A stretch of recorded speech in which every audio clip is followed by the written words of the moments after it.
When death comes close and shadows near, we rise as one, we hold no fear. Through crimson storms and nights of dread, our strength endures, our blood is light. In the darkest hours, with deviled eyes, the sanguine heart never dies.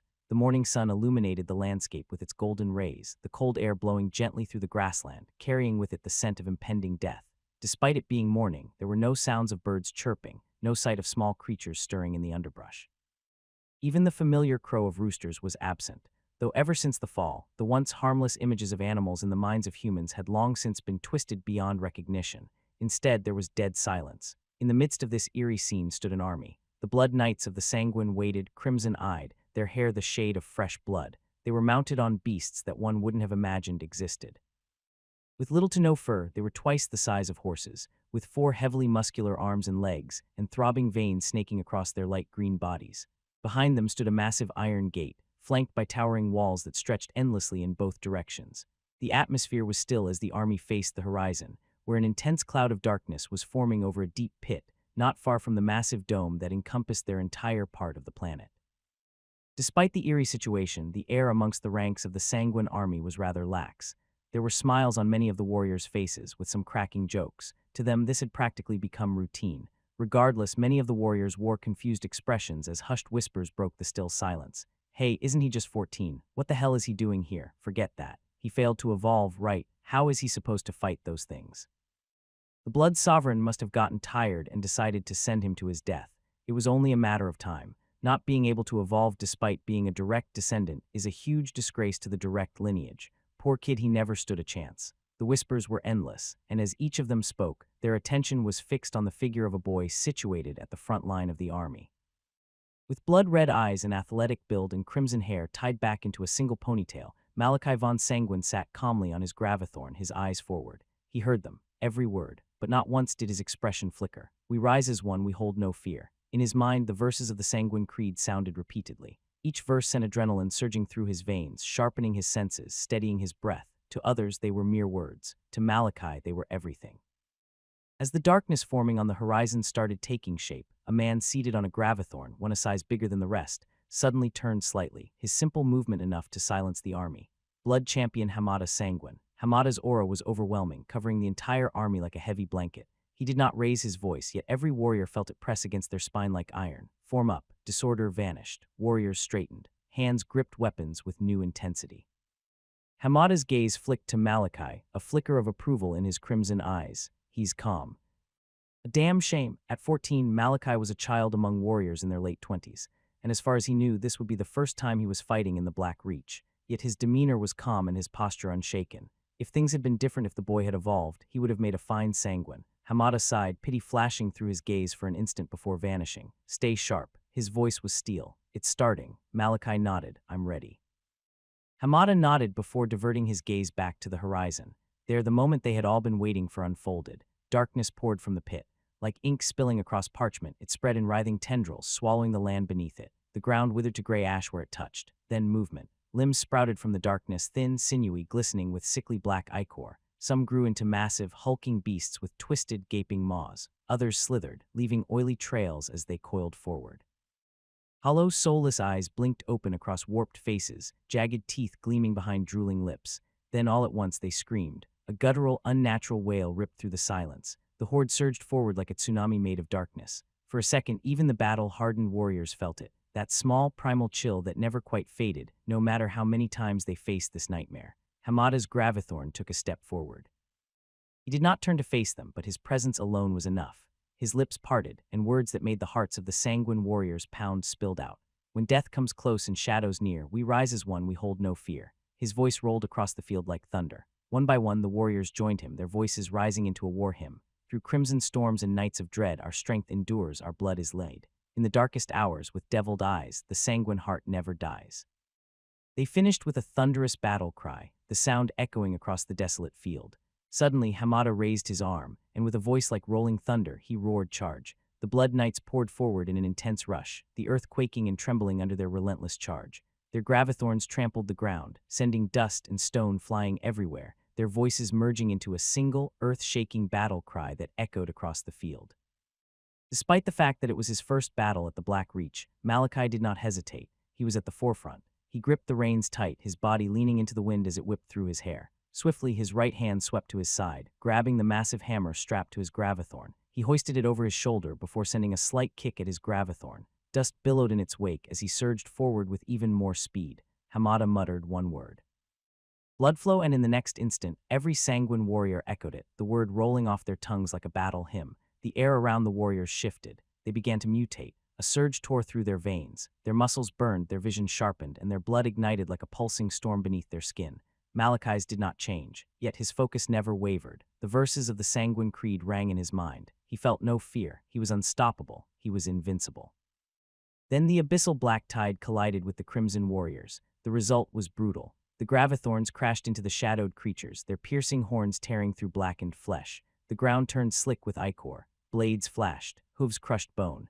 The Sanguin warriors moved like a well-honed machine, spreading out across the field in a sweeping arc, encircling pockets of darkness and eliminating them with ruthless precision.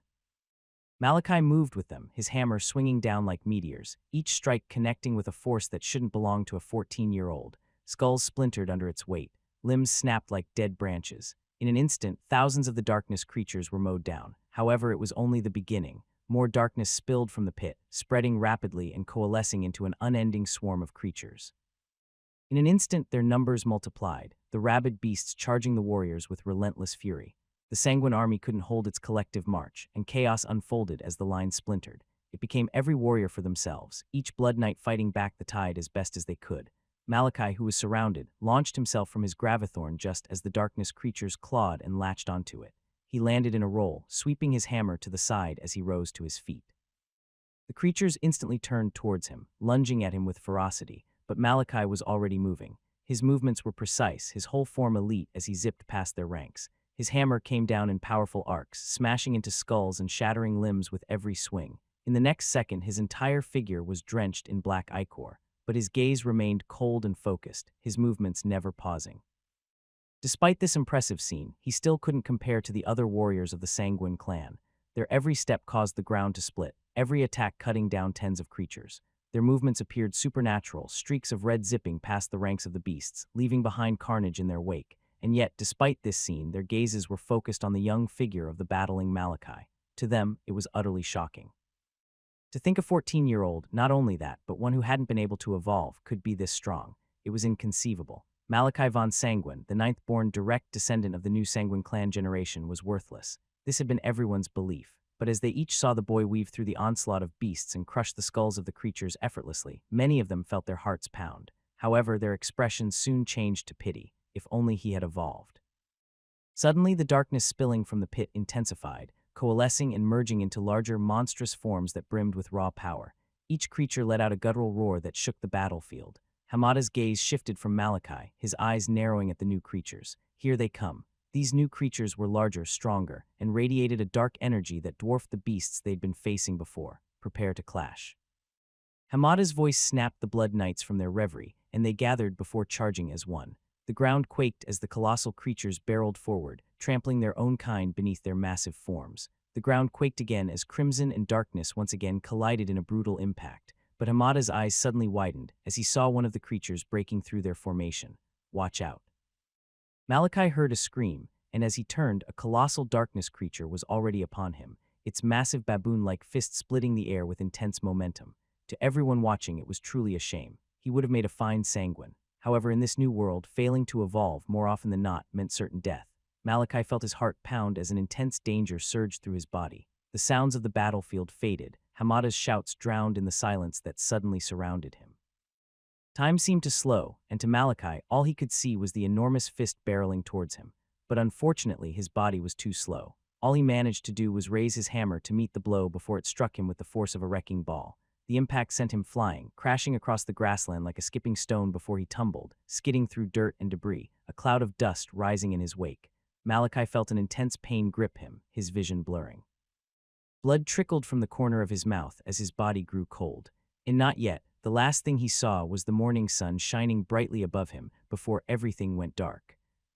On February 24, 2025, the world ended, not with a warning, not with a chance to fight. In one moment, humanity ruled the earth. In the next, it belonged to the darkness. It all happened suddenly. In one instant, everyone was going about their business, and in the next, the darkness creatures descended. Chaos broke loose. Different armies launched into action, but it didn't matter. Tanks were torn apart. Bullets and missiles had no effect on the creatures. The darkness spread fast across the world, wiping out every resistance in minutes.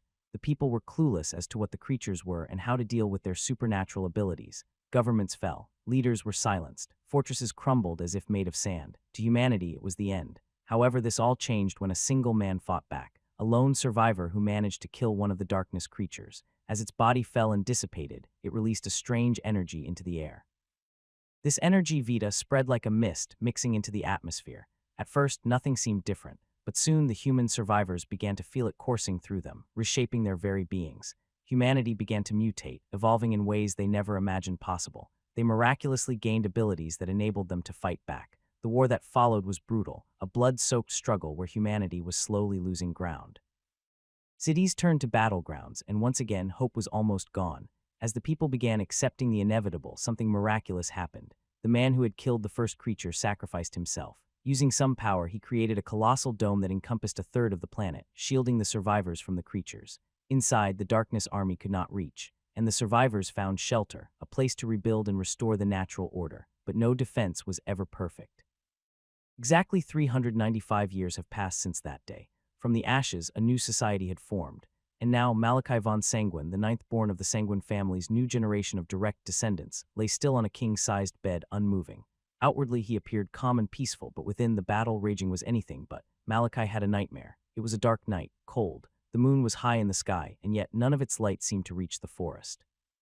The silence was suffocating, broken only by the crackling of leaves and the cold wind cutting through the trees. Malachi felt an intense chill, his small body shivering as he clung tightly to a figure moving faster than he had ever thought possible. In his 7-year-old mind, the world was a blur. The hair of the figure holding him whipped past him, its whiteness seemingly like a beacon in this dark night.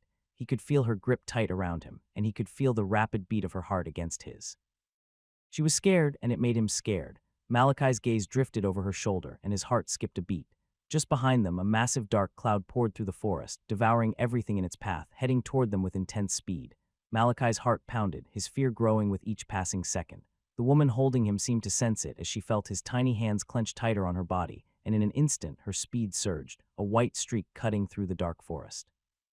Finally, they ran into an open space. Malachi's eyes darted around, widening at the scene before him. Scattered all around the ground were splatters of blood and gore, their sight making his insides twist. His shivering grew more intense, and the woman quickly brushed her hand over his head, attempting to calm him down. The woman's eyes darted around, and she quickly approached and knelt beside a shattered carriage. She lifted a small compartment from the wreckage, opening it. With her hands trembling slightly, she placed Malachi inside. Their eyes met. Her face was beautiful, and her hair was whiter than snow. Her eyes were an intense white, and despite the current terrible situation, the warmth in them as she gazed at Malachi was palpable. She took a breath before speaking. Malachi's lips trembled. He didn't like her look. Mom. A soft smile appeared on her face. I'm going to do something now, and it's going to make living the rest of your life difficult.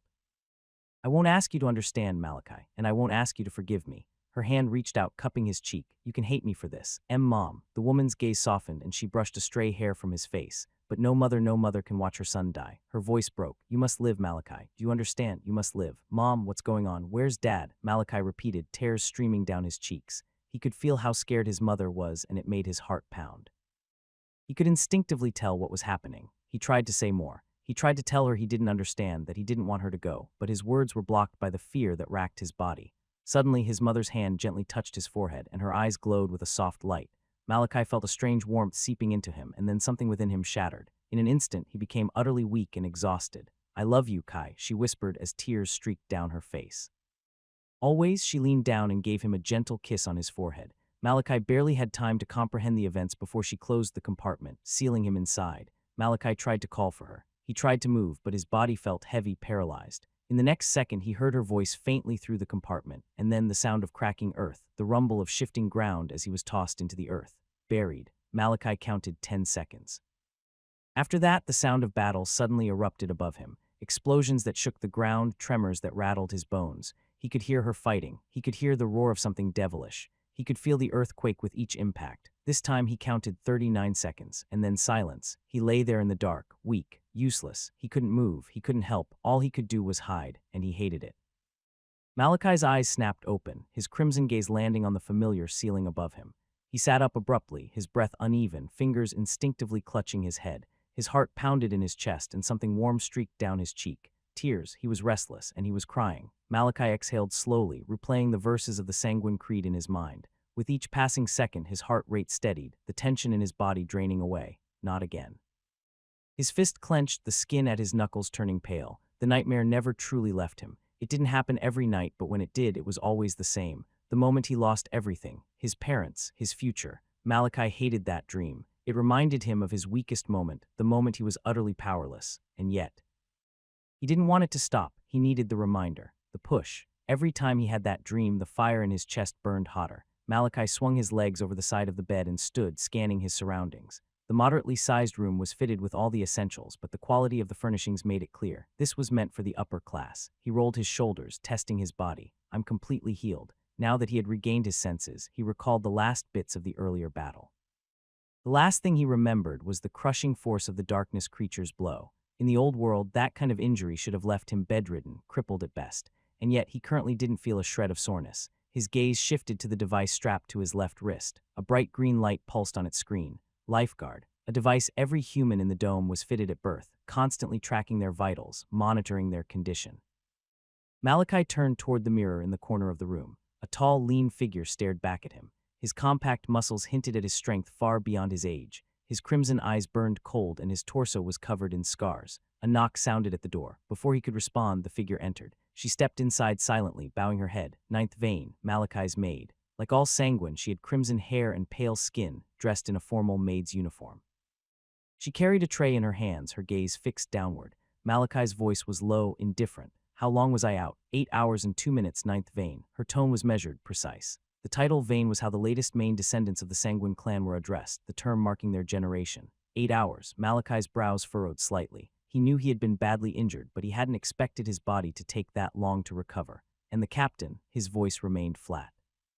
Has he left already? He's been waiting for you to wake, Ninth Vein. Shall I inform him? That made Malachi pause. He had expected the captain to be long gone by now, using any excuse to abandon him in the Black Reach. He was well aware of how they all saw him. A failure, a disappointment, a direct descendant of the Sanguin clan who couldn't evolve, and the captain was no exception. But he pushed the thought aside. Nix, inform him I'll be ready to leave in 10 minutes, as you wish. Nix bowed deeply, extending the tray.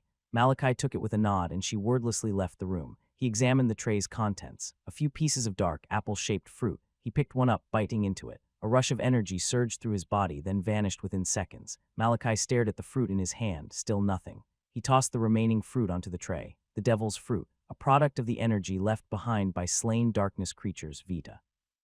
It was the source of humanity's evolution. It strengthened the body, unlocked mutations, and fueled the abilities of those who could evolve. For most youths, a single bite was enough to begin the evolution process. For Malachi, it was just another bitter reminder, years of consuming them. And still his body refused to change. His teeth clenched. He knew why, because of what his mother did that night. And yet he had never blamed her, not once. Malachi's gaze drifted back to his reflection. The scars, because he couldn't evolve, his entire life had been hell. He had endured endless trials, survived countless betrayals. The pain meant nothing anymore. What mattered was his goal, the one fire that had kept him alive through it all. Revenge. There had been a traitor within the Sanguin clan that had betrayed his parents, and the darkness had done the rest. Malachi would hunt them down, he would find them, and he would erase every last one of them from the face of this planet. Sharp spike of rage surged through his chest, his heart pounding. He quickly closed his eyes and repeated the Sanguin Creed in his head, forcing his breath to steady. This had always been the thing that kept him going, a habit from his childhood, a song his mother had sung to him every night. Soon enough, his pulse slowed, his mind cleared. Malachi exhaled, then reached for his clothes. He dressed quickly, fastening the clasps of his attire before heading for the door. It was time to return to the Sanguin. It was mid-afternoon, and the sun hung high in the sky. Malachi had been resting on the top floor in one of the rooms designed for important members of the Sanguin clan who visited the fortress. There were no elevators, as much of human technology had been lost after the fall, and due to certain reasons, many developed technologies were no longer in use. Malachi had to take the stairs, ignoring the surprised looks from the warriors he passed. Stepping outside, he found a line of armored warriors standing near massive evolved beasts flanking an elaborate carriage. How the hell did he survive? That cockroach. I heard he got punched by a grade 2 enhancer, one warrior muttered in disbelief. Did he at least finally evolve? Another asked, shaking his head. Doubt it. Even if he survived, it doesn't change anything. He's still useless without evolving. I wonder what crazy things the sovereign will have him do next, as the warriors conversed among themselves. A captain clad in deep red armor, unlike the dark gray of the Blood Knight lieutenants, frowned at their whispers. He had an angular face, narrowed eyes, and a stiff posture filled with tension. His mouth pressed into a tight line, his aura heavy, a clear mark of his higher status among the others. Sanguin. He was the captain of the unit. The more he heard, the colder his aura became. He hated this. He had thought hoped that he had finally gotten rid of Malachi.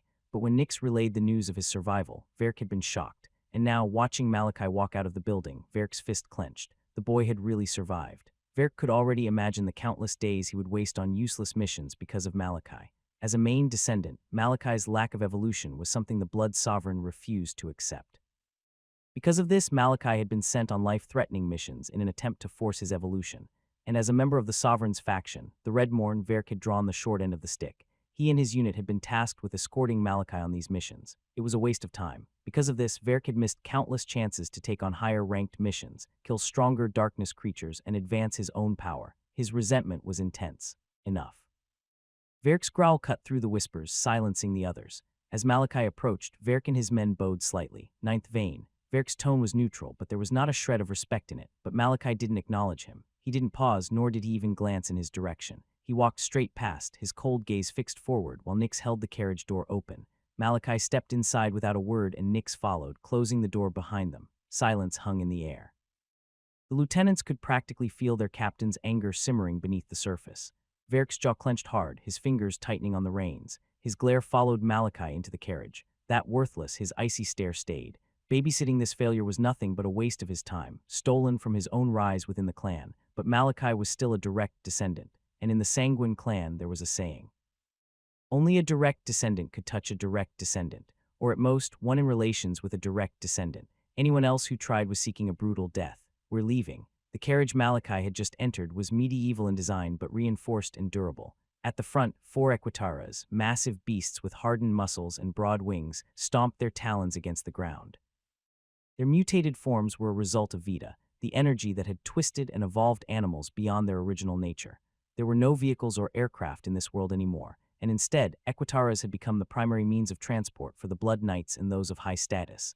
Verk hit the reins. In an instant, the equitaras launched into the sky, carrying the carriage into the skies. High above the ground, Malachi stared down at the fortress of the Black Reach, his mind churning.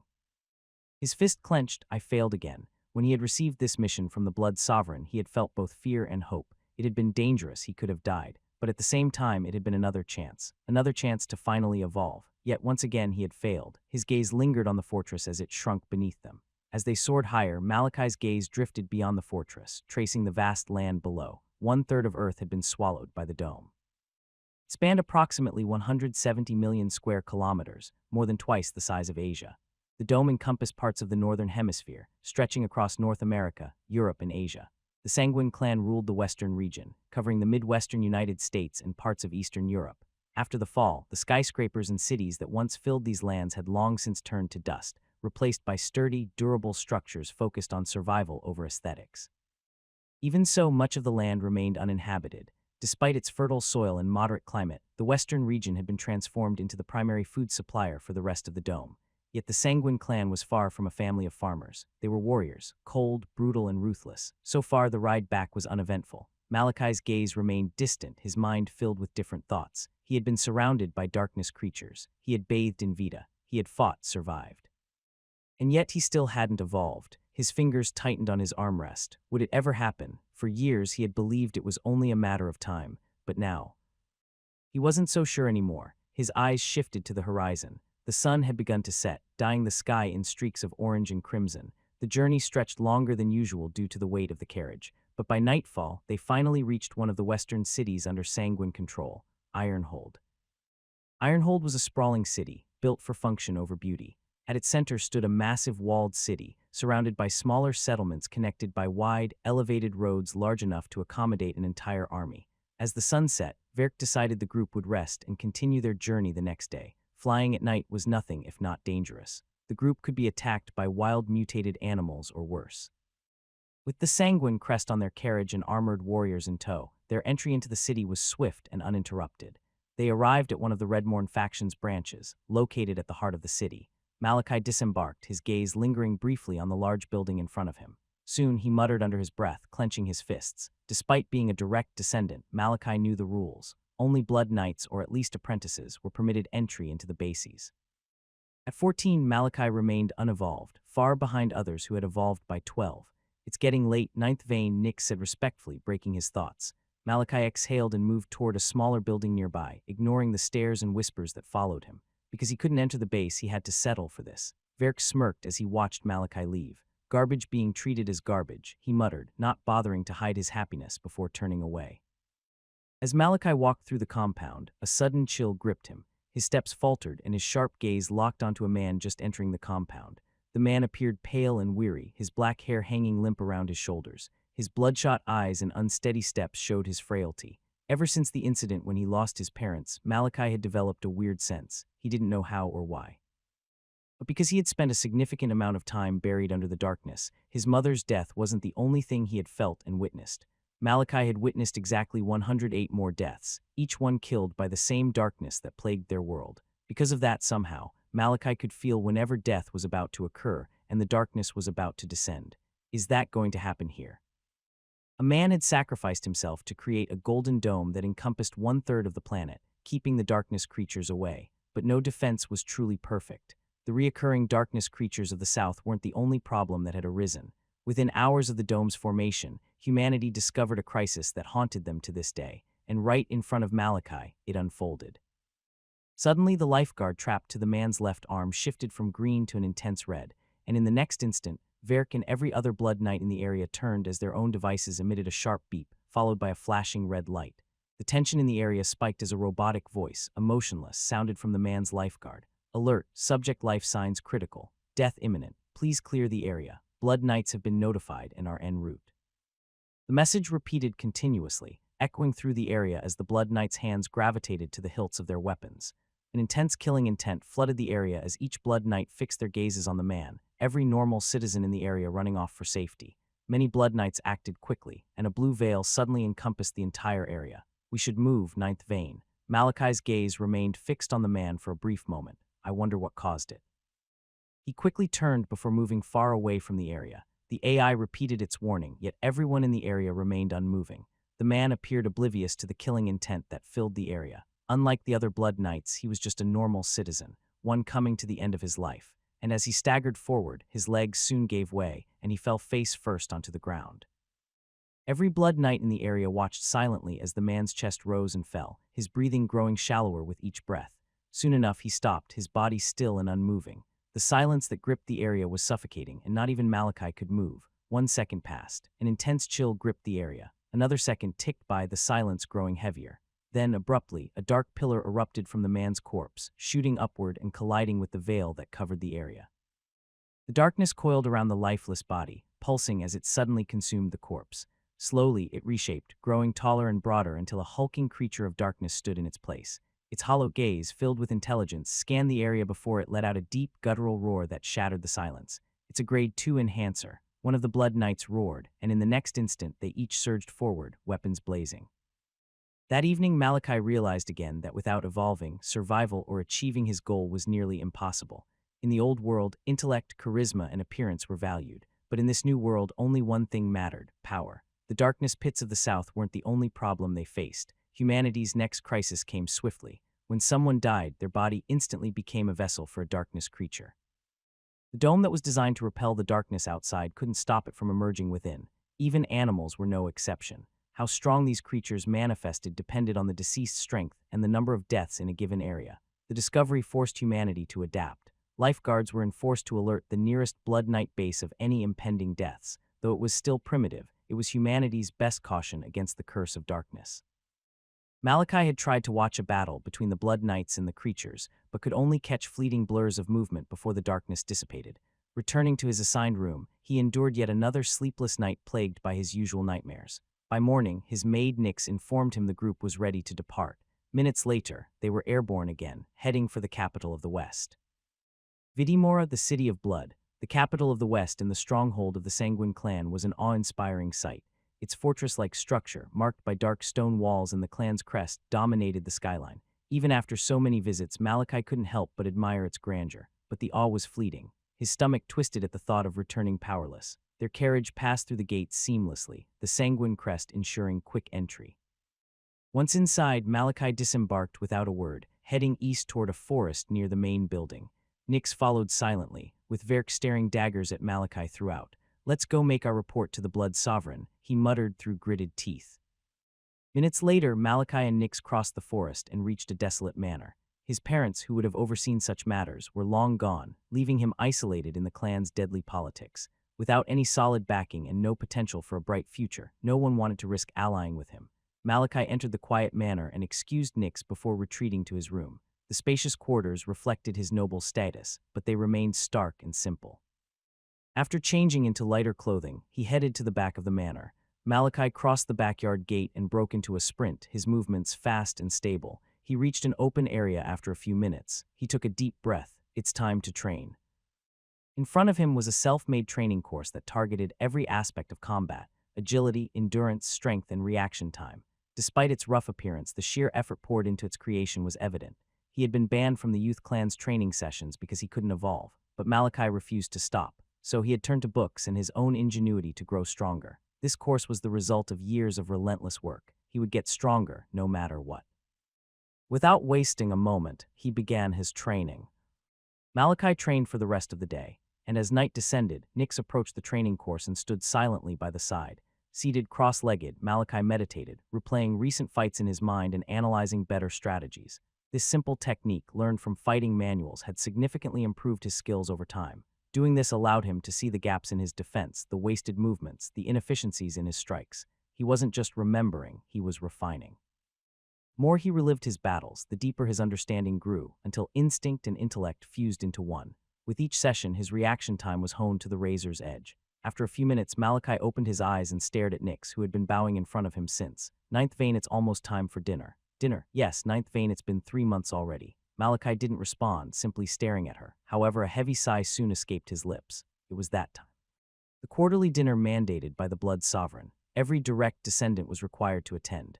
Malachi's figure shot up from his seated position. His gaze was calm, but he knew how much he hated sitting at that table, how it made him feel. With a nod, he and Nyx left the training course in the forest and made their way back to the manor, where Malachi quickly freshened up and changed into the formal attire Nyx had laid out for him in the room. After a few minutes, he made his way through the forest, reaching the main building of the Sanguin clan. It was massive. As Malachi neared, he couldn't see the building's end from either side. It was the main area of the Sanguin clan and where the Blood Sovereign resided. Coming here was strictly for business purposes, which made the area devoid of people. They're already here. Malachi noted multiple carriages parked in an orderly fashion in front of the building. Their quality alone was many times greater than what he usually used for his missions. It meant his cousins, uncles, and aunts had arrived. Regardless of the size, the dinner was a formal occasion.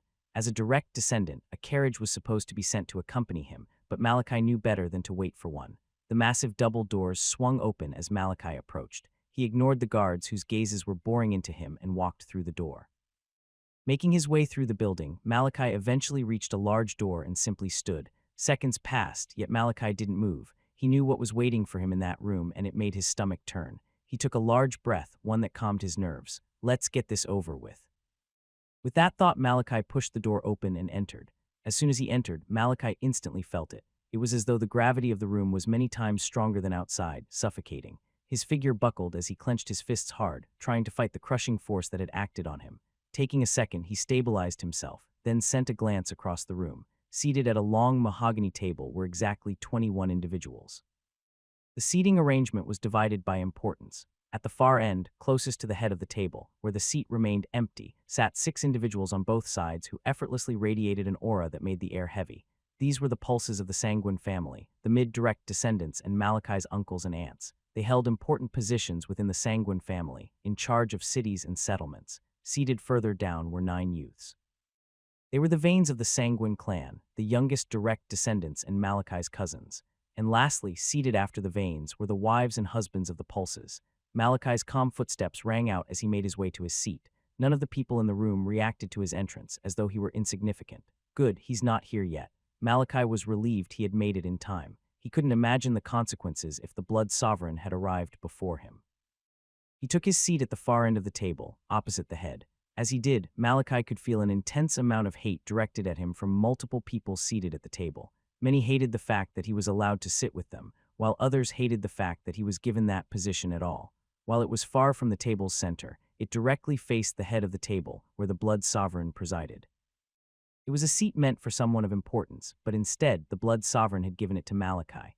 As the silence stretched on, one of the wives suddenly scoffed, drawing attention to herself. She was draped in fine silks and glittering jewels, her fingers adorned with rings that flashed as she raised her hand. Looks like you still failed to evolve. Honestly, I think it's best you do everyone a favor and just disappear. Someone like you shouldn't even be here.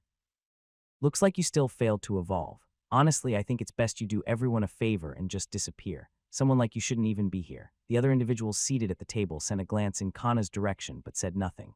While others simply chose to ignore Malachi's existence altogether, Kana had somehow made it her goal to oppress him however she saw fit.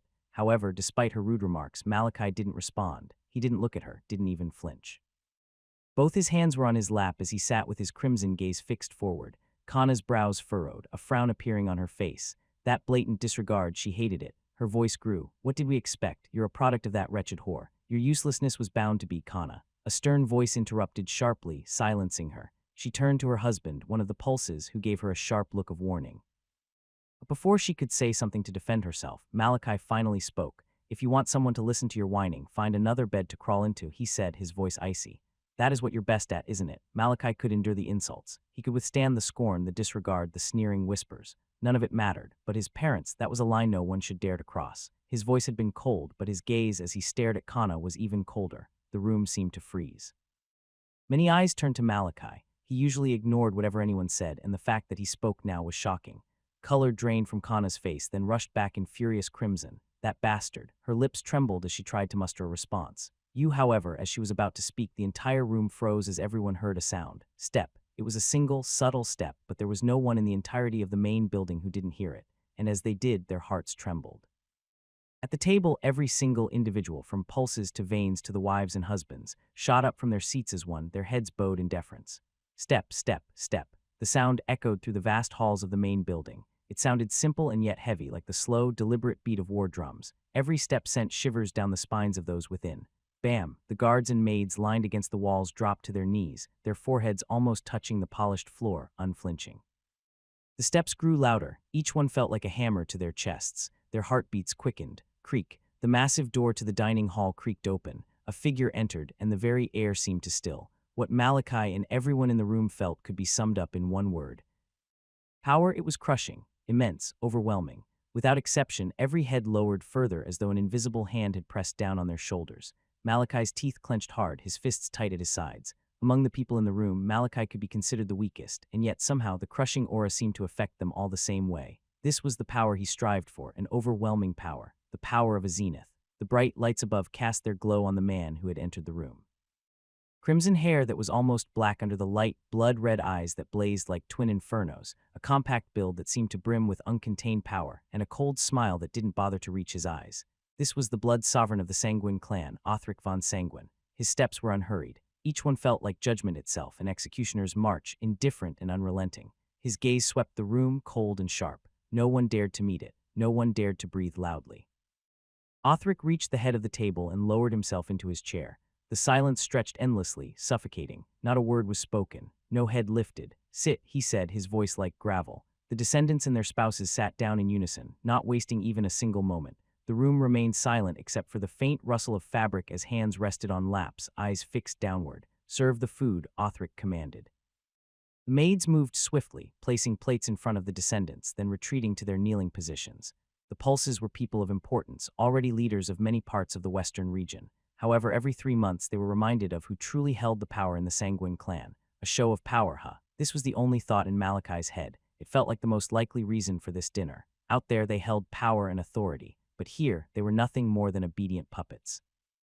This was the result of absolute power. Even after a few seconds of the maids serving the food, they sat still. Not a single fork moved to eat. Even as the blood sovereign began eating calmly, no one dared to follow him. However, after a minute passed, eat. The word was in order, abrupt and final. Immediately, hands moved and forks clattered against plates. The quiet sounds of chewing filled the room, and yet no one dared lift their eyes. Just like that, dinner went by in utter silence. Every single one of them had restrained movements, and only the blood sovereign himself could be said to be moving freely. Finally, Authric placed his utensils down, and the movements of those at the table froze. He took a napkin and wiped his mouth gently. It was delicious. Bam! As those words dropped, every maid lowered their heads to the floor, their voices sounding in unison. With that, Othric stood, the napkin falling carelessly onto the table.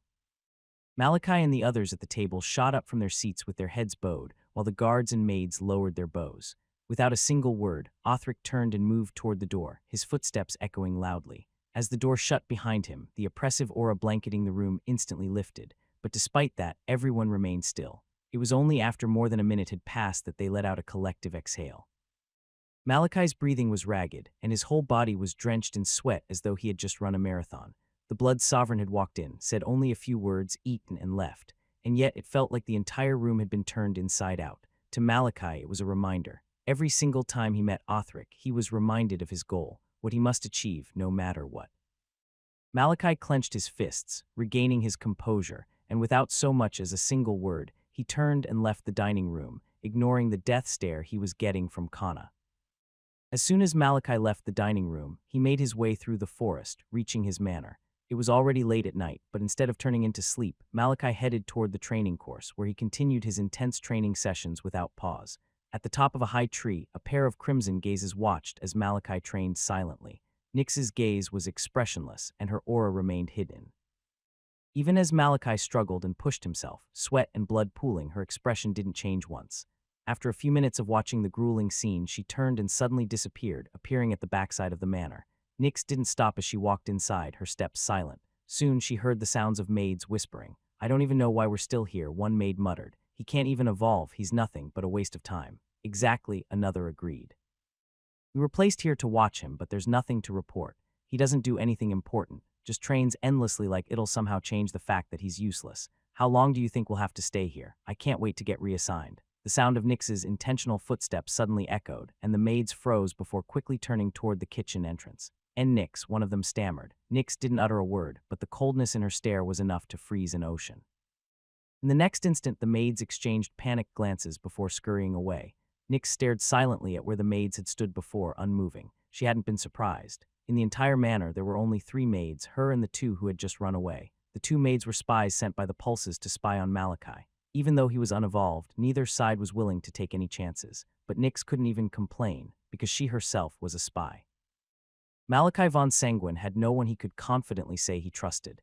That much was true, as even he knew that the 3 maids living with him in the manor were spies. Yet he had never mentioned anything about it. First, they were stronger than him, and he had no way to get proof, so he didn't even complain. To him, it didn't matter. What did he have to hide? It was better to have people who could clean and tend to the manor than not. Nyx could guess his thought process, and she knew he had made his peace with the situation. However, her mind rapidly played different scenes that made her blood boil. The brutal missions, his beaten and battered body after surviving numerous near-death experiences, the tears when he woke up after experiencing the usual nightmare, and despite all of these setbacks, the scene of him struggling while training, trying so hard to become strong. As those scenes flashed in her mind, Nyx could feel her heartbeat quicken. Her hands clenched hard by her sides as though she was currently engaged in an internal battle. "What's wrong with me?" she thought. She was finding it hard to understand what was happening. She had been Malachi's maid for years now, and coming here had purely been for the mission. Am I getting attached? No, it can't be. She couldn't make that sort of rookie mistake. She always made sure to keep an emotional distance from Malachi precisely because she was trying to avoid this from happening. But her hands clenched harder. Hearing those maids say those things about Malachi had made her angry. Nyx took a deep breath, calming her nerves. The mission, she repeated in her head before turning and walking toward the bathhouse, intending to draw Malachi a bath. Malachi trained for most of the night, but eventually his unevolved body reached its limit, forcing him to stop. At that point, his entire body was wrecked, and he could barely walk. Regardless, Malachi forced his aching body through the forest and back to the manor, where he took a bath that Nyx had already drawn before immediately heading to sleep. The night was short, and morning soon arrived. The next day, Malachi woke up at the exact same time he always did, 5 a.m. at this time. Most of the warriors of the Sanguin clan were still asleep. Putting on loose clothing, he headed straight toward the training course and began training after a few stretches. His body was aching, but Malachi was all too used to the pain. Since he had been given the manor, Malachi rarely ever had guests visit. However, today, that streak was broken. A Sanguin guard, clad in light red armor signifying the Blood Guardians, walked out from the foliage of trees and entered the manor. The Blood Guardians were a group of people who maintained order in the West, and they were also used as guards and protectors for people of importance in the Sanguin clan. He was greeted by Nyx standing at the entrance. "I request to see the ninth vein." The mistress sends him a message. Nyx's gaze was cold. She recognized who that guard was. He wasn't anything special other than the fact that he was one of the closest aides of Kana. He's currently busy, training. The guard's gaze narrowed slightly, a cold aura slipping out. Malachi might be a direct descendant, but his standing in the family was the lowest of the low. For his maid to claim he was training when the wife of a pulse sent a messenger was out of line. However, he quickly regained his composure. Somehow, his instincts were telling him to be wary of this maid. Guard nodded before handing Nyx a letter and turning to leave. After he left, Nyx stared at the letter silently for a few seconds, her mind spinning. Somehow, she just knew that this was bad news. Nyx didn't open the letter. Her standing as a maid made her unable to do something as audacious as opening a letter sent to a direct descendant, much less one from the wife of a pulse. She stopped the routine cleaning she had been doing and headed to the training ground to deliver the letter to Malachi. "Who's it from?" Malachi, who was covered in sweat from training, paused his movement as he stared at the letter with a cold gaze. Is it time already? He wondered if the Blood Sovereign was sending him on another mission, but as he saw the white letter, he calmed down slightly. Letters from the Sovereign always came in blood red. It was a sign that they were to be treated with the utmost respect and urgency. Nyx paused for a moment before answering. "It's from Mistress Kana, ninth vein." Malachi frowned, approaching his maid and opening the letter. He read it in seconds, and as he did, his frown deepened. The sound of paper folding filled the quiet forest as Malachi squeezed the letter before tossing it to the side. "Ignore it," he said coldly before turning and continuing his training without uttering another word. Nyx hadn't been surprised. She had glanced at the letter the moment Malachi opened it and saw what was there. Considering Malachi's character, it wasn't too hard to guess how he would react. She had heard whispers from the other maids about what happened during the dinner, and it was expected that Kana would try to get back at Malachi somehow. She bowed before heading back to the manor. The hours went by with Malachi deeply engrossed in his training, and as the evening came, Malachi headed back to the manor to freshen up. However, his steps couldn't help but pause as he saw the figure approaching him. His manor rarely had guests, but today alone seemed determined to shatter that record. As Malachi stopped, his brows furrowed, locking onto the approaching figure. The woman stood out immediately, adorned in layers of colorful silk and gold jewelry that jingled with every step. Her fingers were weighed down with countless rings, each encrusted with gemstones, and her heavily painted face glistened unnaturally in the fading light. In her hand, she carried an ornate fan, which she lazily waved as though the world existed solely for her convenience. Trailing behind her were two of Malachi's maids, trembling with their heads bowed so low that they appeared ready to collapse. Their voices wavered as they spoke in unison. "Ninth vein," they greeted before quickly stepping to the side as they came out into the backyard. Malachi's gaze remained fixed on the woman. Kana. The name alone filled the air with tension. She was the wife of a pulse, a position that granted her untouchable status in the Sanguin family. Compared to her, Malachi, despite being a direct descendant, held no such authority in the family's hierarchy because of his unevolved status. Kana stopped a few meters from Malachi. She held her head high, an air of superiority radiating from every inch of her being. With a flick of her fan, she gestured behind her. "Jorge," she called out. The guard standing behind her stepped forward, his head bowed low. "Yes, mistress, did you deliver my letter?" she asked coldly, her fan snapping shut with a sharp click. "Yes, mistress," Jorge replied quickly. To whom Jorge hesitated, his hands trembling slightly. His eyes darted toward Nyx, who was somehow now standing silently at Malachi's side. To her, mistress, Jorge said finally, gesturing weakly toward Nyx. The atmosphere grew even heavier. Kana frowned. "Jorge," she repeated. "Who were you instructed to deliver the letter to?" Jorge visibly stiffened. He clenched his fists tightly, his knuckles turning white as beads of sweat formed on his brow. He knew the weight of her question and the consequence of answering it wrong. His voice broke slightly as he answered. "To the ninth vein, mistress," he admitted reluctantly. The moment the words left his mouth, Kana's hand dipped into her robe, bringing out a gleaming dagger. Its blade caught the light as she held it high. "Stretch out your hand," she ordered coldly. Jorge's breathing quickened, but he obeyed, stretching out his left arm. His hand was already marred, one finger conspicuously missing. Without hesitation, Kana brought the blade down in a swift, clean motion. The sickening sound of flesh slicing echoed in the silence, and two of Jorge's fingers fell to the ground. Blood gushed from the fresh wounds, pooling at his feet as his entire arm shook violently. Despite the agony, Jorge gritted his teeth, suppressing any cry of pain. His knees buckled slightly, but he remained bowing deeply. As the blood began to slow, he pulled his hand back and tucked it against his chest, still trembling but silent. The sight left the two maids trembling uncontrollably, their faces pale as their wide eyes darted between Kana and the bloodied ground. Their knees wobbled, and one stumbled slightly but caught herself. Malachi observed everything silently, his expression unreadable, though his icy gaze flicked briefly to the maids and then back to Kana. Kana, with a satisfied look, turned her cold gaze toward Nyx. "You," she spat. "Did you deliver the letter to your pathetic excuse of a master?" Her words echoed through the area, but Nyx remained silent. The air around them grew colder as the tension escalated. Seconds passed, and still Nyx did not respond. Kana's eyes narrowed, her patience evaporating. "Are you deaf, maid?" she snapped, taking a step closer. Still, Nyx did not move or speak. Her face was calm, though her hands were clenched tightly at her sides. Kana's frustration boiled over as she unsheathed her dagger once more, its blade glinting dangerously. She stormed forward, her voice a growl. "Do you think you can ignore me, you insolent little?" Before she could finish, Malachi stepped between them. Despite his young age, he towered over her. His voice was calm, but the cold steel in his tone made it impossible to ignore. "What do you want?" he asked, his crimson gaze locking onto hers with an intensity that could freeze fire. Kana stopped abruptly, her eyes narrowing as they met his. A tense silence stretched between them before she smirked and opened her mouth to speak. "You useless," Malachi cut her off sharply. "I don't have time for your nonsense. You sent a letter. You summoned me, Malachi von Sanguin. Now let me ask you," he stepped closer, his voice dropping. "Who the hell do you think you are to summon me?" Kana's face twisted in outrage. "You, how dare you, my standing." Malachi interrupted again. His cold gaze bore into her as he spoke. "You mean the title you clung to by crawling into a pulse's bed? Everything you have, your name, your status, your little throne, it's not yours. You didn't earn it." His voice dropped, colder now. "You're just a hollow woman pretending to matter." Kana looked like she'd been slapped, but Malachi wasn't done. "You don't summon me. You don't even speak my name unless you've earned the right. And you," he looked her up and down with contempt, "you never have." "You never have," as Malachi's cold words dropped. "You bastard." Kana screamed, her face contorting with fury as the clearing descended into chaos.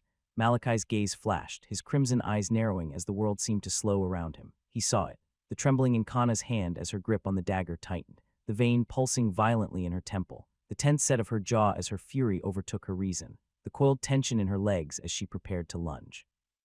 He had visualized this constantly in his mind. He saw everything. Before his mind could fully process it, his body moved instinctively.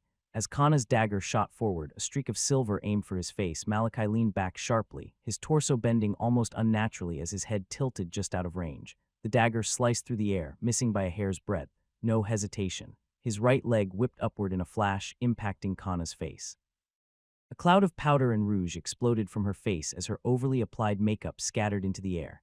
Her head snapped to the side, her body spinning from the force before she was sent flying across the clearing. She crashed to the ground with a dull thud, rolling twice before coming to a stop. Silence. The kind of silence so thick it felt like a scream. All eyes turned toward Kana's crumpled form. The two maids stared, their mouths slightly agape, their wide eyes darting between Malachi and the fallen woman. Jorge froze in place, his trembling hands clenched at his sides, his jaw opened in disbelief. Kana had been struck, by him, and unevolved. Malachi stood still, his gaze cold and steady as it settled on her. "Mistress," Jorge's voice broke the silence and he hurried toward her. But even he hesitated, stopping just short of touching her. The wife of a pulse couldn't be handled without permission. Kana's hands trembled as she pressed them to her cheek, her breaths ragged. Her gaze darted around in disbelief, as if reality itself had fractured. That unevolved trash. Her fingers came away wet with blood. She stared at the crimson staining her hands, and her vision seemed to blur. She saw red. "You worthless scum," she muttered, her voice a low hiss that was filled with fury. The air shifted. Malachi's muscles tightened, and he lowered his stance, bracing himself against the weight bearing down on him. "She's using it." The people were shocked that Malachi had been able to land an attack on Kana, despite it being just one blow. But while the others were in shock, Malachi knew the truth. The only reason he had landed that strike was because she had been caught unaware and hadn't activated her power. Vita, the energy released from the death of darkness creatures, had streamed into humanity, triggering a profound transformation. It restructured their bodies on a fundamental level, turning them into evolved beings. It not only strengthened their physical abilities, enhancing speed, strength, and endurance beyond natural limits, but also unlocked the ability to control various aspects of their bodies.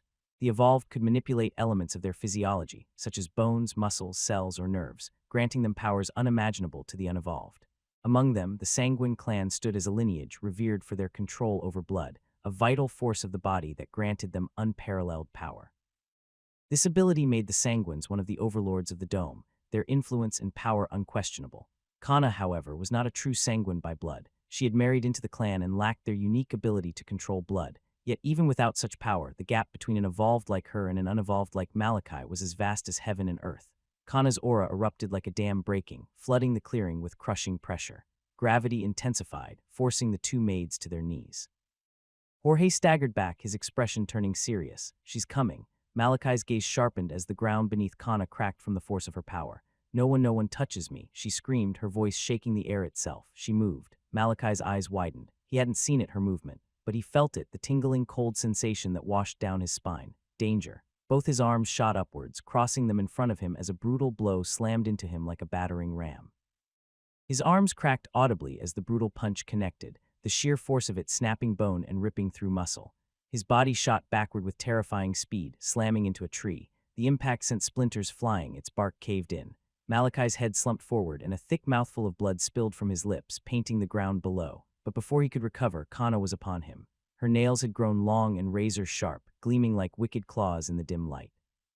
She slashed at him with fury, each swipe tearing into his flesh. Blood sprayed into the air with every strike, painting the scene in crimson. Malachi's arms were crossed tightly in front of him, shielding his vital organs as best he could. The nails raked across his forearms, slicing deep into the muscle, but despite all this, despite the intense pain he was feeling, he made no sound. Not a single groan escaped his lips. His eyes remained open, placid, sharp, and locked on Kana's rampaging figure. Kana's face twisted in fury as her strikes grew faster, more brutal. Her claws blurred, rending flesh and muscle, each attack driven by her overwhelming hatred. "Why won't you scream?" She hissed under her breath, her voice trembling. "Why won't you beg?" Malachi's bloodied arms were shredded, hanging limply by his sides, but his gaze remained locked on her. It was like he wasn't even registering the pain, like her attacks were nothing but a mild annoyance. Kana's anger peaked, her breaths ragged and shallow. She hated those eyes, those unmoved, emotionless eyes. Malachi was weak, an unevolved wretch. He should be groveling, trembling in fear, begging for mercy. He should have crumbled under her might, but instead he stared at her with a placidity that burned in her chest like molten iron. Her movements became wild, her nails slicing faster and deeper. She wanted to break him. She would break him. Blood spattered Kana's face, her arms the ground, but nothing changed. Malachi's calm, silent expression remained unmoving. Why won't you break?" she screamed, her voice echoing across the clearing as she raised both hands for a final, savage strike. "Mistress," Jorge's voice rang out suddenly, interrupting the scene. Kana froze, her claws inches from Malachi's face, her chest heaving. Her head snapped toward Jorge, eyes wild and unfocused. He's a direct descendant of the Sanguin clan. Kana's eyes flashed as she weighed the weight of those words. Malachi might be completely useless, but it didn't change the fact that he was a direct descendant. She might be the wife of a pulse, and something like this beating could still be overlooked, but even the pulses themselves couldn't directly kill him, let alone her. She stepped back abruptly, the sound of her ragged breathing filling the silence. Blood dripped from her claws, pooling on the cracked ground. She turned and faced Malachi, who silently stared at her with his unmoved, cold gaze. Her hands clenched as she ground her teeth, those infuriatingly calm eyes. Kana clicked her tongue in the next instant before turning to leave. "We're leaving, Jorge." But she had hardly taken a few steps before the sound of rustling leaves reached her ears. Kana stopped and turned only to see Malachi struggling to stand up. His legs shook and wobbled, and despite the pain, he stood tall. Crimson blood dripped from his body, both his arms limp at his sides, but it did nothing to dim the coldness of his piercing gaze as he stared at Kana. All eyes turned toward Malachi, each holding their breath, wondering what he would do. But a few seconds passed, and without so much as a word, Malachi removed his gaze from Kana and started walking with trembling steps toward the manor. Kana ground her teeth harder as she watched Malachi retreat into the manor. Malachi didn't need to say anything. She could see it in his gaze. That look, the one that didn't change even as she kept torturing him, it meant only one thing. "This will not be forgotten, unevolved trash." Kana abruptly turned, her anger simmering as she, along with her guard, left the area. A few seconds passed, and after the tension subsided, two sighs of relief sounded as the two maids slumped to the ground. "I thought I was going to die," one of the maids commented. "Me too. I saw my life flash before my eyes." But before they could continue ranting, they each felt a chill wash over them. They turned to the side to see Nyx staring at where Kana had passed, an icy expression on her face. And Nyx, they both trembled. Nyx said nothing. She simply stared for a few seconds before turning away and walking into the manor, leaving the maids, who let out another sigh of relief. Why was everyone in the Sanguin so scary? At a balcony located at the highest point of the Sanguin main building, a figure stood, staring into the distance with hands clasped behind his back. The air around him was unnaturally still. Not a whisper of wind, not a shift in pressure, only silence, as if the world itself hesitated in his presence. There was no wind, and yet his abyssal black attire somehow fluttered as though caught by an invisible breeze. The blood sovereign, Othric von Sanguin, had a small smile on his face as he stared into the distance, but that smile did not reach his eyes. From this height, he overlooked the entire fortress and blood city of Vidimora in its entirety, and without a doubt, it was a beautiful sight. Yet, at that moment, it was as though he could see none of that beauty. His gaze was fixed on one manor that stood at the top of a hill surrounded by a forest, and despite the impossible distance, he could see everything happening there as clear as day. He was not in a good mood. The atmosphere knew it. It was still. The people in the main building somehow knew it. No one made a single noise. There was silence, dark. Othric's voice was low, absolute. A figure appeared behind him in a blur of motion, knees touching the ground with his entire form bowed in utter reverence. "My sovereign," he intoned, his voice devoid of any hesitation. He was clad in a formal suit, resembling the attire Nyx and the other maids always wore. However, his was pure dark red, signifying the servants who served the blood sovereign. Dark awaited Othric's command unmoving. He did not dare breathe too deeply in his presence, his body still. Othric didn't seem to be in a hurry. A few seconds passed in silence, as though he were contemplating something. But he finally spoke, words that sent a wave of shock through Dark. "Send him to the pits." With those words, Othric turned and walked back into the building, with Dark's shaken words sounding behind him. "As you wish, my sovereign." As Othric's left, Dark still gave it some more time before he stood, staring into the distance where Othric had been looking earlier. As he saw Malachi's battered figure and Kana storming out of his manor, he sighed heavily. It's a shame. Dark felt pity for Malachi. The boy had not only lost his parents in one night, but he had also lost his ability to evolve. Watching this scene, he now understood why Othric had given that order. Malachi's father had been the greatest genius ever birthed in the Sanguin clan. He had broken records, even the ones left by Othric himself. It was expected by all that he would be the next sovereign, even by Othric himself. However, tragedy had struck. He had died at the hands of a grade 4 darkness. In his decades of serving Othric, Dark had never seen the man so angry as he had been that night. A grade 4 darkness, a being that could wipe out the entire city of Vidimora in minutes, had been obliterated in seconds. That night, Othric's power had turned the entire city into rubble and changed the terrain for good. And yet, it did nothing to quench the anger that burned through him. It had been Othric who found Malachi buried underground and saved him. Malachi's life after that had been difficult. While Othric valued his direct descendants, he also didn't believe in spoon-feeding. Malachi had to survive basically all on his own in a clan filled with bloodthirsty warriors. When he failed to evolve at 12, it got worse. Othric had hoped that Malachi would have even a shred of his father's talent, and when he failed to evolve, it was not something that Othric could accept. He sent Malachi on missions that made him come into contact with the darkness creatures, hoping for him to awaken somehow. But after 2 years, it had been failure upon failure, and now it would seem as though Othric had given up, because the next mission was one that was sure to end his life. Dark clenched his fists. It's a pity. His figure blurred, disappearing from the balcony. Pain, this was all Malachi could feel. It surged through every single inch of his body, throbbing with such intensity that his sight appeared blurry. Yet Malachi's footsteps were calm, measured. His legs were straight, echoing faintly as he walked through the hallway to his room, leaving trails of blood in his wake. His crimson eyes were bloodshot, and in his mind the verses of the Sanguin Creed resounded, fueling him. His eyes reflected one emotion, determination. He would never stop. He would never show weakness. Malachi held in the overwhelming pain and made his way to his room, shutting the door closed. His gaze locked onto the tray filled with devil's fruit beside his bed. He took a step forward, then his eyes widened. My legs, they trembled violently before giving out beneath him, sending his body crashing to the floor with a loud thud. Malachi groaned, large, throbbing veins bulging across his face and neck as he fought back the searing pain. Gritting his teeth, he stretched a trembling hand toward the tray, his body dragging forward inch by inch. But his vision blurred, the room tilting and spinning as a crushing wave of dizziness slammed into him. Come on, his mind screamed in desperation, his gaze locked onto the tray, willing his body to move. But his body was at its last ropes. The dizziness intensified before his vision went black, his outstretched hand falling. The green light on his lifeguard started to change, turning orange before teetering on red. However, before it could touch the ground, the door to his room opened, a blur of motion, and suddenly Malachi felt it. Somehow, a devil's fruit had appeared in his hand. His falling hand abruptly stopped, and Malachi gritted his teeth, mustering every single fiber of his power, bringing the fruit to his mouth and taking large, desperate bites. A surge of energy flowed through him, and Malachi felt an intense amount of relief, as though the overwhelming pain was being washed away.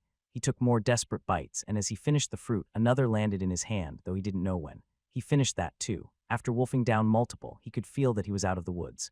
A wave of fatigue hit him, and his eyes caught the faint sight of his maid, Nyx, staring down at him before he entered dreamland.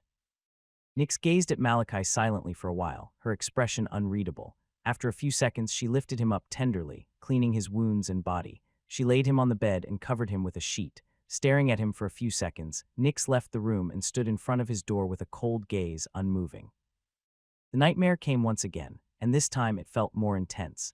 Malachi woke up with his entire body sore and filled with pain. The sunlight pouring through the open window made it clear that it was the next day. He cleaned the wet streaks trailing down his cheeks and stood up shakily from the bed. Shit, he could feel pain everywhere. Malachi moved to the full-body mirror in one corner of the room. Someone helped me. His clothes had somehow disappeared, and he was only wearing briefs. Because of this, he could see the wounds that littered his body. Somehow, most were still open and oozing blood. Even at death's door, my body still refuses to store Vita. If Malachi's body had been normal, the amount of Vita he got yesterday would have been enough to heal and close all his wounds. But his body couldn't store Vita long enough to achieve that result. He walked to the side, sitting down on his bed. He wolfed down more pieces of the devil's fruit, fast-tracking his healing process. It took some time, but eventually his wounds closed up. However, many scars still remained, some on his arms, with the majority on his torso. It's getting hard keeping track of the scars. After healing, Malachi's thoughts drifted to last night and the obvious help he had gotten. Nyx. There was no way he would not recognize the face of a maid who had been with him for years. Just as Malachi pondered the matter, he heard a knock on his door. Come in. The door opened and Nyx stepped in, her head bowed in respect. Ninth vein. Malachi's placid gaze stared at her for a few seconds before he spoke. You helped me last night. Nyx's bow lowered. Though she said nothing, Malachi understood what she meant. His words sounded genuine, yet they were devoid of any warmth. In response, Nyx's hands clenched tightly, an action that Malachi instantly noticed. What is it? His gaze sharpened, finally taking note of the dark red envelope in her hands. Nyx hesitated, but her gaze hardened as she stretched out the envelope to Malachi. From the blood sovereign, ninth vein, Malachi's gaze darkened. So soon, he thought. There were usually weeks before he received another mission. He collected the envelope. Opening it, he unfolded the letter and read. It took just a few seconds, but Malachi had to read the words again and again to make sure he wasn't mistaken. When he confirmed, his gaze and hands trembled as he lowered the letter slowly. He's sending me to the pits, Malachi muttered in disbelief, staring into empty air as he backed off and took a seat on his bed. The whole world seemed surreal, unreal, as though Malachi was struggling to accept reality. For years, he had trained hard every single day. He had never given up, always pushing himself forward regardless of the situation. However, now it was as though it all came crashing down on him. He was going to die. Fuckkk, Malachi roared, slamming his hand down on the hard ground. The force of the impact sent cracks snaking outward, but that wasn't all. A loud cracking sound echoed from his arms. They were broken. Regardless, fuck. Despite his broken arms, Malachi continually slammed them on the ground, a pool of crimson blood forming beneath him, splashing across the room. Right now, the pain meant nothing to him. All his hard work, all the years spent biding his time, swallowing his pride, tolerating their scorn, all the sleepless nights, the endless training, the countless beatings he had to take. He had waited, endured, hoped, for what? To fall here, to be sent to his death before he could even take the first step toward getting revenge for his parents. His hand struck the ground once more, harder this time, his fingers trembling with pain. Blood smeared against the floor, but he didn't stop. He couldn't. Tears streaked down his face, coming out in uncontrollable fury. Nyx watched all of this happen silently. Both her hands were clenched tightly, and she felt an overwhelming amount of anger and sadness. In all the years she had been with Malachi, this was the first time she had seen him break down like this. But there was nothing she could do. It was an order directly from the blood sovereign himself. No one could refuse it. The loud thud soon stopped as Malachi's strength gave in. He slumped back against his bed, his breath ragged as his lost gaze stared at the ceiling. Leave. Nyx hesitated, but Malachi's roar snapped her out of it. Leave, she bowed before stepping out of the room. Her gaze caught sight of the two other maids of the manor scurrying away. They had obviously been listening in, but she paid them no mind. Her entire thoughts were filled with the boy going through so much inside the room. She didn't leave. Instead, she stood by the door as though she were a guard. The room was quiet, but Nyx's senses were far too sharp to miss the little sobs sounding from inside. You have to stay strong. Those were the words she wanted nothing more than to say to Malachi, but she didn't. Instead, she shut her eyes and allowed her sadness to envelop her. He's just like him. Her mind replayed scenes from her past. Malachi reminded her so much of someone she had treasured more than anything. Hours passed, and eventually Malachi stopped crying. He stared at the ceiling with a lost gaze, not caring about the pool of blood beneath him. What now? With his thoughts now in order, he pondered his next move. Run away, refuse the order. Every solution he could think of ended with him dying a brutal death. If he ran, he would be caught and killed within minutes. As for the second option, he couldn't even refuse the order in the first place. He was powerless. He would be beaten, bound, and thrown into the pits if that was what it took. Malachi closed his eyes, taking a deep exhale. He steadied his breathing. Then he sang the creed in his head. It never failed to calm him down, including now. It's do or die at this point. Malachi's gaze hardened. He had no other option. He just had to try his very best to survive, if it was at all possible. One day, that was all that had been given to Malachi to prepare for his mission. At this point, word had spread throughout the Sanguin clan. They were finally going to rid themselves of the useless ninth vein. The emotions felt ranged from happiness to cold indifference, but there were still those who showed pity. Kana's reaction had been in the former spectrum. She was thoroughly excited that the sovereign was sending Malachi to his death. Regardless, no one made any move to stop the death mission. It was spring, yet the morning air was unnaturally colder than any winter Malachi had ever experienced before. He gazed calmly at his reflection in the mirror, taking in the sight of his body. He took in the scars, proof of everything he had gone through, all the hardships, the pain. Malachi closed his eyes and took a deep breath. Then he turned sharply and began wearing his clothes. A few seconds later, he was done. The clothing of the new world was battle-oriented. He was clad in a shirt made from durable fabric and a jacket layered over it for additional protection, littered with multiple pockets. His trousers had reinforced knees and seams with integrated armor plates for protection, and around his waist was a utility belt equipped with many essential items, but one that stuck out was the large handgun on his side. He finished the look with a pair of fingerless gloves with reinforced palms and knuckles. Done, Malachi walked to the corner of the room and picked up his weapon. It wasn't the hammer he had used before, no. Malachi had always been an odd one, and his choice of weapons reflected that. Somehow, from a young age, he had chosen the scythe as his weapon. He grabbed its grip, wrapped in a material that molded perfectly to his hands, and with practiced ease, he spun the scythe once, the air hissing as the blade sliced through it.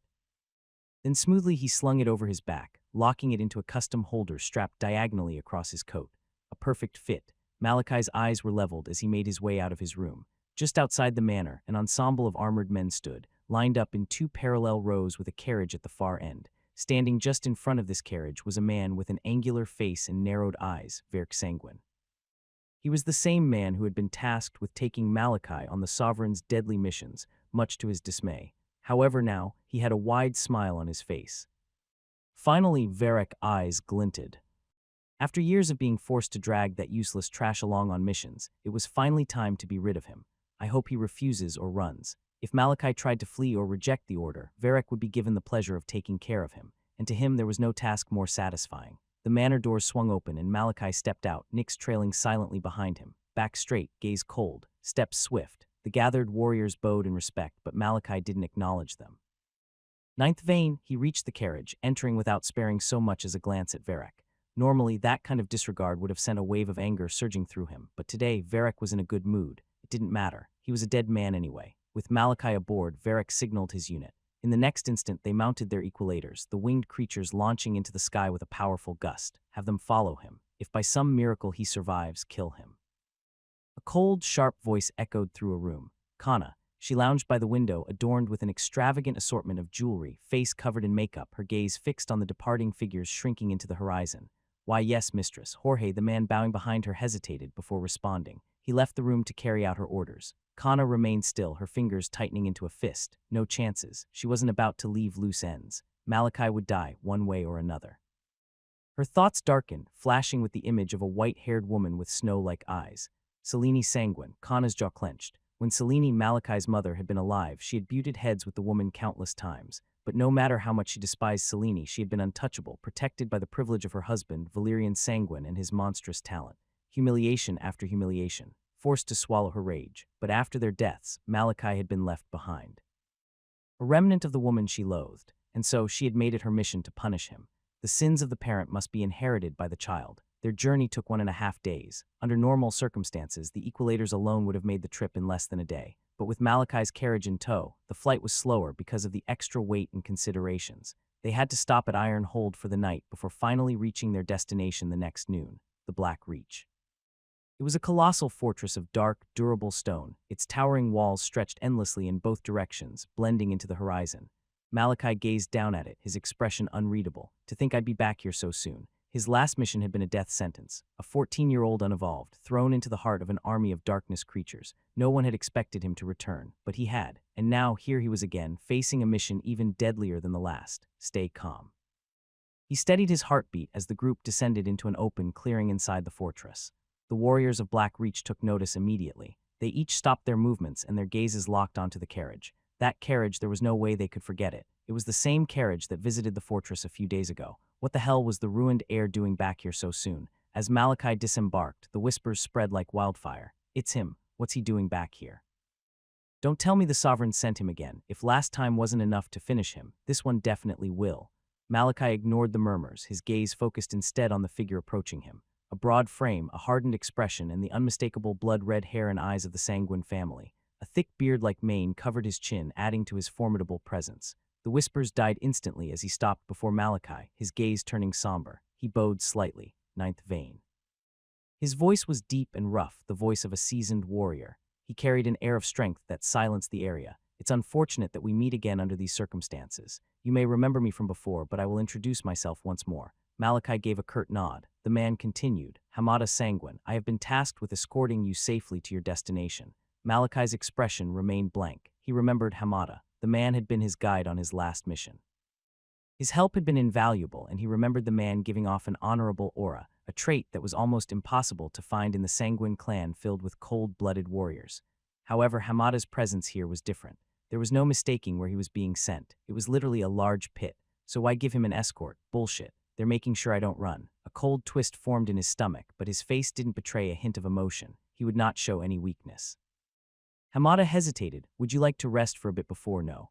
Malachi cut him off, his voice calm. Take me to the pit. Now, a stunned silence. One so heavy a pin drop would have sounded like a bomb. Had they heard correctly? The pit. The fucking pit. The cursed abyss where armies of darkness swarmed endlessly, a battleground where even they would be shredded into pieces. Warriors stiffened. Eyes widened. Whispers turned into hushed gasps. Malachi was dead. It was only a matter of time. Hamada frowned. He had hoped to give Malachi some time before the inevitable, a moment to rest before walking into death itself. But as his gaze met the boy's, his own trembled. So clear. Malachi's eyes weren't clouded with fear. There was no hesitation, no second guessing. It was the gaze of someone ready to face whatever the world threw at him. Hamada's fists clenched, his knuckles turning white. His warrior's heart pounded in his chest. This child, he's the real deal, if only. If only. A shame, a damn shame. Hamada bowed once more. Hamada bowed once more. As he spoke, Malachi suddenly spoke up. Just me and Nix. Varric's expression shifted instantly. A frown formed on his face as he took a step forward. I'm afraid that just as he was about to object, an intense chill ran down his spine. His words were caught in his throat, and he instantly turned, eyes narrowing as he saw that Hamada was looking at him. His expression darkened. Is he threatening me? A scowl twisted Varric's lips. Aura surged, flooding the entire area with crushing pressure. He was a captain of the Sovereign's faction, the strongest faction in the entire Sanguin clan. Hamada might be a blood champion, but so was he. To think that a mere exile from Black Reach, a place barely considered part of the Sanguin clan, dared to challenge him, unacceptable. However, Varric's eyes suddenly narrowed to pinpricks in the next instant. It was quiet, far too quiet. His gaze swept the area and his blood turned cold. He was right, the courtyard had turned utterly silent and cold. The warriors of Black Reach, who had previously been watching Malachi, had shifted their attention. All of them now had their gazes locked onto him. It was subtle at first, slow, but then it came, killing intent. A quiet, suffocating force that settled into the bones. One by one, the warriors of Black Reach reached for their weapons. Their fingers brushed against hilts, their knuckles tensed. They did not care that he was Sanguin. They did not care that he was a captain of the Sovereign's faction. All they knew was he was not a direct descendant. He was an outsider, and an outsider had just threatened one of their own. A single word from Hamada, just one, and they would cut him down without hesitation. Varric's jaw tightened. His fingers twitched, itching to summon his blade. What is the meaning of? Before he could finish, Hamada cut him off once more. I have been directed by the Blood Sovereign himself to escort the ninth vein to the pit. The temperature dropped further. A slow, unbearable silence followed. Hamada's voice had not risen. He had not bared his aura. But the moment those words left his lips, the tension deepened. It is the ninth vein's choice who he wants to accompany him. Hamada's gaze bore into Varric. Are you going to disobey the Sovereign's orders? The air turned razor sharp. The warriors of Black Reach gripped their weapons tighter. Their hostility was no longer hidden. The next move was up to Varric. Captain, we're outnumbered. A whisper drifted into his ear, coming from one of his subordinates. Varric's expression darkened, anger surging through his entire body. That bastard. Hamada had backed him into a corner. If he resisted, it would be seen as defying the Sovereign's will. If a fight broke out, he would be the one held responsible. Fuck, his teeth ground together. He had wanted Malachi dead, but more than that, he had wanted to see it. The moment Malachi broke, he had always been so composed, so calm, but in the pit, in the face of absolute death, Varric had been certain that Malachi would crack just as he was about to enter the pit. He had wanted to see the fear, the panic, but now he wouldn't even get that. Varric clicked his tongue. His teeth clenched so hard his jaw ached. Then with a sharp turn, he spun on his heel. This way, ninth vein. Hamada gestured toward a particular direction. Malachi hadn't even looked at Varric, not once. As the tension dissolved, Malachi and Nyx silently followed Hamada toward the massive gates in the distance. The walk was quiet. The warriors of Black Reach watched Malachi with varying expressions, some with pity, others with curiosity. Varric hadn't been wrong in his assessment. Black Reach was in the south, far from the Sanguin clan's stronghold in the west of the dome. To those in the west, the warriors of Black Reach weren't even considered part of the clan. They had no influence, no say in the grand decisions of the Sanguin clan. To many, being stationed here was the same as exile, which was why many of them could sympathize with Malachi. Regardless, none intervened in the matter. He was just an unlucky child, maybe in his next life. Their walk brought them to the massive gates of the fortress. The fortress itself was built a few kilometers away from the South Dome. It was stationed behind a wall that directly faced the dome, with the wall stretching endlessly in both directions. Hamada reached the gate but gestured to the side, leading them toward a smaller structure nearby, a shed, or rather a breeding ground. The shed was lined with gravithorns, sturdy, muscular mutated beasts that were bred for travel. As they entered, the warrior in charge of the area turned, his sharp eyes locking onto them before his expression shifted into a formal bow. Ninth vein. Blood champion Hamada. Hamada gave a brief nod. We'll need 3 for our journey. The warrior nodded and disappeared into the shed. A few moments later, he returned, leading 3 massive gravithorns. Hamada turned to Malachi. Ninth vein, as you saw earlier, the fortress is quite a distance from the pit. We'll be using these to traverse the land quickly. Malachi nodded. The warrior handed them the reins, and each chose a mount. Malachi approached his gravithorn calmly.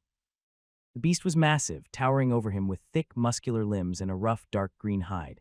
A large, pointed black horn jutted from its forehead, and its short tail swayed subtly. At Malachi's cold touch, the mutated beast stirred, its muscles tensing as though sensing something unnatural in him.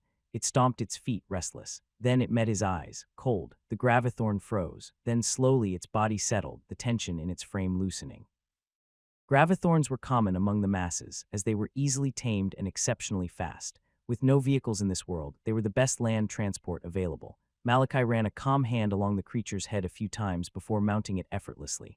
As he did, his gaze subtly shifted toward his maid, Nyx, who had already mounted her gravithorn. Their eyes met, and for the first time she didn't look away.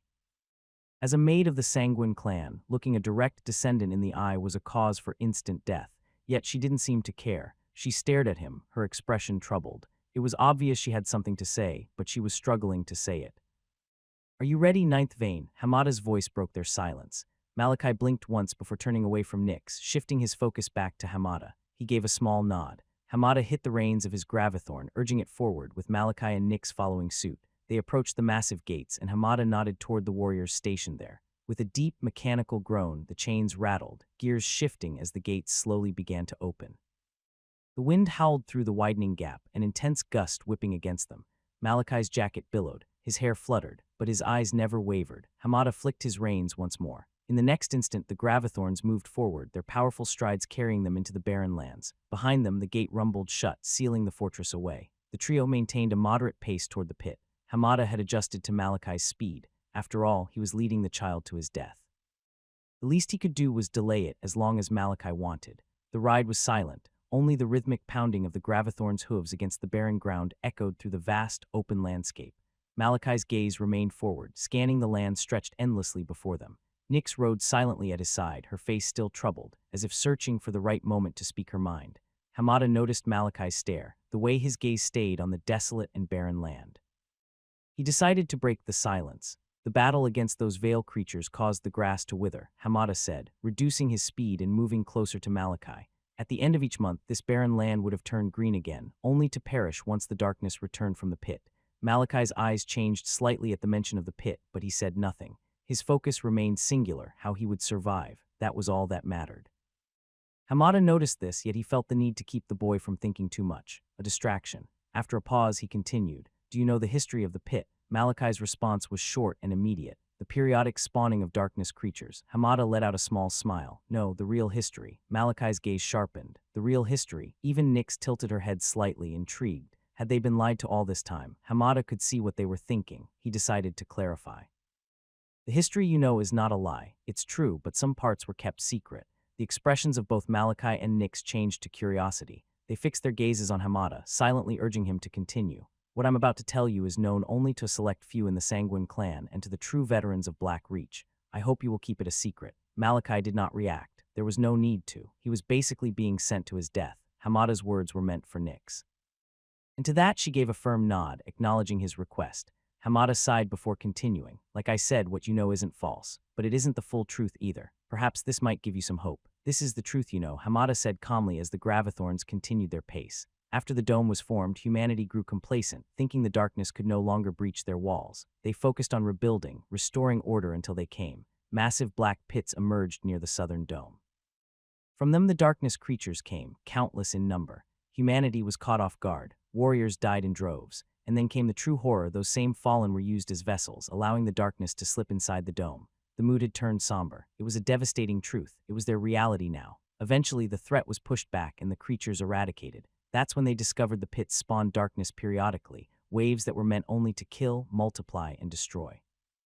Hamada glanced at him. That's the history of Black Reach that everyone inside the dome knows, right? Malachi nodded. He paused, but that's only the surface. The real truth was kept hidden. Hamada exhaled. Because after repelling the first wave of darkness creatures, humanity's strongest entered the pits. They went inside the pit. Malachi and Nyx's expressions changed. They entered, Malachi asked. Hamada nodded. The pits were inside the dome.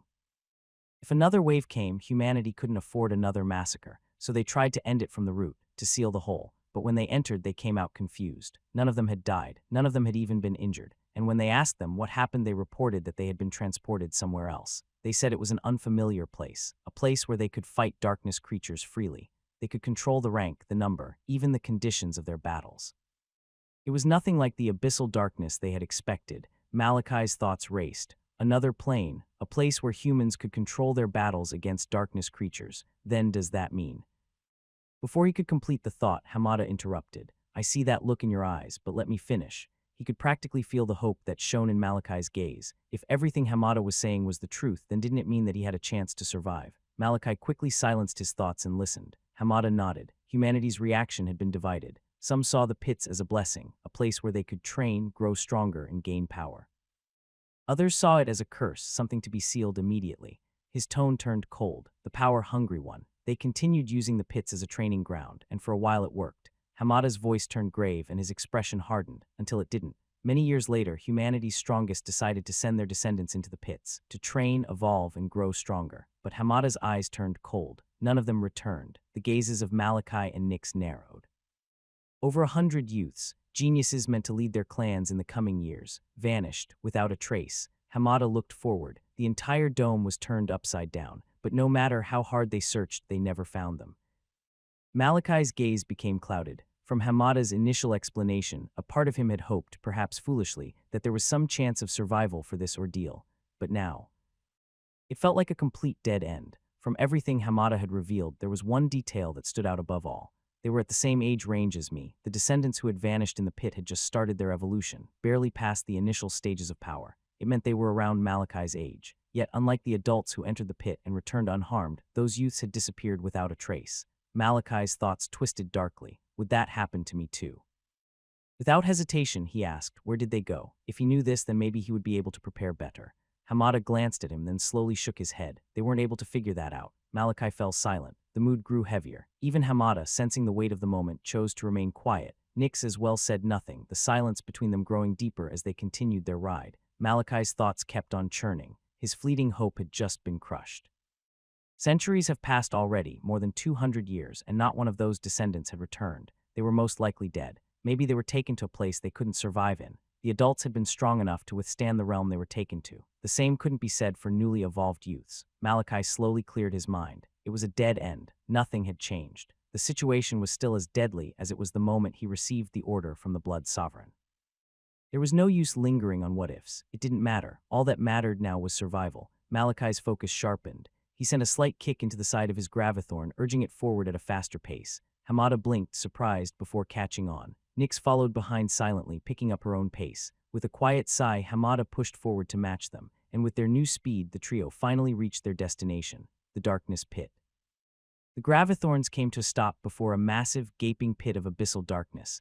No fences, no barriers. Every attempt to contain or fortify this place had ended in failure. The structures had crumbled due to the emerging darkness or were swallowed whole by the pit's unseen force. Malachi's eyes fixed on it, observing. It emanated an aura that felt wrong, as though it didn't belong in this world. Cold, unnatural, evil.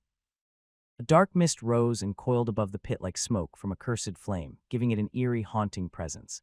Hamada and Nyx turned toward Malachi. He didn't turn to meet their gaze, but he knew they were looking at him. Instead, he inhaled slowly, then dismounted from his gravithorn and started walking toward the pit.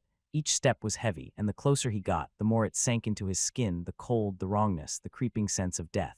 His body shivered involuntarily. It felt like death itself was breathing from the abyss.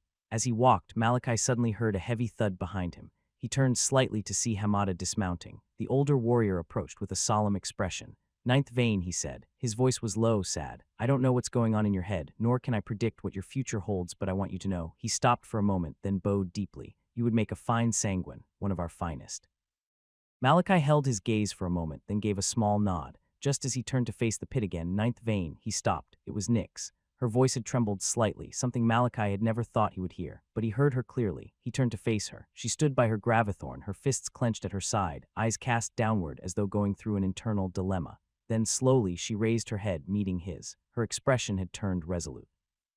Without another word, she tossed something through the air. Malachi caught it reflexively. A coin. He looked at her again, puzzled. Then her voice came once more, stronger than before. "Never give up." Malachi's eyes widened slightly. He stared at her for a few long seconds, and for the first time in a very long while.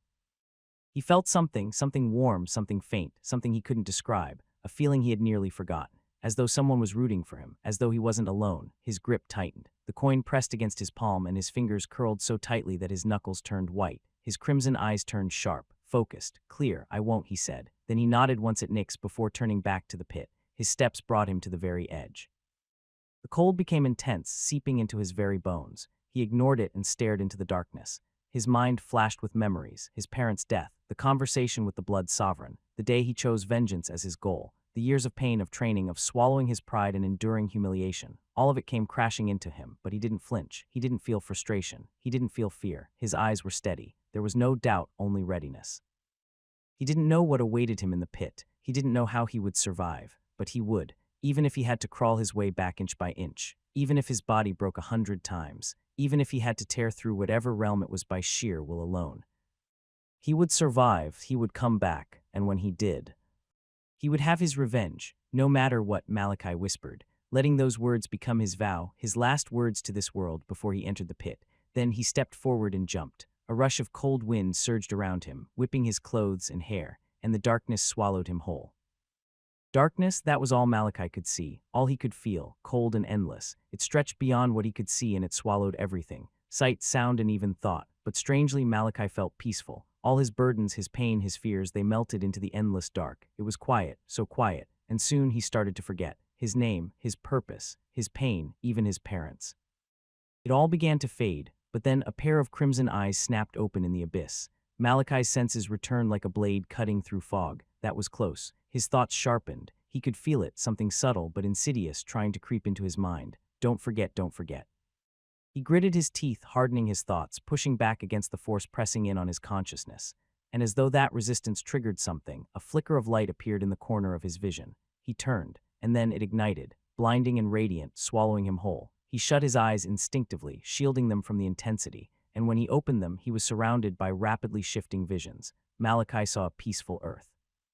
People laughing, walking, skyscrapers that rose to the sky, airplanes soaring above. It was life, vibrant and peaceful. Then chaos. The sky darkened, screams erupted. Darkness creatures descended, turning cities into wastelands. People died in waves. Civilization crumbled. And amidst the chaos, a silhouette of a lone man stood. He fought the darkness, even as others fled. His strength was incredible, pushing back the tide. And when he killed the darkness, a brilliant energy burst into the air. Something started to change as humanity began to evolve. They started fighting back. They started losing once more. And the man's final act, he sacrificed himself, and from that sacrifice, a glowing dome birthed to life, shielding what remained of humanity from the darkness. The history of the fall, Malachi realized, watching it unfold like a memory. And then the scene shattered. Everything blurred, receded, and spun rapidly. And again there was light, so intense he had to shield his eyes once more. When he opened them, he saw that he was elsewhere. Malachi felt it first, the coarse and grainy texture of the sand beneath him. Then the heat, scorching, searing heat. He shielded his eyes from the blazing sun beating down from above. Where am I? He sat up slowly, his body adjusting to the hot temperature and bright light emanating from the sun. His crimson gaze swept the horizon, a desert. Endless dunes of golden-brown sand, jagged black rocks protruding from the earth, withered bone-like structures scattered in the distance. The air shimmered with heat waves and no vegetation was in sight. A moment later, a voice rumbled, deep and heavy, as if spoken by the world itself. Walk. Malachi's expression changed. What the hell? The voice sounded human, but carried a weight like that of a god. He scanned the area instinctively. I can't find its source. But he didn't need to. Something inside him knew this was an order, not a suggestion. Is this where the other descendants were transported to? Malachi pondered. He felt it was possible, but it didn't matter, not right now. There's no other option. He took a deep breath, exhaled slowly, and checked his body. His equipment was intact, weapons, utility belts, supplies. Everything was still with him. He turned toward the horizon. It didn't say where to walk, just walk. So he chose a direction and he began walking. The sun bore down mercilessly, its rays scorching his skin. His exposed flesh turned red within minutes, blisters forming and his skin cracking. The loose sand gave way under his steps, which made movement harder, forcing him to expend more energy with each step. Still, Malachi pressed forward. Time passed, he didn't know how long, but he knew the desert only grew hotter. As he walked, the sand seemed to grip his legs more tightly. His movements slowed as he tried to adjust, but then came thirst. His throat burned, his lips cracked, parched and dry. He reached for his canteen, but then, as though something spoke to him, he stopped. I can't use it. He had water, he had food. He was unsure of what to expect in the pit, so he had come prepared. But he chose not to use them. It feels like a test. Everything about this place, first the darkness trying to make him forget, now this hellish desert, felt orchestrated. A trial which meant he was currently being tested, and he had learned to trust his instincts. If I take anything now, I might have to start all over again. Malachi didn't want that, so he endured. As he moved, the sun rose higher. The heat grew unbearable, the sand hot enough to cook flesh. His lips bled, his vision blurred, yet he walked, walk, walk, walk. It became a mantra in his head. His limbs screamed in pain. Each step sent jolts through his spine, through his entire body. But he did not stop. Hours turned into something worse, something timeless. Malachi lost track. There was no night in this world. The sun never set. Malachi's mind screamed for relief, begged him to stop. Still he walked. He did not stop, until finally he could no longer lift his leg. His body collapsed, crashing into the hot sand. Shit, sizzling smoke rose from where his body touched the burning surface. His boots had shielded him till now, but his arms, his skin began to burn. Agony, his muscles trembled. Every nerve in his body screamed, but Malachi didn't stop. He clenched his teeth, dragged one hand forward, then the other. He crawled. Each pull scorched his skin further. The sand seared his arms and face. His body writhed in pain, but he kept moving. Move, move, move. It echoed in his head like a war drum, until even that faded. His vision blurred. The edges of his sight darkened as his limbs refused to move, trembling as he urged them to move and move. However, he was already at his limit, and just as darkness began to engulf his eyes, a light suddenly enveloped him, and in the next instant, Malachi disappeared. A beam of light flared above a quiet lake. Then, splash, a boy's body dropped from the sky, crashing into the water below. He remained still for a moment, floating just beneath the surface until his eyes snapped open in a jolt. He gasped, disoriented. Trees, green canopies, a still lake. The last observation made his thoughts freeze, because now all he saw was the water beneath him. His head dipped, plunging into the lake, drinking desperately. He didn't care if it was clean or not. He just drank, greedily and wildly. Only after several gulps did he pull away, panting heavily with ragged breaths. A forest, he determined with a glance. Malachi forced himself upright and quickly checked his body. My weapon and supplies are intact, but my body pain radiated through every fiber of his being. Malachi winced. Dragging himself to the lake's edge, he sat on a flat rock, reaching for a small sack on his belt. From it he pulled out a devil's fruit. Taking one bite, and an intense surge of relief spread through him like a wave of warmth. It's addictive, he thought, his body aching and begging for more. I have to conserve it, but he knew better. With his limited ability to hold Vita, devouring the whole fruit would be wasteful. He waited patiently as the energy settled, then took another small bite. Relief filled his body again. His muscles eased and the pain dulled. As he repeated this process, he scanned the clearing. The lake was nestled at its center, surrounded by open space before the forest resumed ahead. For now, everything was calm, but Malachi wasn't counting on that being the case for long. 4 more fruits left, Malachi noted grimly as he finished eating the one in his hand. Unfortunately, the devil's fruit he could bring with him was limited. He had to ration them carefully. He had no idea what could be waiting ahead. After a few light stretches to loosen his stiff limbs, he began to stand only to freeze.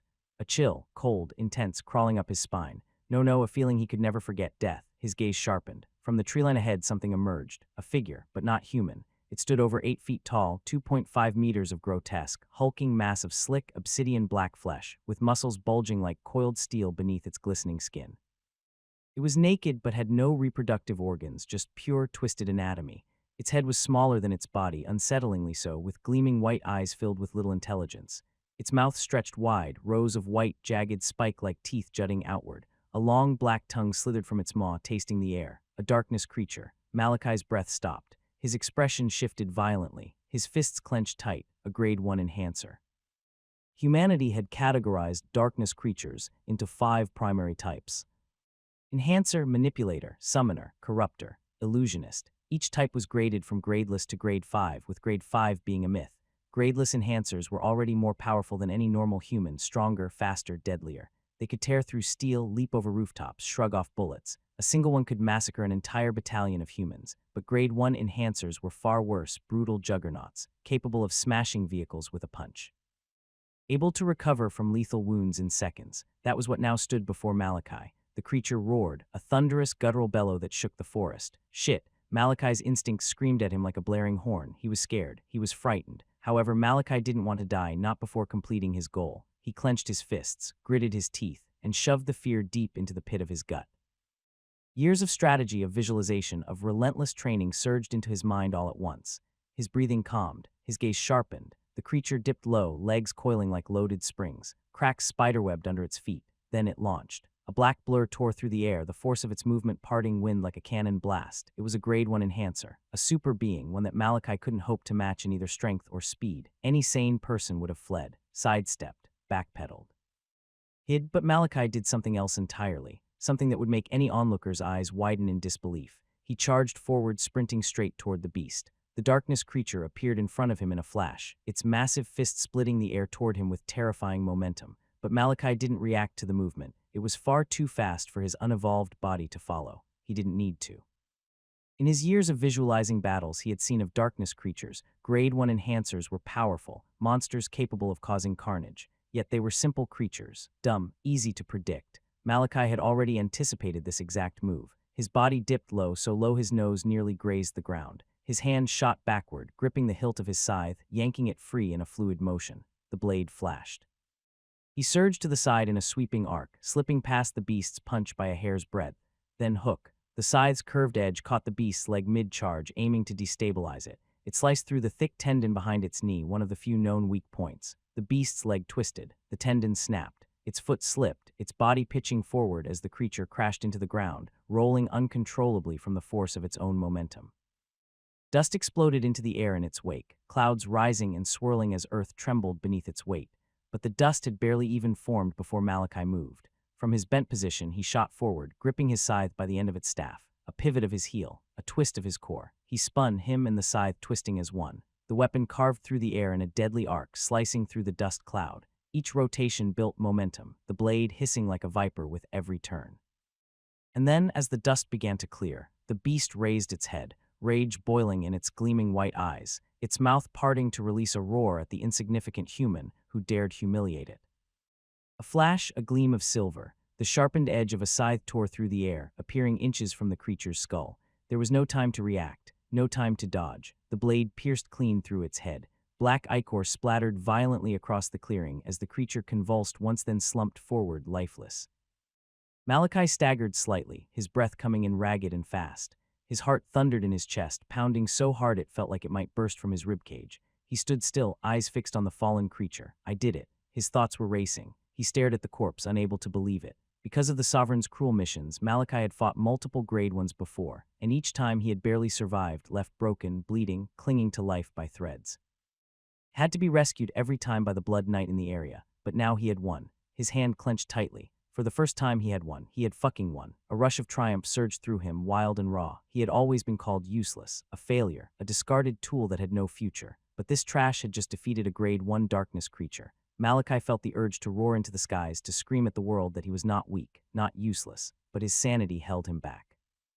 There could be more in this forest. His gaze turned sharp again, caution flooding in. He yanked his scythe's blade free from the creature's skull. The beast didn't dissolve or vanish. It remained lifeless and solid. Once formed, darkness creatures became living beings. But then greenish energy surged from the beast's corpse. A cloud of Vita drifted into the air. A moment later, it flowed into Malachi's body. A surge of energy flared inside him, then vanished just as quickly. Still nothing. This was normal. Anytime a grade 1 or higher darkness creature died, it released Vita into the air. The killer absorbed it and grew stronger, rising in power and rank. But Malachi's body couldn't hold Vita. The core, every grade 1 and above darkness creature had a core, an orb of solidified Vita within it. But Malachi didn't have time to dig it out. He wiped the ichor from his blade and turned away. I have to leave this clearing. It's too exposed. His body still ached, but he forced himself into a sprint, rushing toward the tree line for cover. But he had barely even got anywhere before a low tremor rumbled through the world. Malachi's entire body stopped, his instincts screaming. A voice echoed, calm and omnipresent, from everywhere and nowhere at once. Last participant confirmed. The selection for the next successor will begin now. Malachi's pupils shrank into pinpricks. That voice again, the same one from the desert.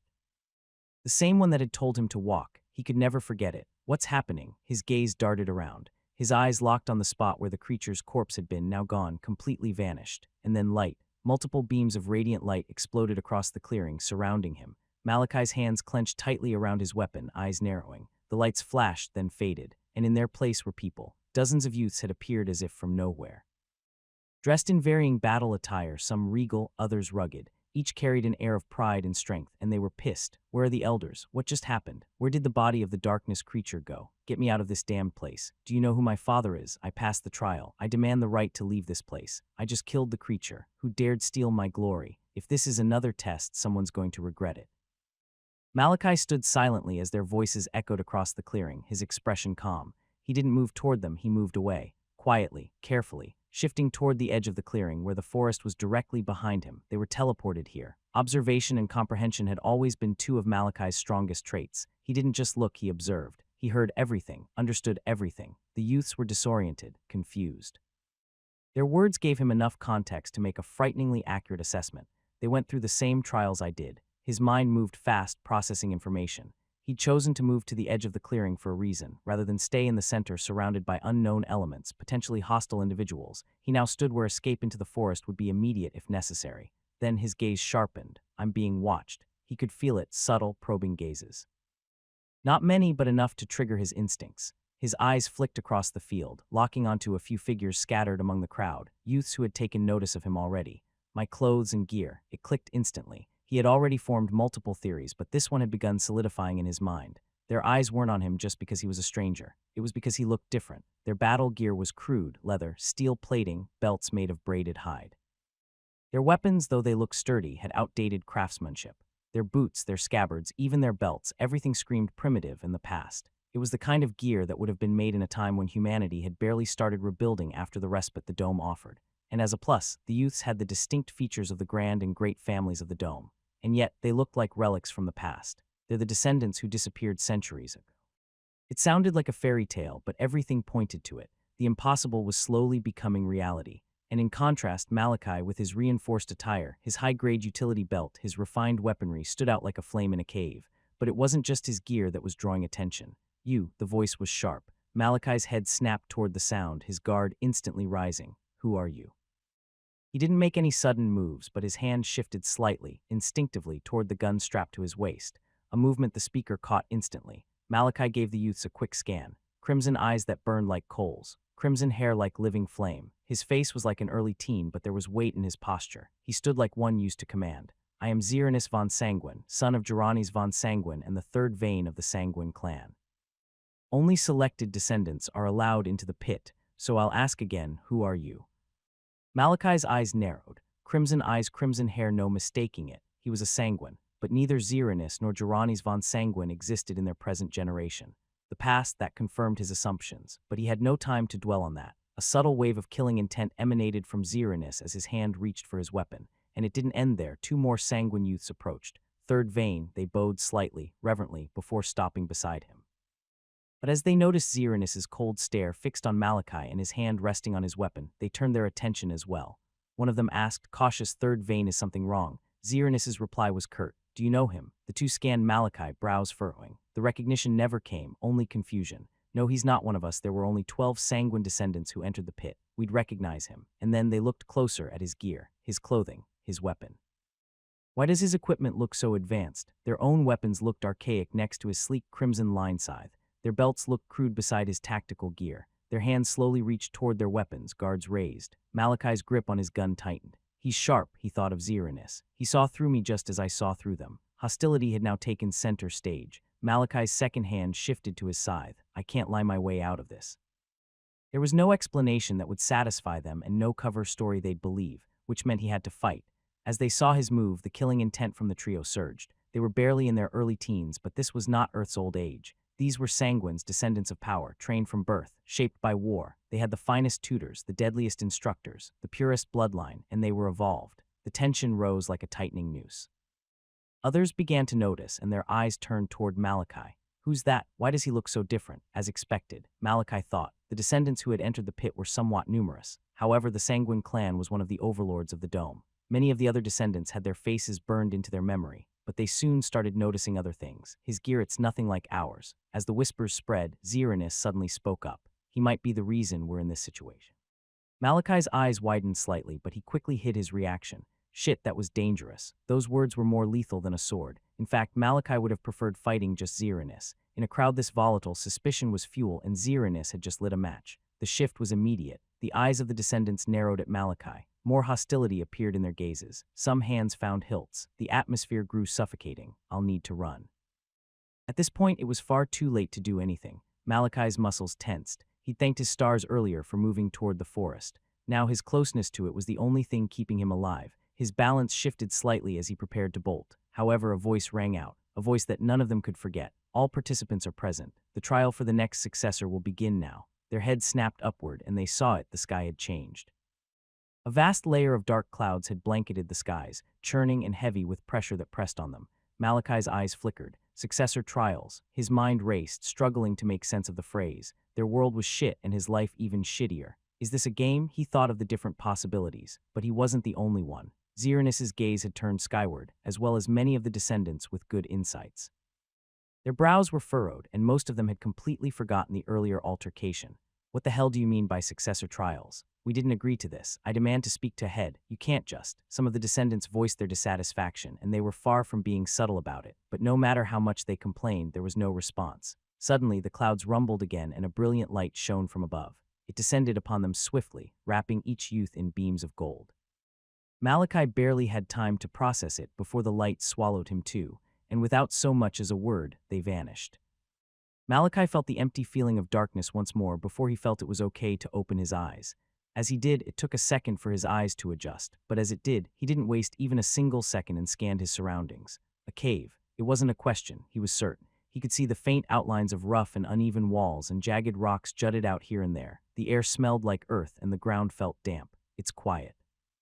Malachi couldn't hear even the slightest of sound, yet this wasn't what made him grip his gun and scythe tighter. It's dark and I'm not alone. Malachi's guard rose to the peak, and he took a few steps backwards, positioning himself close to the uneven cave wall. I'll be able to react better this way. He could feel that he wasn't alone, but he wasn't sure who or what was in the area along with their numbers. It's not a darkness creature. This he was sure of. The intense chill that came with their presence wasn't there. Plus, if he had been trapped in a dark cave with a darkness creature, then he was as good as dead. It must be the other descendants, Malachi concluded. They're also being careful. Malachi couldn't be certain if they had discovered him or not, but he had no plans of revealing himself. Instead, he pondered about everything that had happened, trying to see if he would be able to get any insight as to what they were doing here. The descendants entered the pit more than 2 centuries ago and never returned, and if my assumption is right and they really are the ones, then why haven't they aged? It was a conundrum, a mystery that Malachi was finding hard to understand. This wasn't some fairy tale, it was real life. And in reality, the passage of time was absolute. Either I'm right and they've been kept young through some unknown method, or I'm wrong, and these are entirely different people. But everything points to the former. Everything he had seen until now pointed towards the former assumption, their crude gear, even their reactions as they had been teleported to the clearing. And lastly, Xeranus, the supposed third vein. There was no such direct descendant in the current generation. It means they were transported here 2 centuries ago, frozen in this place, trapped in time until now. And then those words, as he reached this conclusion, his thoughts shifted to the other clues he had gotten, the words of the mysterious voice. Participants are now complete, the successor trials. The moment I passed the final test, the number must have reached whatever threshold this place required to proceed. I was the last key. It all fits. The trials, the tests, they weren't just challenges, they were filters. As the conclusion solidified in his head, Then came the major question that burned in his mind. What was the end goal? He knew this was some kind of successor trial, and he was amongst one of the many participants. However, what now? The entire reason for a trial is to whittle down the numbers of participants. A successor is singular by nature. There can only be one, which means the next phase is conflict. Malachi's eyes turned cold. We have to kill each author. Just as his mind hardened, he felt a subtle movement coming from the side. He turned, his instincts flaring, just as a voice broke the silence. Oh, I've had enough of this already. Another voice immediately snapped back, whispering harshly, will you shut up for once? Don't shush me, Jerome, the first voice barked. If we keep standing around like this, we'll be here all day. Listen, whoever you are, we know you're there, so just come out and identify yourself, okay? There was a long stretch of silence before a reluctant sigh followed. I am Kendall Toron, the voice declared. A direct descendant of one of the great clans of the Dome. Now introduce yourself. Malachi's brows drew together slightly. The Toron clan, the major clans of the Dome, were the Grand and Great clans. The Grand clans were the overlords of the regions in the Dome, while the Great clans oversaw the cities and reported directly to the Grand clans. Unlike the Sanguin's dominion over blood, the Toron clan's trait was rooted in muscular control. Kendall spoke again, this time with a sharper edge. You're by the wall, aren't you? Malachi's gaze narrowed. He can sense me. He was surprised. How can he sense me? Malachi had studied the abilities of both the Grand and Great clans during his free time, especially during long rides to missions. And yet he couldn't recall the Toron lineage possessing any trait or technique that would make this possible. They were warriors and brutes through and through. It must be the second person, Malachi thought. He had heard the hushed whisper clearly, and there were only a few clans with abilities refined enough for that kind of sensory perception. But what should I do about this? His mind shifted, weighing his options carefully. Reveal myself or stay hidden. He was outnumbered, and if he stepped forward now, it would be no different from handing himself over. Of all the people he had seen in the clearing earlier, he was almost certain he was the only unevolved among them. Malachi deadened the thought and remained still, silent as stone. A moment passed, then another, before Kendall's voice rang out again, impatient. Suit yourself. I'll take you as an enemy then. Wait, Kendall, don't. The other voice tried to intervene. No, Kendall cut him off sharply, already moving. Just then a brilliant light flared in the distance ahead, bright and intense. They could see it clearly, yet curiously, it didn't pierce into the cave's shadows. Malachi didn't wait. That brief distraction was all he needed. He bolted, his instincts taking over. A light source perfect. His thoughts raced as fast as his legs. If someone in this group can sense through darkness, then I'm at a complete disadvantage staying hidden in it. His eyes sharpened as the ground suddenly trembled beneath him. They're coming. He could feel the weight of Kendall's footsteps, each one pounding into the earth. I'll get caught like this. It was a race between an evolved and unevolved. His loss was certain. Without hesitation, his hand darted to the small sack strapped to his waist. He pulled out a devil's fruit and sank his teeth into it. A surge of energy exploded through his body. His muscles ignited with power, and his pace instantly quickened as he shot forward in a burst of speed. As he reached the light, it flared even brighter, blinding him for a brief second before everything unraveled before his eyes. He came to an abrupt stop, just as the remnants of Vita faded from his body. A large hall, Malachi's eyes swept across the space, taking in the high ceilings, the wide pillars, the faint carvings etched into the stone. But he didn't wait. He moved instantly, dashing to the side and pressing his back against the wall just beside the entrance. They're coming, and for a moment, they won't be able to see past that light. He remembered the sensation clearly, that overwhelming brightness just before entering, the way it disoriented the senses. It's only after crossing that threshold that they'll realize it's a hall, and that brief moment of confusion was all he needed. His grip tightened around his scythe. His other hand hovered just above his waist, already halfway to drawing the gun strapped to his side. His crimson eyes stared at the entrance with the focus of a predator, quiet, still, waiting. A second passed and then they burst in. Two figures came out from the light in a rush, their steps faltering slightly as their eyes adjusted to the space. Malachi's eyes lit up and his arm moved fast, his gun snapping up and pointing directly at the lead figure's chest. The duo turned, reacting just in time as their gazes locked onto him. Their faces immediately shifted in surprise, but before any words could be exchanged, a voice echoed through the hall, one they all knew too well. Welcome to the successor trials, participants. The hall went still. Malachi, who had been about to pull the trigger, froze. Listen carefully to the rules. This is a labyrinth. You've each been grouped into threes and transported to different entry points scattered throughout the labyrinth. Your ultimate goal is to reach the center of the labyrinth while overcoming every obstacle in your path. I wish you good luck. The voice fell silent, and so did the entire hall. The duo's gaze never once left Malachi's, the tension rising as the seconds passed. Neither of them moved. "Don't move," the second one whispered, and Kendall, who had been half a step away from lunging, stopped, frowning. "Look at that tiny thing in his arms. What could it possibly do?" He scoffed, casually gesturing toward the gun pointed at them. They had no idea what it was. Their society had just started rebuilding, and a lot from the past was unknown to them. However, the other kept his gaze locked on Malachi. "We have no idea what it is," he said flatly. "It's obvious his weapons are more advanced than ours." Kendall muttered, clearly irritated. "Why is everyone in your family so spineless?" The second boy ignored him entirely and stepped forward slightly, his eyes never leaving Malachi. "I am Jerome Saul Lucerna," he said calmly, "a direct descendant of the Lucerna family." His voice was composed. "I'm sure you heard everything that voice said. I suppose we should be relieved you haven't used that weapon yet, which means you can think. So what now?" Malachi gave Jerome a measured once-over, silent. "The Lucerna clan dam. Unlike the Taurons and their brute strength gotten from muscular manipulation, the Lucerna were a different breed entirely. Their power lay in the manipulation of their synaptic system, refining reflexes, enhancing perception, and accelerating cognitive processing. Analytical, logical, pragmatic, efficient.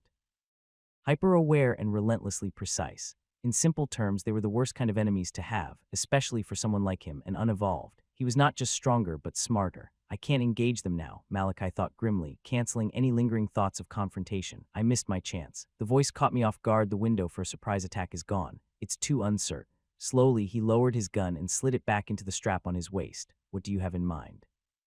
he asked flatly. Jerome gave a faint smile, as though he had expected that exact response. "We've all been grouped into threes," he said calmly, "and it's very likely we'll be pitted against other groups. Teaming up for now would be the smart move." Kendall scoffed immediately. "What are you talking about, Jerome? He's one of those bloodsuckers. They'll stab us in the back the first chance they get." Jerome didn't even spare him a glance. His eyes remained on Malachi. "So what do you say?" Malachi held his gaze for a moment, then gave a subtle nod. "My name is Malachi Sanguin." Jerome's eyes narrowed slightly at that. "No, Vaughn," he thought. It was obvious Malachi belonged to the Sanguin clan. The appearance, the chilling presence made it undeniable. But with how advanced his equipment was, although it was something they had never seen before, it was surprising he wasn't a direct descendant. "That would explain why I don't recognize him. I know all the faces of the direct line." Still, he didn't let any of that show on his face. Instead, he nodded with a smile and gestured toward Kendall, who wore a scowl deep enough to crack stone.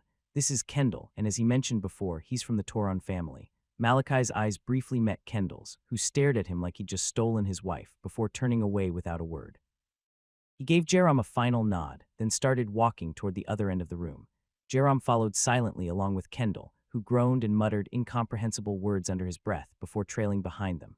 The tension between them was still as strong as ever, and Malachi's guard was up to the extreme. The hall was large, but their steps soon brought them to the end of the hall, where a podium stood facing 3 large doors. Malachi maintained his vigilance as he stepped on the podium. His teammates weren't the only potential danger he had to watch out for. There might be traps. It wasn't just paranoia. In a place like this where they were being tested, he couldn't ignore the possibility of even the stone beneath his feet being a threat. Reaching the center of the podium, Malachi stopped in front of a slanted stand with words written all over it. "Instructions," Malachi identified. Jerome approached from behind, peering over his shoulder. "Looks like these are our instructions for this round," he said, stepping up beside Malachi and scanning the writing. From the back, Kendall groaned. Sounds boring. I hope it's not some puzzle crap." "Shut up, Kendall," Jerome muttered. He narrowed his eyes as he read aloud. "3 paths stand before you, but only one is free of external obstacles. Choose wisely, for the door chosen by majority shall be the one all must walk. The answer lies beneath the veil of thought." Jerome's eyes sharpened as he began reading the riddle written below it. "A sun without light, a river without water, a fire without flame. What color does truth wear?" Kendall groaned from behind. I knew it. I freaking knew it." He flung his arms up. "You have the floor, Jerome." As a member from the Lucerna clan known for their intelligence, it wasn't a surprise that Kendall placed it all in his hands. But neither Jerome nor Malachi responded to him. Their eyes were already scanning the riddle again. Jerome mumbled under his breath, "Sun without light, river without water, fire without flame." Malachi was silent, but his mind was already dissecting the words bit by bit. A sun without light, a dead star. Malachi was what one would call an avid reader. When he wasn't training or was bedridden from an injury gotten from any of the dangerous missions, he was reading. It first started from books about the art of battle, but later expanded to different topics when he discovered the need. It was a skill that was coming in handy now. A river without water, a dry riverbed, a path maybe, a fire without flame, heat, smoke, or the idea of destruction without form. The doors in front of them were in the colors of red, blue, and green. And as he thought, the logical part of his mind leaned toward blue, the absence of flame, the emptiness of water, the coldness of a dead sun. A void, a calm color. Blue seemed safe, but then a hint of doubt settled in. The answer lies beneath the veil of thought. The last words of the riddle sounded in his head. Malachi remembered a theory he'd read once, symbolic logic, where the answer wasn't meant to be literal but philosophical. The idea of a sun without light, river without water, fire without flame all pointed to the concept of illusion, a shell, an echo, a lie. They all suggested natural things that only seemed to be what they were, a deceptive form of nature, something that seems but is not. And in reality, riddles that dealt with illusions were associated with green, the color of deception and uncertainty. It was a knowledge that Jerome or Kendall would likely not know, as during their time, books were still a lost luxury. Their society was still recovering, and written knowledge hadn't yet been fully restored or reintroduced. But Malachi didn't have such setbacks. He had read too many books to ignore the possibility. He stepped back from the stone and glanced toward the green door. Logic says blue, but my instinct says green. He turned to the others. My choice is green. Jerome hesitated, glancing at him. You sure? Malachi nodded firmly. Jerome hesitated, staring at him for a moment, then looked back at the riddle. The silence stretched as his gaze stayed on the words, his lips tightening slightly. Eventually he spoke. No matter how I think about it, blue makes the most sense. A sun without light, a river without water, a fire without flame, they all describe the absence of their essence, the absence of what defines them. That absence is void, and void is cold, empty. Blue, Malachi's eyes narrowed. He didn't like where this was going. Blue is the obvious choice. That's exactly why it's wrong. Jerome turned his head slightly, curious. Go on. The riddle says free of obstacles, not safe or true, and it says the answer lies beneath the veil of thought, not surface logic. Things that appear real but aren't illusions were always tied to green, something that seems harmless but conceals its true nature. Blue is absence. Green is illusion. There's a difference. Jerome hummed thoughtfully. That's an interesting interpretation, but it's a stretch and too risky. He looked back at the doors. I'm choosing blue. I stand by green. Of course you do, Kendall said from the back, arms crossed. Jerome's literally the smartest person I know, and you bloodsuckers don't have a shred of intelligence in those skulls of yours. He tossed his head dismissively. I'm choosing blue. As soon as the words left his mouth, the blue door creaked before it began to open. The trio peered into its depths, only to find pitch-black nothingness. Whatever was beyond the threshold was shrouded in darkness. Jerome and Kendall dropped down from the podium and began approaching the door. I hope we get to fight, Kendall said, cracking his knuckles with a grin. Jerome didn't respond. Instead, he turned, eyes narrowing slightly as he noticed Malachi still standing at the podium unmoved. You're not coming, he asked. No, Malachi replied flatly. Jerome's brows furrowed. What do you mean? That's the wrong door, Malachi said without hesitation. Jerome blinked. You think that, he muttered, but it doesn't matter. The majority vote counts. We move as a team. Besides, you can't open another door. That's my problem to figure out, not yours. Jerome frowned. Why was this Sanguin being difficult? He stepped forward slightly, but before he could speak again, Kendall waved him off with a scoff. Bah, leave him, Jerome. He'll probably be useless anyway. We'd be better off on our own. Jerome glanced back at Malachi once more. Is he planning something? The thought unsettled him. Malachi had always been too quiet, and those eyes, he was the kind of person that didn't need to shout to be dangerous. I'll stay alert, he told himself. Without another word, he turned and stepped into the darkness alongside Kendall, leaving Malachi alone on the podium, staring at the unopened green door. As they left, Malachi approached the green door with a frown on his face. I'm so sure. He was pissed. The fact that he had to deal with stupidity was annoying. If he had been alone, it would have all been straightforward and easy. I choose green, he spoke out loud, hoping for some kind of reaction. But nothing came, only silence. It was worth a try. Malachi shook his head, approached the podium before sitting down cross-legged, waiting. An hour should be enough. Malachi was sure the blue door was the wrong one, and since Jerome and Kendall had decided to go for it despite his reservations, he would let them face whatever problem it had. After 1 hour, I'll follow them, he resolved. An hour passed in the blink of an eye. As soon as it did, Malachi stood up and jumped down from the podium. That should be enough time. He expected that by now the dude would have faced whatever the path had to offer, but this wasn't some foolproof plan. There were different ways it could also backfire on him. I could be forced to face every challenge they faced. The trial was meant to test all of them. It was unlikely that it would leave such an obvious loophole to be exploited. Regardless, his hand tightly held his scythe, his dominant hand low near the base and the other guiding the shaft just beneath the blade's curve. The blade was angled slightly behind, ready to arc forward at any moment. This was the most optimal way to hold a scythe, one that would guarantee a fast combat response. Be alert, Malachi told himself. He had spent the past 1 hour going through different battle scenarios, preparing for the inevitable time where he would face his teammates. Malachi had gotten the subtle hint the instructions had contained, free of external obstacles. It was too obvious to not have noticed. If they had chosen the right door, the path would be free of any outside forces, but other teammates were still considered threats. Malachi cleared his mind and walked through the open door after staring at it for a while. A cloud of darkness enveloped his vision, making him unable to see for a brief moment before a new scene revealed itself. Another cave, Malachi noted, his eyes narrowing. But this one was different. Though it had the familiar features of a cave, the walls and ceiling glowed faintly with a low green light, casting an eerie luminance over the surroundings.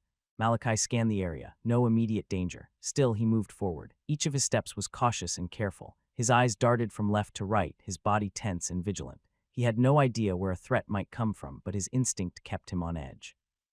Minutes passed and he saw nothing. Was this the right path? Just when the thought started creeping in, his doubt quickly vanished as his sharpened gaze caught sight of something on the ground, lifeless bodies, darkness creatures. His grip tightened around his scythe, his guard rising instantly, but they're just gradeless enhancers. Even a single gradeless was capable of wreaking havoc among ordinary humans, but to an evolved human, the threat they posed was significantly diminished. Still, Malachi didn't underestimate them. He had fought and killed multiple gradeless during the battle at Black Reach, but it was an outcome that he had been able to achieve because of the years of training and experience. It hadn't been easy then, and it wouldn't be now, especially with what he was seeing. That's a lot. The further he walked, the more corpses he saw, strewn across the ground in grotesque piles. Soon, the earth beneath his feet vanished entirely, replaced by layers of mangled flesh and brutalized forms. He was walking on corpses now. They're dangerous. If he had faced this swarm alone, he would have been overwhelmed. The fact that the duo had handled all of this on their own sent a wave of unease through him. Their threat level just skyrocketed. I need to start making plans. Malachi's steps eventually brought him to a wide, open space in the cave, far more crowded with corpses than anything he'd seen so far. And in the center, a conversation was being held. I told you to be more careful, Jerome said, sitting on a slab of rock while bandaging Kendall's arm, a deep gash running across it. He felt frustrated, as though he had repeated himself too many times. You might be stronger than them, but you still need to fight smarter. You worry too much, Kendall replied, waving him off. It's just a scratch. Jerome pressed down hard on the wound without warning. Arg, stop, stop, Kendall squirmed, trying to jerk his arm away. Jerome finally let go, raising a brow. Yeah, just a scratch. Kendall glared at him with his eyes narrowed like daggers. He huffed, then cleared his throat and muttered, You've always been such a pussy, Jerome. Jerome scoffed. Where's the respect? I'm a direct descendant of a grand family, you know. Come on, bro, Kendall said, chuckling. We're way past that. But his words trailed off mid-sentence as he noticed Jerome had suddenly turned his head toward a direction, his expression shifting. Kendall followed his gaze and saw a lone figure emerging from the shadows of the cave, approaching them with silent steps. Malachi. Kendall's expression twisted. Hell no, he muttered, rising to his feet. You're not just gonna stroll in here after we did all the work and reap the gains. He walked toward Malachi, his footsteps heavy, but a firm grip seized his arm from behind. I just told you to start being smarter and you want to go be stupid again. Jerome's voice was sharp. Kendall gritted his teeth. But don't, Jerome cut him off. His eyes were still on Malachi, who was now halfway to pulling his gun. Cold eyes locked onto them, calm, observing. Jerome suddenly raised an arm slightly, his palm open to show peace. He regarded Malachi for a moment. I see you decided to join us. Couldn't find another way. No, Jerome gave a small smile. Looks like you were right. This was the wrong path. Malachi didn't respond. Jerome sighed and gently pulled Kendall back before stepping closer to Malachi. I was wrong, and there's nothing we can do to change that. Would you mind joining us? All three of us moving together will make things easier. You've got to be kidding me, Kendall muttered from behind, still fuming, but Jerome ignored him and extended his hand. Malachi stared at it for a few seconds before giving a curt nod and accepting the handshake. Jerome nodded back and began to explain. So far, all the darkness creatures we've encountered have been gradeless, but their numbers are overwhelming, as you've seen. I assume the path forward is beyond that cluster, though I'm not sure how long it stretches. We're trying to get some rest before pushing forward. Malachi gave a slow nod, silently processing all the information. Jerome soon returned to his seated spot along with Kendall, who had his arms crossed, still scowling at Malachi like he'd stolen something precious. Meanwhile, Malachi busied himself with the corpses of the darkness creatures, kneeling beside one and inspecting its form. Hopefully, I can gain some insights into how they fight. Understanding the way potential enemies fought would make the difference between life and death. After a few minutes of careful observation, he began noticing a pattern, two distinct types of killing blows among the corpses. The first was crude. Some of the creatures had been split in two and their bodies were torn apart by heavy, unrefined slashes. The cuts were jagged, brutal, and lacked precision. The second type was cleaner. Their heads had been severed with accuracy, single, clean strokes. The first should belong to the Tauron and the second, the Lucerna, Malachi thought, his eyes turning to their weapons. Both of them carried swords, but there were differences. Kendall's weapon was larger and crueler in shape, thicker than a longsword, not quite a broadsword, but close. Jeram's sword, by contrast, was thinner, shorter, and far more refined. The first is a brute who fights with raw power. The second is about precision and technique. As he analyzed their styles, his eyes glinted. He had suddenly seen an opportunity, one he'd been patiently waiting for. Without a word, Malachi reached for his utility belt and pulled out a long, black bottle. He uncorked it and began drinking slowly. The movement caught their attention. Both Jeram and Kendall turned to glance at him as he took a gulp. Their eyes stayed, more focused than before. As expected, Malachi thought. Unlike him, who had prepared meticulously, packing supplies for the worst-case scenario before coming to the pit, the descendants had entered the pit with their adults, likely expecting a quick and easy outing. They hadn't packed supplies properly. Just one look was enough. He could practically feel their thirst. Malachi lowered the bottle, then turned toward them and casually extended it. "You want some?" "Yes." Kendall blurted, but before he could finish, Jeram pinched him sharply in the back, making him flinch. Jeram's gaze was steady and suspicious. "You'd just give us your supply just like that?" It was a valid question. In a place like this, giving away precious resources wasn't just generous, it was suspicious. Malachi shrugged. "You both look tired and thirsty. It'll be a problem if you can't fight effectively. I can't handle the creatures alone." Jeram kept his eyes locked on him. The logic was sound and the gesture reasonable, but something about it still made him uneasy. Before he could respond, Kendall suddenly stood up. "He's right, Jeram. We need this." He stepped forward eagerly. "Besides, there's nothing to worry about. He drank from it first, didn't he? And if anything, he owes us after all the work we've already done." "Kendall, wait," Jeram started, but it was too late. Kendall had already taken the bottle from Malachi's hand and began drinking deeply. After a few large gulps, Kendall finally stopped drinking and let out a long sigh of relief. "Ah, that hit the spot," he said, wiping his mouth with the back of his hand. He burped loudly, completely unbothered, and grinned. "You see," he said, turning to Jeram, "I'm all good." He didn't try to hide anything. Jeram stared at him, baffled, still processing how casually Kendall had just thrown caution to the wind. Kendall held the bottle out to him. "Here, you should drink some too." Jeram hesitated, then gave a small smile. "I'll take it later." "What do you mean later?" Kendall frowned. He's gonna take his bottle back, but before he could finish, Malachi spoke up. "Keep it." He turned and walked away without looking back. Kendall blinked, then pumped a fist. "Score, now you're making yourself useful." But Malachi didn't respond. He ignored the jab completely, already refocusing on the corpses scattered across the cave floor, scanning them in silence. Jeram watched him quietly, with his eyes narrowing slightly. Something about Malachi still didn't sit right with him. Scratch that. A lot of things, Jeram thought to himself. Still, he let it be for now. Fine, Jeram thought. We'll team up for now, but when the chance comes, we get rid of him. His eyes glinted coldly in the dim green light of the cave, already thinking of his next moves. Time passed. Nearly an hour slipped by in silence before Kendall stretched and stood up, brushing dust from his pants. "All right, let's keep moving. I'm getting bored." Jeram rose soon after. "Yeah, we shouldn't waste any more time." Malachi gave a slight nod. He had no objections. With weapons drawn and tension hanging in the air, the trio stood at the cave's next entrance. Kendall took the lead with confidence. Jeram and Malachi remained at the rear, flanking him. The first few minutes passed in silence, but the atmosphere was tense. There was no sign of movement. Still, none of them let their guards down. That changed quickly. A sound suddenly echoed through the tunnel, then the darkness swarmed. Multitudes of creatures barreled forward, flooding the tunnel with terrifying speed. All gradeless, Malachi noted calmly as his eyes swept over the incoming horde. Some slithered across the floor like serpents. Others had numerous legs, skittering unnaturally fast. A few crawled along the walls with gaping mouths and thin limbs, while others had bloated torsos and long claws dragging against the stone. Finally, Kendall shouted, ripping his sword off his back with a grin. "Be careful," Jeram warned. "Stick to the plan." I know," Kendall said with a roll of his eyes. As the first wave of creatures reached them, Kendall's body tensed. "Muscle form, first gate," he muttered. His figure bulked up instantly, veins bulging beneath his skin. His weight increased, and in the blink of an eye, he met the swarm with a brutal swing. The front line of creatures was cleaved apart, bodies split, limbs flying. Black ichor splattered the cave walls.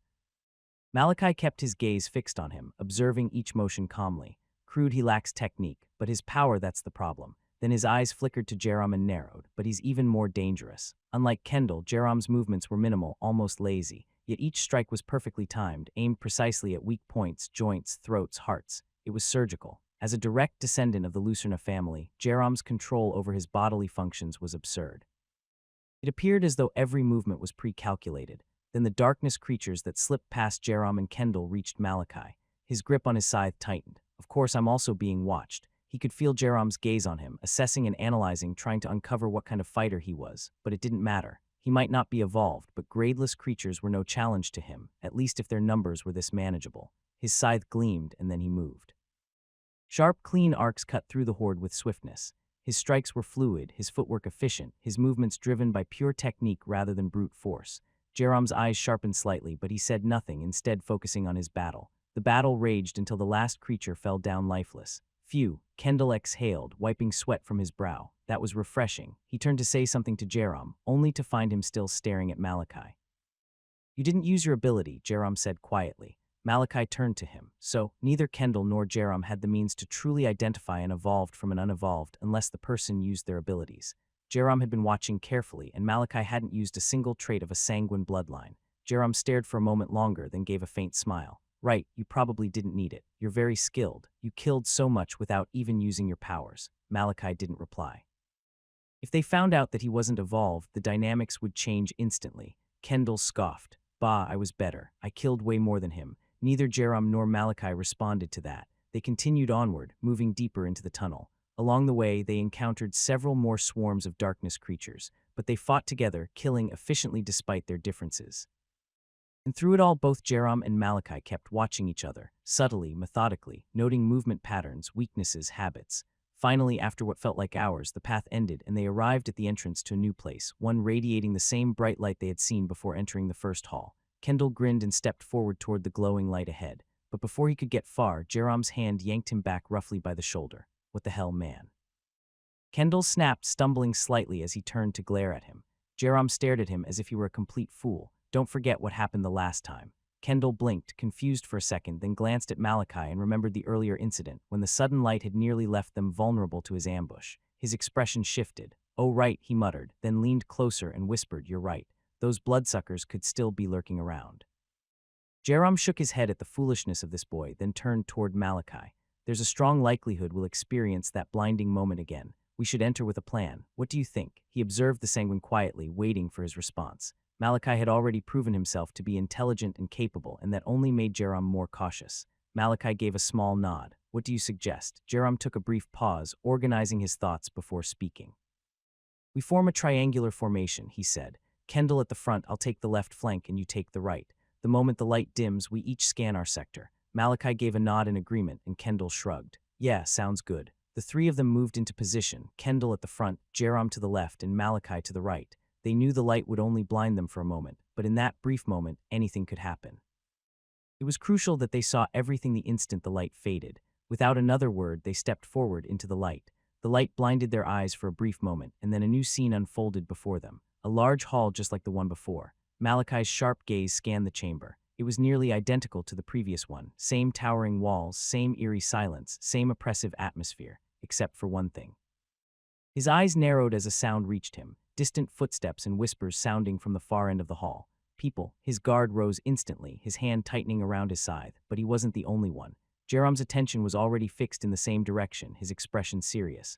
From the far end of the hall, three figures had emerged from the darkness. Three other youths. Their posture, their looks, other descendants, both Malachi and Jerom thought at the same time. The trio had just entered and were steadily approaching the center of the hall. Then Malachi's and Jerom's eyes locked onto something else. At the center of the hall stood a slanted platform, like the same one they had seen in the hall before. A pedestal. The instructions must be there. Without exchanging a single word, both Malachi and Jerom turned to glance at each other. Their expressions made it clear they had come to the same conclusion. Kendall suddenly broke the silence. Oh, there are other people here, he said, grinning, already moving forward. He raised his hand, about to wave and call out, but two blurs surged past him. Startled, Kendall turned with wide eyes to see Malachi and Jerom already dashing toward the center of the hall. Hey, where are you guys running to? His shout echoed, snapping the other group out of their brief reverie. As the three new descendants saw the duo running, they instantly bolted toward the pedestal as well. Malachi reached into his belt, pulling out the other half of the devil fruit from earlier. He made sure he wasn't being watched before he bit into it without hesitation, and in the next instant his figure exploded forward with a burst of speed, keeping pace with Jerom. My assumption was right, the instructions. Their eyes immediately scanned the text engraved into the platform. It was another riddle. When equals stand, the gate shall close, not by might nor clever prose. One must fall for the path to show, only death may let the other go.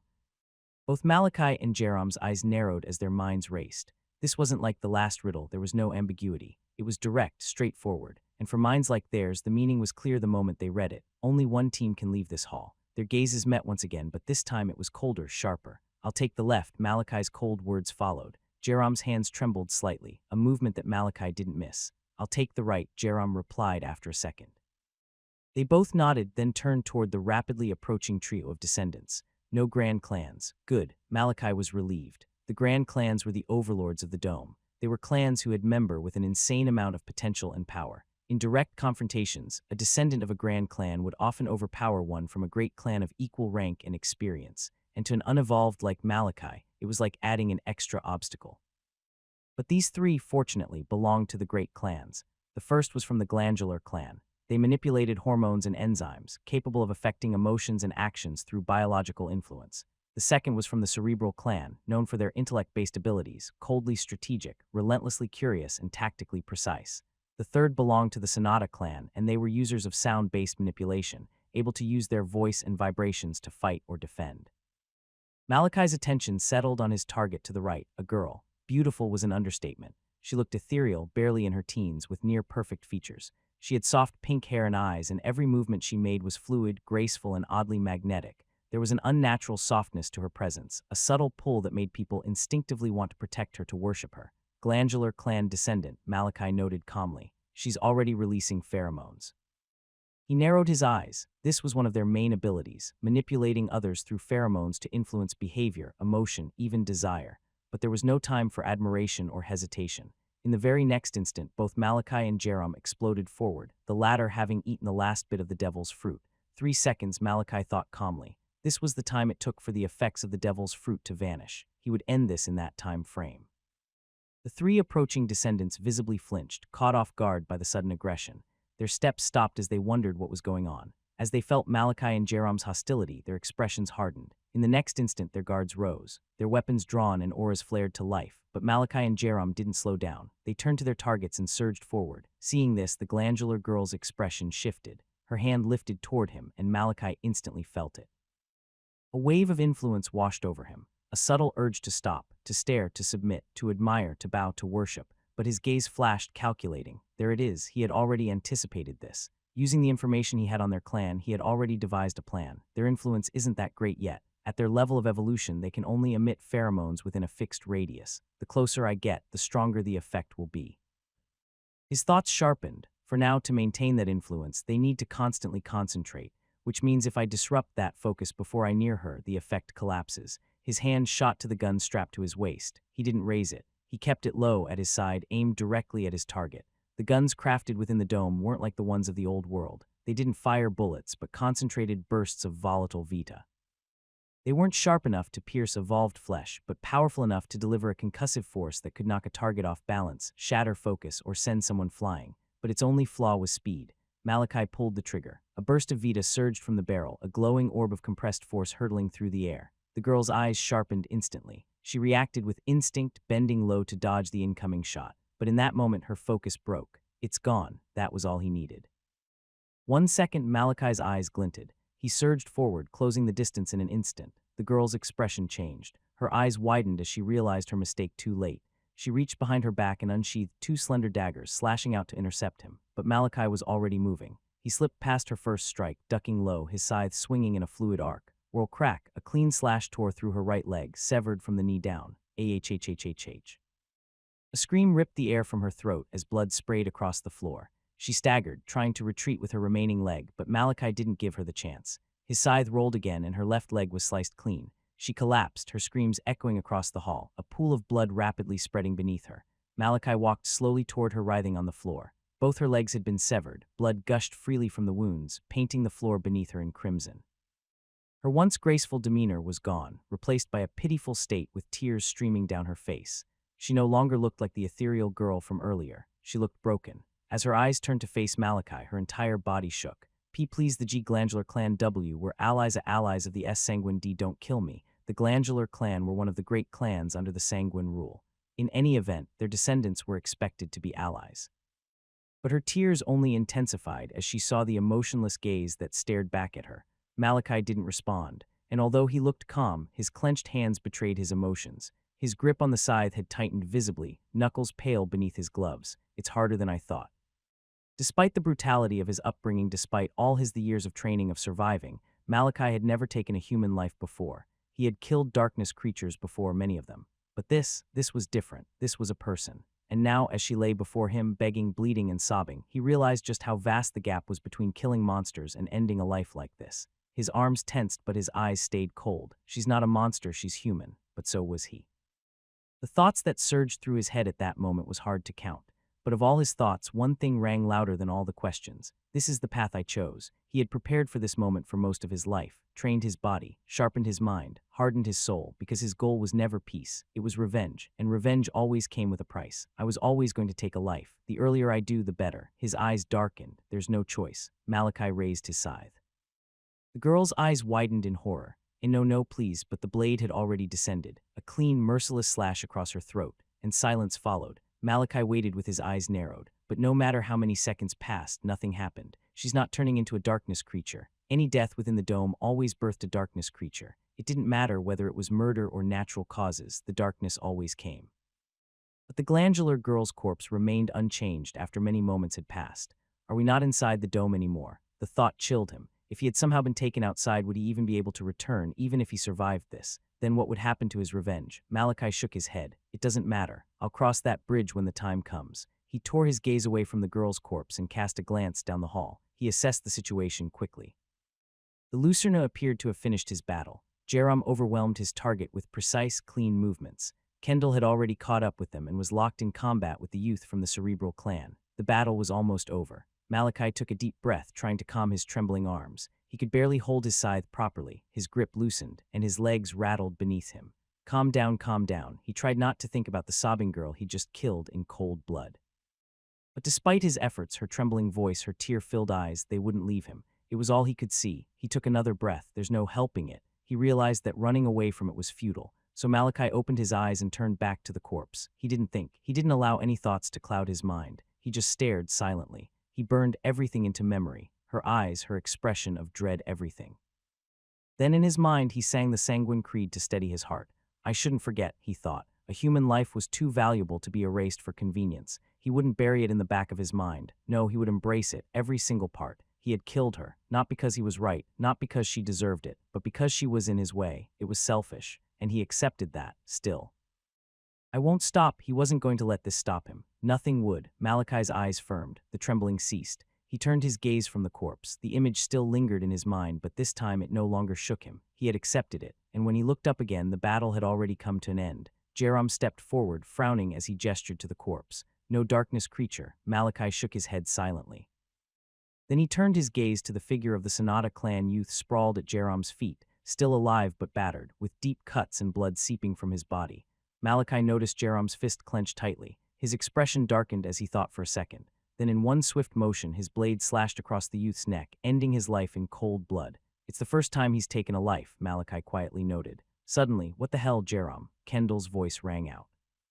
He had knocked out his own opponent and now stormed over, grabbing Jerome's arm. Why did you kill him? Jerome inhaled deeply, trying to stay calm, but his voice was unsteady. That's the instruction for this round. What? Kendall snapped, confused. Jerome gestured toward the slate at the center of the hall. Go take a look, you'll see. Malachi killed his target too. Tar. Kendall turned and his eyes fell upon the brutalized body of the glandular youth. His face went pale.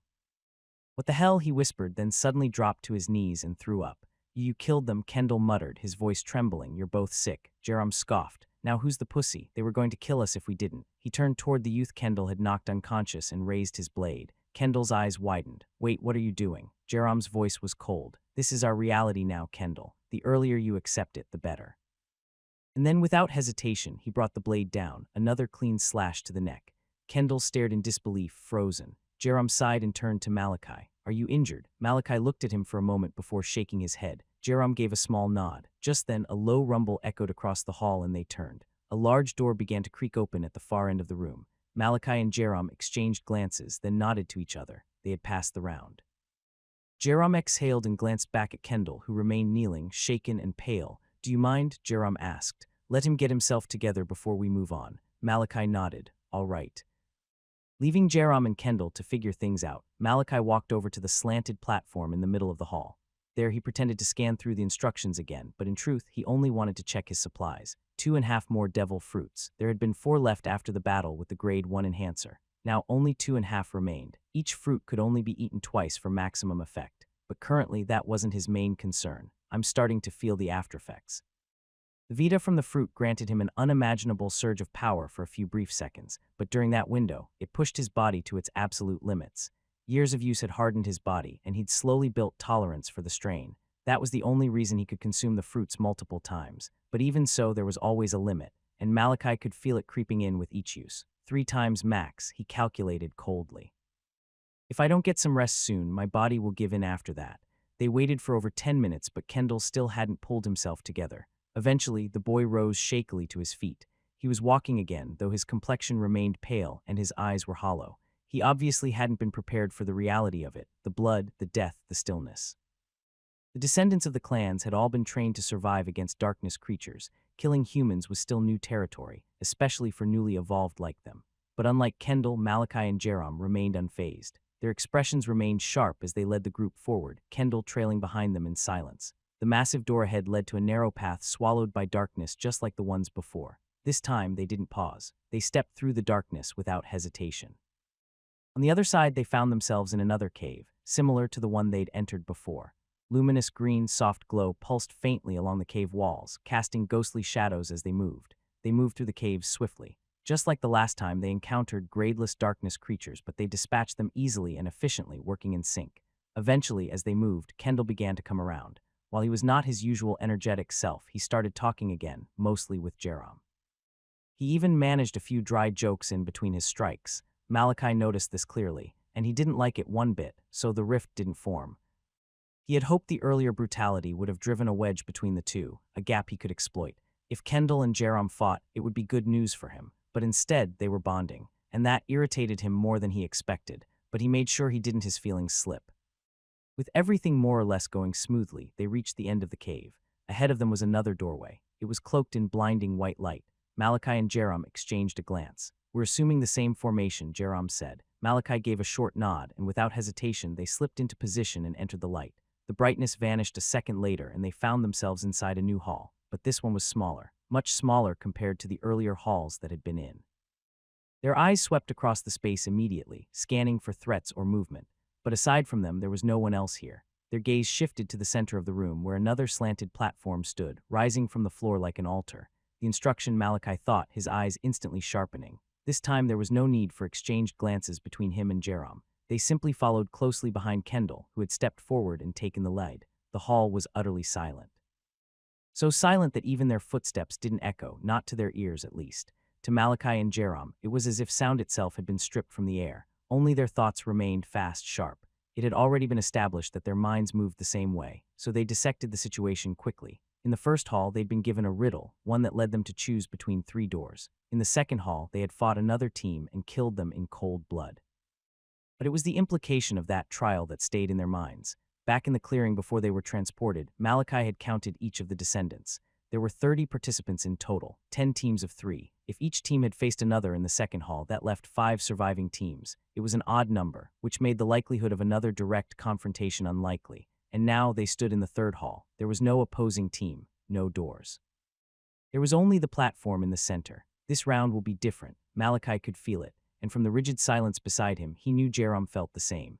In their minds, the pieces of the puzzle fell into place, clicking together like a lock beginning to turn. Their eyes turned cold, expressionless, and then grim, as Kendall finally reached the pedestal and read the instructions aloud. "The foes are gone, your trial is not. The final gate requires a fatal lot.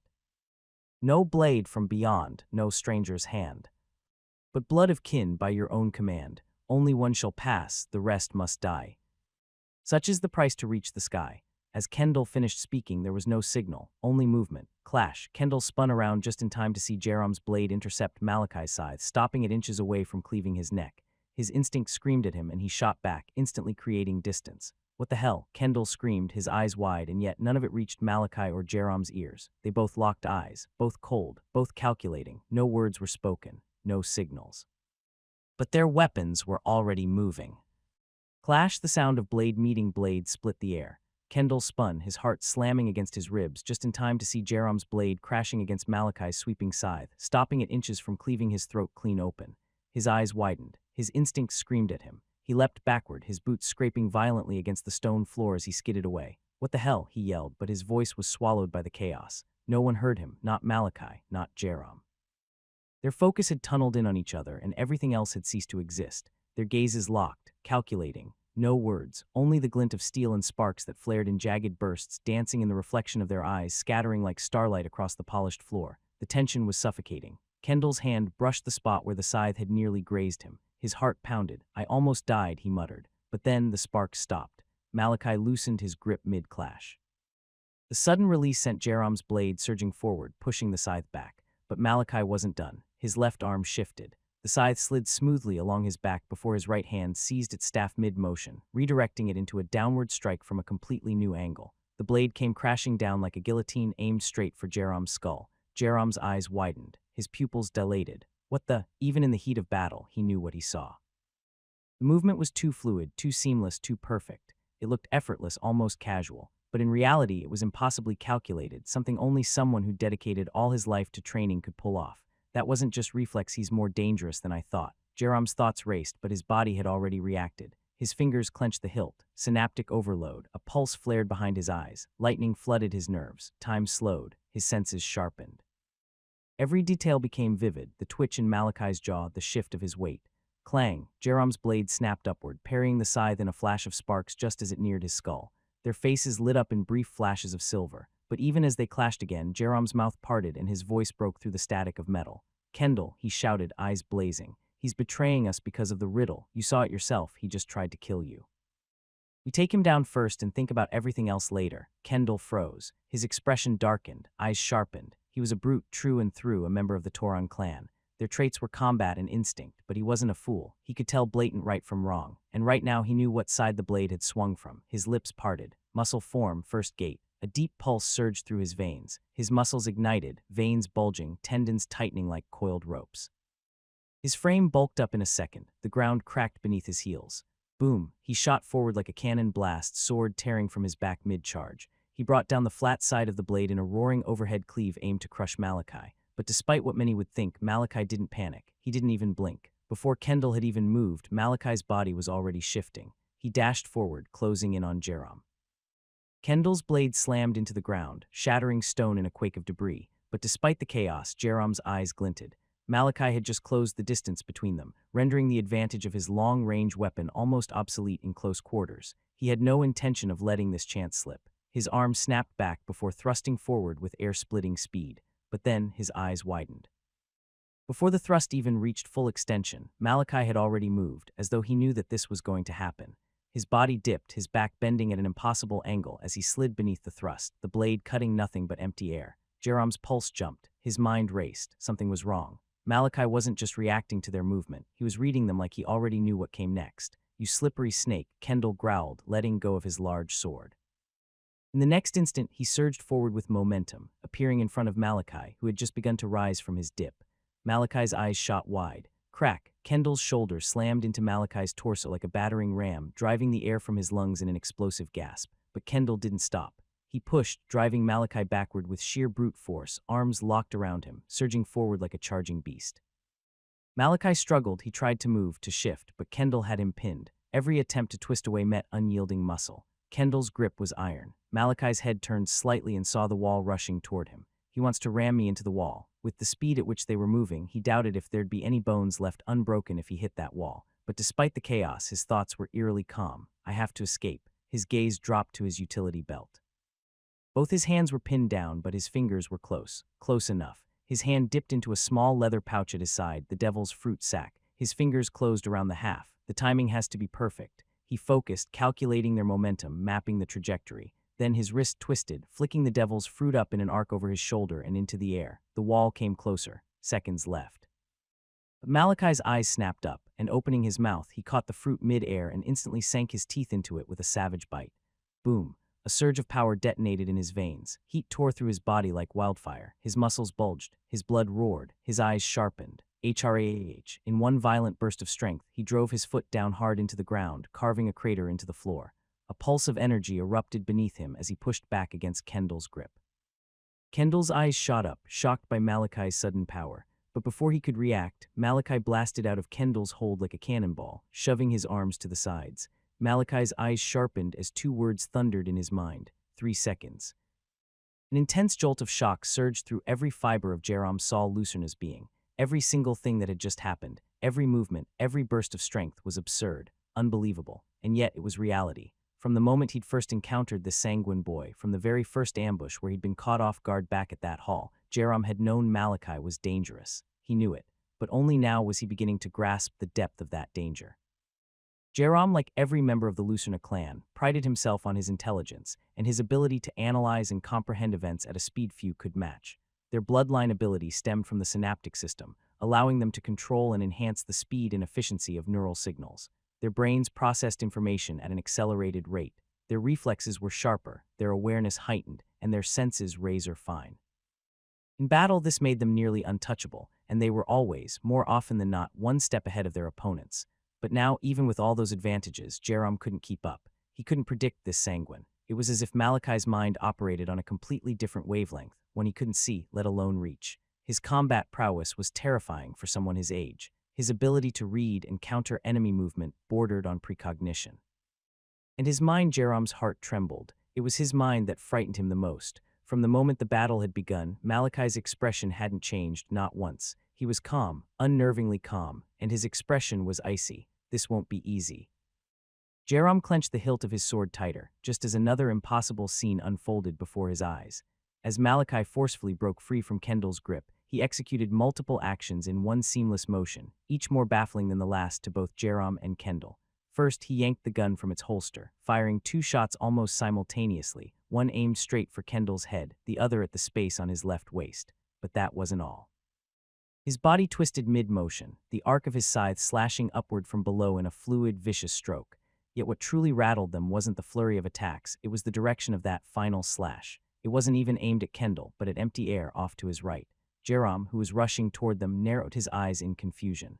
Kendall's brows furrowed too, but he quickly cleared his mind as his instincts kicked in. His head snapped to the side, barely dodging the first burst, while the second grazed his waist and zipped off into the distance.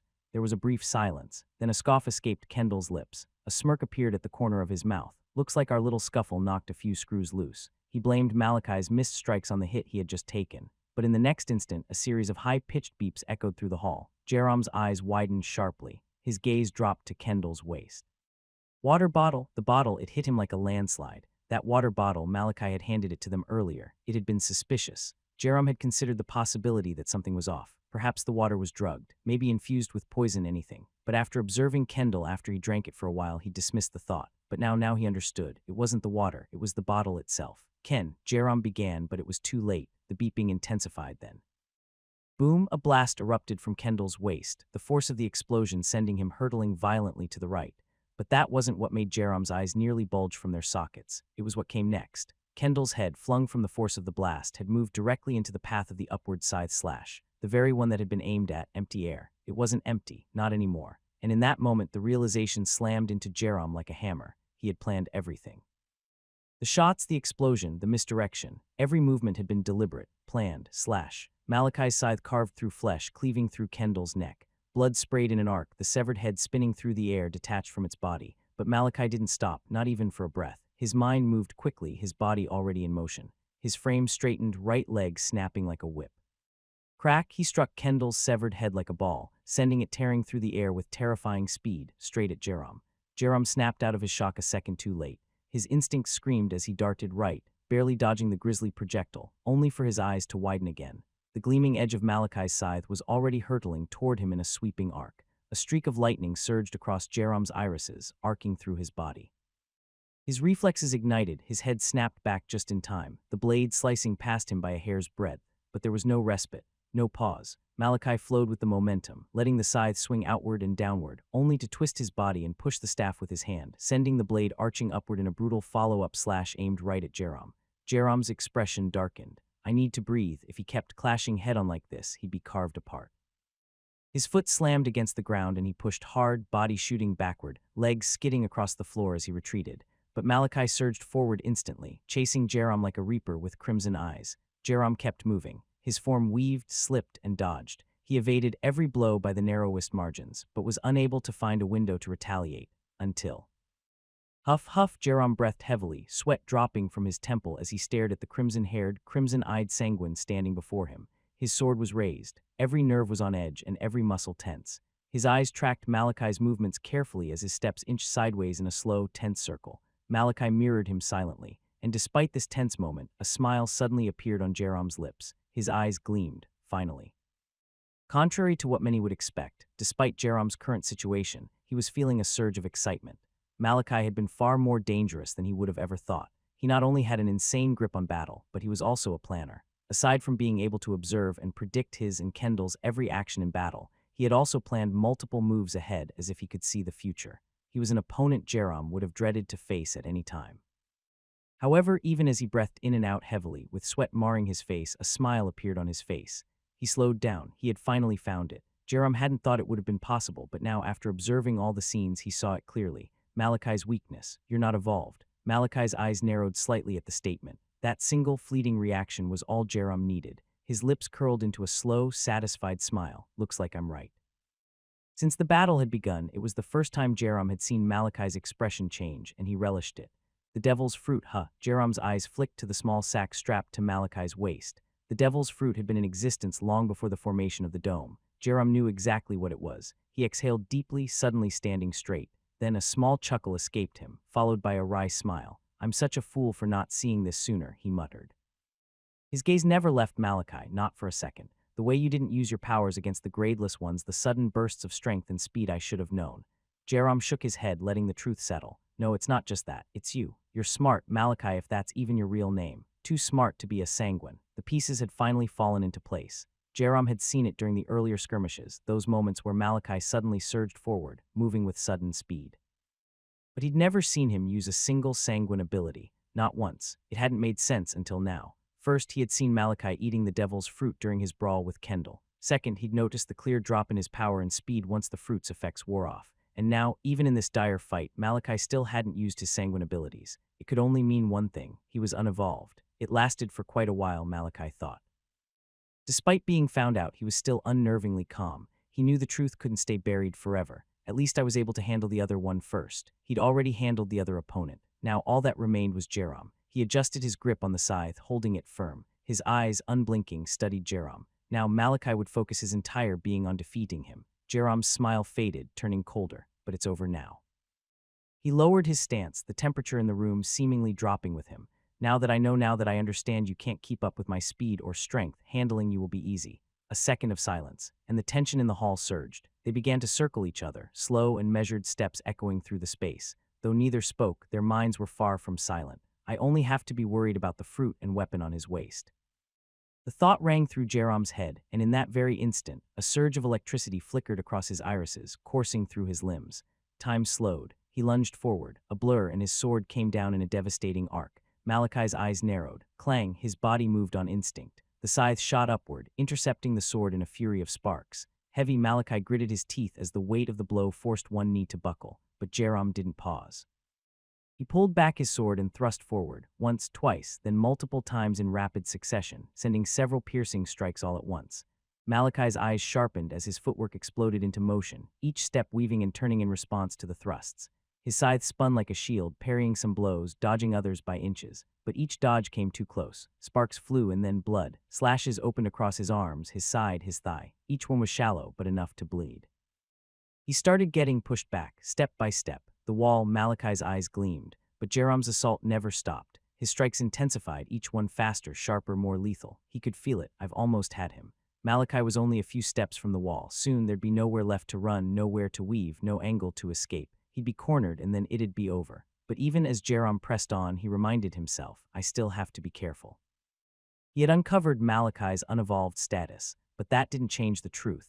Malachi's most dangerous weapon wasn't his strength, it was his mind. Even now, despite the bleeding wounds, despite being slow or weaker, Malachi hadn't taken a fatal hit. Every strike Jerom launched was predicted before it came. It was uncanny. Even with Jerom's accelerated perception, with his Lucerna reflexes, he couldn't do what Malachi was doing. There was only one explanation. He's a natural-born genius. A cold glint flickered in Jerom's eyes. Too bad you'll die here. His assault sharpened and his blade shot for vital points, arteries and tendons. Malachi barely blocked each attack, blood spraying. It was obvious. His death was imminent. Yet a strange chill crept up Jerom's spine. Something's wrong.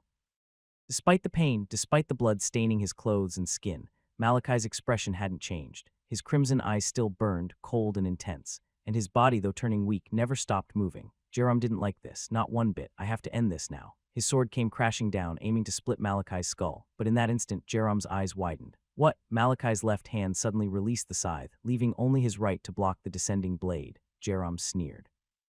He can barely hold off my strikes with both hands with one. The blade slammed down. Malachi's right arm twisted under the force, sent flinging aside, but Jerome wasn't looking at the scythe anymore. His eyes were on Malachi's left hand. In that small moment, it had drawn the gun and fired, but it wasn't at Jerome, not even near him. Down, Jerome's eyes snapped to the floor, and just below was a small, round object. His pupils shrank. Recognition slammed into him.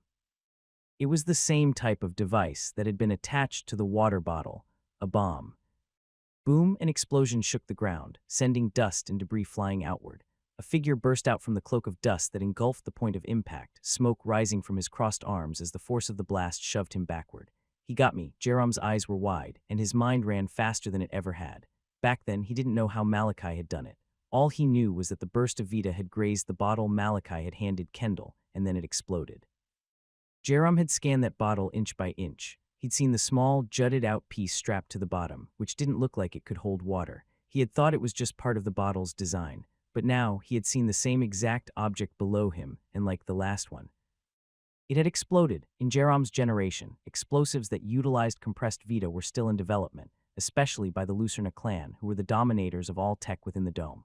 But no matter how much he sifted through his thoughts, Jerome had never seen a device like this. Still, now wasn't the time to think about that. Not when he was facing him, where any slip-up meant swift death. He's coming. A crimson gaze flared through the haze, and the sound of a blade slicing through air followed. Jerome's head snapped right to see the edge of a scythe arcing toward his neck. His eyes narrowed into pinpricks. He called upon every ounce of power he had, and an electric surge surged through him. His reflexes screamed. His head snapped back just in time, evading the air-splitting strike. But not completely. He grunted as hot crimson leaked from the shallow cut across his neck. The blade had grazed him. Focus. Jerome swallowed the pain and forced his mind to snap into place. He regained balance, his eyes locking on the haze that had begun to fade. That explosive, he must have planted it when he killed Kendall. They were fighting in the very spot where Kendall had died. Jerome had watched Malachi closely during their clashes, and he was sure Malachi hadn't dropped anything. It must have been planted back then. I can't waste any more time. I have to end this. Just as the thought passed through his mind, something shot out from the thinning haze. Jerome's eyes sharpened. He dodged instinctively to the side, gaze never leaving the fog. I can't be caught off guard. But the moment he saw the projectile, his heart nearly stopped. The bomb. The realization hit him like a hammer, just as a burst of Vita shot out of the haze and struck the device squarely. Jerome's eyes widened. Boom, another explosion tore through the hall. The force of it destabilized Jerome's footing, sending him jerking to the side. Shit, he grunted, feeling searing pain race through his left arm, but his eyes sharpened in the next instant. I can't be caught off guard. He twisted mid-air and planted a foot on the ground, ready to regain his balance. Then he heard it, a sound, one that shouldn't have felt dangerous. And yet it was exactly that, dangerous. Crunch, crunch, gulp. He heard it in that exact successive order, and the moment he did, a dread unlike anything he'd ever felt slammed into him. He's eating the devil's fruit. Jerome's head snapped upward, only to see the pointed tip of a scythe inches from his forehead. Time slowed. Jerome's eyes locked with Malachi's, crimson and cold as death. And in that instant, everything flashed before him. Their first meeting, their cryptic conversations, the mind games, the battle. And through it all, one realization bloomed like a blade in his gut. An unevolved had bested two evolved beings, an impossibility, and yet it was the reality. In his final moments, Jerome's eyes widened with dread. I don't want to die. The blade pierced straight through the center of his forehead, the tip bursting out the other side with a sickening crunch. A splatter of crimson painted the floor. The hall fell silent for a single second before Malachi pulled the scythe free with a wet, dragging sound. Jerome's body collapsed to the floor, lifeless, painting the ground in a widening pool of blood. Malachi's breathing was steady until it wasn't. 3 seconds later, he felt it. The Vita began draining from his body like water from a cracked vessel, and with it came a wave of bone-deep exhaustion. He staggered back 2 steps, then lowered himself onto the blood-stained floor. Jerome's blood reached him. It was warm and sticky against his skin, but he didn't care. He inhaled deeply, then exhaled in a shuddering breath. His body ached, his nerves screaming and muscles crying. I used it twice without spacing them. The devil's fruit worked differently depending on what the body demanded. When injured, it funneled the Vita into the systems responsible for regeneration, accelerating cell repair, boosting blood flow, energizing hormones, and pumping the endocrine system to keep him from collapsing. But in battle, it was another thing entirely. The Vita surged through every part of Himhai's muscles, nerves, ligaments, brain, lungs, even his heart. Every cell was forced to operate at maximum capacity. But that power came at a cost. Too much use would kill him. While he could still move, it was painful. It felt like his insides were on fire. He needed rest, he needed food, and more than anything, he needed time. Still panting, Malachi's gaze drifted forward, locking on Jerom's glassy, lifeless eyes. It was tough, but it's good I prepared early. This wasn't the hardest battle he'd ever fought, but it was still close. Malachi could only thank his foresight, his paranoia, and all the planning he'd put in before the inevitable clash with Jerom and Kendall. He hadn't poisoned Kendall's water. Instead, he'd planted a bomb on the water bottle. Malachi reached into his utility belt and pulled out a small, round device, a mini Vita mine. Back in Jerom's era, it hadn't been invented yet. But in Malachi's time, it was one of the more effective tools used in battle. It was small, discreet, and deadly. It was made of volatile, compressed Vita and was rigged with pressure plates designed to explode on contact or when struck with another volatile energy signature. While they were perfect for trapping the mindless darkness beasts, it was different for humans. Since Jerom wasn't mindless, Malachi hadn't relied on him stepping on it. Instead, he'd taken another route. The Vita inside the mine was already unstable. All it took for it to explode was a reaction from another volatile Vita. That was why he'd used the gun. It had been a long process, risky and also complicated, but now here he was, sitting on the floor, bleeding, panting, but still alive. He had won. Creak, a sharp sound snapped Malachi out of his thoughts. His head jerked to the side just in time to see the altar at the center of the hall descending into the ground. What is happening? Wincing, he pushed himself up, dragging his tired feet toward the center. A hole. As he approached, he saw the altar being swallowed by a yawning black pit that had suddenly opened beneath it. Within seconds, the altar was gone, but the hole remained. Malachi stared at it for several seconds, unmoving. Then he raised his head, scanning the hall once more. Blood everywhere. Massive pillars. Stone walls like prison bars. No other exit. I'm supposed to enter this hole. He truly hoped not. The darkness within was like an abyss. There was no sound, and no hint of what lay beyond the hole. Shit. Malachi cursed under his breath. As if things weren't bad enough, now he had to dive headfirst into a black hole with no clue where it led. Calm down, calm down. He inhaled deeply, steadying his nerves. Then he assessed his situation more clearly. Currently, there was no pressure, no timer, no voice demanding him to immediately act. The hall was silent and still. I can take my time. With that realization, Malachi staggered back and let his aching body slump against the nearest wall. There was no need to rush, so he decided to rest. And gods knew he needed rest. But still, even as he rested, his eyes remained wide open and his senses sharp. He wasn't going to be caught off guard, not after what he'd been through. It's quiet. The quiet was a luxury, one he welcomed with his whole being. It let him retreat into his mind, which he considered his sanctuary. In his sanctuary, Malachi hypothesized about the next trial he would face after leaving this hall. There should be 5 of us left. This is probably the finals. 5 teams had made it to this round. If each had been forced to fight among themselves, then only 5 individuals would remain, including Malachi. I have to be ready. He couldn't afford to underestimate any of them. Whoever survived this far had killed their teammates. They were not only skilled, but cold-blooded and ruthless. And most importantly, they were the best of the best, evolved, unlike him. Next, Malachi began to assess his condition. His body was riddled with cuts from the blows he received from Jerom. The devil's fruit he'd consumed near the end had healed the worst of them, but they were far from gone. There was no fresh blood leaking from them, but he still felt pain radiating from each of them. Still, I should save the fruits for later. He needed days of rest to fully recover from the fruits. Eating another fruit now, even for healing, would push his body closer to collapse. He couldn't afford that, not before the final confrontation. Turning to his supplies, he decided to take inventory. He looked at his devil's fruits first. Only 1.5 left. That meant he had 3 more bursts of power, but unfortunately he couldn't use all of them. Given his current state, even 1 more use could be enough to shut his body down entirely. I have to be careful. He checked his mini Vita mine dispenser next. It was a rectangular case with a rounded slot at the bottom for releasing the mines. They were secure inside and were designed to prevent accidental detonation. He glanced at the small display screen on its side. 6 left, he muttered. Then he checked his gun and was relieved it was still functional. It could fire at least 6 more shots. It had a battery at the bottom, which was made from compressed volatile Vita, just like the others. Next were his throwing knives, reinforced wires, hidden blades. They were all intact. Malachi was satisfied and decided to move to another thing. I should eat. Taking out his rations, he ate in silence. Soon he drank, breathed, and rested. Then he leaned back and reviewed the battle he had just fought in his mind. Every move he had made, every choice, how Kendall had died, how Jerom had fought, what could have gone wrong, and what he could have done differently. Just like that, hours passed. Malachi didn't know exactly how long, but he was sure it had to be more than 5. By then he felt better. He was not completely healed, but stable enough. His body still ached and muscles burned, but his mind remained sharp. SCCRECH. His eyes snapped toward the wall to see it was closing in slowly from all sides. His gaze sharpened. Looks like there was a time constraint after all. He had obviously exhausted his time. It was time to leave. Malachi sighed heavily, stepping away from the walls that were inching toward him. He gave himself one last inspection. Still sore, the rest had helped, but his body remained stiff, and a dull ache radiated through his limbs. Still, he had no choice.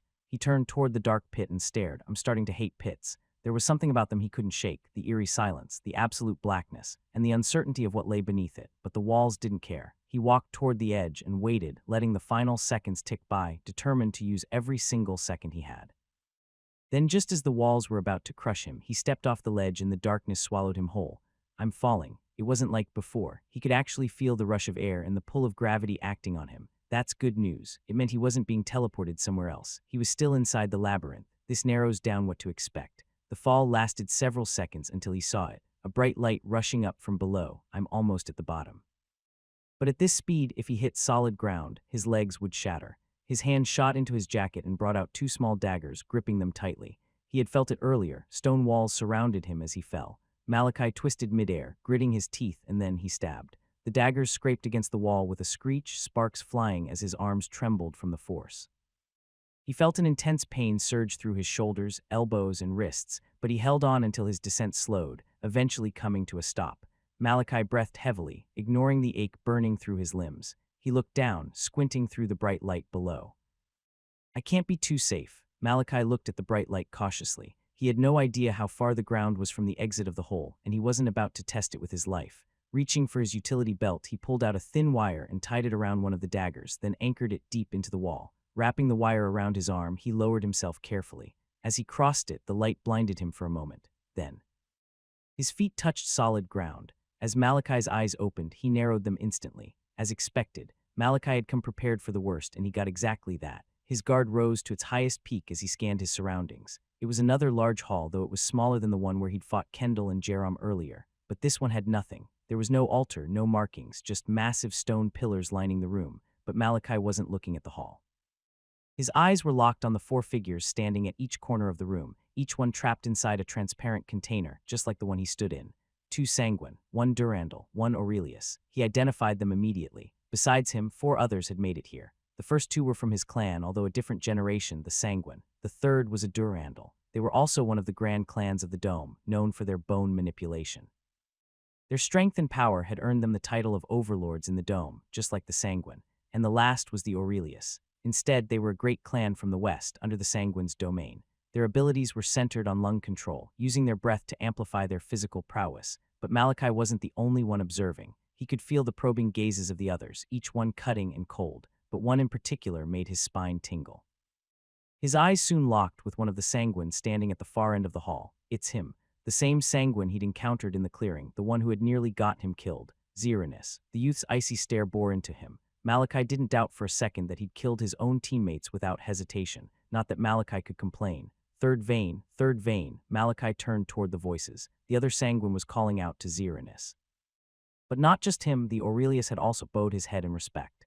The second Sanguin's voice sounded relieved as he greeted Xeranus. Xeranus acknowledged with a curt nod, his expression unchanged. He clearly didn't share the sentiment. I'm glad you're safe, Gruden added with a respectful tilt of his head. Xeranus nodded again. Likewise, do you know what this is, third vein? Xeranus' gaze didn't change. No, but it's likely we'll be pitted against one another soon. The tension in the hall spiked, eyes narrowed, Malachi's included, to think he would state it so bluntly.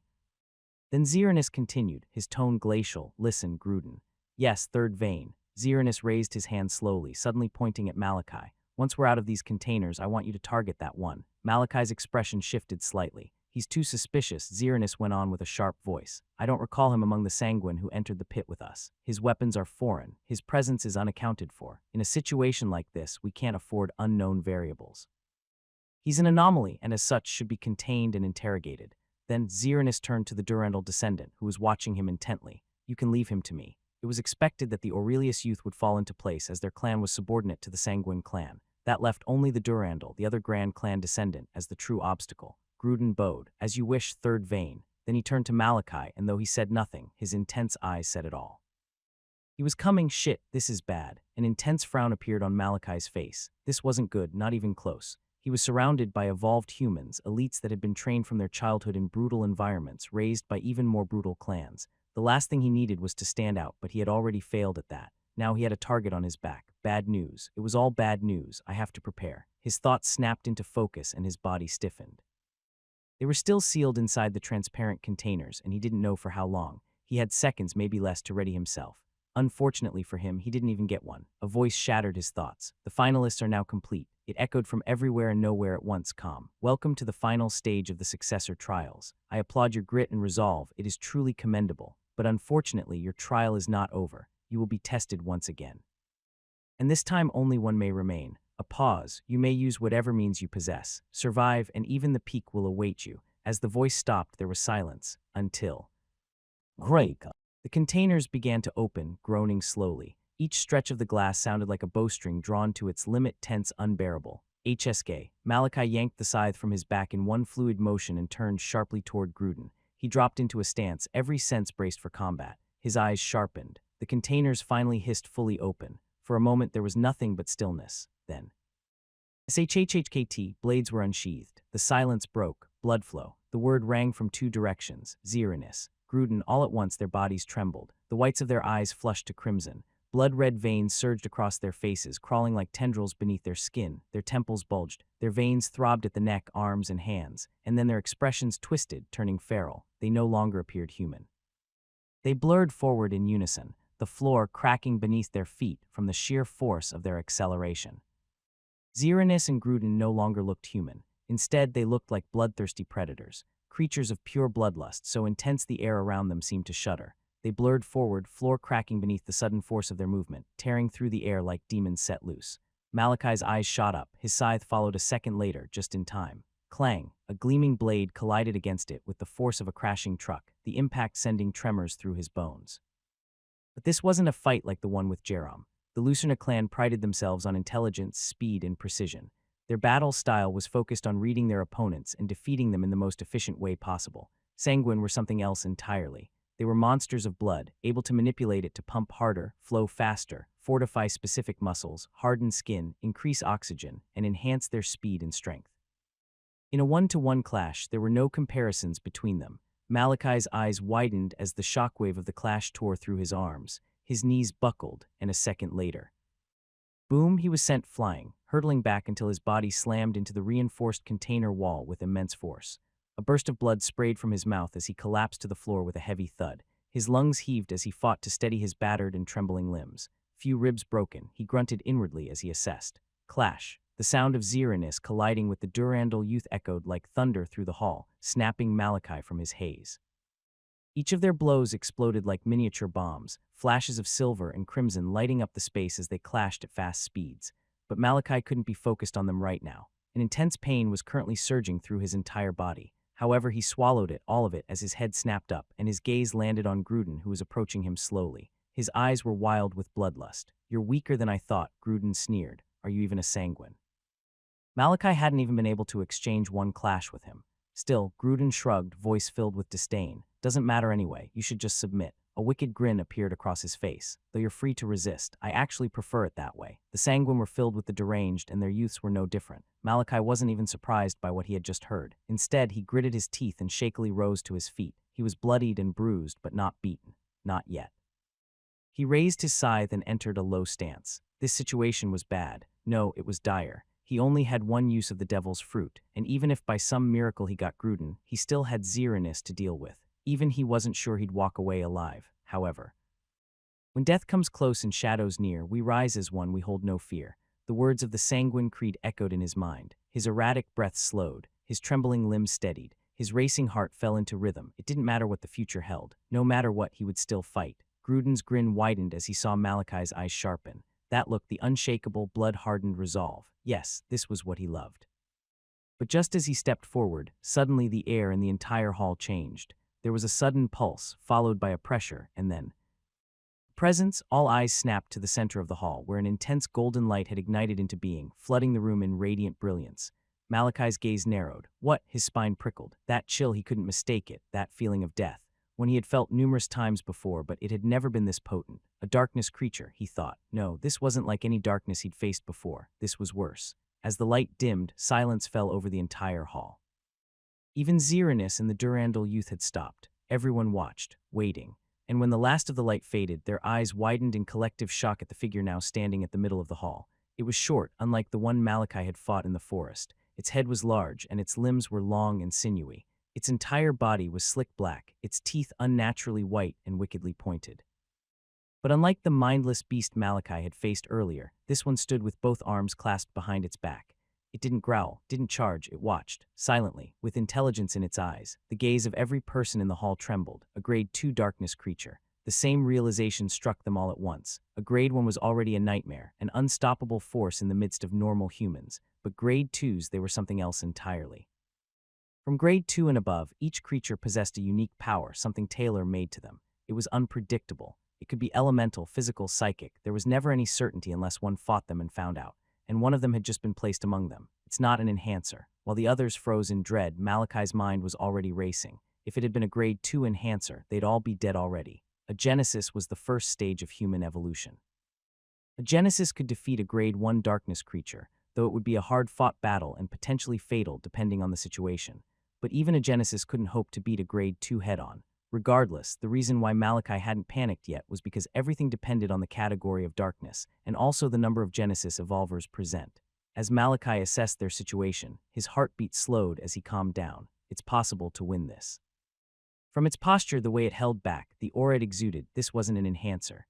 It's a summoner, Malachi concluded. This small fact gave them a chance. It was a slim one, but it was still a chance nonetheless. Suddenly, the creature raised a hand and a wave of darkness rippled from its palm, spreading like ink and forming deep pools across the ground. From within those pools, arms burst out, long, muscular, and clawed, slamming onto the floor and pulling their owners free. In a heartbeat, 5 new figures emerged from the pools. They were towering, broad, black-skinned and glistening with coiled muscle.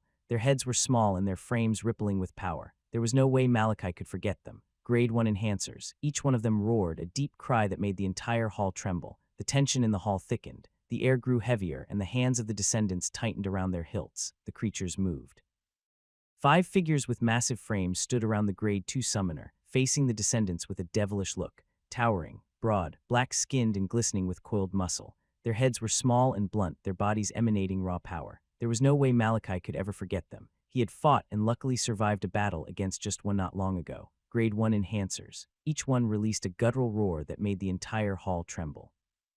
The gazes of the descendants shifted instantly, each one leaping away from the others and facing the new threats.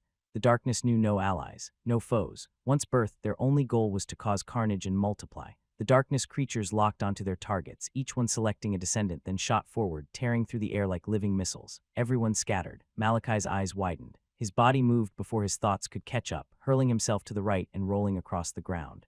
Boom. The wall behind him exploded into fragments and dust as the creature slammed into it with terrifying force.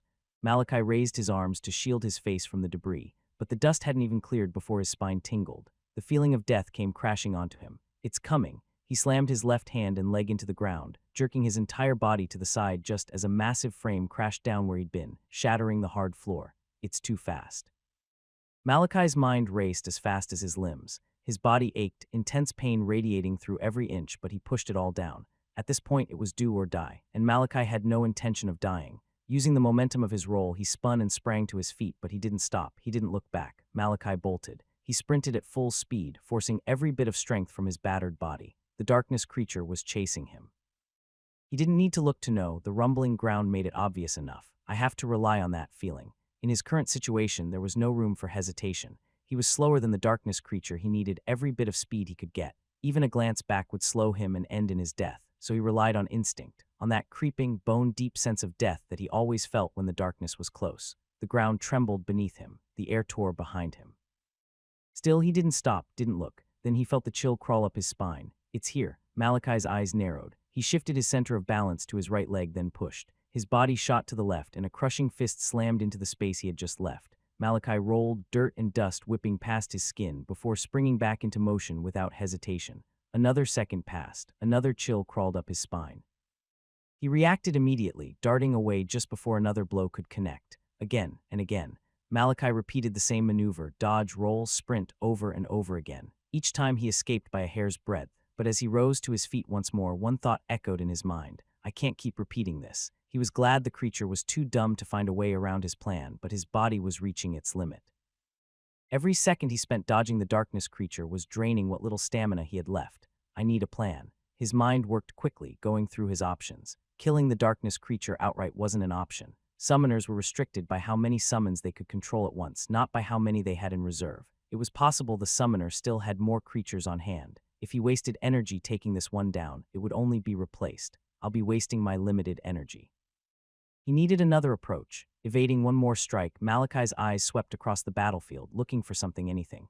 Then they narrowed. That's it. His gaze locked onto Grund, who was currently locked in a brutal exchange with his own darkness creature, and a plan formed in his head. Swoosh. Malachi evaded another strike and suddenly bolted toward Grund. Grund noticed immediately and his eyes sharpened. He was confused, but unfortunately too focused to dwell on it. The darkness creature in front of him gave him no breathing room, launching bone-crushing blows that forced him to duck and parry nonstop. Still, Grund didn't like this. He could feel it. Malachi was planning something. His lips parted. He muttered, "Blood flow." The veins on his neck and face throbbed violently as his blood flow surged harder. His speed peaked. Grund dipped under a heavy punch, his sword thrusting forward. Crunch, the blade pierced through his beast's skull, its form jerking slightly before it collapsed instantly. But before it had even hit the ground, Grund turned sharply toward the approaching Malachi, a savage grin spreading across his face. He launched forward, sword raised, descending with lethal force. But then his grin vanished. Right before he could reach him, Malachi had flicked a small circular object to the side and raised his gun toward it. Click, boom. The explosion burst between them, the force shoving Malachi sideways and out of the path of the descending blade. Grund's eyes widened in shock. What the hell was that? He had never seen the gun and bomb in his entire life, but there was no time for him to process anything. Suddenly, a shadow appeared behind the spot Malachi had just occupied. Then, whoosh, a monstrous fist came barreling toward Grund, launched with terrifying force. His crimson eyes widened. He had just landed from his previous attack, and as such he couldn't dodge, couldn't even guard. Crack, the punch impacted his face with brutal force, sending him flying. Grund crashed into the far wall with a resounding impact, stone and dust collapsing around him. However, Malachi didn't hesitate. Even before the first explosion that shoved him out of the way had settled, he was already moving.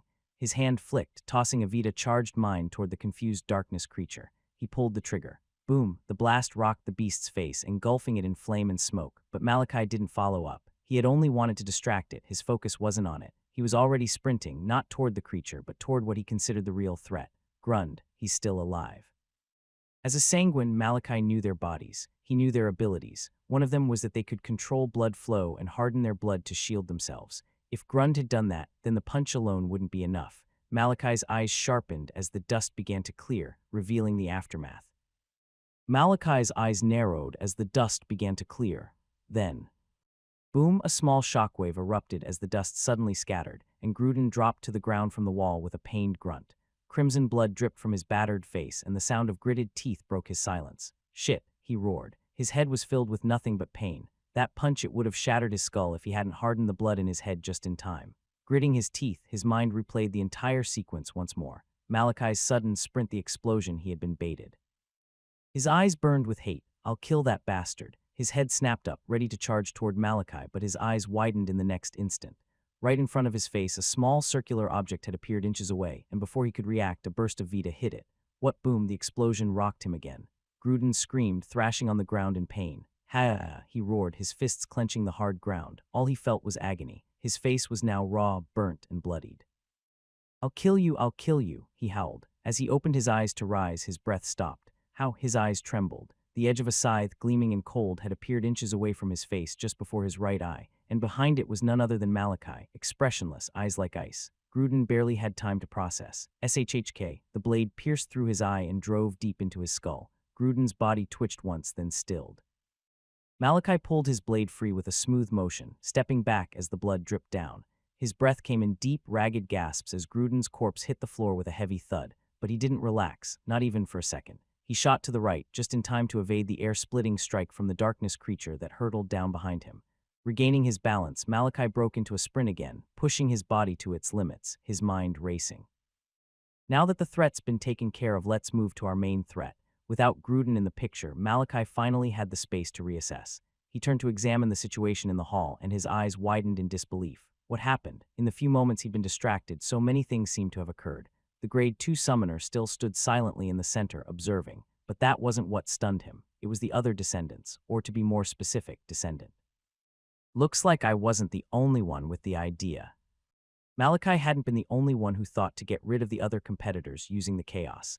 Xeranus had also moved. Not only had he taken down the Durandal youth, but somehow even the Aurelius youth had fallen. Of the 5 descendants that made it to the final, only 2 remain now, Xeranus and Malachi. But unlike Malachi, who had struggled against one Grade 1 enhancer, Xeranus was facing 3 simultaneously. He weaved between their strikes, his blade flashing, slicing through limbs like paper. As expected, Xeranus' threat level skyrocketed in Malachi's mind. Direct descendants were the pride of the grand and great families of the Dome. From a young age, they weren't just talented, they were sculpted for war, trained by elites, given unmatched resources, and raised to dominate. As the third vein of the Sanguin family, Xeranus was showing exactly why he was a different breed. Malachi ducked another crushing strike before his eyes shifted toward the summoner, and then they sharpened. It had suddenly raised its hand, and darkness pooled in front of it once more. In an instant, another Grade 1 enhancer emerged from the darkness. At this sight, Malachi's heart froze, but then he exhaled, relieved. The creature didn't charge at him. Instead, it raced toward Xeranus. Looks like it sees him as the bigger threat. Now surrounded by 4 darkness creatures, Xeranus was bombarded from all sides. Even with his strength, the strain began to show. His movement slowed, and he was forced to defend more than strike. Should I go after the summoner? The thought appeared in Malachi's mind. This was why he had concluded that winning this battle was possible despite it being a Grade 2 darkness creature. Aside from their powerful summons, most of them were weak, but if he struck now and took it down, he'd be left alone with Xeranus. And that wasn't a situation he wanted. I have to wait. He calmed himself down. Making rash moves hadn't brought him this far. He would wait for an opportunity. Patience. His gaze flicked back to Xeranus, just in time to see him explode in power. Veins bulged across his face and neck, and his speed surged, blitzing through the encircling creatures, their forms parting in his wake. His blade flashed, drawn for a lethal strike as he charged toward the summoner in the middle of the hall. He ignored the summons and went after the summoner. Malachi realized. Suddenly, the summoner's eyes narrowed, and it raised both hands. Whoosh! In an instant, it vanished into smoke, replaced by the Grade 1 enhancer that had previously been charging toward Malachi. Bam! The creature's momentum-fueled punch collided with Xeranus' chest, sending him flying backward, straight into the waiting arms of the other 4 enhancers. Malachi's eyes narrowed into pinpricks, so that's its unique ability. He'd seen it clearly. The summoner had swapped places with its summon at the last possible second, using the latter's momentum to ambush Xeranus. But that wasn't what was currently on his mind. No, it was one undeniable fact. It had swapped with one of its summons. Plus, the chilling sensation Malachi had felt behind him was now gone. It was obvious. The Grade 1 enhancer was no longer behind him, and in its place. It's behind me. The summoner should have chosen one of the other 4 enhancers to switch with, considering their close proximity. But it hadn't. It had focused solely on Xeranus, as though it knew he was the real threat. Unlike Xeranus, Malachi couldn't even handle one Grade 1 enhancer. He was far too slow, which meant it hadn't considered Malachi a threat. A fatal mistake. Malachi's hand dipped into the sack at his waist, pulling out a full devil fruit. He threw everything into his mouth and bit into half of it. Crack power exploded through his veins. His grip tightened on his scythe. He stomped forward, the ground cracking beneath his feet, then spun, his scythe whirling with him. Behind him, the summoner had just appeared in the air, a small smile on its devilish face as it watched Xeranus tumbling through the air. Its plan had worked. Now that Xeranus had been caught off guard and punched, defeating him would be easy. But then, it suddenly felt danger emanating from every inch of this being. It spun, trying to get a glimpse of its attacker, but it was too late. It couldn't even turn and only caught the gleam of Malachi's spinning scythe. SHKKT. The blade pierced clean through its skull, carving through with force. Its smile vanished before its body twitched, then slumped. The scythe's blade pierced clean through the summoner's skull, carving through it with force. Its body spasmed as its abyssal black eyes turned to Malachi, only to find him staring back with deadened eyes. There was no remorse, no hesitation, only pure unfiltered hatred, so raw and potent it made even the creature's heart tremble. Then the light in its eyes faded and it slumped to the ground. The summoner was dead. Malachi yanked the scythe from its head, letting the corpse collapse fully. 2 seconds left, he muttered under his breath. I have to get to him before it wears off. This was his last chance. He had already reached his limit with the devil's fruit. Once the effect wore off, Malachi doubted he'd even be able to stand, much less run. Any more use after that would most likely mean death. He had to kill Xeranis. Now, he spun, his legs coiling with tension, ready to lunge forward, but squelch! Malachi's eyes widened. Drip, drip. He looked down. A gleaming blade had pierced through his chest. Crimson blood poured from the wound, splattering the floor. His trembling hand touched the blade, his mind struggling to process it. Then don't move, a cold voice said. Malachi turned his head up slowly. Xeranis von Sanguin stood in front of him, his face filled with crimson veins, expression impassive. The dust still swirled in the air from his approach. He moved before I killed it. Malachi realized. Xeranis had moved before Malachi killed the Grade 2 summoner, and Malachi hadn't seen him coming because he had been so focused on the creature. It's futile, Xeranis said coldly. I pierced your heart. Malachi's eyes widened. The words hit him like a wave. His body trembled violently as Xeranis twisted the blade. Blood erupted from his mouth, splattering on the floor. The effect of the devil's fruit vanished, and with it, all his strength. His body collapsed from within. He couldn't move, even breathing was hard. One thought thundered in his mind, I failed. Nothing else came to his mind. No plan, nothing left. He had lost. I'm sorry, Mom. Dad. A single tear slipped from his eye. Xeranis blinked. Tears from a Sanguin. His voice was laced with scorn, pathetic. He wrenched the sword free. Blood burst from Malachi's chest in a wave, soaking the floor. Malachi staggered back 2 steps, clutching the wound. Soon enough, his legs gave out and he fell to his knees. Xeranis watched in silence, but there was no remorse on his face, only an unmoved expression. Then Malachi lifted his head. Their eyes met. And somehow, although no words were spoken between them in that cold, dying stare, his message was loud. I will come for you. Xeranis scoffed, pointless bravado. He flicked the blood from his sword and turned. Malachi collapsed face first. His body twitched, rose, fell, becoming slower and slower until it finally stopped. A pool of blood spread beneath him. Seeing this, Xeranis calmly sheathed his blade and walked away without looking back. His expression, even as he watched Malachi's breathing stop, remained unmoved. Xeranis' calm gaze swept across the hall. Looks like I'm the only survivor, he muttered. The Grade 1 darkness creatures had vanished the moment the summoner died. And now Malachi, the last descendant, had fallen. He was the only one left. I'll check him later first. Let's deal with this. His curiosity about Malachi had only grown, even after his death. The boy's weapons were strange and his clothing foreign. Xeranis had watched him since they came out from the containment chamber, watching his fights, and he had been shocked. Malachi hadn't used a single ability, yet he dealt with Gruden, one of the Sanguin clan's rising geniuses. He had relied on technology, unpredictable and alien technology that Xeranis hadn't seen before. That alone made him dangerous. That was why Xeranis killed him immediately, despite his interest. I'll go through his things soon. First, well.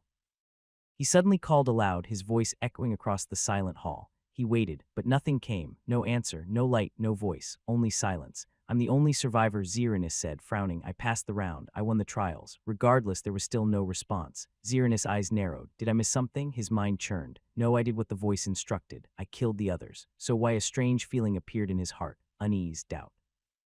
Then a thought slipped into his mind like a whisper, and he turned sharply toward where Malachi had fallen. Gone. His eyes blew wide. Where did he go? He spun to the side, instantly spotting him. Malachi sprinted toward him at fast speed, but Xeranis couldn't be bothered about that right now. Multiple objects flew through the air toward him, and as Xeranis' eyes locked onto them, they widened further. That explosive, he had seen Malachi use it against Gruden.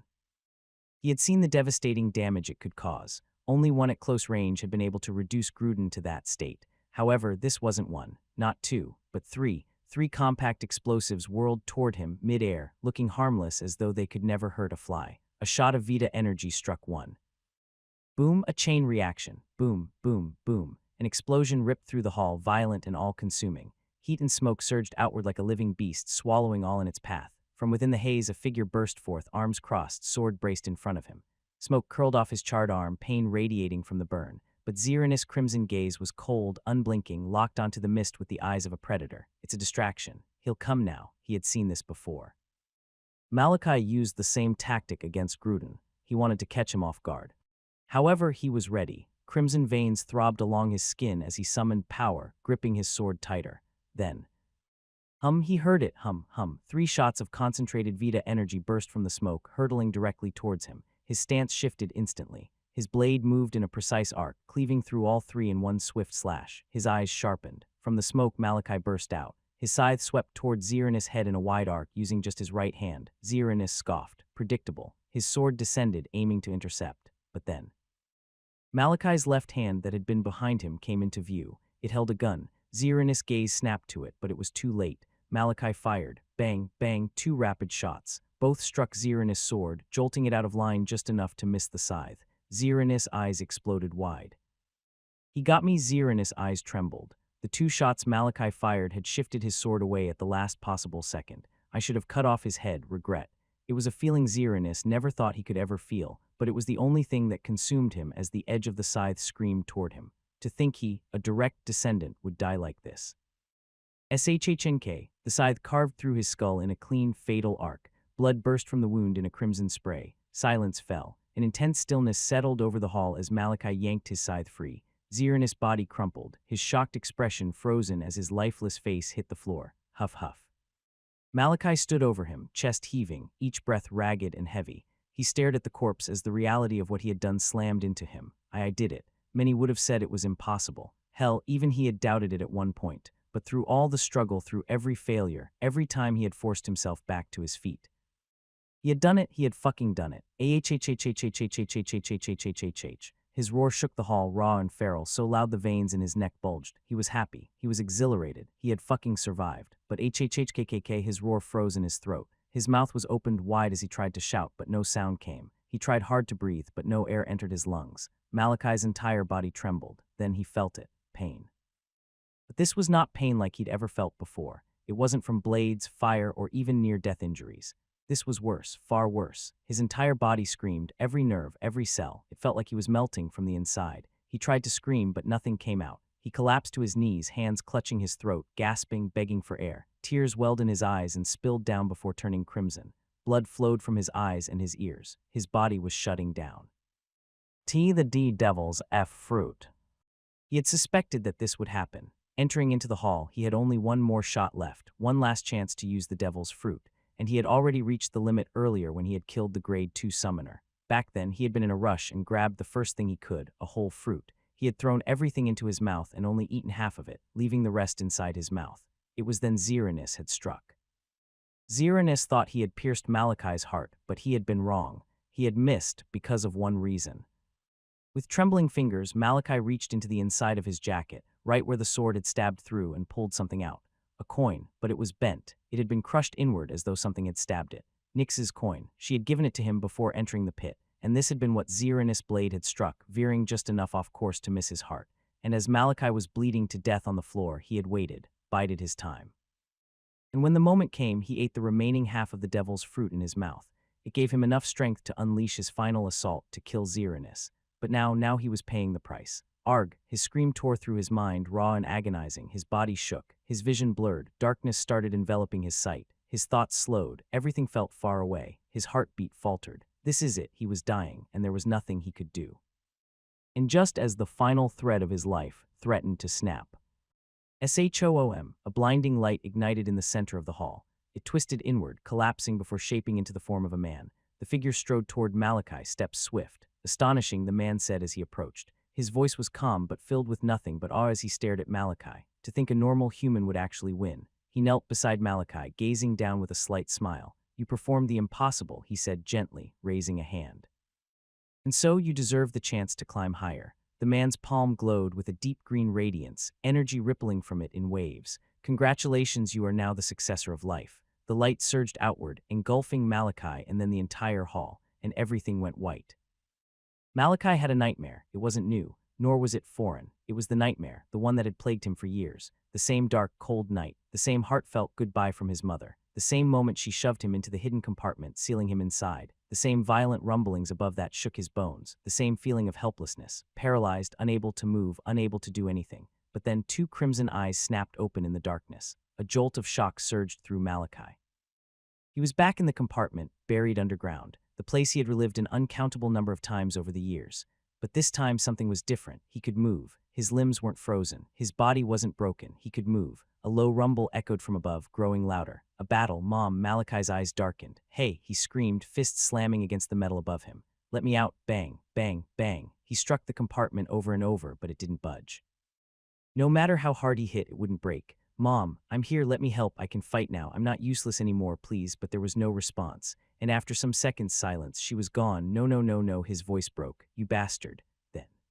RUMMMBLE, the ground trembled. A sharp quake shook the entire underground. Cracks splintered through the darkness. A black mist began seeping in through the cracks, curling around him like smoke, thick and cold. Then it engulfed him, swallowing him whole.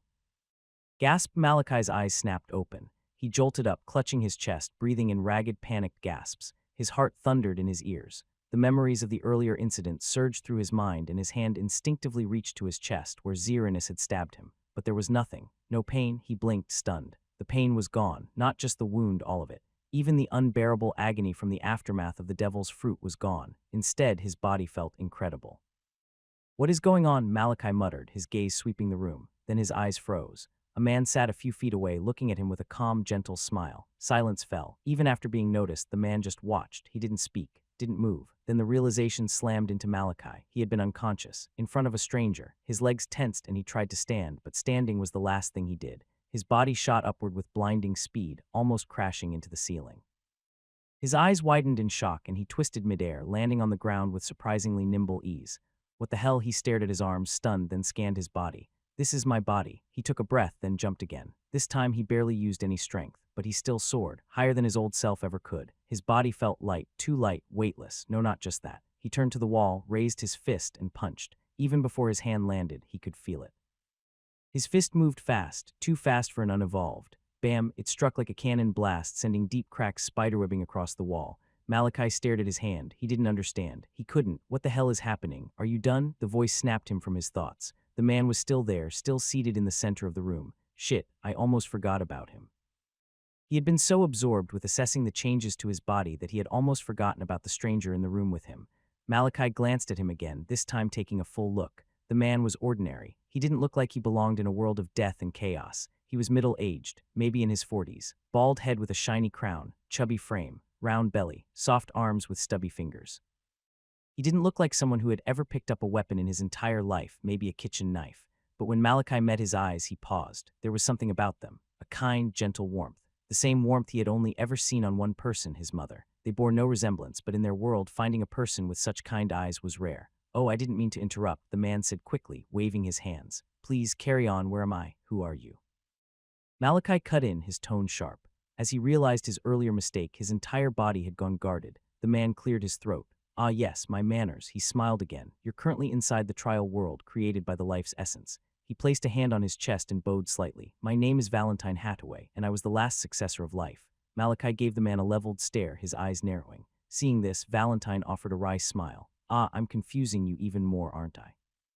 "Sorry about that." He scratched the back of his head awkwardly. "I'd hate to do this while you're standing. Why don't you take a seat? Your injuries just healed after all." Malachi met Valentine's eyes. They radiated nothing but warmth and kindness. However, if living in the Sanguin clan had taught him anything, it was to never trust anyone, ever. Valentine cleared his throat again. "I'm sorry for imposing. Stop apologizing," Malachi snapped, "and just tell me what's going on." Valentine froze mid-sentence. "Right, I'm sore." He stopped himself this time as a chill suddenly washed over the room. Valentine didn't feel the cold, but he saw the eyes, glacier, like he was being stared at by death itself. He clamped a hand over his mouth, trying hard not to say anything more, and began nodding repeatedly. Then, noticing Malachi's gaze growing even colder, he quickly dropped his hand and sighed. "What do you know about how the dome was formed?" he asked. Dome. To Malachi and every remaining human on Earth, there was no mistaking that word. It was their world, their home, their shield, their sky, the only thing that kept them alive. "The first man who fought against the darkness sacrificed himself to create the dome," Malachi replied immediately. Valentine puffed out his chest in pride. "That's right, that's me." Malachi's eyes narrowed again as he looked Valentine up and down. Large belly, chubby frame, soft hands that didn't look like they'd ever held a weapon.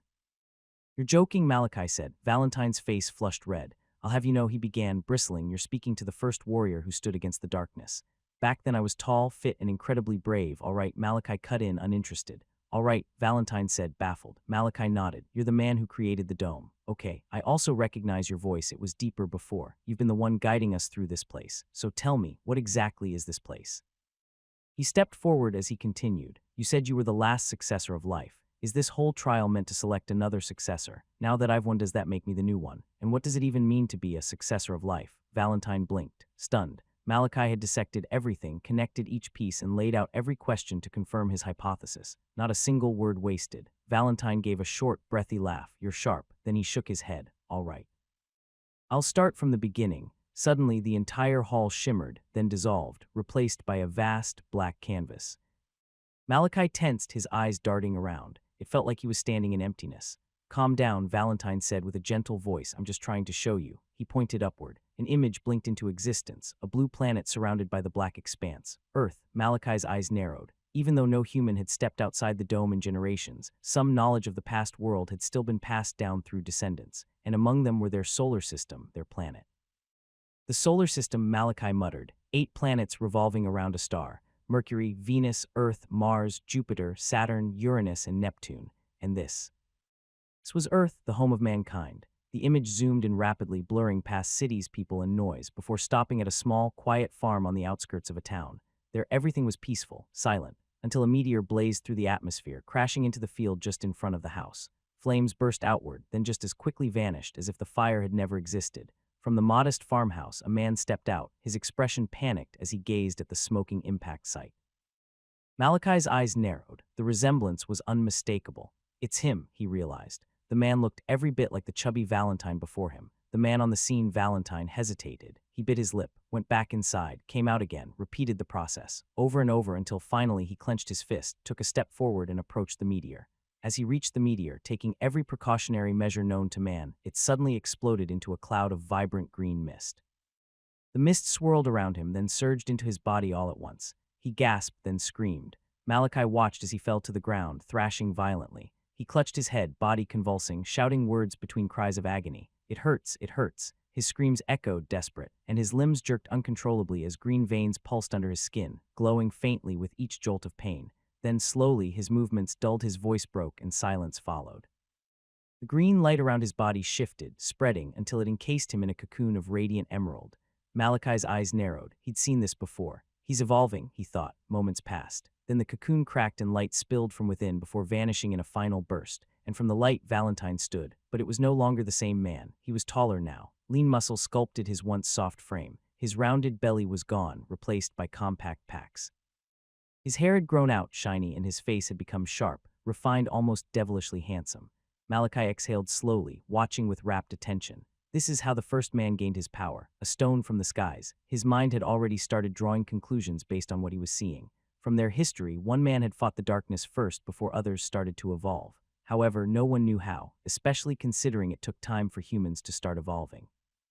And yet now as he watched, a realization bloomed in his mind. A human evolved before the darkness came. Malachi's mind spun. It was an incredible discovery, one that answered so many questions and raised even more, but he pushed the thoughts aside. There would be time to unravel the implications later. For now, he watched. The scene sped up, days, then weeks passing in flashes. Through this time, Valentine tested his powers, failing, struggling.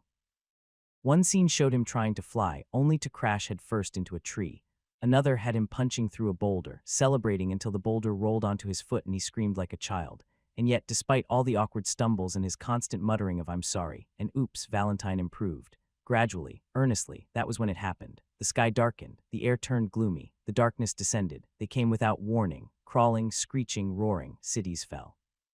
Blood ran like rivers. Humanity was ripped apart in hours. As time passed, Valentine tried to fight. He really did, but he had never fought a battle in his life. Through it all, he stumbled, panicked, got overwhelmed. Every scream, every cry for help broke him a little more. Even with all that power, he didn't know how to use it to save. Until finally, when there was nothing left to do, he made his choice. A blinding light engulfed the world. Malachi shielded his eyes, and when the light faded, a radiant green dome had enveloped 1/3 of the world. Valentine had sacrificed himself to save what little remained of humanity. As the scene faded, Malachi's eyes suddenly sharpened. He heard it, sniffling.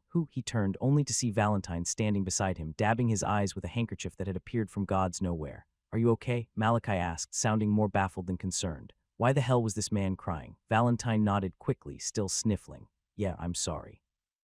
Just so you know, it's so sad. I tried my best but still failed. I'm sorry you had to see me like this. Do you live on saying sorry?" Malachi cut in with an irritated tone. "You did nothing wrong. I'm not offended." Valentine nodded, lips clamped shut. Malachi stared at him for a second, then sighed. "I'm not surprised we ended up in a dome if this was our savior." It was a mean thought, especially considering the man had actually sacrificed his life for humanity's sake. But Malachi wasn't trying to be mean. He had never expected anyone to save him in the first place. It was simply more of pointing out the fact than disappointment. He cleared his thoughts and stepped forward. "I'd like to ask you some questions." Valentine straightened and nodded. "Of course." "What was that thing?" Malachi asked. "The green mist from the meteor. The one that fused with you." Valentine's tone grew more serious. "It's life's essence." "Life's essence," Malachi echoed. "What is that?" Valentine opened his mouth. Sore, he saw Malachi's cold stare and quickly cleared his throat. I don't know. You don't know? Malachi repeated, unimpressed. Valentine shook his head. No, I don't know where it came from, and I had to figure everything out myself. But somehow when it entered me, I just knew. I could feel it like it was alive, sentient, but it never said a word to me, not once. Malachi gave a small nod. Is that what fused with me? Valentine nodded. Yes. Malachi let out a slow breath. All right, another question. Why you? Valentine blinked. Pardon. I mean, Malachi said, gesturing vaguely at the memory. Why did it pick you? No offense, but you seem like the last person anything would ever choose as a successor. So why you, and why hold a trial now? Valentine cleared his throat again, forcing himself not to take the jab personally. That might be because I was the only one around for miles. Malachi raised a brow, so it had no choice. Valentine nodded sheepishly. Pretty much. Malachi didn't respond immediately. His gaze turned thoughtful, but there was still a sharpness in his eyes. So what about now? Why wait until now? Why a trial at all? Valentine's expression shifted. He looked away. That has something to do with me, he said. What? Valentine sighed. When I was fighting the darkness creatures and I realized there was no hope, I couldn't handle it. I panicked. I begged the essence to find someone else. But I had this feeling it couldn't not unless I gave up my life. He paused. So when I chose to sacrifice myself, I didn't just want to shield humanity. I wanted to find another successor to save us. Malachi's eyes narrowed. So you're responsible for this death trial. Valentine's gaze darkened, looking guilty, but Malachi only stared cold. I can't trust anyone. Valentine had kind eyes, a warm smile. One would think he couldn't hurt a fly. But this same man had designed a trial that led to the death of over 100 youths. I didn't know, Valentine said quickly. Not at the time, I swear. I only followed the essence's guidance and made the trial hard so the next host wouldn't be as useless as me. He rubbed his eyes again. The essence needed everything from me at once. From the rules, the age range of the participants, the number of participants. It felt like a game. I didn't even specify that the battle be to the death. The essence added that by itself. I didn't realize until now what I had actually done. By then I was already dead. Even the voice you heard in the trials, it wasn't mine but pre-recorded. Malachi's eyes sharpened again. You're dead. Malachi knew how that sounded. The man had sacrificed himself, so of course he was dead. But what he had just realized was that he was supposed to be dead. Then who was speaking to him? Valentine nodded. Ah yes, think of it like a dying wish. I asked the essence to preserve a fragment of my consciousness just so that I could guide whoever made it through. I wanted to witness humanity's eventual turning point. Malachi shook his head slowly. He wasn't even surprised by this man's actions anymore. He simply nodded, then finally voiced the question that had been nagging at him all this time. Did the darkness come because of the essence? A meteor had fallen from the sky, and not long after, the planet was overrun. Many would call it a coincidence, but Malachi wasn't buying it. Valentine shook his head slightly. No, I don't think so. But Malachi only narrowed his gaze. In the scenes you showed me, you were always fighting large clusters of darkness. Why? Did you go to them or did they come to you? Valentine rubbed his chin, thoughtful. Now that you mention it, they did always find me. No matter where I went, they were there. And in large numbers too. He clapped his hands together. Maybe you're right. Maybe they were after the essence. Malachi stared at him like he was looking at the dumbest person alive. Seriously, he thought. He shook his head, brushing the intrusive thoughts aside. So you don't know anything about the origins of the essence. Valentine shook his head. And you don't know anything about the origins of the darkness either. Valentine gave another apologetic shake of his head. Malachi sighed. Okay, what now? Valentine blinked. What? I said, what now? This is the end of the trial, right? I can leave. Valentine's mouth opened. Yes, you can leave. He stopped mid-sentence and frowned. No, not that. I mean, that's all you're going to say. You've accepted everything, just like that. Yes, Malachi replied without hesitation. Now it was Valentine's turn to stare. He looked at Malachi like he was some anomaly, something beyond comprehension. You just found out all of this, that you're now the successor of life, that everything happened because of this. And you're just calm. What do you mean? Malachi asked. I mean, shouldn't you panic? Refuse it. Reject it. This is huge. When I first fused with the essence, I can evolve, right? Malachi interrupted with a calm voice. Valentine blinked. Yes, and I have the means to grow stronger. Valentine nodded again. Yes, Malachi closed his eyes tightly. Numerous flashes passed through his mind. That night, his father and mother's death, his weakness, the days of silence and solitude in the Sanguin clan, the scars, the humiliation, the pain, the goal, revenge. He needed power, and now he had it. When he opened his eyes again, there was a roaring intensity in them, one that made even Valentine's heart tremble. That's all that matters, he said. Time passed in silence, but instead of the silence filled with reflection or the outburst of emotion Valentine had expected, the opposite occurred. Valentine stood in one corner of the vast hall, his arms crossed and face filled with nothing but disbelief as he muttered different words under his breath. I don't understand. Who even is this child? Valentine had prepared himself for questions when he met the next successor, for emotional outbursts, for pushback, maybe even awe. And because of this, he had been looking forward to acting like a mentor, having rehearsed many cool lines he would use. But Malachi hadn't cared. He had treated the revelations like passing thoughts, and now he's already begun assessing himself, Valentine thought, eyes narrowing slightly. The instant they had finished speaking, Malachi had been on the move, darting across the grand hall, pushing off surfaces and testing the limits of his new body. His movements were sharp and controlled. Valentine had told him he could stay for as long as he needed until he was ready to leave. He only had to want to go to leave this space. Malachi had accepted that without hesitation, and immediately, without pause, began testing himself. More than 3 times my initial speed and strength, Malachi noted internally. He could feel it in every motion, every step. His body, already hardened from years of continuous training and devil's fruit enhancements, had grown to an entirely new level. Although he wasn't an evolved, he had researched the stats of evolved individuals in preparation for the time he would. Newly evolved individuals usually experienced a 5-fold increase in strength and speed compared with normal humans. But Malachi had been far beyond an average human before his evolution, and yet he had still gained more than 3 times his base stats. It was incredible, insane. He sprinted across the marble floor of the hall with a blur, rebounded off the wall mid-stride, then landed in a slide that tore a thin groove into the ground. His breathing was steady, his movements clean. He didn't want to stop. He couldn't stop. For the first time in his life, he felt alive. If not for the cold mask he had learned to wear due to the coldness of the Sanguin clan, he'd be smiling. Hello, Valentine's voice broke through his rhythm. Malachi came to an abrupt halt, then turned toward him. His cold gaze locked onto Valentine, who flinched instinctively. What? Malachi asked. Valentine began, but caught himself just in time. Malachi had made it clear, no more apologies. You haven't told me your name yet, it's Malachi. Malachi, Valentine muttered. Somehow he loved the name. I think I can help. I can tell you what I know so far about the essence. That got Malachi's attention. The more information he had about his newly acquired power, the better. He turned fully, standing still, his expression focused. Valentine took it as a cue to continue. I wasn't able to get very far with it, he admitted. But we can fast-track things by letting you communicate with the essence directly. It should give you what you need to proceed.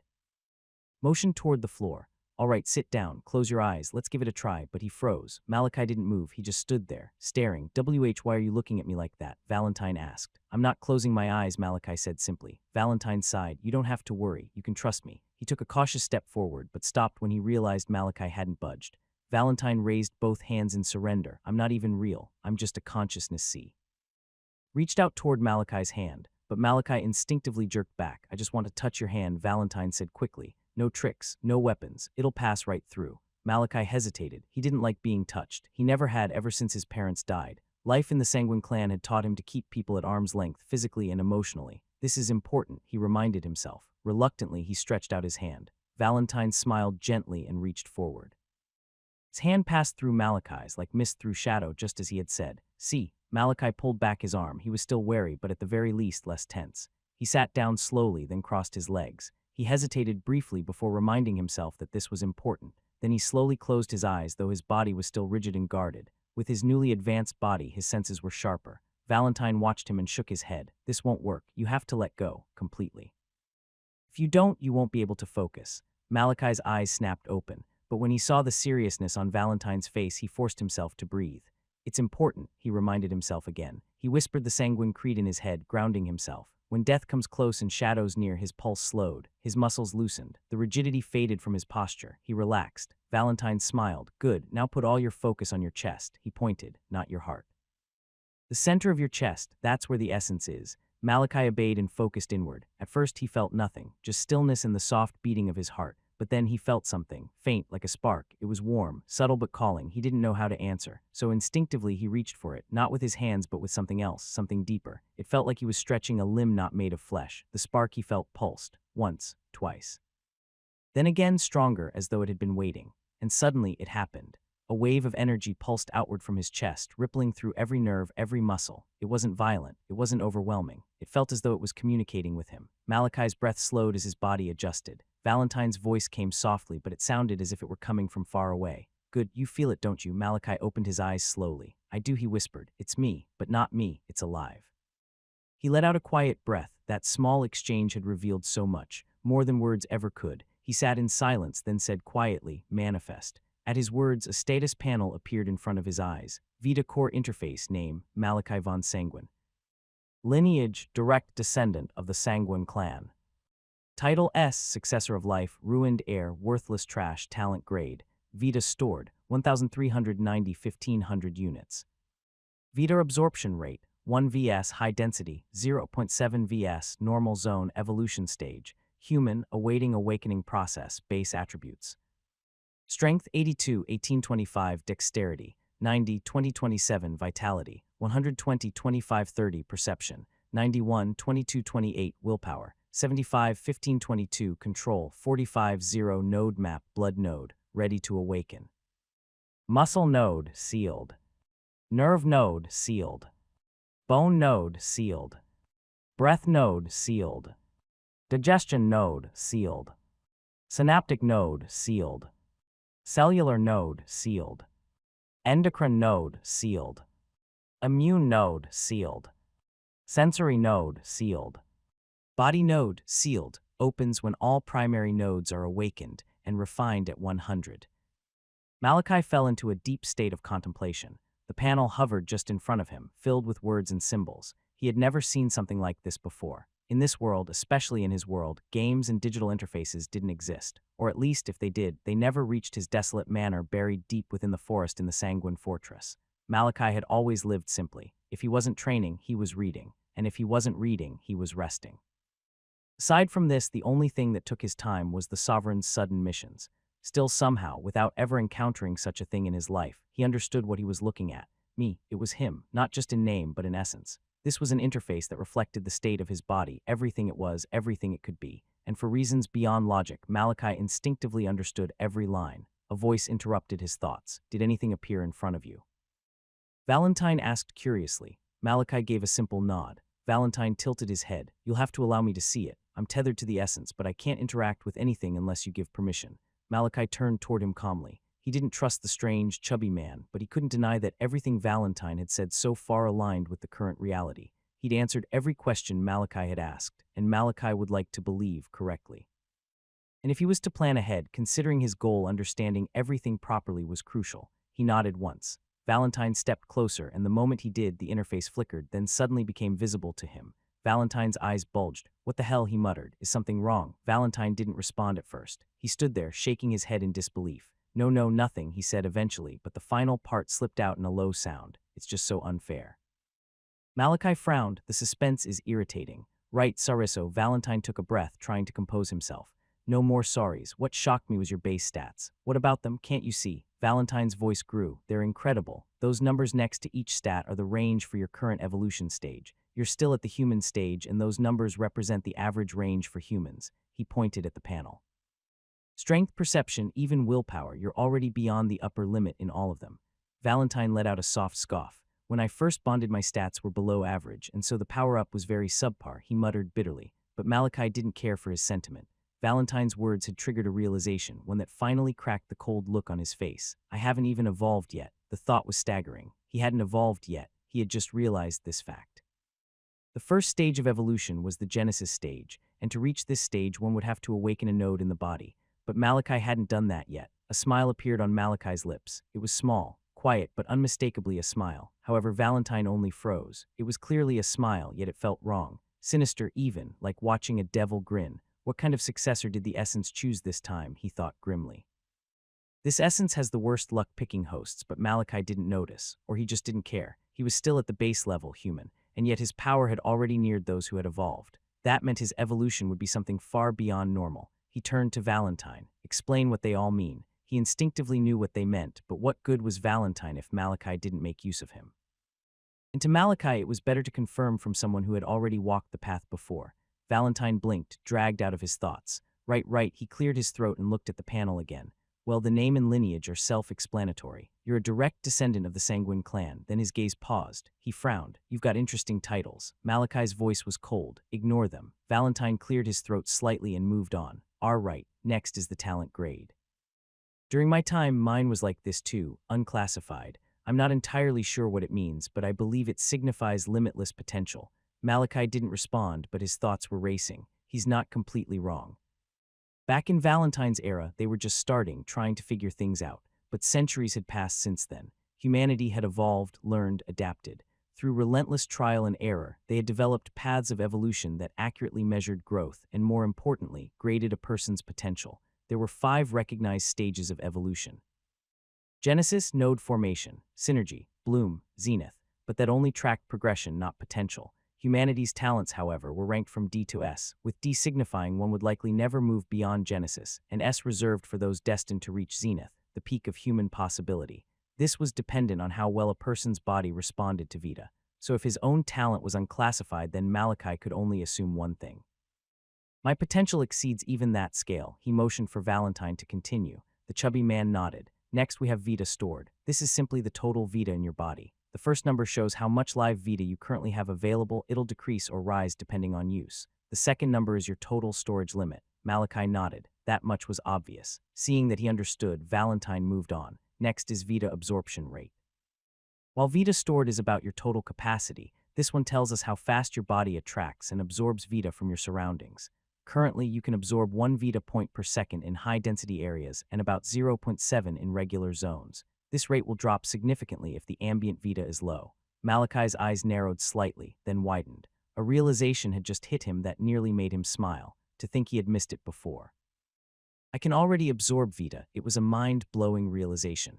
After evolving by awakening a node, an evolver's body would become a living conduit, able to draw in Vita from the air. In the entire recorded history of the Dome, no human had ever claimed to be able to do that without awakening, not one, except for Valentine, and now Malachi. But what truly stunned Malachi wasn't just that he could absorb Vita. It was the rate: 1 Vita per second, that's 3,600 per hour. He wasn't exactly sure how his stats stacked up to those in the Genesis stage, but he knew this much: his capacity was just below theirs, considering the current strength of his body, and he hadn't even awakened yet. It would take him roughly 25 minutes to replenish all his Vita, and he'd done the research himself. For most in the Genesis stage, it took over an hour, double the speed. His lips shook, almost forming a smile. Valentine cleared his throat as he continued. Also, this absorption rate only applies to replenishing your body's Vita. It's a lot slower when it comes to refining and advancing your power. His words pulled Malachi from his thoughts, and he nodded slowly. Makes sense. If refining was as fast as replenishing, he would reach the zenith stage in no time. Regardless, that time would come, soon. Valentine continued speaking. Next is evolution stage. This represents what stage your body is at in your evolutionary journey. Right now you haven't evolved yet. The word sent a quiet jolt of excitement through Malachi. He kept his expression calm, almost indifferent, but deep inside, he was beyond excited. Not evolved, and yet I can already absorb Vita faster than most. Valentine went on, scratching his cheek.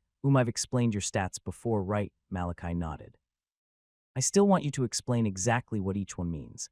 Valentine blinked, then chuckled. All right, I had to figure it all out on my own back then, but here's what I know. He raised a finger. Strength is your raw physical power. The higher it is, the harder you hit, the more you can lift, break. Dexterity is speed and agility, how fast you move, react, dodge, and strike. Vitality covers your endurance, stamina, pain resistance, recovery speed, and how long you can function at peak condition. That sort of thing. Perception is your awareness, how well you notice things, your instincts, sensitivity, even your ability to sense danger. And finally, control. This one measures how precisely you can manipulate Vita, not just how much you have, but how efficiently you use it, whether you waste energy or make every drop count. Malachi absorbed everything silently. That's why the number in front of it is 0. It made sense. Humans couldn't control Vita, not unless they evolved. The node maps, Malachi said suddenly. Valentine, who had been cautiously backing away, flinched at the sound of his voice. He turned and froze. Malachi's eyes were on him. Valentine opened his mouth, then shut it immediately, stopping himself from spitting out his reflexive apology. He looked away, sighed, and muttered, I told you I didn't get far with this power. Just tell me what you know. Malachi cut him off. To Malachi, it didn't matter whether Valentine's knowledge was incomplete. While trial and error would reveal the answers eventually, he still wanted to hear from someone who had walked the path before, even if it was partway. It would be very valuable. Then he could compare, cross-reference, and refine his understanding faster. Valentine hesitated, then gave a reluctant nod. In truth, he was embarrassed about where he had reached. All I really understand is that each node links to a different aspect of your body. Awakening them means you gain access to that aspect and can begin to manipulate it. I only awakened one during my time, so I can't help much beyond that. He exhaled, frustrated. It wasn't just the helplessness, it was also the fact that he couldn't even say sorry. That simple word. It was something he'd leaned on most of his life. It felt like a piece of himself had been gagged. His life before the fall had been miserable, mid-40s, unemployed, barely surviving in his late father's rundown farmhouse, failing at farming, failing at everything. but being kind had made him feel good, and he liked feeling good. Now he turned to Malachi, who already looked like he was calculating his next million steps into the future. That was when it hit him. I'm going to be stuck with him forever. He fought the urge to rip out the last few hairs clinging to his head. A life of never being able to apologize. It's going to be hell, but Malachi paid him no mind. The boy's thoughts moved fast as he analyzed everything he had learned so far. Life essence. He had bonded with a sentient being, one that had fallen from space. Ever since the emergence of the darkness, humanity's skepticism about life beyond their world had shattered. At the very least, they knew the darkness wasn't from Earth or whatever was left of it. But now, Malachi had confirmed it.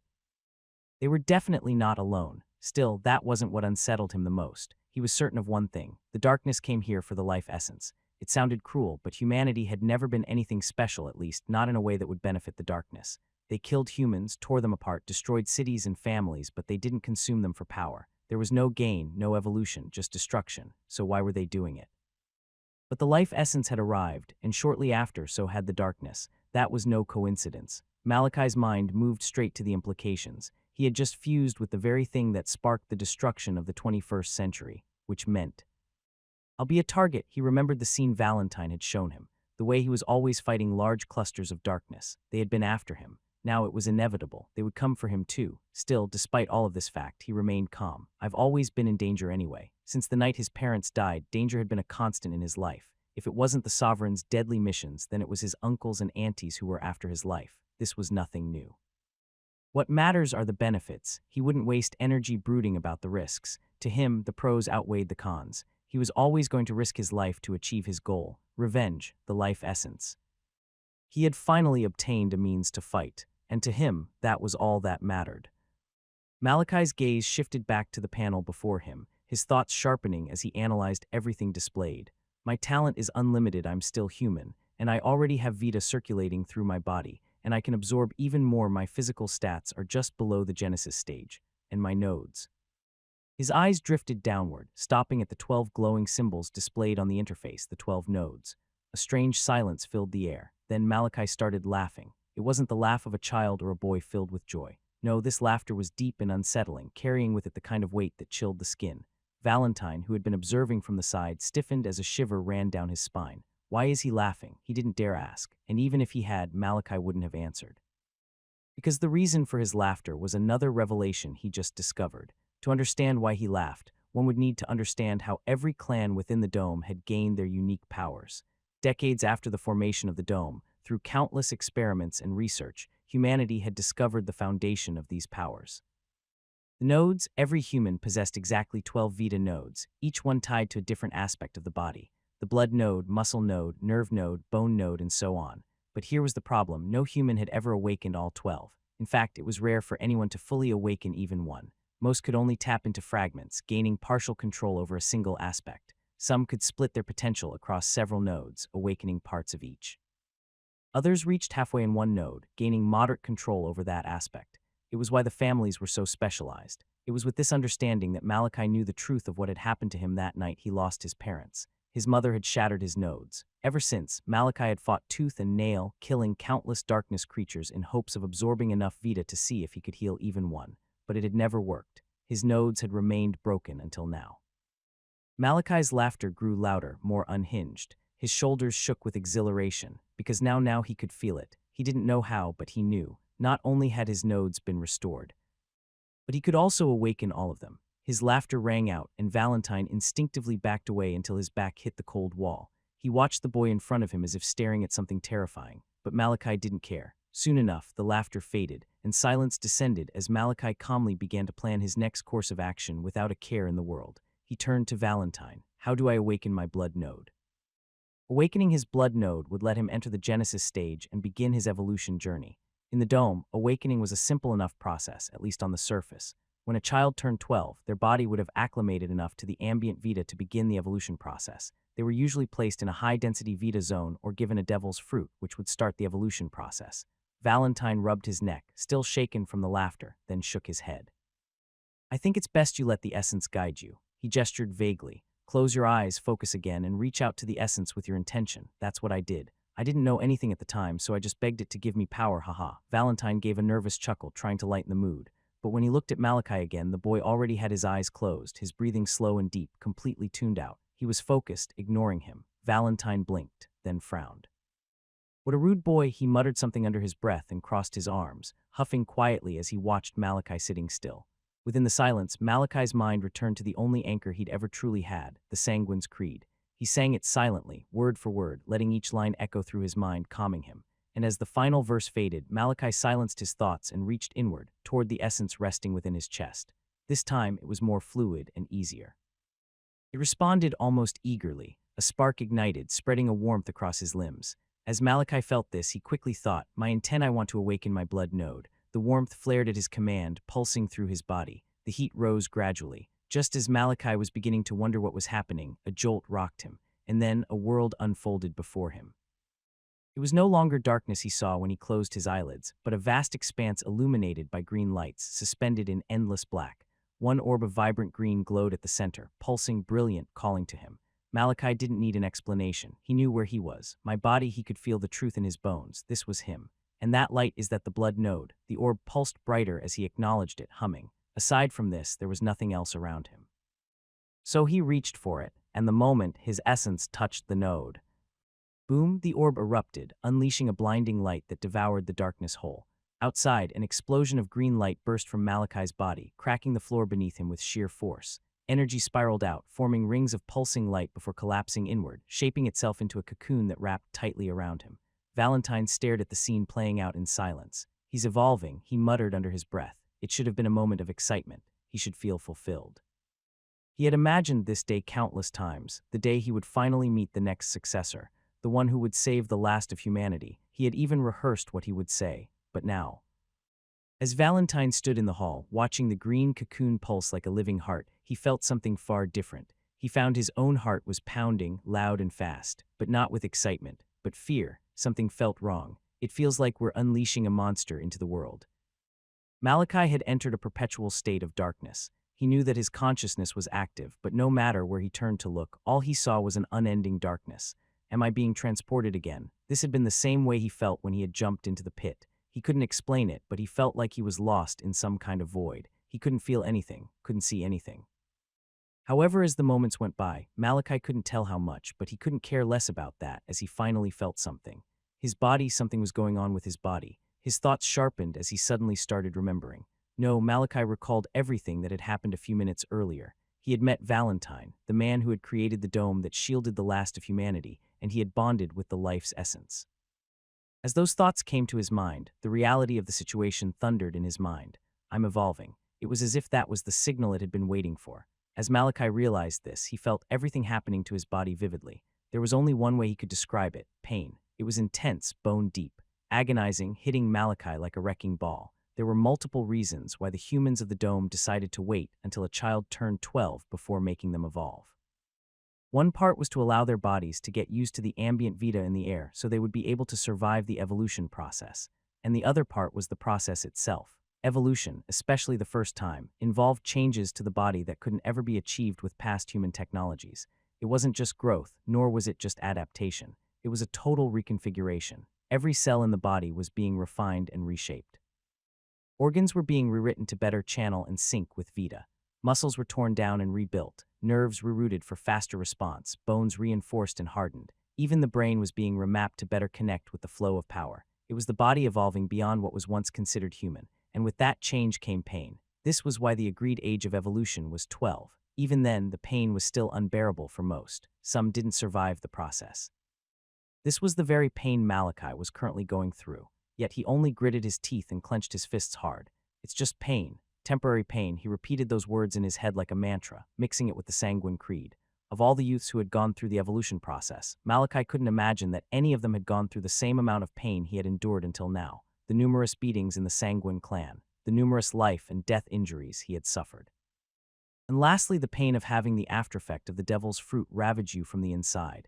He had gone through all of this, and he remembered them all as clear as day. He had embraced them all, and right now he embraced the current pain. As he embraced it, Malachi turned inward towards his body, and instead of being overwhelmed by the agony, he watched. He observed everything that was happening within him. Despite the pain, a surge of excitement coursed through his being. He could feel it. His body was changing, getting stronger, more efficient. The Vita wasn't just breaking him down, it was targeting everything and making it better. His muscles were being rebuilt with more compact and potent fibers. His bones felt denser, more solid, but somehow lighter. His blood flowed smoother, faster, richer. Every part of him was being refined. Time passed, but Malachi wasn't keeping count. He was too focused, too immersed in the experience. I can feel it. The process was nearing completion. He could tell. Almost every part of his body had been touched by the Vita, reshaped. But then something stirred. His attention was drawn towards something else, something deeper. He realized instantly. His blood node, its awakening. He had never sensed any of the 12 nodes in his body before, but now, for the first time, he could feel one, just behind the heart. His focus shifted to that point, and it was there. A light of radiant red. It was pulsing, glowing like a tiny sun embedded in flesh. Its light grew brighter with each passing second, its energy building up, humming through his chest. And as it peaked, suddenly a surge of raw energy exploded from it, tearing through every inch of Malachi's body. He felt it. He felt everything. His blood ignited with power, surging through his veins. Every drop felt alive, thicker, denser, pulsing with strength. His heart pounded louder, harder, syncing with the awakened node. And then a shockwave burst from Malachi. The energy exploded outward, ripping through the green cocoon that surrounded him. Cracks spiderwebbed across its surface before shattering in a violent flash of light, releasing a blinding pulse of energy that lit up the entire hall. Valentine shielded his eyes with his arm just as the blinding light peaked. What is this? His gaze trembled as he took in the aftermath of Malachi's evolution. Didn't he just evolve? He wondered. Valentine couldn't feel the force that had erupted from the cocoon, but he could see the aftermath. A deep crater had formed where the cocoon once stood, and countless cracks spread from the point of impact. The entire hall still reeled. Valentine frowned. My evolution wasn't like this. He tried to understand it. During his own awakening, the worst that had happened was a powerful gust of wind, just enough to rustle the trees and stir the leaves of the forest he had been in. But this. Valentine couldn't comprehend this. He just couldn't. Why was Malachi's evolution different from his? The dust began to clear, and as Valentine's gaze landed on Malachi, his thoughts froze. He couldn't say anything. He simply stared. Is that really him? Valentine had once believed his own transformation after evolving was legendary, but now, as he looked at Malachi, he couldn't help but gawk. His hair and eye color remained crimson, but they were deeper now, richer, like blood turned molten. His height hadn't changed, but his physique had. His clothes had been shredded by the blast, revealing a body sculpted like it had been carved from stone, flawless and brimming with raw vitality. His frame had grown broader, shoulders squared, every muscle compact and powerful like coiled steel. He looked complete, unshakable. Yet Valentine was no longer focused on his body. His attention was on the air around Malachi. He's attracting. It was natural. Evolvers always attracted Vita. It was a sign that their body had evolved. But what shocked Valentine was something else. Malachi had just stepped into the Genesis stage, the very beginning of the evolutionary path. The amount of Vita he should be attracting should reflect that. However, it can't be compared to mine back then. Valentine remembered his own evolution clearly. The stream of Vita around him had been faint but visible. What he was seeing now, however, seemed unbelievable. A storm of Vita swirled around Malachi like he was its center. But Valentine wasn't the only one observing Malachi's changes. The moment the cocoon had shattered, Malachi had ignored everything else and turned his focus inward, and what he felt could only be described in one word. Incredible. His thoughts trembled. Malachi felt powerful, insanely powerful, more than he had ever felt in his entire life. He could feel power ripping from every inch of him, his skin, his blood, his breath. I have to test this. He shifted slightly, about to move, but instantly froze. A memory appeared in his mind, causing him to rethink his move. The last time he had moved without thinking, he had nearly slammed into the ceiling. I should be careful, one step at a time. He took a slow step forward, then another. Deliberately, with very little force each time, and it turned out to be the right decision. I feel so light. He felt lighter than ever, so much so that if he hadn't experienced it himself, he would have thought it impossible. Valentine watched him, confused at why Malachi was walking so cautiously, but Malachi paid him no mind. He approached the wall, bringing his fist back. Then he punched. The blow landed. The impact rang out like an explosion. A violent shockwave rippled out from the point of contact, and a deep crack splintered across the wall. Dust exploded outward, billowing through the hall. Within the haze, Malachi's eyes were wide open, staring at his arm in disbelief. But he wasn't the only one. Valentine's mouth had dropped open. To him, it had looked like a missile moving, but in arm form. Malachi's fist had sliced through the air with terrifying momentum and detonated on contact like a warhead. Valentine couldn't help but wonder how he had achieved such strength so soon, but Malachi had already moved on. I should get used to my speed. He walked to the far end of the hall, planting himself firmly, one step at a time. Then, once he had a feel for the motion, he broke into a jog, and then He sprinted, Malachi shot forward, a blur, moving through the hall at speeds he could never have imagined. The wind howled in his wake as he weaved from side to side, forcing his newly evolved legs to adjust, to learn. Every movement he took taught him something. Every mistake he made guided his control. And after many attempts, after several bursts, stops, slips, and mid-air redirects, Malachi finally reached a level he found satisfactory. Then he stopped right in the middle of the hall, dust still swirling faintly in his wake. His large grin remained unchanged. In fact, Malachi doubted if there was anyone alive who could take that grin away from him right now. My strength and speed have increased and I can see the Vita. That last realization shocked him slightly. He wasn't just feeling the Vita flowing through his body. He could sense the Vita in the atmosphere. It was shocking. For Genesis evolvers, the best any of them could do was feel the Vita within them. Their bodies naturally attracted it, yes, but they couldn't perceive it. But now Malachi could not only feel it, he could see it. Tiny orbs of greenish energy floated around him, drifting toward his body in droves. They moved through the air like moths to flame, drawn to him, absorbed into him. Amazing, Malachi was speechless. Each new discovery pushed his excitement further, fanning the fire burning inside him. The future suddenly looked limitless, the blood node. His thoughts shifted instantly to what was supposed to be the real power-up, his blood node. He focused inward. Instantly, he felt the faint, steady pulse radiating from the bright node just behind his heart. It was glowing, and with every thump of his heart, the light pulsed as if the two were in perfect sync. Malachi followed the rhythm, letting himself get lost in the beat. He saw it. His heart pumping blood through his arteries, veins, and capillaries, delivering oxygen, removing waste, fueling every cell. He saw the flow like a river network inside his body. He was mesmerized. Instinctively, his consciousness reached toward the blood node, and the moment he did, a jolt surged through his body. Malachi gasped before he felt it. His blood, every single drop, every flow, every movement. He could feel it flowing through every vein, every vessel. He had studied human anatomy countless times back in the Sanguin clan, preparing for the day he might finally evolve. He had memorized the flow of blood, its purpose, its paths, its cycles. But now he threw all that knowledge out the window. Because this wasn't theory, this was real. He didn't just understand it, he was it. And then, without thinking, without planning, his next actions came instinctively. His lips parted, blood flow. As the word echoed, his heartbeat thundered once in response, and then he felt it. His blood abruptly surged violently, racing through his veins, arteries, and capillaries at speeds that shouldn't be possible. It pulsed through every inch of him, every limb. Red streaks flared across his body, glowing like trails of fire beneath his skin, leading all the way to his face. His eyes entirely turned crimson. Malachi felt his power spike. His muscles hardened, tightened. He could feel everything.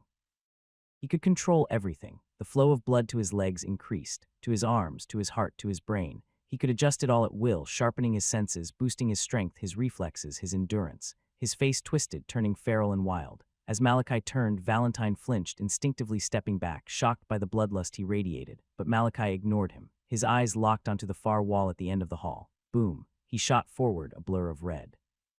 The wall exploded on contact, cracked and shattered from the impact. Dust filled the air once more, and after some seconds, Malachi walked out of the haze calmly. He had just slammed himself on the wall, and there was not a single scratch on his body. I can increase the flow of blood to specific parts of my body, enhancing them. Blood flow was the most basic ability of the Sanguin clan and the foundation of all their blood arts. It was the first thing every Sanguin youth learned after evolving. The ability to feel, control, and manipulate the blood flowing through their own body. It was only the first of many Malachi planned on mastering. He let out a long exhale, calming his rapidly beating heart. Gradually, he allowed the blood to return to its normal pace. My heartbeat also increased. During the time he had activated blood flow, Malachi had noticed it. His heart had worked harder, pumping faster, pushing more blood to match his needs. The stronger it worked, the stronger he became.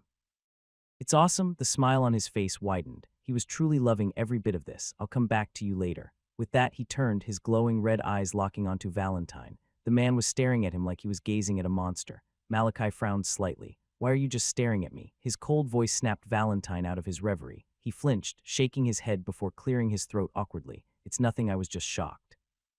He held himself back from apologizing again, though it clearly made him uncomfortable.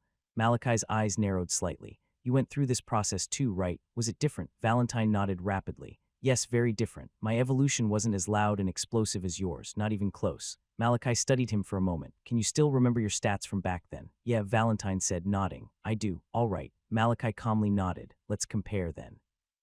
He lifted his hand and spoke clearly. Manifest. A panel of light ignited into existence in front of him, displaying his newly evolved stats. Vita Core Interface name, Malachi von Sanguin.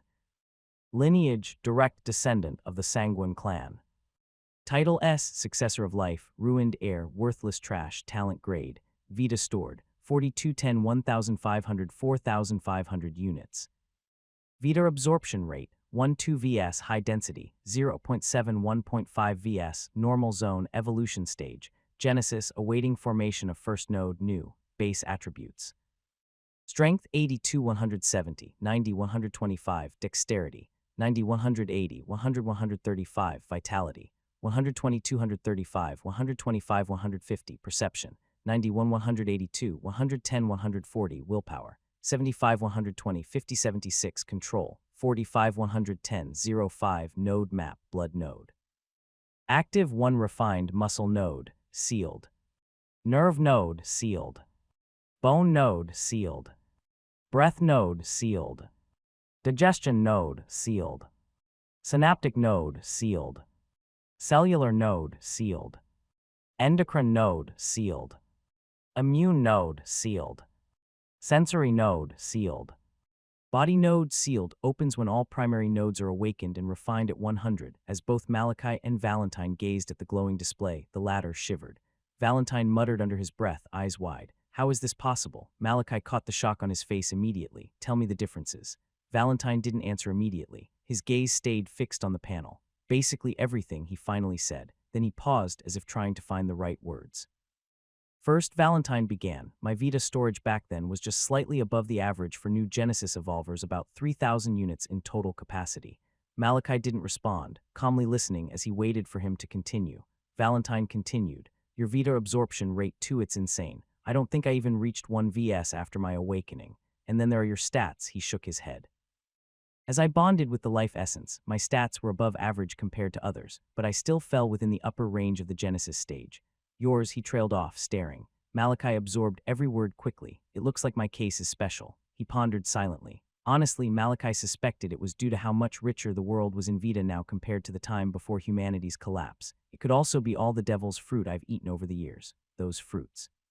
Eating the devil's fruits on a regular basis had made his body develop a resistance, becoming stronger, and it made him more resilient to Vita and stronger than any normal human. It could be either, or both. Regardless, Malachi decided not to dwell on it and instead think of the way forward. That should be all. Then he turned to Valentine. You said I can leave whenever I want, right? Valentine nodded. Yes, you just have to will it when you're ready. Malachi nodded once.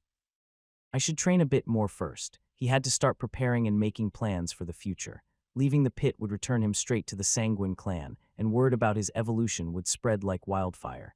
Malachi could think of many things that could happen, but in any case, I have to be able to use my power effectively. Malachi spent hours getting used to his new power. He had spent the better part of this time learning how to use his body effectively. His evolution had brought about so many changes that it was hard to keep track of them all. Malachi had trained for years to reach his current level of battle prowess, and had shaped his body through pain, repetition, and discipline. But this sudden boost in power forced him to retrain and refine 3 essential aspects of his body.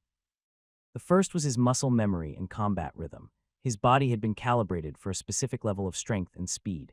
With this sudden increase, his strikes, movements, and reactions became too forceful, too fast, threatening to throw off his balance and accuracy. The bursts Malachi had gained from the devil's fruit were always temporary, and even those had taken time to master. But this was his new baseline, and he had to master it all over again.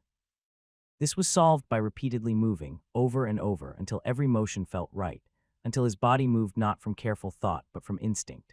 The second was his senses. His evolution had granted him a staggering increase in sensory awareness, his perception. Malachi had always been observant. In battle, he paid attention to every nuance, the tightening of a fist, the slight shift in weight before a strike, the subtle patterns in breathing. He had reached this level by constantly replaying battles in his mind, dissecting every movement until they became predictable. But now he could feel the Vita in the air. That came with something else entirely, an intensity of perception he never thought possible. 5 meters, that was his range. Within that radius, Malachi could perceive everything. Every flicker, every breath, every shift in Vita. But this ability was a double-edged sword. The flood of information was overwhelming, and it threatened to drown out what truly mattered. He needed to recalibrate and train his mind to distinguish, prioritize, and respond only to what was essential. The third and final aspect was entirely new, learning to utilize the Vita within his body efficiently. Before now, Vita had never stayed in his system. Malachi's body had never contained active Vita, but now it was flowing within him. But more power didn't mean unlimited use. Vita in his body was finite, and if he wasn't careful, he could burn through it quickly or apply too much force in situations that required less. To solve this, Malachi began training with precision in mind, scaling his output to match the situation. He practiced throwing normal strikes, then Vita-infused ones, checking his stats panel after each movement to measure the cost. He needed to know what consumed the most energy and what didn't. To Malachi, fighting wasn't just about strength.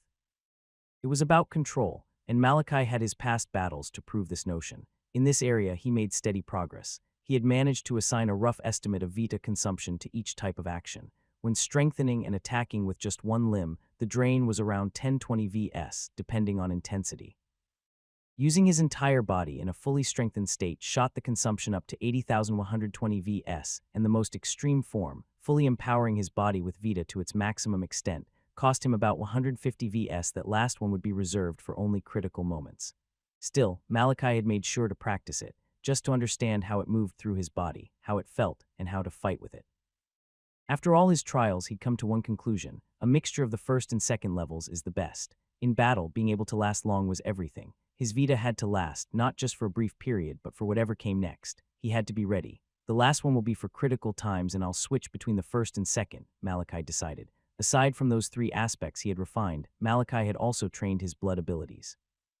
He hadn't learned anything new, but he'd pushed his mastery of blood flow to an acceptable level, one he could reliably use in combat without hesitation.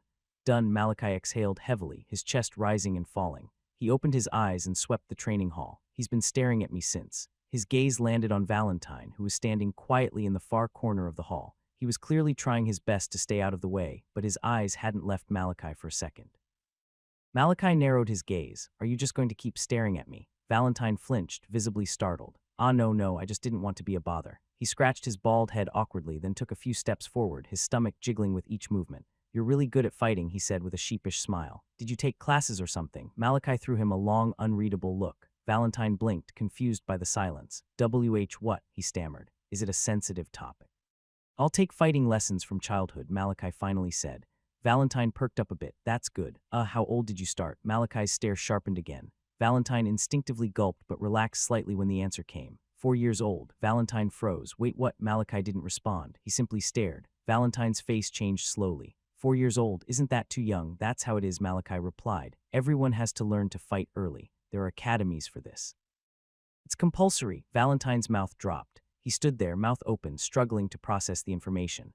Then finally he registered Malachi's words. Academies, he repeated. Where the world was still in ruin when the dome was formed. Where did an academy come from? As he realized this, one question slammed into his mind. Wait, how long has it been since the dome was formed? 395 years. Valentine's eyes nearly bulged out of their sockets. 395 years, he repeated under his breath, as if trying to convince himself it wasn't true. How is this possible? His voice trembled. I only created the dome moments ago. It's been 395 years, and then it all crashed down on him. He had watched the entire trial, seen the way Malachi fought. His equipment had been different from what he knew, and aside from Malachi, none of the descendants' weapons or clothing looked familiar.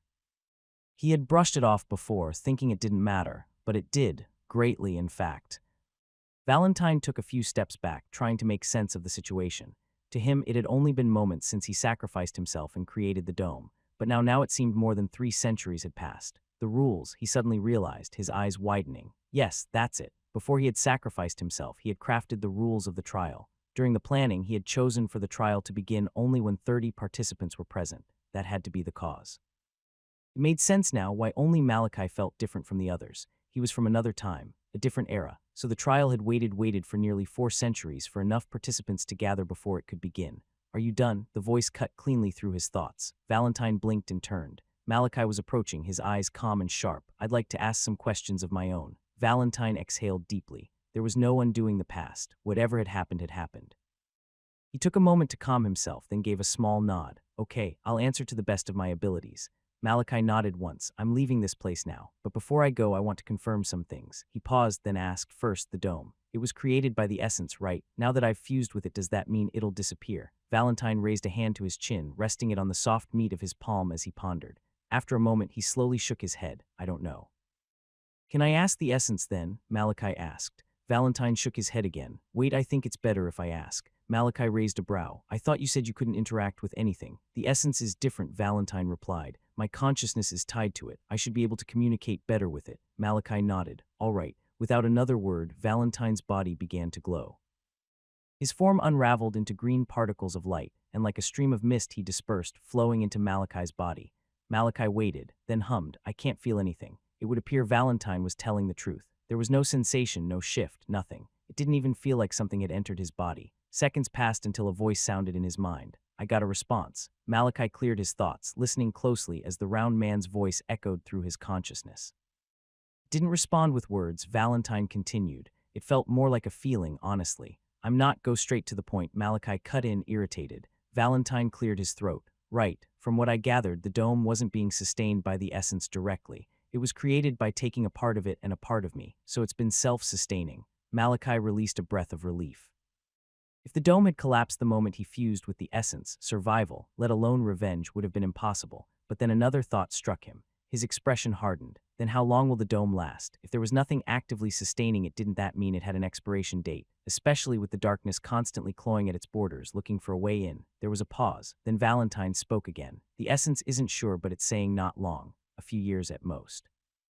Malachi's eyes shot wide. His mind immediately began to race. A few years, that was all. It wasn't just devastating news, it was dangerous. If word about this spread, it would throw the entire dome into chaos. Malachi exhaled heavily. It was too much to take in. I thought I'd have more time to grow, to plan, time to get strong enough to exact his revenge. But now he had just found out there was a ticking time bomb under his feet. One that could ruin everything. He just wanted to start building. It's not possible the sovereign doesn't know. It was hard to believe the leaders of the grand and great families were unaware of this. They probably kept it to themselves. Malachi shook his head. There's no use dwelling on it. I'll keep getting stronger and handle things as they come. That's a good mindset to have. Valentine's cheerful voice rang in his mind. Malachi froze. His thoughts turned cold. You can hear my thoughts. That was a problem. A big problem. His thoughts were the only place he felt safe. The only place where no one could intrude. There was no way he was going to let anyone violate that space. Valentine sensed the change in Malachi's demeanor and quickly spoke up. No, wait, just the ones you think aloud. I swear, I can't hear your deep inner thoughts. I'm only hearing the ones you kind of project, I guess. Since I'm attached to the essence and by extension to you, I can see and hear what the essence perceives. But I can't do anything. I'm just here. Malachi's eyes remained cold. He decided to test it. He buried a thought deep in his mind, but after some seconds there was no reaction. Then he thought something deliberately loud and clear. You're a sad, fat, middle-aged man. Valentine gasped. Whoa, that's a very mean thing to say. My life isn't sad. Sure, I like pastries a bit too much, but still. Seeing his over-the-top reaction, Malachi relaxed slightly. His guard didn't lower completely, but it was better. Then, returning his mind back to focus, Malachi spoke. For my second question, Valentine stopped ranting, begrudgingly falling silent. I don't know if you know, Malachi continued, but this trial world you created looks like a dark pit from the surface. And every month, darkness creatures spill out of it. After I leave, will this trial world collapse and will the darkness stop spilling out? Valentine went quiet, reaching out again. Seconds passed. Yes, he finally said. Malachi's eyes narrowed. That's bad. That's bad. If the darkness stopped appearing after he left and people saw that he had evolved, there would be so much suspicion on him. He already had too much attention. He didn't need another problem. Can it not collapse? Malachi asked. Valentine went silent again before replying. Yes, it looks like the trial world follows the same principle as the dome. The essence suggests that you absorb it. Since it's made of the essence, it would eventually fade, but if you absorb it, it would give your power a significant boost. Malachi didn't even need to think. No, he said firmly. Leave it. Let the darkness creatures keep coming out, periodically. Keep everything as it is. Valentine hesitated. Are you sure? Yes, Malachi said again, firmer this time. Valentine went silent, having received his instructions. Seeing that everything was now in order, Malachi performed a quick inspection of himself. My jacket and top are gone. His torso was bare, but as his gaze drifted downward, his eyes widened. The scars he had carried for years, the ones that reminded him of all the pain he had gone through, were gone, completely vanished, leaving behind only smooth, flawless skin. Regardless, it changes nothing. The marks on his body had only been visual proof. The real scars, the ones that had shaped him into the person he was now, were buried deep within his heart. He moved on, accessing his utility belt, still intact. Then he crossed to the corner of the hall where his scythe and gun lay. He checked them carefully. Fortunately, both weapons were still in good condition. That brought him a small measure of reassurance. He holstered the gun, securing it in its strap, then gripped the scythe tightly in his arm. Then he walked to the middle of the hall and stood, closing his eyes. Malachi inhaled, then exhaled, again and again. Each breath steadied his heart. The chaotic thoughts in his mind also began to settle. Anything could happen once he left this place. Everyone would know that he had awakened. His uncles and aunts in the Sanguin clan would come for him. The darkness would come for him. From this moment on, he would be living with a blade constantly at his throat, regardless. Malachi clenched his fists. Nothing will stop my revenge. With the intense surge of resolve, he turned inward and sent his intention to the essence. In an instant, a blinding light collapsed around him, teleporting him out of the space. A lone figure walked calmly through the dining hall of the Black Reach.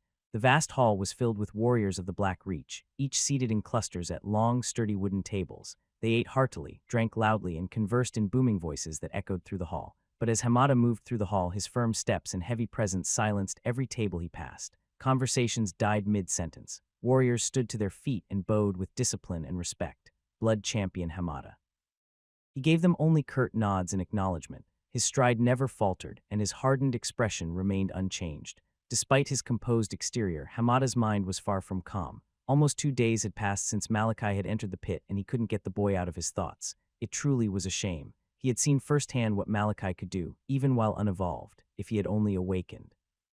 Hamada exhaled and shook his head. I should stop thinking about this. I just hope his end came peacefully. He carried that silent thought with him as he moved to the center of the hall and grabbed his tray of food. For someone of his status, meals were usually delivered to his quarters, but Hamada never accepted that privilege. He always came for his food himself. He never let aides clean his room, never allowed anyone to handle his equipment. In his eyes, a warrior who couldn't manage the basics wasn't worthy of the title. As he turned to find a seat, he suddenly paused. A conversation nearby caught his ear. Do you think you'll survive this time around? Impossible, another scoffed. Come on, man, no one's that lucky. You'd be surprised, a third voice chimed in. Do you know how many of the Sovereign's deadly missions that Cockroach survived? The table burst into quiet chuckles until the one seated at the head spoke. That's enough. His voice wasn't loud, but it carried weight. Instantly, the warriors at the table went silent. We apologize, Captain Varric. Varric scanned them with a cold look. Our stay here is just a formality. There's no surviving the pit. After at most a week, we'll declare him dead and return to the clan. He paused, then waved a hand dismissively. Now enough about that trash. You're ruining my meal. Yes, Captain Varric, they echoed in unison. Hamada didn't say a word. He simply walked away. But the crushed metal tray in his hand said everything he didn't. He found an empty seat at the far corner of the hall and ate his meal in silence. After a few minutes, he stood and exited the hall, his steps leading him toward the south gate of the Black Reach, the one that directly faced the dome. Blood champion Hamada. The guards stationed above the wall straightened at once, calling down with respect. Hamada offered a curt nod. Nothing yet. The warrior atop the wall shook his head, his expression grim. No, sir, Hamada sighed heavily. What about the maid? She hasn't left her position since he entered, the guard replied. Didn't even come back for food or water. Hamada frowned. Since Malachi entered the pit, Nyx hadn't moved an inch. She'd stood rooted at the same spot. When asked, she said she was waiting for her master. Hamada sighed again and shook his head. The whole thing was just too sad. All right, he muttered. Keep an eye out. But just as he turned to leave, he froze. What's that? With his strength and experience, Hamada was no stranger to sensing danger, especially one related to the evil that plagued their world. That familiar, oppressive sensation, don't tell me. His eyes snapped back toward the gate. His legs tensed, then he shot upward, scaling the towering wall in a single bound and landing on top. The warriors on the wall jumped in surprise. Blood champion Hamada, is something wrong? But Hamada didn't answer. His eyes were locked on the horizon where the pit was. A second passed, then. A pillar of darkness erupted from the pit, tearing through the sky like a lance of black flame. The wind around it howled. The clouds split. The land trembled. Silence fell over the wall. Every warrior stared in disbelief. And Hamada, with his eyes wide and teeth clenched, whispered the only thing that came to mind, he's alive. Silence fell over the wall. Every warrior stared at the dark pillar that pierced the sky in disbelief. And Hamada, with his eyes wide and teeth clenched, whispered the only thing that came to mind, he's alive. The moment those words left his mouth, the eyes of the guards snapped toward him. Alive, there was no way they could mistake what Hamada meant. For the past 2 days since the ruined heir had entered the pit, they had lost count of how many times Hamada had returned to the gate, asking if there were any changes. Among the warriors of Blackreach, none had wanted his return more than Hamada. But Hamada wasn't just any warrior. He was a blood champion, a person of strength, of power, a rank not easily reached, which was why when he spoke it became their reality. Their hearts trembled. An unevolved had entered the darkness pit and returned. Blood champion, one guard began to speak, but he froze in the next instant, his words caught in his throat. the air around Hamada had suddenly turned heavy, oppressive.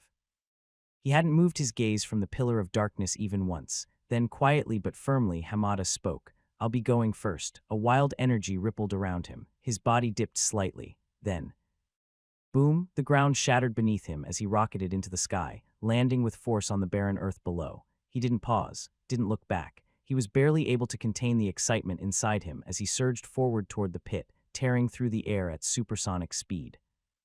Meanwhile, in the darkness pit where the pillar of darkness was erupting from, another scene was playing out. Nyx fixed her eyes on the pillar with a cautious look. She had shot back and created distance from the pit the moment she felt the danger emanating from it. Is it time already? It was already expected that the pit would act like this once every month, causing darkness creatures to spill out and attack the Blackreach. However, it was supposed to occur once every month, and she had witnessed the last one barely a week ago. Or is it him? Nyx's heart trembled. She dared to hope. Since Malachi entered the pit, she had never once left her position, simply staring at the pit and hoping for his return. She knew very well that many would consider this borderline delusional. Every single fact pointed to the reality that there was no way Malachi would survive this. He was unevolved. He was weak. His death was assured, but Nyx had still stayed. She had still dared to hope. She didn't know what else to do. In all her years of acting like Malachi's maid, she never would have imagined that she would come to care for him. She had wanted to deny it before, to ignore how she felt. But ever since her devastating loss in the past, she had never once felt the need to protect someone as she did now. And it took a mission that was a death sentence to Malachi for her to fully realize her feelings. During the 2 days spent staring at the pit, she had constantly asked herself the same questions. Why had she allowed him to enter? Why didn't she try to get him out of it? Why didn't she follow him? She felt nothing but regret. And now, as she watched the scene unfold before her, once again she hoped. Then the pillar of darkness reached the skies and began to collapse on itself, retreating downward until it vanished back into the pit. Silence. The force of its eruption had stirred a massive cloud of dust, now covering the area and obscuring the pit from view.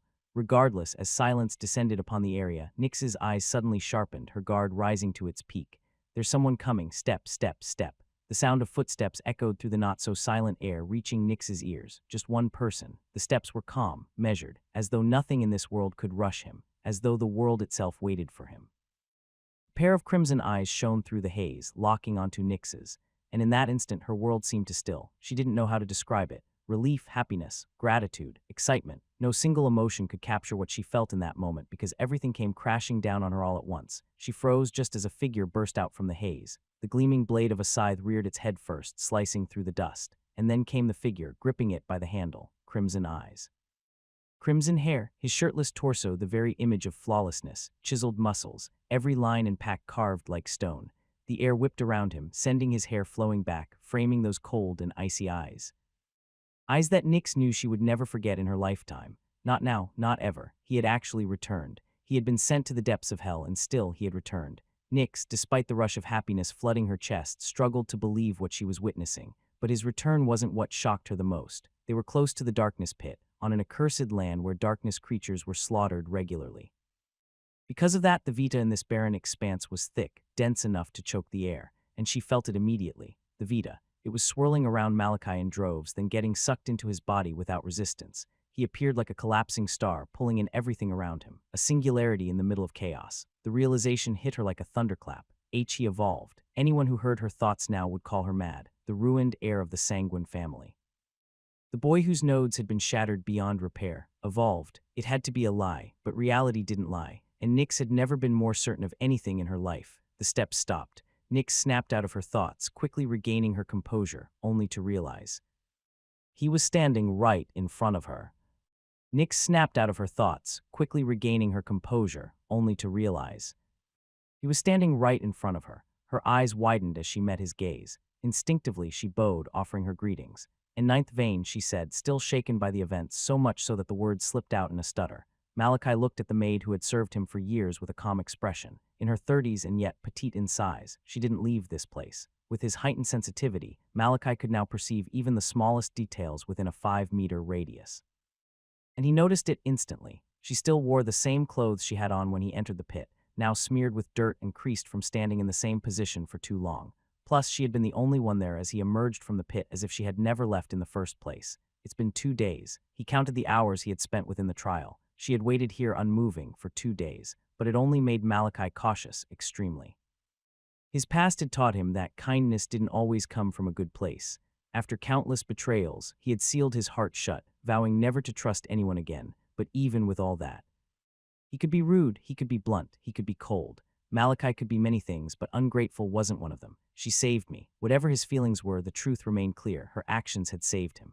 Without a word, Malachi reached into his trouser pocket and pulled out a coin, then held it out to her. Nyx blinked, slightly baffled as her eyes fell on the bent coin. Her eyes widened again. In all their years together, this was only the second time he had ever said those words to her. And though they were ordinary, they made her feel warm inside. She didn't know what had happened, didn't know how her coin had helped him, but she bowed her head nonetheless. Yes, ninth vein. Before they could continue their conversation, the sound of roaring wind reached their ears. Both turned to see a figure approaching at high speed. It's that warrior. Malachi's eyes narrowed. He remembered the warrior who had shown him kindness before he entered the pit, Hamada. Hamada came to a sudden stop a few meters away from the duo, a cloud of dust rising around him, still trailing behind from his approach. You're alive. He saw nothing else, only the shirtless figure standing there, calm as ever, as though he hadn't just crawled out of hell itself. Yes, Malachi responded. How? It was the question burning in Hamada's chest. How had Malachi survived? But like Nyx, with a single probe he saw it, the Vita. It converged around Malachi in waves, swirling and flowing into him as though he were the eye of a storm. You evolved, Hamada muttered under his breath, unable to hide the disbelief in his tone. But Malachi's response remained unchanged. Calm. Yes, he offered no explanation. He didn't owe anyone one, except. Still, despite the overwhelming curiosity that clawed at him, Hamada didn't press on. Instead, he met Malachi's gaze, and there it was, those same cold, unyielding eyes, eyes that looked ready for anything the world dared to throw. The same eyes that had stirred his heart from the beginning. I can't wait. An intense surge of excitement roared through his body as Hamada clenched his fist. Malachi was the first child he had ever seen with such eyes. He had always wanted to see it, to witness it.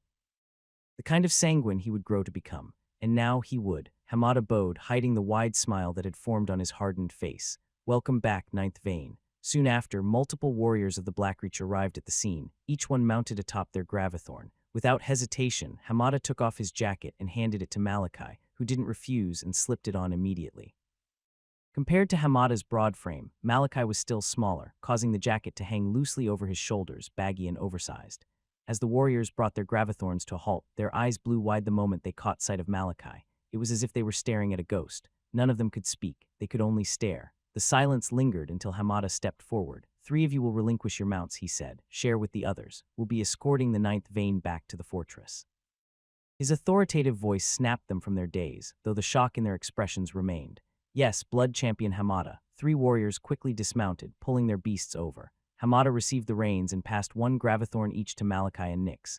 I'll escort you to the fortress now, ninth vein. Malachi gave a simple nod before stepping toward the beast. To his surprise, the Gravithorn stilled as he approached, its aggressive posture fading instantly, its breathing slowing. Then, as if in reverence, it lowered its head. Is it the essence? Malachi wondered. He had always needed to calm Gravithorns before riding them. It was as though they had been aggressive to him because he was unevolved, but now it was utterly subservient. With a simple leap, Malachi mounted the Gravithorn swiftly. A wave of shock rippled through the warriors, the way he moved. They probed, and it was then they felt it, the Vita. It was swarming to him, drawn like a thick and pulsing tide, and as the realization crashed down on them, their hearts trembled. The ruined heir of the Sanguin clan had evolved. The ride back to the fortress was silent. Throughout the ride, the warriors could only steal glances at Malachi, still trying to comprehend what they were witnessing. He wasn't supposed to have survived the pit, and yet not only had he survived, he had done the impossible. He had evolved. They soon reached the towering gates of the Blackreach and entered. By now, the other warriors of the Blackreach had already gathered outside, having seen the pillar of darkness that pierced the sky on the horizon. Fully armed and ready for battle, they stood at attention, their gazes sharp, waiting, anticipating battle. Then the massive gates creaked open, and multiple figures led by Hamada rode in on Gravithorns. Instantly, the gathered warriors surged forward, forming a crowd, wondering what was happening. Were they under attack? Had something escaped the pit? But as the Gravithorns reached the middle of the field, their questions died on their tongues. Their eyes landed on the figure riding beside Hamada, and words could not begin to describe the shock that surged through their bodies. He was alive. The warriors of the Blackreach became completely speechless as their gaze settled on Malachi, seated calmly atop his Gravithorn. He was surrounded by experienced warriors, battle-hardened men and women who had faced countless battles. Because of this, it didn't even take a second for them to feel it. The Vita, streaming into him like a river, and when they did, the realization slammed into them. He had evolved. It was hard to believe what they were seeing, harder to accept. A silence blanketed the fortress, so absolute that most didn't even remember to whisper among themselves.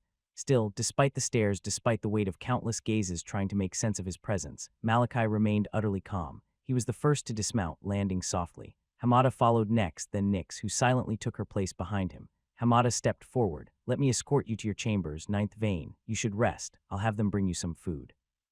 But Malachi shook his head immediately. "I want to leave." Now, Hamada frowned slightly. From the state of Malachi's shredded clothes, it was obvious he had gone through hell inside the pit. He needed rest, but as he met Malachi's eyes he knew. He wasn't taking no for an answer. Just as Hamada was about to speak again, a voice suddenly rang out from the gathered crowd, slicing through the silence. "This is impossible." All eyes turned at once, and they landed on the one who had spoken. Verk. His eyes looked as though they were on fire as he stormed forward. "This is impossible," he roared. "You," he pointed at Hamada, "are you sure he entered the pit?" The Sauvere, but before he could finish, a cold aura washed over him. Hamada took a single step forward, his voice low and heavy. "Are you questioning my loyalty to the sovereign?" His killing intent bled into the air. Every warrior present, without realizing it, took a step back. Hamada was angry, and they weren't about to be caught in the storm.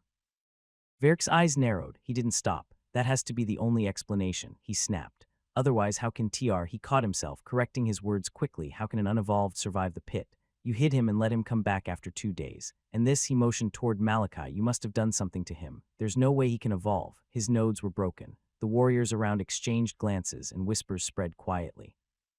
Verk had clearly lost himself to anger, but it didn't change the fact that some of what he said was true. However, before Hamada could respond, a voice like ice cut through the air. "It is not your place to understand." All eyes shifted. Even Verk turned slowly, his confidence slipping. Malachi stood there, gaze glacier. "How I survived, how I evolved is not your place to understand. I owe you no explanation." Suddenly, the Vita around him surged, wild and chaotic. It roared without sound, pressing into every corner of the air. He took a step forward. Crack. The ground split beneath his foot, dust curled upward. Verk's eyes widened. Was this real? This power had he actually evolved? Another step. Crack. Malachi's gaze locked onto him, burning cold. "I am a direct descendant of the Sanguin clan," he said. "You do not question me." A pause. "You do not look me in the eye." Verk's face darkened. To think this trash would dare. His aura rose and his eyes flared before he could even think. But before he could speak, Malachi's voice cut through, low and cold. "Or are you rebelling against the direct lineage?" Silence. Complete and utter silence. Although his eyes never left Verk, every warrior present felt it. They knew he wasn't just addressing Verk, he was addressing all of them. And his message was clear. He was a direct descendant of the Sanguin clan, and none of them had the right to question him. Verk clenched his fists so tightly that his knuckles cracked. He was angry, so angry that it wouldn't have been a surprise if he exploded on the spot.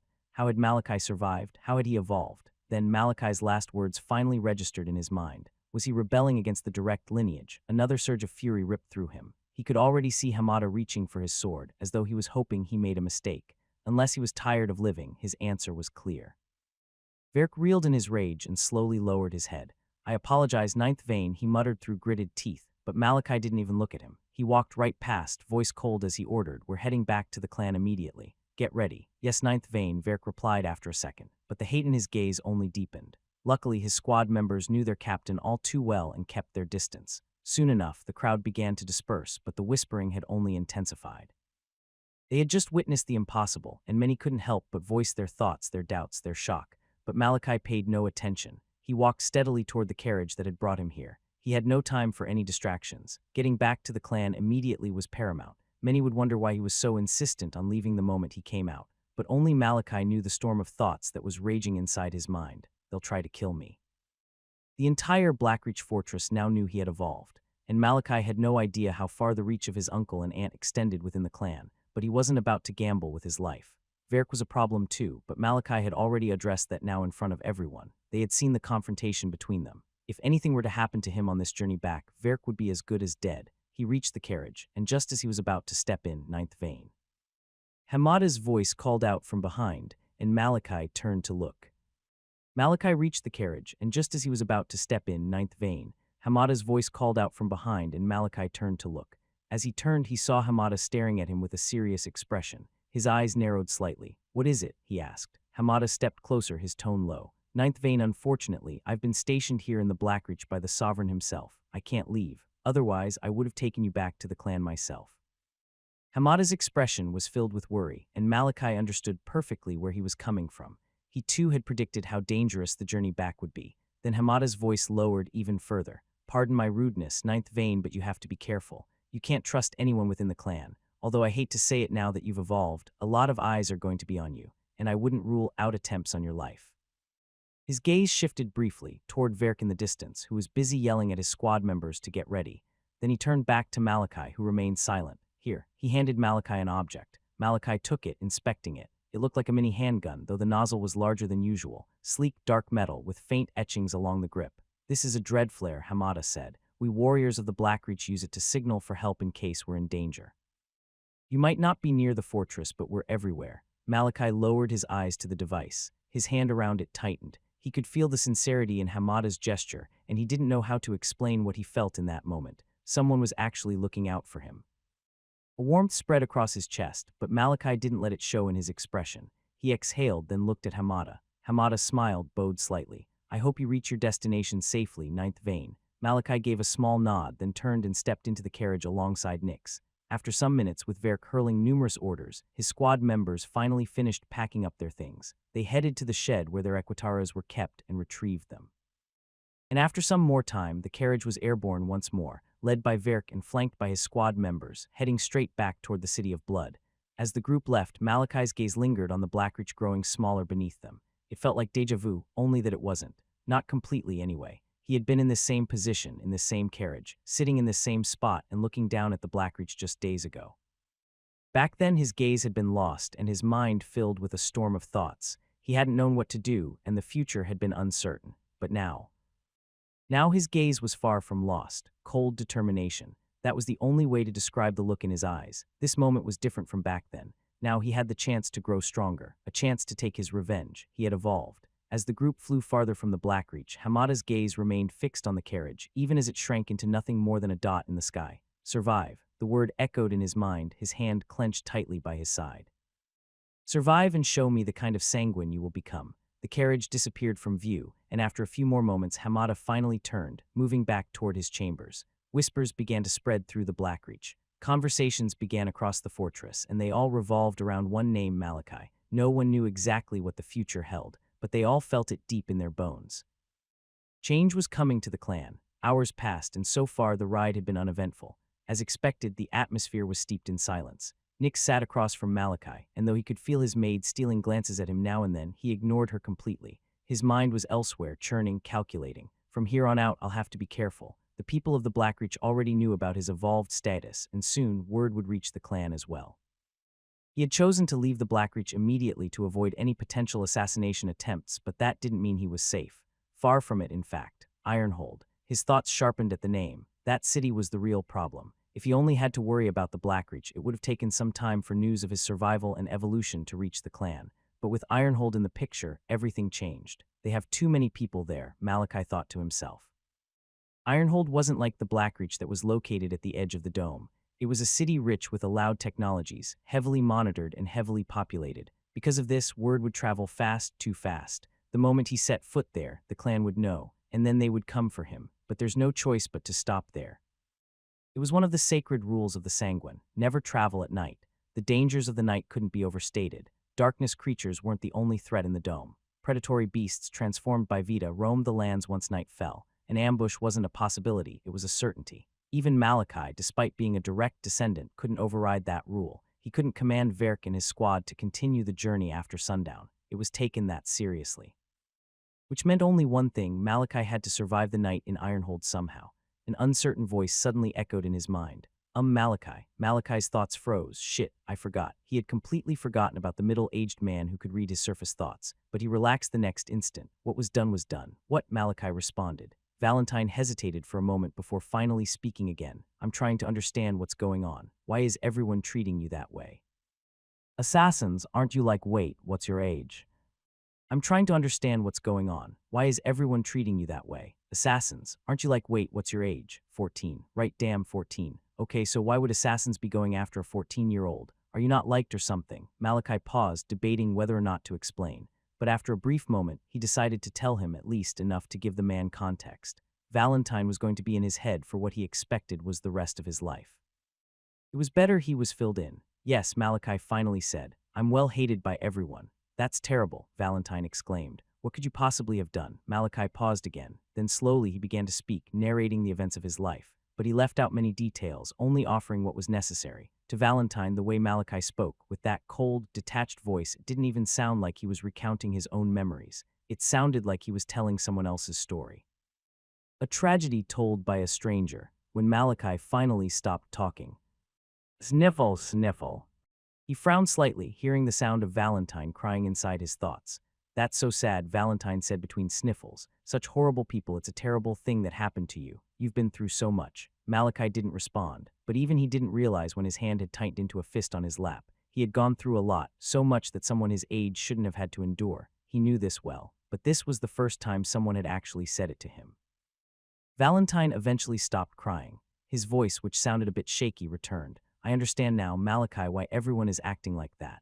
While I was growing up, I wasn't treated well by the people around me either. I was always bullied, treated like trash. It was because of either my overweight stature or my inability to stop apologizing for everything, even while getting beaten. It extended into my workplace too, which eventually got me fired. He paused, then continued softly. Returning to my late father's farm had been my way of escaping the world, a place where I could finally be myself without worry. And while I can't even begin to compare our situations, believe me when I say this, Malachi. I understand. Surprisingly, Malachi had listened to everything Valentine said, and only one question formed in his mind. You went through all of that, and you still decided to sacrifice your life to save humanity. He couldn't comprehend it. Valentine had been treated like dirt, discarded by the world, and yet he'd still chosen to give his life for it. It was utterly shocking. Valentine let out a dry laugh. Malachi could feel the man smiling sheepishly in his mind. Haha, yeah, that's me. I was treated terribly, but I can't blame the whole of humanity because of the sins of a few. It's wrong. Malachi fell silent. The major reason for his shock was the clear fact that he couldn't imagine himself doing such a thing. It was commendable. People like Valentine were insanely rare. Maybe it was fate that the essence found him at that farm, though it was hard to admit, especially after seeing the man. Valentine deserved respect. Sensing the silence, Valentine cautiously brought up the one topic he knew was sensitive. Your goal is revenge. Malachi's thoughts turned cold. I understand why you'd want that, but don't go there, Malachi cut in sharply. But Valentine tried. Nothing is going to change my mind. Drop it. Valentine fell silent, but Malachi could still feel the sadness in his heart. He ignored it completely. He knew exactly what Valentine had wanted to say. That revenge wasn't worth it, that it wouldn't bring his parents back, that it wouldn't change anything, that it would only ruin his life. Malachi had already thought about all of that, but he had still decided to do it. He wasn't going to stop.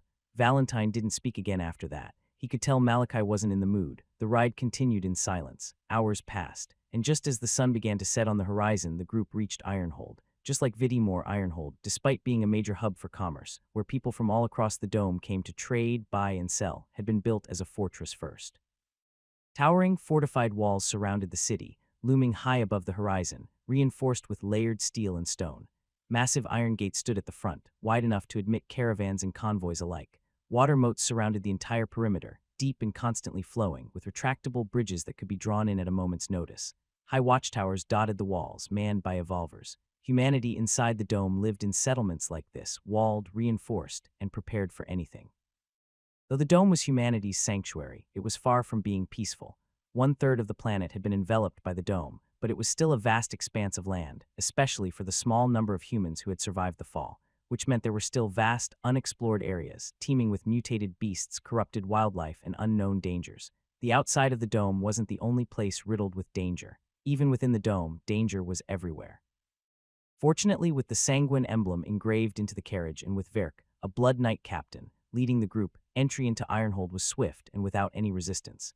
And soon enough, they landed on the familiar grounds of the Blood Knight outpost, Reborn faction, the same branch Malachi had stayed at before, and where he always stopped to stay the night during his missions. The moment the familiar carriage touched down, the Blood Knights in the compound began whispering amongst themselves. They're back already, one of them muttered. Another scoffed. Looks like they decided to abandon him in the pits. They must have known it was a hopeless case. Malachi had made too many stops at the branch during his previous missions for them not to recognize the carriage. Fact, everyone here in the base knew about Verk's unfortunate assignment with Malachi. Plus, word had already spread that the 9th vein had been sent to the pit, and everyone had expected his death. But wait, why does Blood Champion Verk look angry? One of them suddenly said. The whispers stopped at those words. All eyes turned as Verk dismounted with gritted teeth, followed by the rest of his squad, who immediately bowed before the carriage. The Blood Knights in the area froze. Then, the carriage door opened. and a figure stepped out calmly. The moment they saw who it was, every heart present skipped a beat. Eyes widened, mouths hung wide open, and they all felt a wave of disbelief. It was him, Malachi, the boy they had all assumed to be dead. Regardless, despite their shock, Malachi paid them no attention. Without sparing a glance at anyone, he made his way across the compound toward the building at the side, with Nyx walking silently behind him. Since he wasn't yet a Blood Knight, he wasn't permitted to stay in the main building of the base. He stopped in front of the building located at one corner of the compound. It resembled a small mansion more than anything, and it had been built specifically to house non-Blood Knights of high status who visited the base. He entered the building, climbed the stairs, and moved down the hallway until he reached a room at the far end. Then he turned to Nyx. "You can do whatever you want. I want to be alone. You don't have to bring me food or water. Don't disturb me until it's time to leave." Nyx blinked once, but Malachi didn't wait for a response. He stepped inside and shut the door behind him with a soft click. Why are you so mean to her? She seems like a nice woman." Valentine's voice rang gently in his head. Malachi paused slightly, but he didn't answer. But Valentine pressed on. "I remember your meeting with her when you came out from the pit. She waited for you for 2 days, right?" "That doesn't seem like someone who doesn't care." Malachi frowned. He had made a blunder when he came out from the pit and had forgotten completely that Valentine could hear his thoughts. Now the man wouldn't stop talking. "I liked you better when you were silent," Malachi muttered. "Aren't you scared of me?" His observational skills weren't just during battles, he could read people too, and he knew exactly how Valentine felt about him. The chubby man had watched the trial. He'd seen everything, what Malachi did to his teammates and the others. Add that to the fact he was only 14, driven by revenge, it was obvious. Valentine was wary. Valentine chuckled slightly. "Ah yes, looks like you got me, but can you blame me? You're one scary kid. They didn't make them like you in my time." Malachi didn't respond, but Valentine continued. "I realized something. In the past, I wouldn't dare be this nosy, mostly because of the potential physical harm. But now I'm dead, haha, you can't exactly hurt me, even if you wanted to. And since we're going to be stuck together for the rest of our lives, I think it's fair that I get a little nosy." "Did you rehearse that line?" Valentine cleared his throat awkwardly. "Just a little bit." Malachi exhaled. "Looks like you'll continue being annoying." "Yes," quietly Valentine said. Malachi didn't respond. He walked to the window at the far end of the room. "Only one window. Good." He shut it, locked it, then pulled the curtains across. He moved through the room carefully, checking every possible opening. Then the door, he tested the handle twice to be sure it was locked. Finally, he moved to the bed and sat down. Valentine had watched all of it silently. And just as he thought Malachi was ignoring his question again, "She can't be trusted," Malachi said suddenly. Valentine blinked. "Why, isn't she your maid? She's a spy." Valentine froze. "Wait, and you still let her be your maid? How do you even know?" Malachi's eyes turned cold. "All the maids serving me are spies, sent by my uncles, my aunts too." "Damn," Valentine muttered. "Feels like I'm watching a movie." "A movie?" Malachi asked. Valentine paused. "You do have TVs, right?" "Oh, please tell me you do. You should. It's been more than 3 centuries. We have books." "No," Valentine groaned, exasperated. Malachi frowned. He was starting to get irritated by his reactions. Why was he being so dramatic? He waited a bit, allowing Valentine to calm down before speaking again. "I know what you're talking about. I read about it in some books. But most of humanity's past technologies aren't being used anymore. The Vita didn't just change humans and animals, it changed the world itself. The environment, the rules, the balance." Valentine took a second to think. "But I saw you using mines and guns at the trial. Your weapons, your utility belt, those things weren't made with sticks and stones." "There are technologies in the world," Malachi said, "but Vita became the main source of energy. Anything created now has to be built around it." Valentine's eyes lit up. Then, but Malachi cut in, "It doesn't change the fact that they're not widely used." "Why?" Valentine asked, tone surprisingly sharp now. It was obvious he wanted a TV so badly. He continued, "It sounds like they can be created but aren't. You still use carriages for transport. I didn't see a single car, no cell phones either." Malachi sighed. The questions were starting to pile up and he hated answering them. He shook his head once, deciding to just get it over with. "Yes, we have the capabilities, but either it's made in small quantities and heavily monitored, or they just don't make it at all, and for good reason." He paused before continuing. "Despite what you might think, the Vita in the air isn't infinite. It's limited. It gets used up. The only reason it's still so abundant is because of the daily deaths inside the dome. Every time something dies, human, beast, anything, a darkness creature forms, and when they're killed, they release Vita back into the air." Valentine stayed quiet now, listening. The problem with technology is how it functions. For any modern tech to work, it needs a steady, active supply of Vita, a constant draw. So if we reintroduce old-world technology, cars, phones, cities filled with devices that run all day, it won't take long before the Vita runs dry. And when that happens, he didn't need to finish the sentence. Valentine exhaled slowly. Wow, that's wow." He was speechless. He didn't know what to say. Finally, Malachi thought. There were no follow-up questions, no unnecessary commentary. Malachi breathed a quiet sigh of relief. At last, silence. He sank into his thoughts, making sure to lock them away this time. He couldn't afford another slip. He truly wasn't fond of the man's nosy questions. Just one night, Malachi told himself, I only need to survive one night in Ironhold. Then his eyes shifted toward the ceiling. It was made of aged wooden panels reinforced with thin metal plating. Sturdy but easy to break, Malachi moved toward the corner of the room, right on the window wall. He placed his scythe carefully against the wall, looked up, then let the vita surge through his limbs. His knees dipped slightly, and he launched upwards silently, anchoring himself between the two walls with his feet. He enhanced his fingers, focusing the vita precisely, and fired them into the upper corner of the ceiling. The edges cracked without a sound. Luckily, the material was composite bark layered with brittle alloy, easy to manipulate if one was careful enough. He pried it open just enough, not too much, only enough for his body to slip through. Then he dropped down, grabbed his scythe, and disappeared into the ceiling, sealing the broken panel behind him. Then silence. Malachi fell into utter stillness. He didn't move, didn't even breathe too loudly. But he didn't stop there. They can feel me attracting the vita. If his plan was going to work, he needed time. Every second mattered. The longer it took for whoever was coming to find him, the better his chances. His body naturally attracted and absorbed vita from the air. Anyone with enough power would sense that immediately. It was like a beacon. He had to stop it. Malachi focused inward, tuning out everything else. The vita flowing through his body still felt surreal, like he couldn't quite believe it was his. For years, he'd tried to control it. Now it was part of him. It took nearly all his focus to keep it active, but he could manage, for as long as it takes. But of course it wasn't going to be that easy. Is this where you'll sleep? Valentine's voice sounded quietly in his head. Shit. If he wasn't trying to stay quiet, he'd have ripped his hair out in frustration. He was trying to focus. Why was he talking now? I only asked a question, Valentine said, somehow managing to sound offended and smug at the same time. Silently, yes. This is where I'll spend the night, Malachi replied inwardly with a dry tone. Valentine had a dozen more questions bubbling up, but even he could tell this wasn't the right time. Malachi was clearly trying to focus. So finally he went quiet. Afterward, Malachi maintained his stationary position. He had meant every word he said to Valentine. This was where he would spend the night. Many of the technologies from the old world weren't being used anymore, but this was only to the general public. It didn't mean communication between far distances was impossible. Technology was hoarded by people of significance. They were limited, controlled, like the people stationed at key branches like this one he was in, which meant the clan already knew. They knew he had arrived in Ironhold, and they knew of his evolved status. The chances of being targeted tonight were so high, Malachi was almost certain of it. In the darkness, Malachi couldn't see, so he used what worked. He closed his eyes and tuned out everything else. He listened. Time passed quickly. They had arrived at the branch when it was almost sunset, and soon the night came. It was silent. It was cold. Still, Malachi didn't move an inch. His senses were sharp, honed, and alert, listening for anything, anyone. Contrary to what many would think, he wasn't planning to fight. He was planning to run. Anyone they sent would be stronger than him. That was a fact, which was why he had chosen this method. If he should hear one sound, any movement, he would break through the wall behind him, escape into the open, and alert the entire base. Still, as time passed, no one came, and Malachi was beginning to think that it would remain like that. However, suddenly Malachi heard something. No, not just that, he also felt it.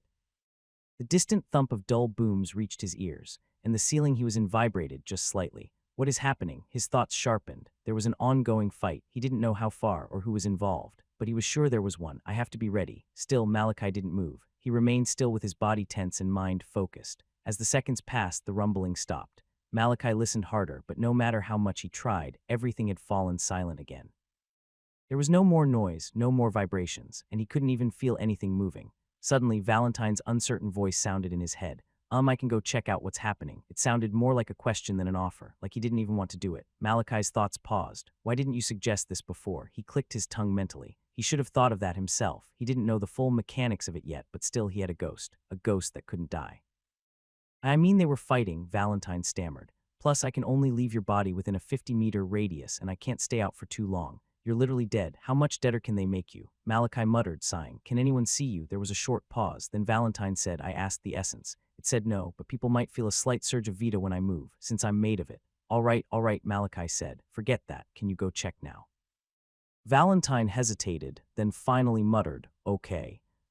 Malachi felt a change, like something was leaving his body, then silence.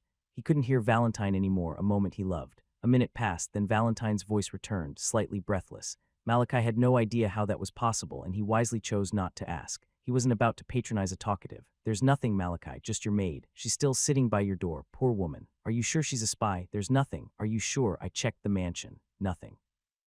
There should be something, Malachi frowned. He was so sure that people had been fighting, but he shook the thought away. Doesn't matter, as long as it didn't reach here. He forced himself to focus once more. Closing his eyes, he returned to listening for any sounds. The night went by quickly, and just like that, morning came. Malachi had been counting the hours in his mind. Of course, it wasn't an accurate count, but he was roughly right. Plus, he had a ghost to confirm for him.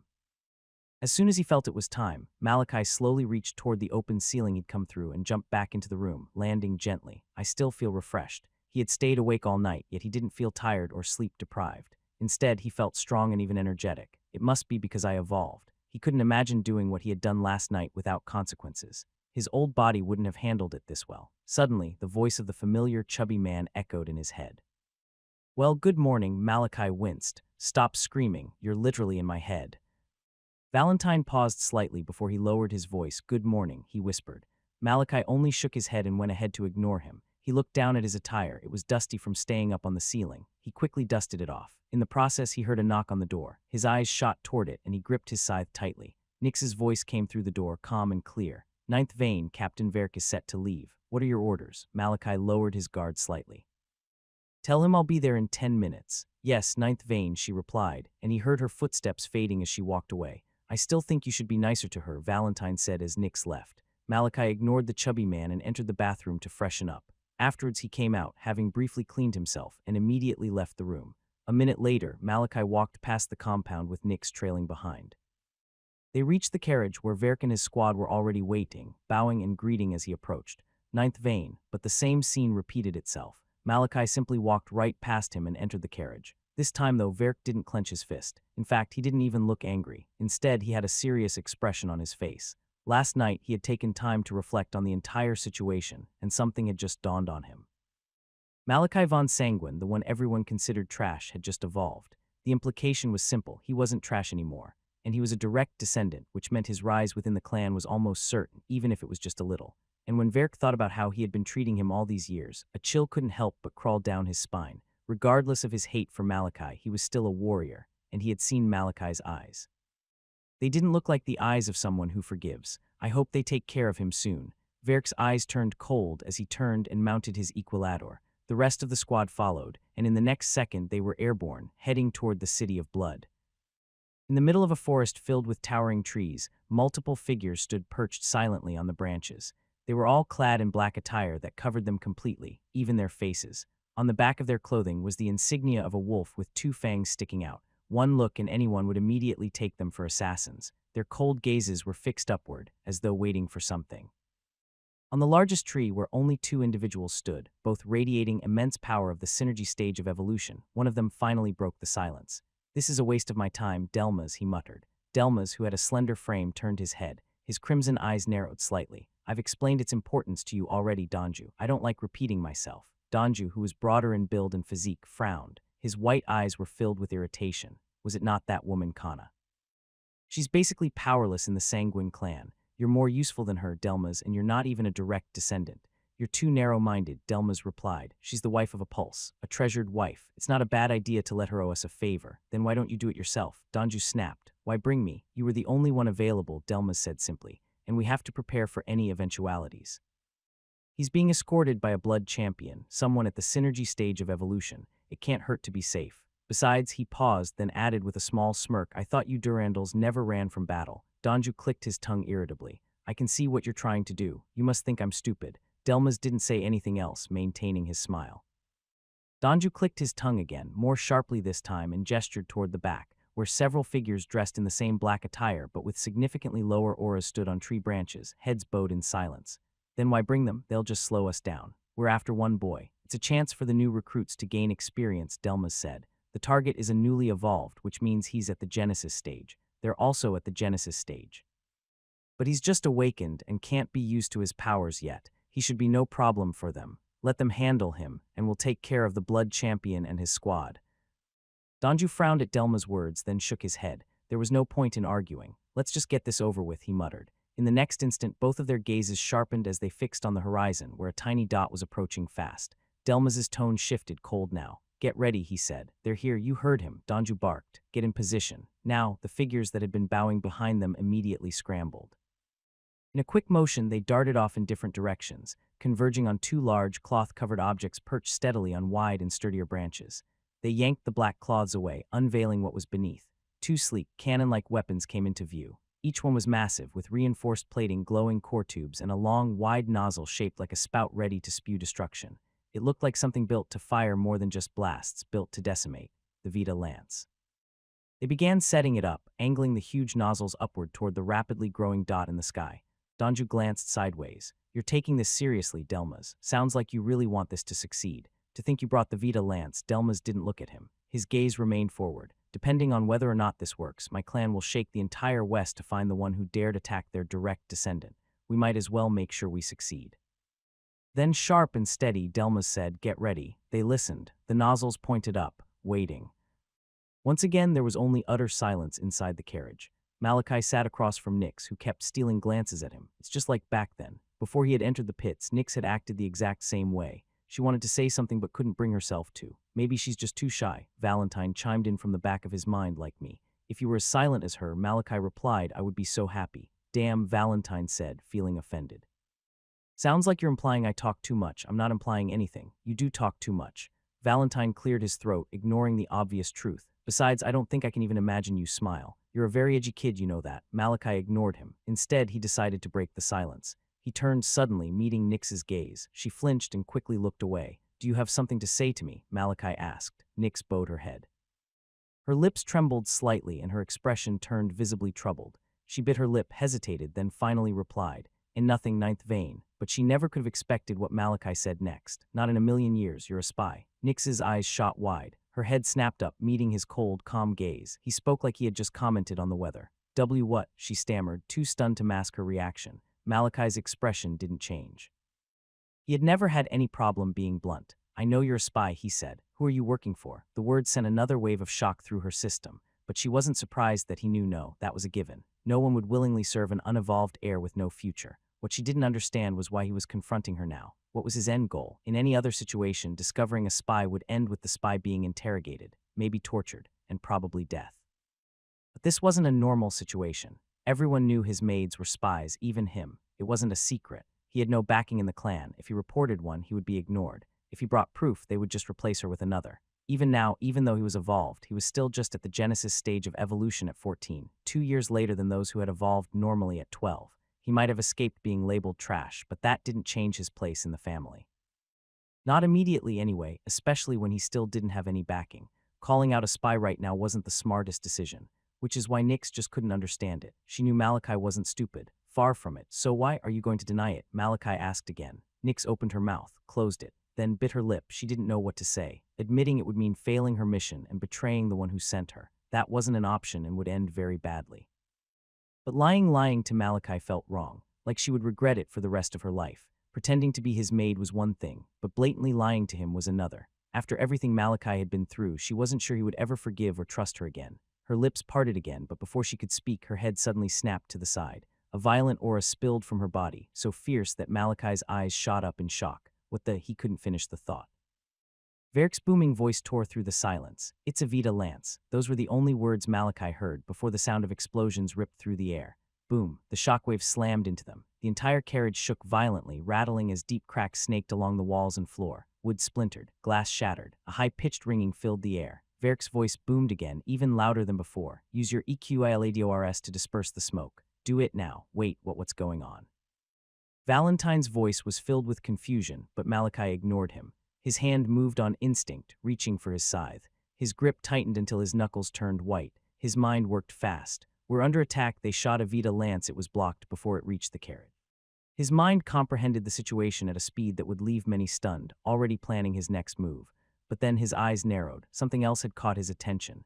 Nyx. She was no longer in her seat. She had moved, now sitting right beside him. But that wasn't what made his breath stop. It was her aura. The sheer force of it hit him like a wall of ice. It was suffocating, heavy, paralyzing. It made even his heart freeze. In their world, it was possible to hide one's power, though it wasn't easy. As soon as someone evolved, their body began to passively attract Vita. The stronger and higher the stage, the more Vita they attracted. Anyone who could sense Vita could estimate your level just by feeling how much you drew in, but there was a loophole.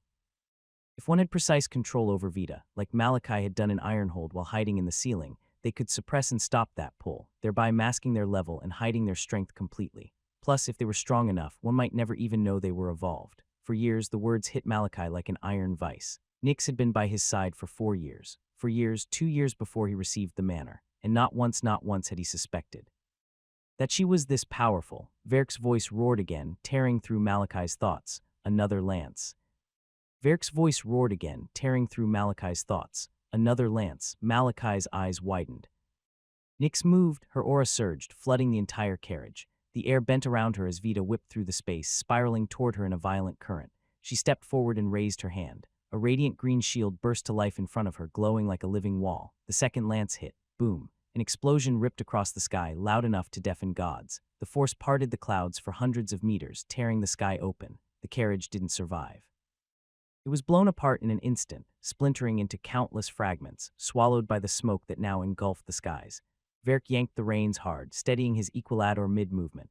The explosion's force had flung him and his entire squad off course, scattering them like leaves in a storm. Still, Verk was in the synergy stage of evolution. If he hadn't been mounted on his beast, he wouldn't have been sent flying at all. As expected, there wasn't a single scratch on him.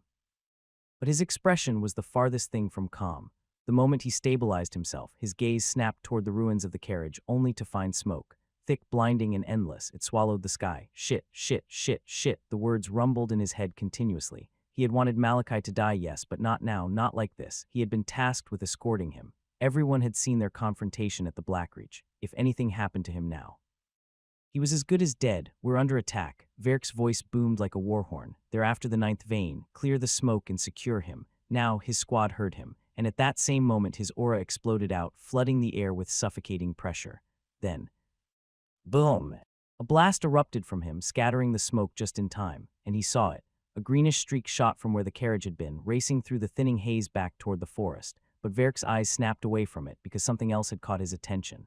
A figure was plummeting from the sky, encased in a flickering green shield that dispersed in the next instant. But Verk didn't care about the shield. He cared about who it was. Malachi. His eyes gleamed. He's alive. But just as he was about to move, he felt it. An overwhelming aura surged from behind. Verk's head jerked back, eyes narrowing, just as a figure hurtled toward him at terrifying speed. His hand moved on instinct, finding his blade, drawing it in one fluid motion. Clang, the figure collided with his sword, and the impact was explosive. A shockwave erupted, so intense it exploded in a spiral, sending a ripple through the trees that tore leaves and bark from their places. Meanwhile, Malachi, who had been falling from the sky, shot his hand up just as the shockwave of the clash hit him, sending him spiraling through the sky. Everything was happening so fast that he barely had time to process what was happening. The explosion had been too close.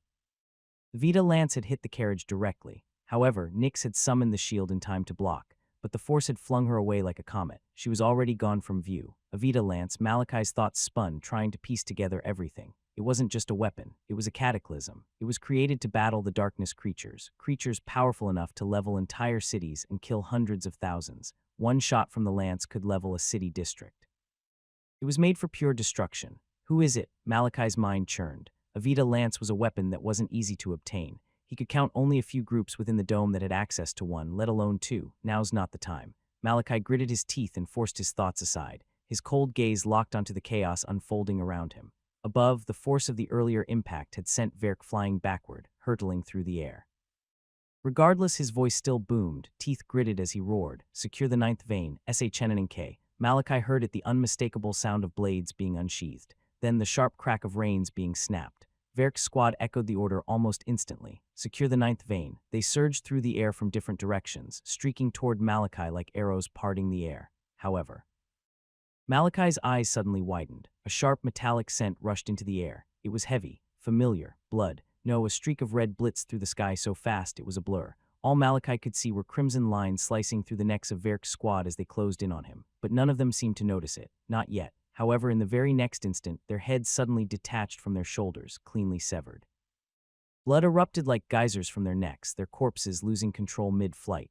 The equilators beneath them shrieked, high-pitched and wild, but Malachi's gaze had already left them. His gaze shook as he locked onto the figure now hovering above the carnage. A man, he was draped completely in black, his aura dead silent, but his presence only screamed danger. Then their eyes met, both crimson, both burning. At that moment, only one thought echoed through Malachi's mind. A sanguine, and then without warning, an intense chill gripped him. They're coming. Malachi's thoughts froze. It was inevitable. Inside the dome, any death, no matter how minor, would breed the darkness without fail. Pillars of blackness erupted into the sky, tearing upward from the corpses of Verk's fallen squad. The smoke twisted violently, writhing, before crashing downward and collapsing in on itself. And from the void, they formed.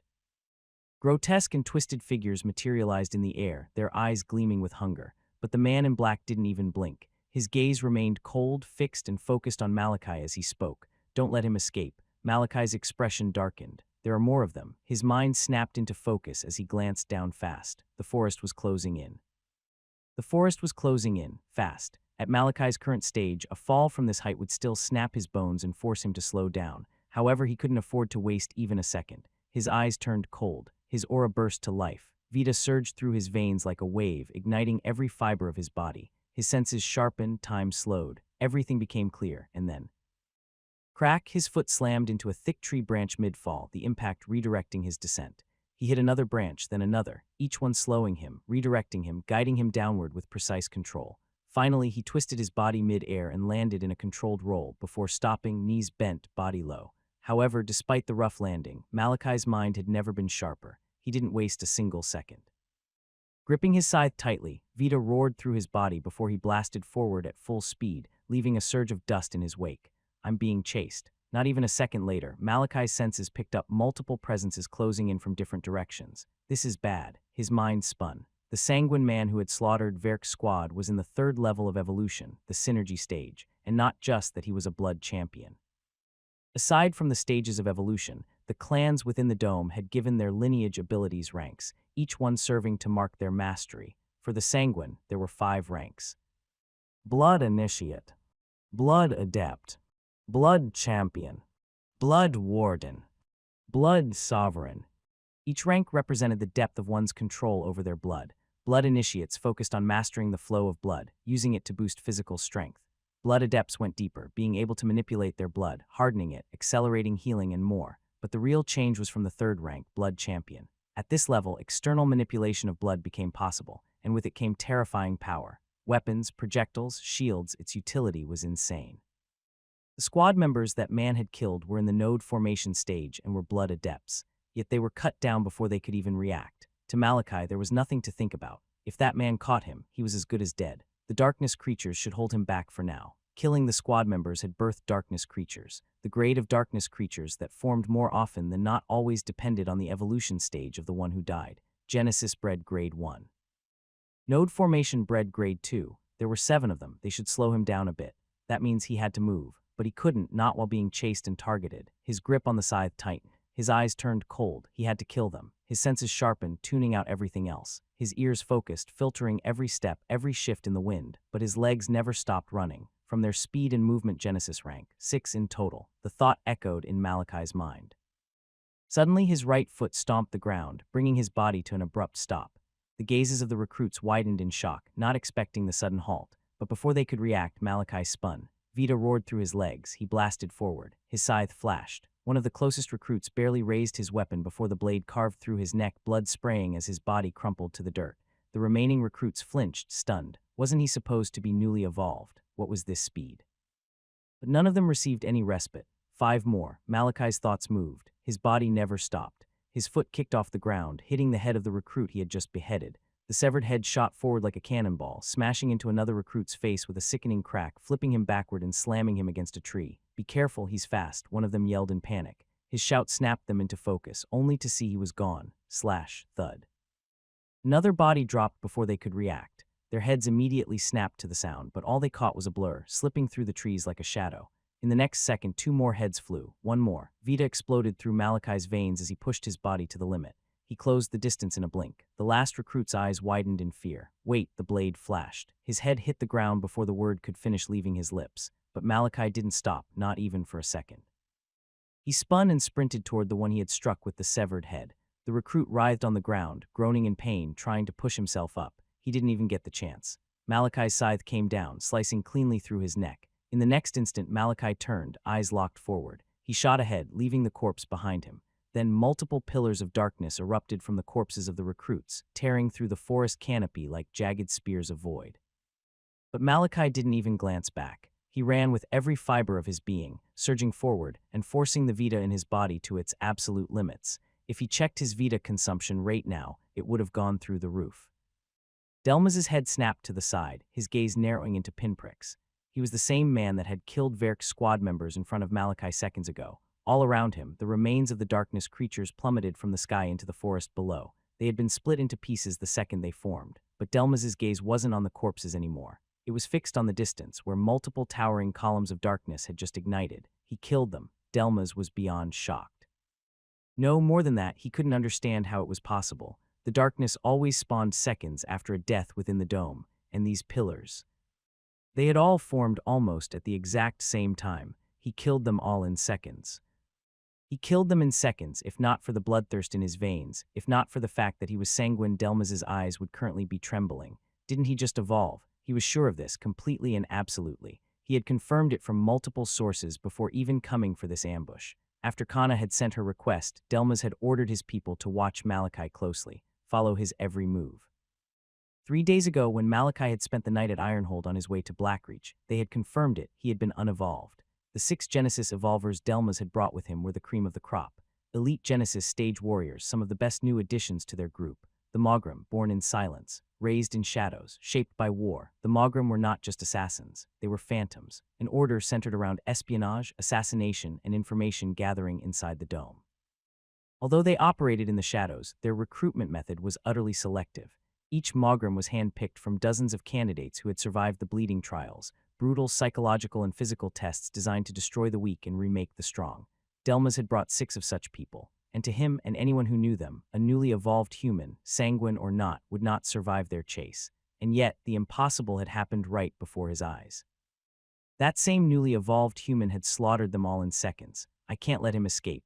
Delmas's thoughts turned cold, but just as he was about to move, a voice boomed across the sky. The Maugrim, I should have known. Verk's voice thundered like a storm. His aura followed, blanketing the sky, heavy and suffocating. He appeared above them, eyes filled with nothing but fury, locked onto the 2 calm figures floating high in the air. How dare you, Verk roared.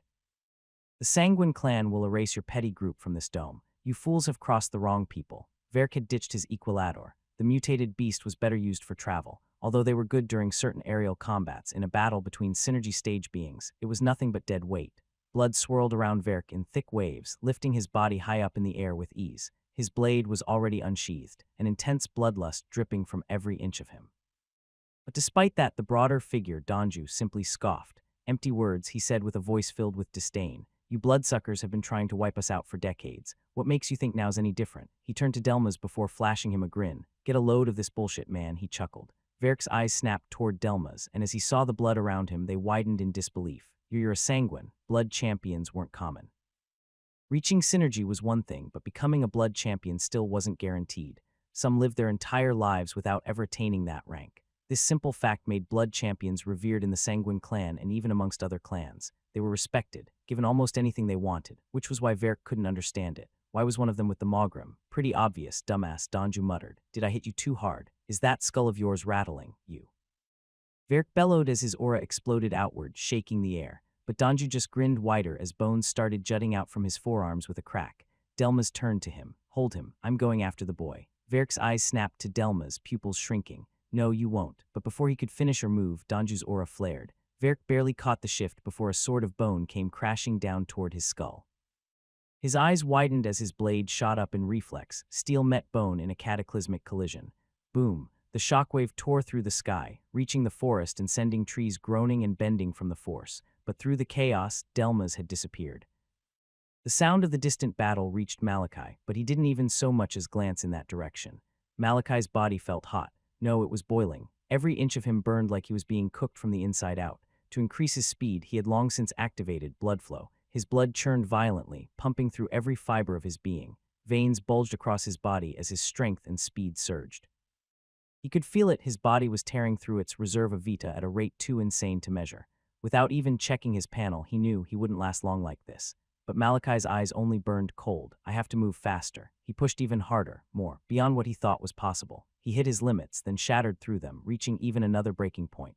As the moment passed, his skin suddenly started splitting in different places, thin trails of blood leaking from fresh tears. His muscles hurt like hell. His bones felt like they were grinding and on the verge of snapping.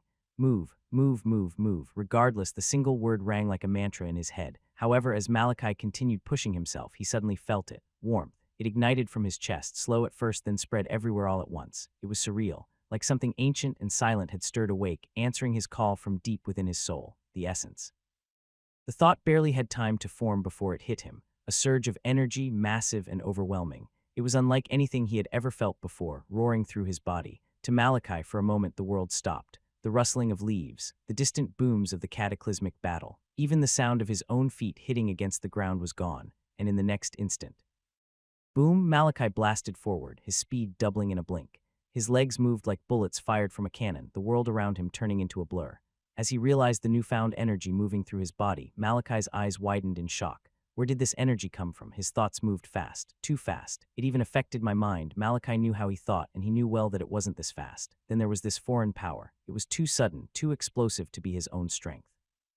The life essence, there was no other explanation. This was the only thing that came to his head. However, he shoved the thought aside and focused on his reality, and in the next instant, he adjusted to the new speed. I'm about twice as fast now. He assessed the changes to his body very quickly, but his gaze narrowed a second later. It's disappearing. The energy, whatever it was, began slipping away, and as it did, his speed dipped, then fell even further than it was before. I feel weaker. Malachi clenched his teeth hard. The burst of energy hadn't just drained him, it had left his body even worse off. His speed dropped to half of what it was before the sudden power, his pain intensifying by many levels. I can't stop. Still, Malachi knew well that stopping wasn't an option. He forced himself to keep moving. But not even a second later, it hit him. A familiar metallic scent. Blood. His instincts screamed, but it was already too late. Whoosh, crack, a projectile tore through the air and struck through his right leg. Arc, Malachi growled as pain raged through him like fire. My leg, the impact punched through his flesh and muscle, shooting out from the other side. And with the insane speed he had been moving at, balance was a luxury he couldn't have. His body pitched forward before tumbling. He rolled, hitting the forest floor hard, dirt and leaves kicking up in his wake. Bam! He slammed into a tree with force, the bark cracking as his body carved into it slightly before slumping down. Malachi breathed in heavily, spewing a mouthful of blood onto the floor. Pain radiated through every fiber of his being, but he gritted his teeth, trying to force his body to move. But suddenly the sound of footsteps reached his ears, each one growing louder. He raised his head shakily, blood dripping from his lips, and saw the figure of a man approaching him slowly. Clad in pure black, a mask covered the man's face from the head down to his nose, leaving only his crimson eyes exposed. Eyes filled with nothing but bloodlust stared down at Malachi. What are you? The man's voice sounded like a predator that was curious. His crimson gaze stayed fixed on Malachi, as though he hadn't seen something like him before, but Malachi didn't answer. Instead, he gritted his teeth and focused, forcing his blood to stop the bleeding in his leg. The projectile had pierced cleanly through his right thigh. Delmas didn't seem to mind the silence. He continued moving forward. His voice was calm but eager. You just evolved, I'm sure of it, so how can you move that fast? You just evolved, I'm sure of it, so how can you move that fast? Delmas's voice was calm but very eager. He had chased Malachi down as he ran. Initially, Delmas had only wanted to observe and see how the boy had taken down their recruits so easily. A Genesis stage evolver had killed 6 specially trained evolvers in seconds. Something had to be wrong, but it was during the process that he had seen it. Malachi's passive speed had been insane, far beyond anything a Genesis stage evolve should have, and that wasn't even the shocking part. For a moment, even if it was just a second, Malachi had reached a speed no Genesis rank should be capable of. Not even beginner node formation stage evolvers with formed nodes in both legs could reach that. It was that insane, and yet Malachi had somehow reached that speed. Delmas's footsteps suddenly paused, and his aura turned cold and heavy. Suddenly, 6 massive figures burst from the foliage of trees from behind him, moving with ferocious speed. Malachi's bloodshot eyes narrowed. Grade 1 enhancers. They were the darkness creatures that had formed from the recruits he killed earlier. It wasn't shocking to Malachi that they had followed him. Once formed, darkness creatures' sole purpose was only to kill and multiply. They would seek out the nearest source of Vita and destroy it. What was shocking, though, was that they had come from behind Delmas, what was supposed to be the nearest and largest source, and yet completely ignored him. They surged toward Malachi like he was the only thing that existed. Their eyes, they've changed. Malachi's eyes shifted. The usual clear white eyes of the darkness creatures had shifted to a deep blood crimson, and somehow their whole being was focused entirely on him, as though they would do anything to have a taste of him. Is it the essence? Malachi clenched his teeth and forced his body to move, but before he could act, the sound of air splitting filled his ears. In the next instant, the darkness creatures were split apart. Severed limbs and black ichor splattered across the ground. He cut them. Malachi's gaze snapped to the tiny threads of blood that danced lazily around Delmas, so thin and delicate they looked like they couldn't hurt a fly. I didn't see them. Malachi's eyes had been directly on the darkness creatures, and yet he hadn't seen the blood-made threads move. As he thought this, the reality of the situation crashed down on him. Every scenario his mind formed ended the same way. He wouldn't make it. He'd be sliced apart before he could take a single step. There was no escaping this. His opponent was a blood champion. Then Delmas simply continued talking, stepping over the black ichor pooling on the floor like it was nothing. You killed our elite recruits in seconds and you just evolved. What are you? He stopped in front of Malachi, observing every inch of him. As he did, his eyes slowly widened. Incredible. Delmas had felt it even from a distance, but it was only when he got closer that he could see its magnitude. The amount of vita being drawn into Malachi's body was insane. There was just no way this was a Genesis stage evolved, especially one who just evolved. Have you been lying, hiding your power all this time? Delmas tried to figure it out. It was the most logical conclusion, but as he thought for a second, he shook his head. No, the reports say you were in life-threatening battles during your missions, and you didn't use any power. Your nodes had been reported broken since you failed to evolve 2 years ago. The Maugrim were an organization built around information and assassination within the dome. They knew almost everything, every shift in power, every alliance, every movement. Their network stretched into every corner. Delmas had read everything they had on Malachi the moment Kana's request reached them. He probably knew more about the boy than anyone else in the dome. He suddenly hunched forward, staring straight into Malachi's eyes. You just evolved, I'm sure of it. So how did you repair your nodes? And how are you this strong already? If there was a way to repair broken nodes in humans, it was information the Maugrim had to have. Value of such information could not be quantified. Malachi met the man's crimson gaze without a word. He maintained his silence, simply focusing on maintaining his blood flow. Seeing this, Delmas placed a hand under his chin. I was going to kill you and make that woman owe us a favor. But now he stood straight. I think you'll be more valuable alive. His voice turned cold. I'll take you back with me. I need to see what makes you special. Malachi clenched his scythe tightly, his eyes narrowing. Capture him? Going with this man now meant he would be turned into a test subject for the rest of his life. If there was one thing the Maugrim were good at, it was their ability to blend into the shadows. The Blood Guardians, the ones who served as the police force of the West region, had been chasing them for decades, and yet they hadn't been able to find them. If he was captured now, the probability of him getting rescued was next to nothing. Despite all this, in the next instant, Malachi's grip loosened up and he released a slow, heavy exhale. Delmas tilted his head. You're not going to resist. Delmas was surprised. Looking into Malachi's eyes told him a lot about the boy, and from what he had gleaned, giving up wasn't in the boy's dictionary. Malachi remained quiet for several seconds before he finally spoke. The one who sent you was at Kana. Delmas's eyes narrowed, slightly taken aback. The boy's insight was frightening. But what shook him even more, why is he so calm? Malachi should have been in agonizing pain. He had just found out that there was no escape, that he was about to be captured, taken as a test subject. There was no way out, no escape, so where was the fear? His voice hadn't even trembled.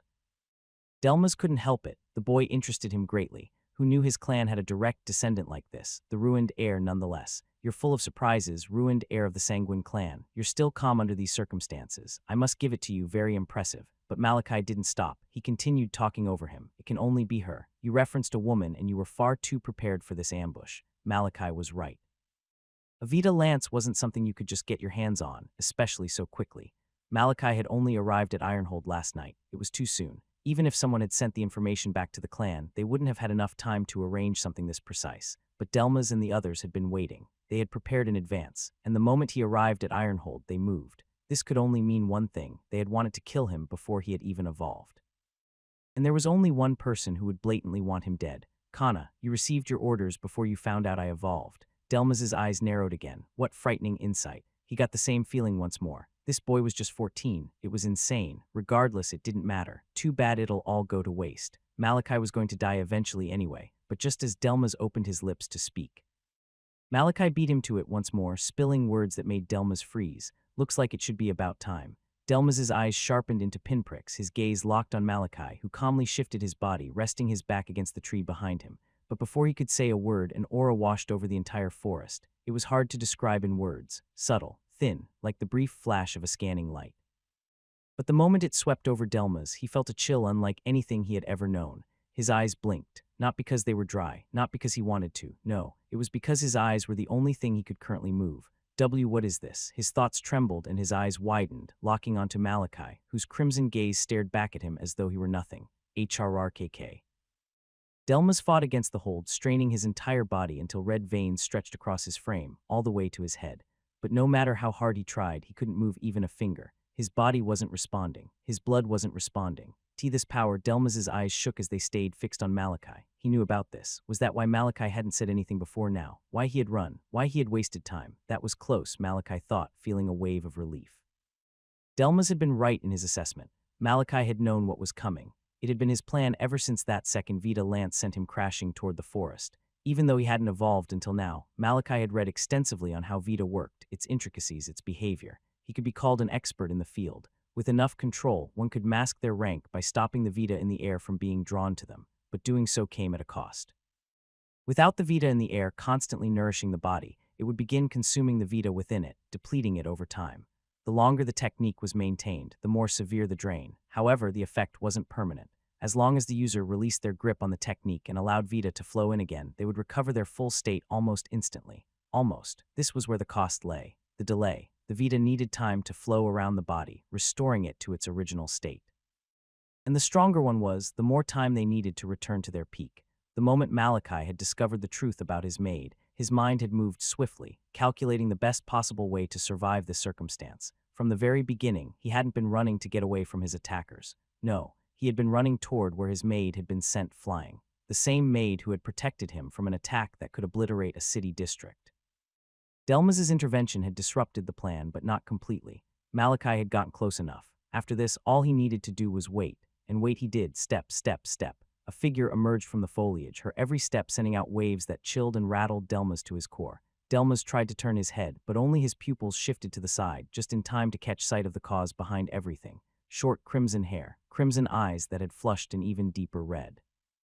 She was clad in a pure white maid uniform, her petite frame making her appear like the most harmless woman alive. But as Delmas's gaze landed on her face, his heart stopped. He couldn't comprehend it. In the Sanguin clan, reaching the blood champion rank was already an extraordinary feat, one that earned immense respect, honor, and recognition. Blood champions were terrifying beings, capable of annihilating entire cities, fortresses, or massive territories. They were comparable to tactical nukes, natural disasters in human form. But if blood champions were already this powerful, then the next rank after them was nothing short of cataclysmic. Blood wardens. Reaching this level unlocked an even deadlier ability, not only the ability to control one's own blood, but also control over an opponent's as well. That control, however, came with a limitation. The warden had to be of a higher evolutionary stage than their target. But there was one known, unshakable fact. No one had ever reached this rank while still in the synergy stage, which could only mean one thing: a bloom, a stage just beneath zenith, humanity's absolute peak. Blooms could only be described with one phrase: weapons of mass destruction. They were capable of wiping out entire regions. A single strike from them could leave a crater spanning several cities. Their pressure waves alone flattened terrain for miles. Because of this overwhelming power, every single bloom inside the dome was documented and named. Each name chosen to encapsulate the fear they inspired. And as Delmas's eyes stayed locked on the figure, her face briefly contorting and morphing before snapping back to its original state, Red Eclipse How. As Delmas's eyes stayed locked on the figure, her face briefly contorted and morphed, only to snap back to its original state. Red Eclipse How. Delmas forgot how to breathe. In front of him stood one of the most feared beings in the dome, and he was struggling to comprehend how this could be possible. Why was she here? Every bloom inside the dome, because of their overwhelming power and the devastation their abilities could unleash, was documented and given a name. Not their real name, but a title chosen by the people, a name that captured the fear they inspired, and among them, one of the most dreaded and yet the most unknown. The Red Eclipse. Most individuals who could reach the bloom stage had already drawn attention from an early age.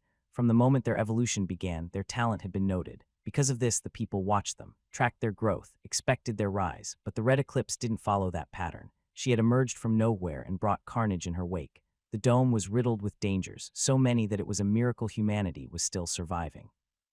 Beyond the darkness creatures, the mutated animals, and the horrors lurking unseen in the wild, there were hidden groups operating in the shadows. Among them were the darkness worshippers. They were fanatics who believed the darkness had enlightened their world, that it would ascend them to a higher existence. Their goal was simple: tear down the dome and invite as many darkness creatures in as possible through mass killings. One day, somehow, they succeeded in one of their missions. An entire settlement wiped out. Thousands slaughtered. The aftermath birthed an unending swarm of darkness creatures driven by nothing but to chaos and multiply, and the one closest to that settlement was her. That day the sun turned crimson, the ground blackened with blood and lifeless remains, and she had torn through the unending swarm like a reaper through tall, dry wheat. There was no finesse, no mercy, just annihilation. When the people arrived at the scene and saw the lone figure standing calm amidst the ruin, beneath a crimson sky, the name formed as naturally as breathing, the Red Eclipse. Since that day, especially in the West, her face and her title were etched into the minds of everyone. The Malgrim prided themselves on being the best informants in the dome. No one could outgather them. But after that day, the Red Eclipse vanished, silent and untraceable. No matter how deep they dug, no matter what networks they tapped into, they couldn't find her. And Delmas knew all of this as though it had been carved into his very brain, which was why he couldn't understand. He couldn't get it. Why the hell was the Red Eclipse in a maid uniform? However, despite how badly Delmas wanted answers, he never got a single response. Nyx walked right past him like he didn't even exist and came to a stop just in front of Malachi. Then, without hesitation, she dropped to one knee and bowed her head. "What are your orders, Ninth Vein?" Malachi stared at Nyx, if that was even her real name, with a placid gaze. He didn't allow a hint of shock to slip onto his face, but inside he was brimming with questions. Even her voice changed, Malachi noted. Nyx didn't look anything like the maid who had served him for 4 years. Her stature was the same, short, petite, but her face was something else entirely. The Nyx he knew could be considered barely attractive at best. As one advanced in their evolutionary stages, their bodies naturally began to close the gap toward perfection, clearer skin, enhanced symmetry, a kind of unsettling beauty. The maids of the Sanguin were evolvers too, but their talent typically capped at the second stage, the node formation stage. But the Nyx kneeling before him now could only be described with one word: beautiful. Her face was smooth, devoid of blemish, with small, delicate features that still retained the youthful roundness of someone half her age. A narrow nose, soft cheeks. She didn't look like someone in her 30s. She manipulated the blood in her face to change her facial structure. Malachi noted. It was a technique far beyond normal ability, but for a bloom it was more than possible. Still, Malachi's thoughts didn't linger on her face.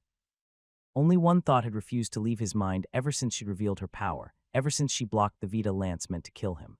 Why was this weapon of mass destruction posing as his maid? But Malachi shook his head in the next instant, clearing his thoughts. Right now, there were more important matters at hand. Malachi fixed his gaze on Nyx. He had no idea why a bloom was bowing before him, asking for his orders, but he wasn't about to waste the opportunity. Restrain him.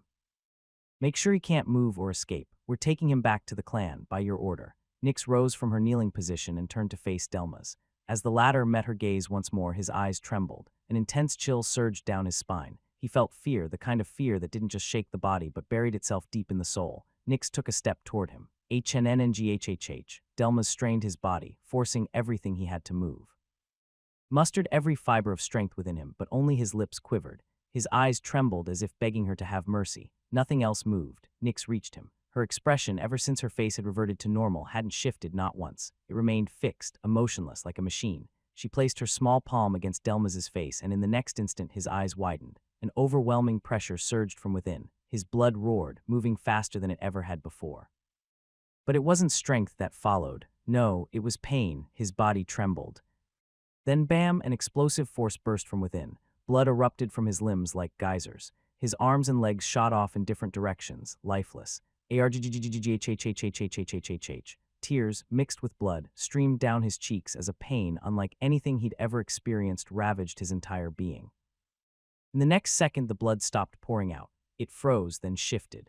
A dense crimson mass gathered and solidified into a barrier-like form around where his limbs had been torn from, preventing him from bleeding out. Nyx stared at Delmas calmly. He was now limbless, legs and arms gone, suspended in the air, tears streaking down his blood-stained face. Then, without a word, she turned and walked back to Malachi. Delmas floated behind her, his mangled body held in the air by blood. She knelt once more in silence. Malachi understood what she meant instantly. She had completed his order. Then, suddenly, a voice sounded in his thoughts. Damn, is every innocent-looking person a psychopath in this generation? Malachi ignored Valentine's remark completely. The chubby man had just indirectly called him a psychopath. Although Malachi was tall, his face looked somewhat innocent and gentle. If not for his crimson, intense gaze, one that made it seem like he was about to go on a massacre, he might have been considered harmless. He nodded at Nyx, and as he tried to rise up, an unimaginable amount of pain surged through his body. He staggered back, gasping slightly. Nyx instinctively reached out, but Malachi flinched. His grip on his scythe tightened as he looked at her coldly. Seeing this, Nyx paused. For the first time, her expression cracked. A flash of sadness crossed her face, but she quickly hid it, bowing her head. "I apologize, Ninth Vein," she said softly. Malachi stared down at her for a second before sighing inwardly. She was helping him, yes, but he didn't like being touched. And more importantly, he still wasn't sure if he could trust her. Then Valentine's voice came again. She stopped a man who almost killed you without even touching him, and she's kneeling in front of you. I think you can trust her. She's following the orders of someone else I'm still not sure of. She's not doing it for me. Malachi replied in his mind. Valentine thought, that sounds like excuses to me. We both know you have trust issues. Valentine couldn't help but bring up the time back in the trial world. Malachi hadn't even wanted to close his eyes after finding out Valentine was just a ghost, one who couldn't hurt him in any real way. People have proven they can't be trusted, Malachi thought. I don't know about you, but I learn from my mistakes, so you're using the actions of others to judge her, Valentine surprisingly shot back. That's like saying you'll never drink water again because it choked you once. No matter how you spin it, that's not fair. Malachi's eyes narrowed. He couldn't think of a response. Valentine had a point. He shook his head, deciding to think about it later, and muttered to Nix, it's fine. It still hurts everywhere. But my leg, every inch of him throbbed in pain, but his right leg was by far the worst. The spot where Delmas had hit him with the blood bullet radiated only an intense agony. Malachi slowly turned his cold gaze to Delmas. The man was still suspended mid-air, writhing in pain. And though Malachi didn't utter a single word, his gaze said everything. He would make sure the rest of Delmas's short life would be nothing but suffering. Then Malachi turned towards Nix. There's another one in the synergy stage. He's currently battling Verk. Capture him too, by your order. Just as Nix rose and was about to move, she paused. Her expression shifted into a frown as she turned back toward Malachi. I apologize, ninth vein, but he's no longer in the vicinity. Malachi's gaze narrowed. Verk, he's seconds away, ninth vein. Shit, Malachi frowned. He didn't like loose ends. Donju escaping now meant the man was out there with information that could become a problem. Delmas had been the one who observed him the most, but Malachi had no idea what Donju had seen or learned. He sighed. What was done was done. The sharp sound of air splitting suddenly reached their ears. Malachi turned his head just in time to see a figure shoot out from the thick foliage of trees, landing a few meters away from them. Verk's eyes instantly locked onto Malachi, and a light burst within them. In ninth vein, he was so happy and relieved that his words came out in a stutter. Malachi was alive. Just seconds ago, he had been fighting Donju until the bastard suddenly disengaged mid-fight. It had been obvious then. His job had only been to stall. After Donju escaped, Verk didn't even bother chasing. Instead, he bolted towards where he'd seen Malachi run earlier. Delmas had gone after him, and the entire way Verk's thoughts had been a mess. He'd believed Malachi was already dead. There was no way a Genesis could escape from a synergy stage evolver, a blood champion no less. If Malachi had died, the blood sovereign would kill him immediately. But somehow, he had survived. The question of how began creeping into his mind until he finally registered the presence in the area. And then it hit him. To Verk, he suddenly felt like the most clueless person on the planet. How had he not noticed it? How had he missed everything else? More importantly, the figure kneeling in front of Malachi. Her presence alone made his instincts scream. His legs wanted to run. His blood felt heavy, like it wasn't his own anymore. Like someone else was just a hand's reach away from seizing it. Verk's eyes widened in horror. There was no way he could forget this aura. A bloom, his mind trembled. Then he saw her face. His heart skipped a beat. T the red eclipse. He blurted it out instinctively and instantly regretted it as Nix's aura slammed into him like a mountain. Verk froze. I can't move. A wave of fear crashed over him. His body trembled violently under her pressure. But just as he stood there trapped in his own panic, Malachi's cold voice cut through his thoughts. What happened to the other one? What happened to the other one? Verk slowly turned his gaze toward Malachi, who stood there with a cold, piercing stare. The boy couldn't even stand properly, leaning all his weight on his scythe. His body was a mess, blood smeared across every inch of him, clothes torn and breathing ragged. Yet, as Verk met his placid eyes, a realization hit him. A bloom, no, not just any bloom, but the red eclipse, was kneeling in front of this boy, which simply meant the boy currently held all the power. Verk couldn't help but gulp. He tried to bow to show respect, but his body wouldn't budge, no matter how much he tried. Despite still kneeling and not even sparing him a glance, Nix's aura on him was absolute, paralyzing. Then in the next second, that suffocating pressure loosened. His head dropped instantly in a deep bow. In ninth vein, I'm glad to see your Aliv. Answer my question, Malachi cut in sharply. The old Verk would have been furious. Being interrupted like this, especially by someone he once saw as trash, would have ignited his temper. But that was the old him. Now he kept his head lowered, expression unchanging, demeanor respectful. The one he once considered trash now had a bloom kneeling at his feet. Verk wasn't tired of living. Quickly, Verk answered Malachi's question. The target got away, ninth vein. You let him escape. Malachi's voice was calm, but the weight behind it wasn't. No. Verk's head snapped up, but he instantly regretted it. That overwhelming aura came crashing down again, HRGG. His head jerked down, his figure staggering slightly under the pressure. That bitch. Verk gritted his teeth but made sure not to let anything slip through his face. Nix's aura had pressed him back down the moment he tried to rise. In no ninth vein, I had to rush over the moment I got the chance, Verk said, his voice trembling slightly. Securing your life was more important than capturing him.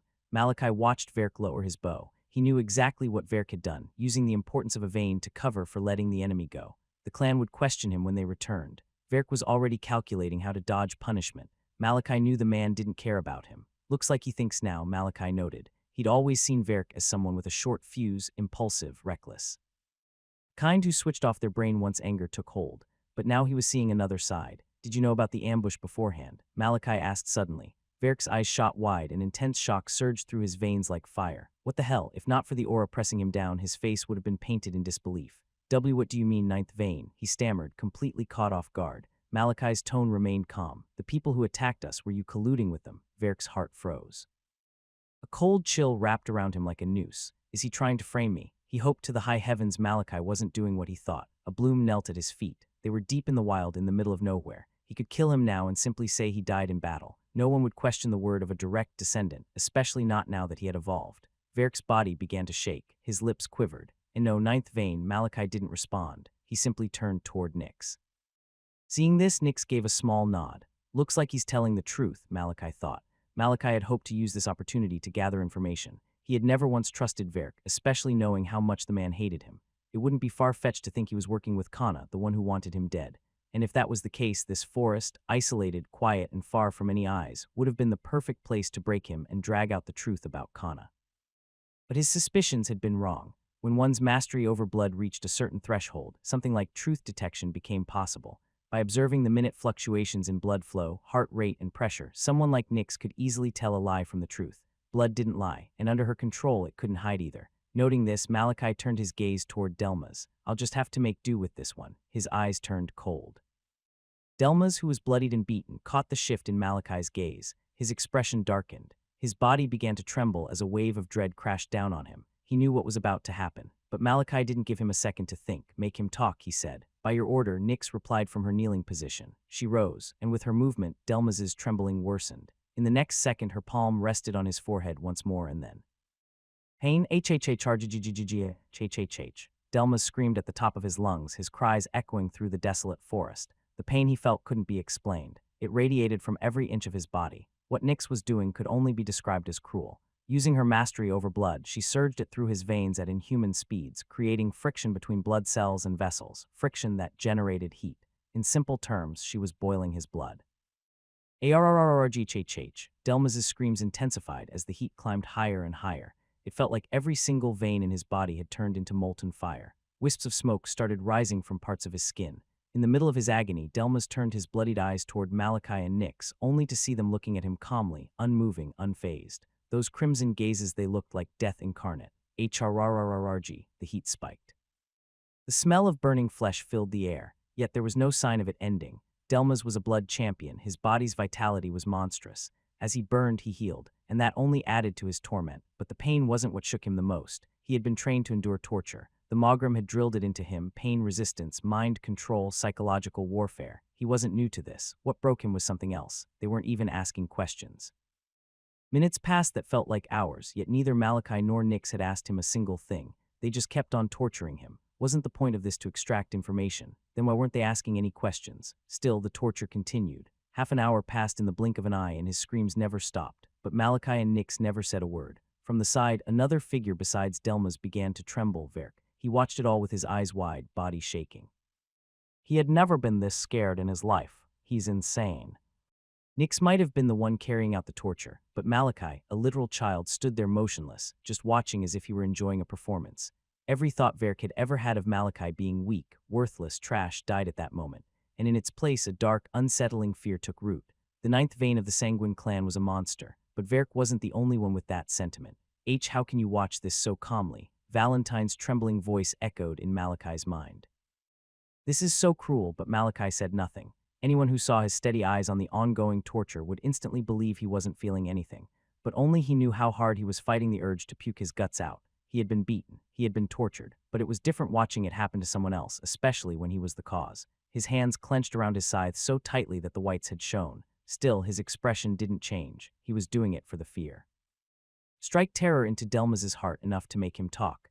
The man already knew what Malachi wanted. He didn't need to ask any questions. When the pain became unbearable, he would talk, but it wasn't just Delmas. The one behind too, Verk, was included. Malachi needed to start planning. Now that he had evolved, things would shift within the clan. Alliances would change, hierarchies would stir, old ties would break, new ones form, and one of the best ways to navigate the storm was through rumor.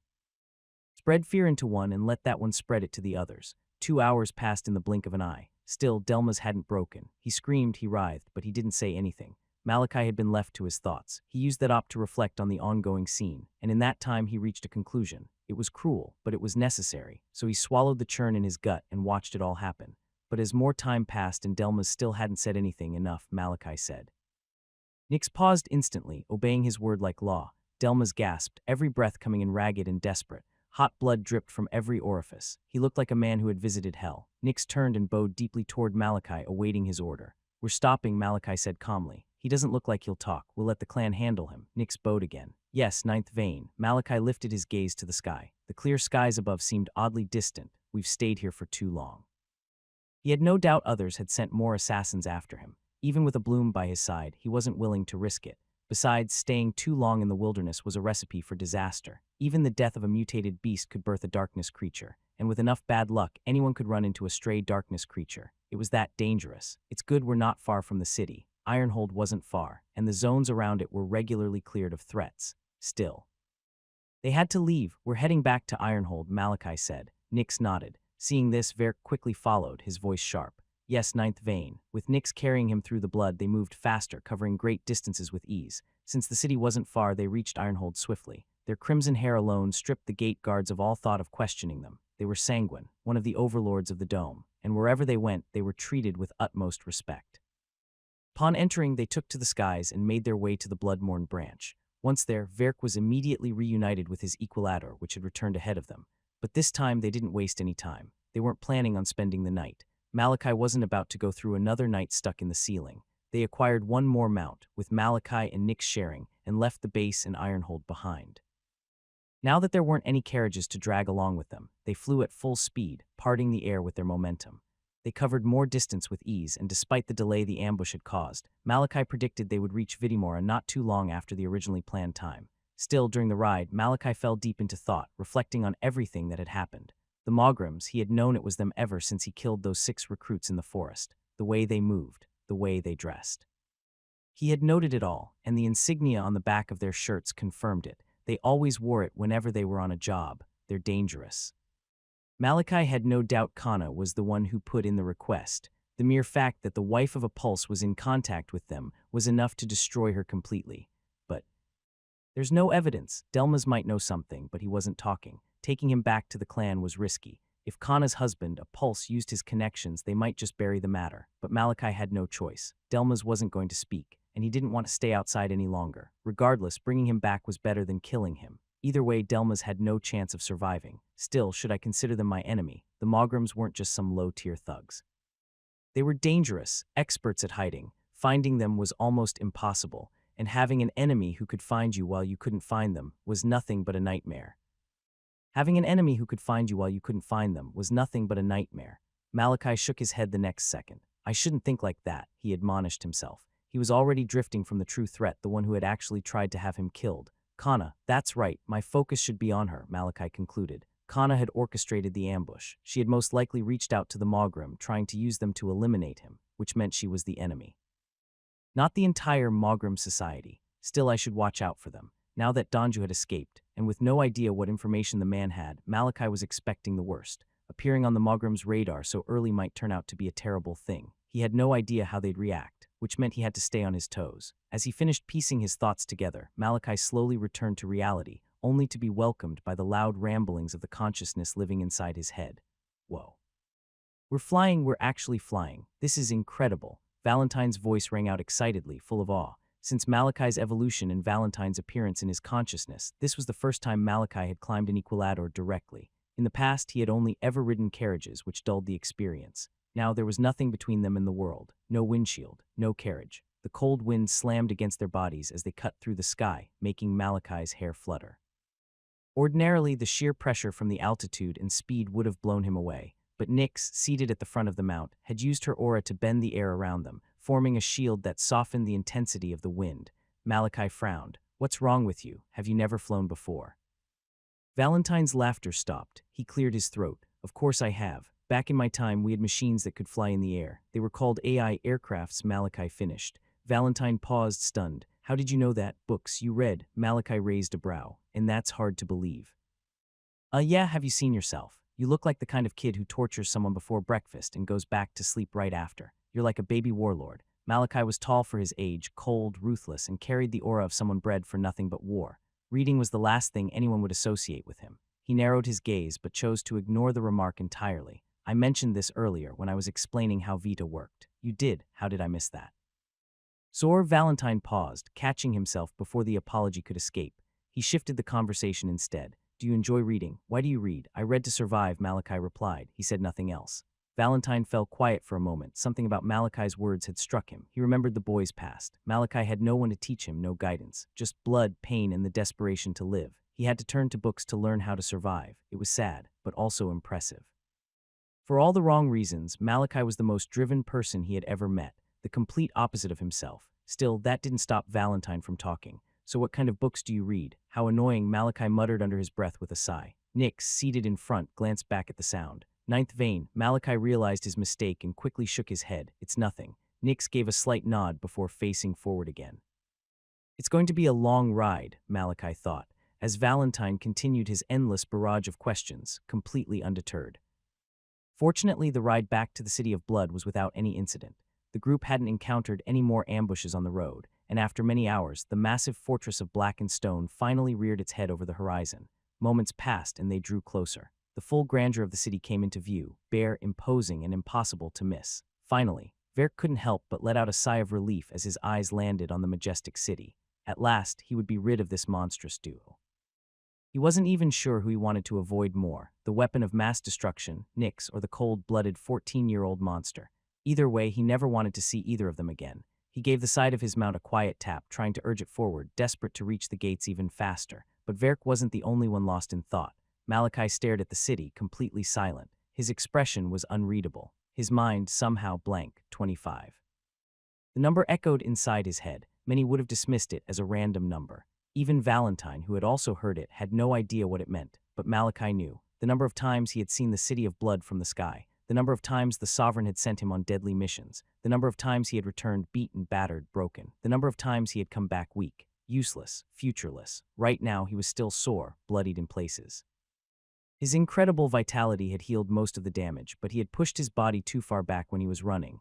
Even now it still hadn't fully recovered, but that didn't matter. Malachi clenched his fist so hard blood dripped from his palm. Not anymore. He wasn't weak. He wasn't useless. He wasn't futureless. Now he had power. Now he had the potential to become the Strongesto reach the peak. Malachi's eyes blazed. He had come back reborn. And he would never stop, not until he accomplished his goal. They soon reached the gates of the City of Blood. Just like Ironhold, the entire city was built like a fortress. However, the City of Blood was larger, much larger, and its security was tighter. Vitimora, the City of Blood. It was the capital of the West, the base of one of the overlords of the Dome. As expected, despite their blood-red hair, they were still motioned to stop for inspection. Multiple warriors, all at varying evolution stages, mounted on their equilators and flew up to meet them. But then they paused. Two things made every single one of the warriors freeze. The first was the Bloom, who gazed at them coldly. The Red Eclipse, their thoughts screamed in unison. And the second was the one seated right behind her, Malachi von Sanguin. At this point, there was no one in the City of Blood who didn't recognize the faces of the direct descendants, especially the infamous Ninth Vein. But what followed next was not what anyone would have expected, considering his past. Ninth Vein, they all bowed on top of their equilators, greeting him with utmost respect. Looks like word reached them, Malachi thought calmly. Not even a full day had passed since he reached Ironhold, and yet even the guards at the gate had already heard about his evolution.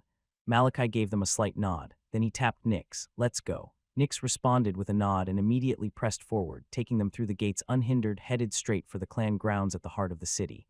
It was still quite a distance, considering the city's vast size, but with their mounts, they covered it in no time. Fortunately, only Blood Knights, Guardians, and direct descendants were permitted to use equilators within the city. Their ride was smooth, swift, and uninterrupted, but during the journey, Malachi felt it. Eyes, numerous probing eyes falling on him like needles. And for those auras to reach him so clearly, he had no doubt they were powerful. Just confirms my suspicions. If it hadn't been obvious before, it was now. Everyone had heard about his evolution. While Malachi had expected this, he was still shocked by how quickly the news had spread. Without him saying a word, Nyx took it upon herself to block the prying auras, using her own to shield the both of them in a smooth, invisible dome. Malachi didn't say anything, and in silence they finally arrived at the heart of the city. The Sanguin clan base was known as the Crimson Hold. Though the city itself was a fortress, stretching across hundreds to thousands of kilometers, the base of the Sanguin clan was a fortress within a fortress. It looked detached from the rest of the city despite being in its middle. The space just before its walls was eerily empty, devoid of people. Deep, empty moats surrounded the base, lined with steel spikes at the bottom, and a drawbridge served as the only entry point. Blacked walls, even sturdier than the ones that encased the entire city, rose high and wide around the base. Artillery lined the walls, and guards stood atop them, alert, ready, unmoving. But what stood out the most was the imposing main building at the center of the base, a structure so massive and towering that anyone in the city could spot it, no matter where they stood. The group went through the same process they had gone through at the city gates and were quickly granted access. Moments later, they landed just beyond the gate, right before a paved pathway that led straight toward the main building. Regardless of one's status, flying within the Crimson Hold was forbidden. Only the sovereign could override that law. As the group landed, Malachi stepped down and his eyes narrowed. They were waiting. His gaze sharpened, locking onto several figures clad in radiant crimson armor in the distance. They weren't just standing there by chance. They looked like they had been expecting them. Nyx silently stood behind Malachi as the group approached with swift, silent steps. In the next moment, they stood in front of the trio, and it felt as though the gravity in the area intensified by manifolds. Blood flows where you walk. May your blood burn brighter than the sun. They echoed in unison then. Bam! The sound of fists slamming into armor rang out as each one of them struck their chest with force before bowing deeply. Blood flows burn brighter, what the hell is that? Valentine's confused voice echoed in Malachi's head, but he ignored it completely. His focus remained fixed on the people bowing before him. The Sanguin Blades. They were blood guardians, but these weren't the same as the ones who policed the West. The Sanguin Blades were an elite force, deadly and elegant. Blood in their veins, blades in their hands. They served as the personal guard to the Blood Sovereign. They answered to no one else. If they were here then, it meant the Sovereign had sent them himself. Malachi's gaze stopped at the man bowing at the forefront, the one leading them. Unlike most of the other Sanguin who possessed slender physiques, this man was broad. His muscles gleamed despite the armor that encased them. But that wasn't what made him stand out. It was his aura. It dwarfed the presence of everyone around everyone except Nyx. One could say the two of them stood on equal footing. A bloom, Selim Sanguin, Malachi identified, or as he was more commonly known, the Iron Saint, leader of the Sanguin Blades. Even Malachi, who'd remained unevolved until recently, had heard of the impossible exploits of the Iron Saint. He cleared his head the next second, responding to their greeting, as it should, ninth vein. The warriors struck their chests once more with a thunderous thud, lowering into another bow. What they had said. Blood flows where you walk. May your blood burn brighter than the sun was the traditional greeting from any non-direct descendant to those of direct blood or higher standing within the clan. Malachi had long grown tired of it. He'd stopped Nyx from doing it. The same went for Verk and Hamada back in Blackreach. But this was different. This was the first time he was meeting the Iron Saint himself. With the greeting done, Selim rose from his bow, revealing his face. He looked to be in his 40s, sporting a clean-shaven beard. His expression was stoic, unmoved, the kind of man who looked like he would tolerate no wrong. Ninth vein, he spoke again, his voice like gravel scraping metal. The Sovereign awaits your presence in the main hall. The words might have sounded neutral at best, but it was clear. This wasn't a request. There was no room for refusal. There was no room for refusal. Malachi gave a small nod to Selim's words. The man hadn't come on his own. It was clear the Blood Sovereign himself had sent him, which meant whatever he said was law. Without a word, Malachi gestured behind him. Nyx, who immediately understood what he meant, responded instantly. The blood around the bounded Delmas twisted, dragging him forward like a puppet. He's a member of the Maugrim, Malachi said coldly. He and some others ambushed us on our way back. The atmosphere changed. The temperature dropped. Killing intent flooded the air. Selim's eyes narrowed, and every other Sanguin blade fixed their gaze on Delmas. The Sanguin clan might be riddled with politics, ambition, and backstabbing. Cold-blooded warriors who didn't hesitate to cut down even their own. But that wasn't all they were. There was an old saying in the West, cold to kin, colder to outsiders. Its meaning was simple. Within the clan, they might kill and betray each other, but the moment an outsider raised their hand against them, everything changed. The cold became ice, the blades became one, and above all, there was one thing every Sanguin member despised. A traitor, especially one who sold out their own to an outsider. Take him. While Selim's voice sounded composed, even Malachi could see the tightness in his jaw. The man was holding himself back from tearing Delmas apart piece by piece. The blades obeyed instantly, dragging Delmas away from the scene. Now I can expect fairness. Malachi exhaled inwardly. He was glad Selim had been the one to meet him the instant he arrived at the clan. The man's name wasn't just for decoration, the Iron Saint. His history was filled with noble exploits. In a place like this, only someone like the Iron Saint could offer him anything close to justice. Malachi gave a slight nod in gratitude, then turned. He began walking down the paved pathway towards the main building. Nix and Verk flanked and followed him silently. Malachi's steps were quick, swift, and after some moments the distance disappeared under his feet. Soon they reached the front of the main building. It was exactly as he remembered, large, wide, imposing, but his gaze didn't linger on the structure. Instead, his eyes locked onto the line of carriages stationed outside. There were too many to be a coincidence. Looks like the sovereign isn't the only one I'm meeting. He could recognize some of the carriages and many of the guards stationed beside them. As Malachi reached the large space at the entrance of the main building, the gazes of the guards snapped toward him and the usual happened. Expressions shifted into shock. Whispers erupted. He actually evolved. How is this possible? Wasn't his node destroyed? But the ones walking behind him weren't small. The pressure of Nix and Selim alone was enough to kill the whispers instantly. The guards bowed as Malachi walked past them, eventually reaching the massive doors. Malachi paused, standing still. This is it. Everything beyond that door would decide his future. His mind had played through every scenario, each one worse than the last. Everyone inside would try to bring him down. And each possibility had sent waves of fear through him. They made him want to turn back, give up, but then he remembered his goal. Then he shoved it all down, cleared his mind, and braced himself for whatever would come his way. Selim, who was standing behind him, made no move to rush him. He understood what Malachi must be going through, so he waited. But fortunately, he didn't have to wait long. Malachi took a step forward, then another, and another. The massive doors creaked, then opened. In the next instant, a wave slammed into him with force, whipping his hair and clothes violently. Malachi's eyes sharpened. What had slammed onto him, it wasn't air. It wasn't wind either, but he knew exactly what it was. Pressure. It was intense, heavy, the kind that crept into your bones, that chilled your soul, that made walking feel like a trial. All this and he hadn't even stepped inside. But Malachi had endured worse. He had faced death more times than he could count. He had felt pain beyond what many could imagine, and in all of this he had survived. As long as both legs were working, nothing would make them shake. His back straightened, legs steadied, eyes locked forward. He moved. His steps were utterly calm, measured. He didn't rush, he didn't stumble. His gaze didn't wander, his expression didn't shift. He stepped into the hall like he belonged there, and as he did, the pressure spiked. The gravity intensified so much that his shoulders dipped slightly. Still, he remained undaunted and kept on walking. At this point, the only thing he could see was his front. Only his steps rang out across the vast hall. Nix's and Verk's faded into the background. In the entire hall, the center of attention was one. And only one person, a 14-year-old who was clad in a jacket too big for his size, bloodied, beaten, but walking with a calmness so unnatural that every gaze in the hall narrowed sharply. Then came the probing stares, intense and piercing. Each one was meant to strip him bare, to make him falter, to make him tremble. But Malachi just kept on walking. The main hall of the Sanguin clan was expansive. A grand, towering chamber with a flight of stairs at the far end that led to a high platform where a single throne sat. All around it, the seats were arranged in tiers, each level rising higher than the one before. It was the place where laws were made, where the future of the clan was discussed, and where judgment was passed. Despite its size, only a few were permitted to be seated within the hall. The direct descendants, the pulses, the veins, and lastly the highbloods. The highbloods consisted of the top 100 within the Sanguin family. Once a Sanguin reached a certain age and became a blood knight or guardian, they would be eligible to enter the rankings, which was a culmination of every Sanguin's achievements.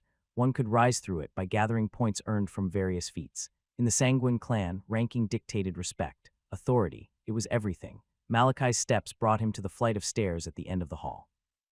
All around him, seated at a higher elevation, were the highbloods. Not all had come, but a significant number had, and every single one of them radiated the suffocating aura of a bloom. Just above them, on smaller thrones, sat the veins of the clan, Malachi's cousins. Above them were the 6 pulses of the Sanguin, Malachi's uncles and aunts. Each one was a bloom in their own right. Behind them stood their spouses. Somehow, all of them had come for this meeting. Their gazes bore down on him with varying expressions, cold, disdainful, curious. And then above all, on the largest throne, sat one man. His frame was smaller than the massive throne beneath him, but his presence dwarfed everything.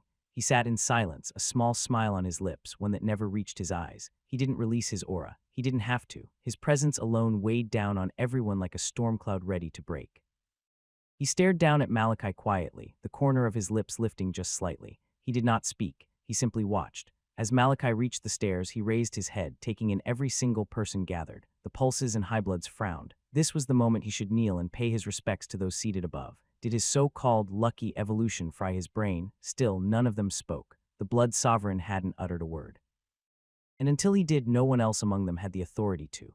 Bam, bam. Behind Malachi, Nyx and Verk dropped to their knees, their heads bowing to the ground. Their voices rang out in unison. All blood flows to you, sovereign. May your will shape the veins of the world. Silence fell instantly. Everyone's gaze soon shifted away from Nyx and Verk and back to Malachi. Their frowns deepened. Several seconds passed, and yet Malachi still hadn't done the needful. He didn't kneel. Instead, he lowered his head with his gaze fixed downward. The expressions of those watching became confused. What was he looking at? The stairs. Why? The question hadn't even fully formed in their minds when the realization struck, and their eyes instantly flew open. He was planning to climb the stairs that led directly to the sovereign. There were no written laws forbidding one from ascending the stairs to pay their respects. But doing so came with two heavy prices, costs that only the daring or the powerful attempted to pay.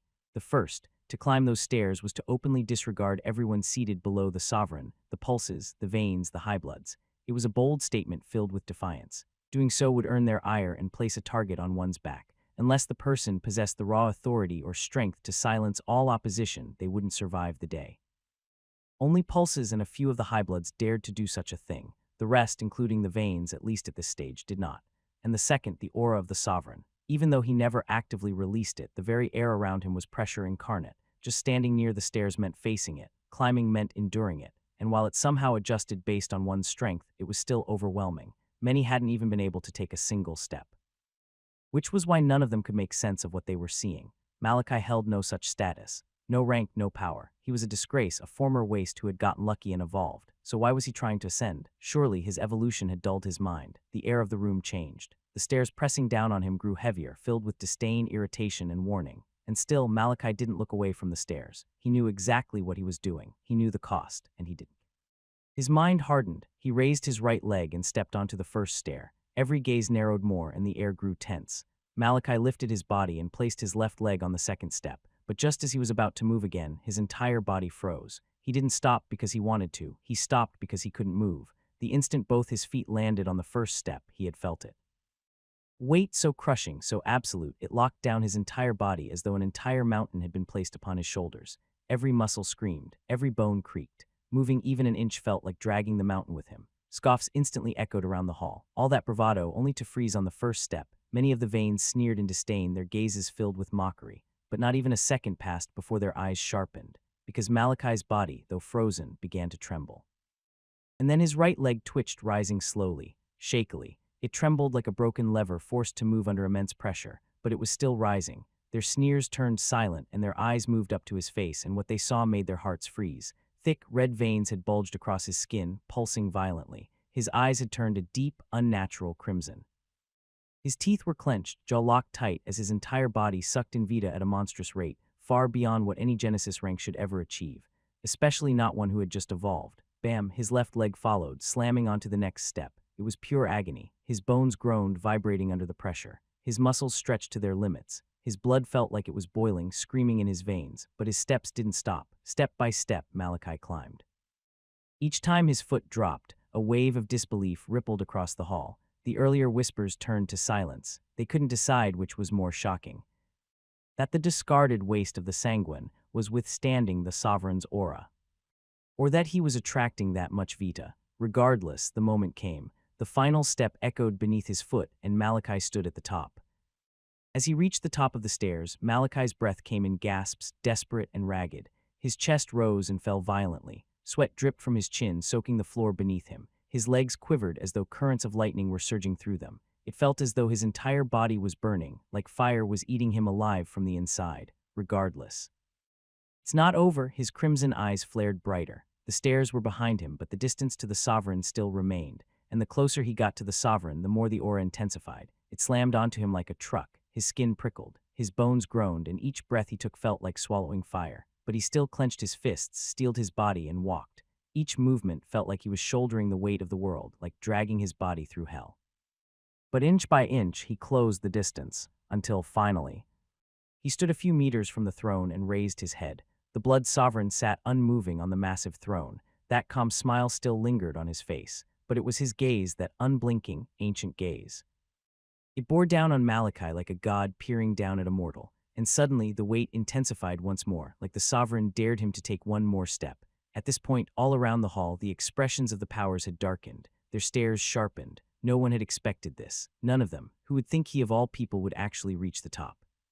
Malachi sucked in a deep, trembling breath. He was now at the highest point in the hall, above even the pulses, above the veins. Only the sovereign stood before him. Then, in front of everyone watching in shock, Malachi dropped to both knees before bowing his head. His voice was calm, but it cut through the silence. "All blood flows to you, sovereign. Mayor will shape the veins of the world." At his words, the smile on the sovereign's lips stretched slightly. He didn't speak, not immediately. Instead, silence descended across the hall. The pulses and highbloods fixed their cold gazes on Malachi's bowing figure, and the tension in the hall swelled to a staggering level. Verk, who was still kneeling at the base of the stairs, sucked in a cold breath, trying and failing to stop the tremble that ran through his limbs. He's insane. What Malachi had just done, it was madness. It was a direct challenge to the pulses and highbloods that didn't require words. Verk was more stunned by the why than the how.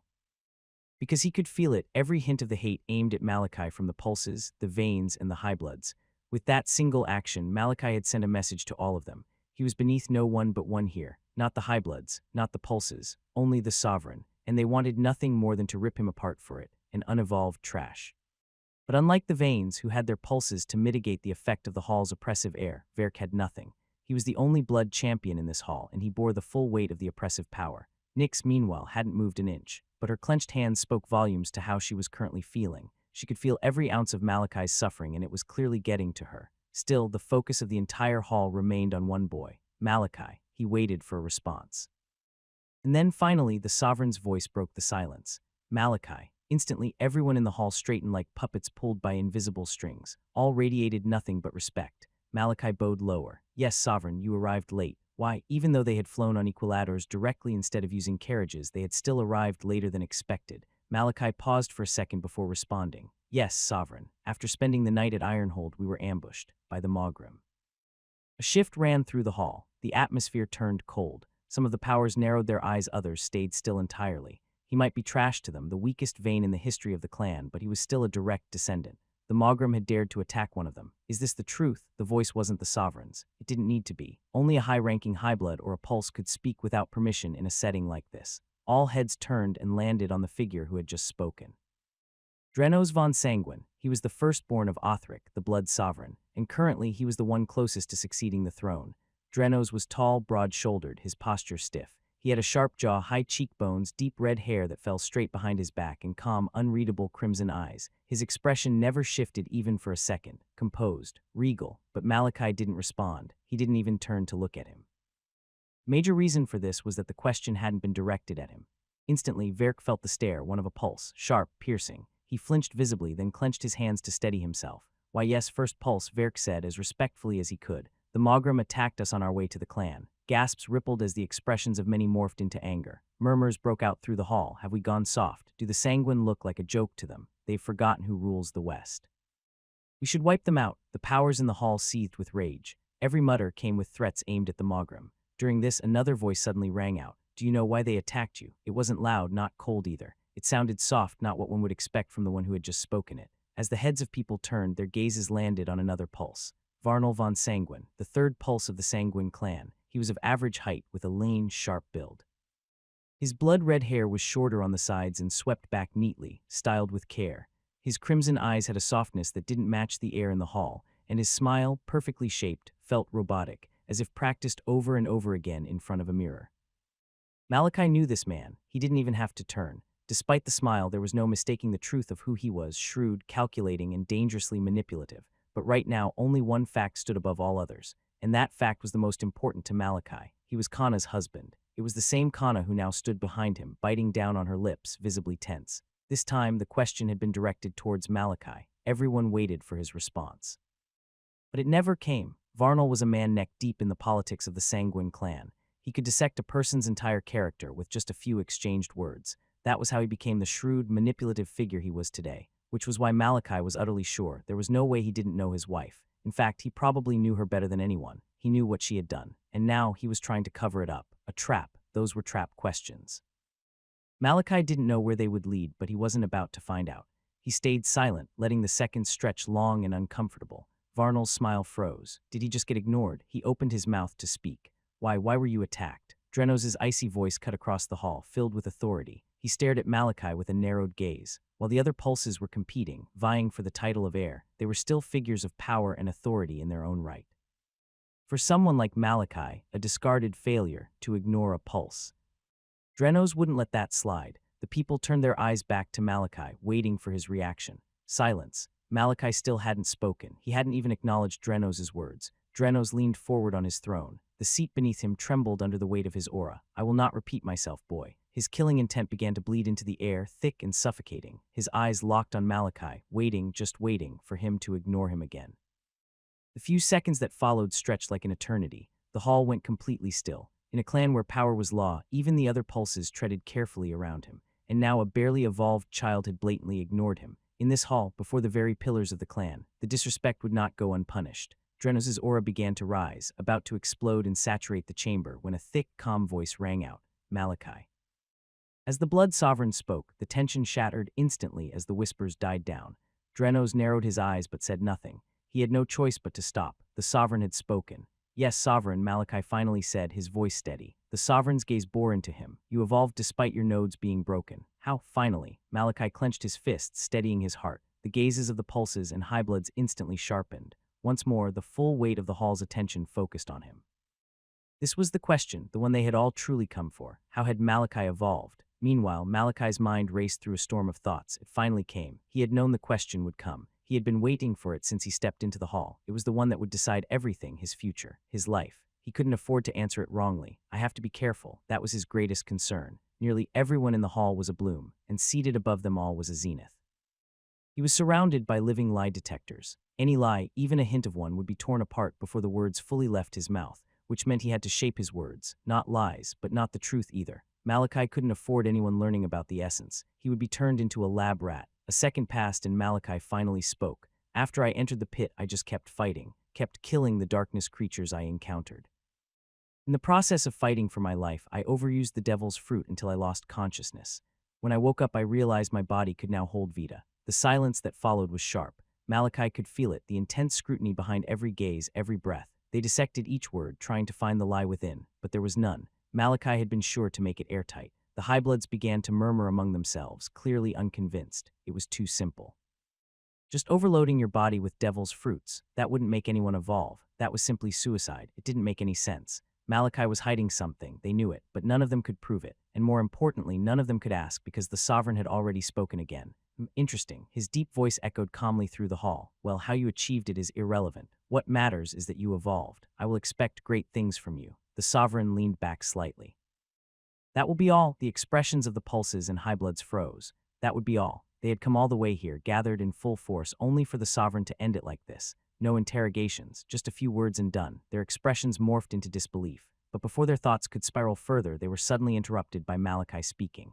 I would like to rejoin the clan youth's training sessions, he said, bowing deeper. Every gaze, pulses, highbloods, even the veins, narrowed.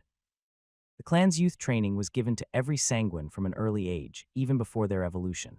And once evolution was achieved, the training only grew more rigorous and advanced, tailored to match their capabilities. But what was most important was the resources the clan poured into it. If used right, one could grow stronger faster. But in the past, Malachi had been forced to stop. The moment he failed to evolve, he had been cut off and cast aside. And now he wanted back in.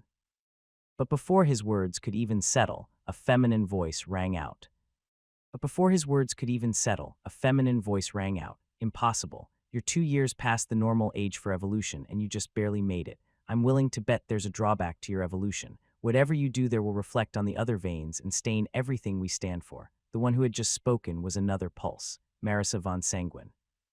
She was the second-born of Othric and a woman who could be summed up in 3 traits: ruthless, proud, and fiercely protective of the family's reputation.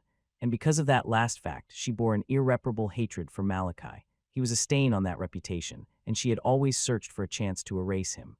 The other veins and highbloods couldn't help but nod in agreement. If Malachi, a 14-year-old, ended up weaker, even after evolving, than those younger than him, it would be a disgrace. One that would reflect directly on the main family. Still, Malachi didn't retract his request. From the beginning, his words hadn't been directed at them. They were directed at the one person who made the decisions here, the Sovereign. and so he remained still as the sovereign's gaze bore into him. The silence thickened. Then suddenly another voice rang out, "I have an idea." Heads turned and frowns immediately followed. It was another pulse, the last born of Othric, the sixth pulse, Valera von Sanguin. She was known to be playful, eccentric, and unpredictable. Even in the worst situations, she was known for her carefree nature, and none of them expected this moment to be any different. She smiled and spoke in a light tone. "Why don't we have him prove himself?" The other's eyes gleamed with interest. "Our biggest worry is him underperforming against the younger ones, right? Then let's settle it here and now. Let him fight and prove that he won't." At Valera's words, the highbloods took on thoughtful expressions while the pulses frowned. For the former, her words made sense. If the greatest concern was his performance during training, then it was best to test it here and now. Meanwhile, the pulses were wary because they knew exactly what was coming next. For him to prove himself, he would have to fight. And right now, there were no better opponents than the other veins. This was where their unease stemmed from. Malachi's current prowess was unknown. They had all just watched him absorb Vita at an alarming rate, one far beyond what should be possible at the Genesis stage. Although he had been a useless unevolved until now, they'd still kept tabs on him. They knew how good he was in battle, and with all these uncertainties, none of them wanted to risk it. One of the veins losing to the trash of the Sanguin family was the worst thing that could ever happen to them. Then Valera continued, suddenly turning to the woman standing behind Varnal. "Kana, are you okay? You seem tense." Varnal's brow twitched as all eyes turned toward his wife. Kana flinched slightly before uncorking her ornate fan and fanning herself, trying her best to look composed. "Ah yes, sixth pulse. It seems I'm a bit under the weather." The brows of several highbloods raised. Under the weather. Although Kana's talent could be considered the lowest of the lows, she was still at the node formation stage, even if barely. An evolved being under the weather. They hadn't heard anything more absurd in their lives. "That sounds terrible," Valera said, sounding concerned. "After this, you should take a good rest. Being the wife of a pulse must be really stressful." A few people cleared their throats in the hall. The first excuse was ridiculous, but this one took the cake. The wife of a pulse, especially Kana, did nothing besides being a child pumping machine and raising them.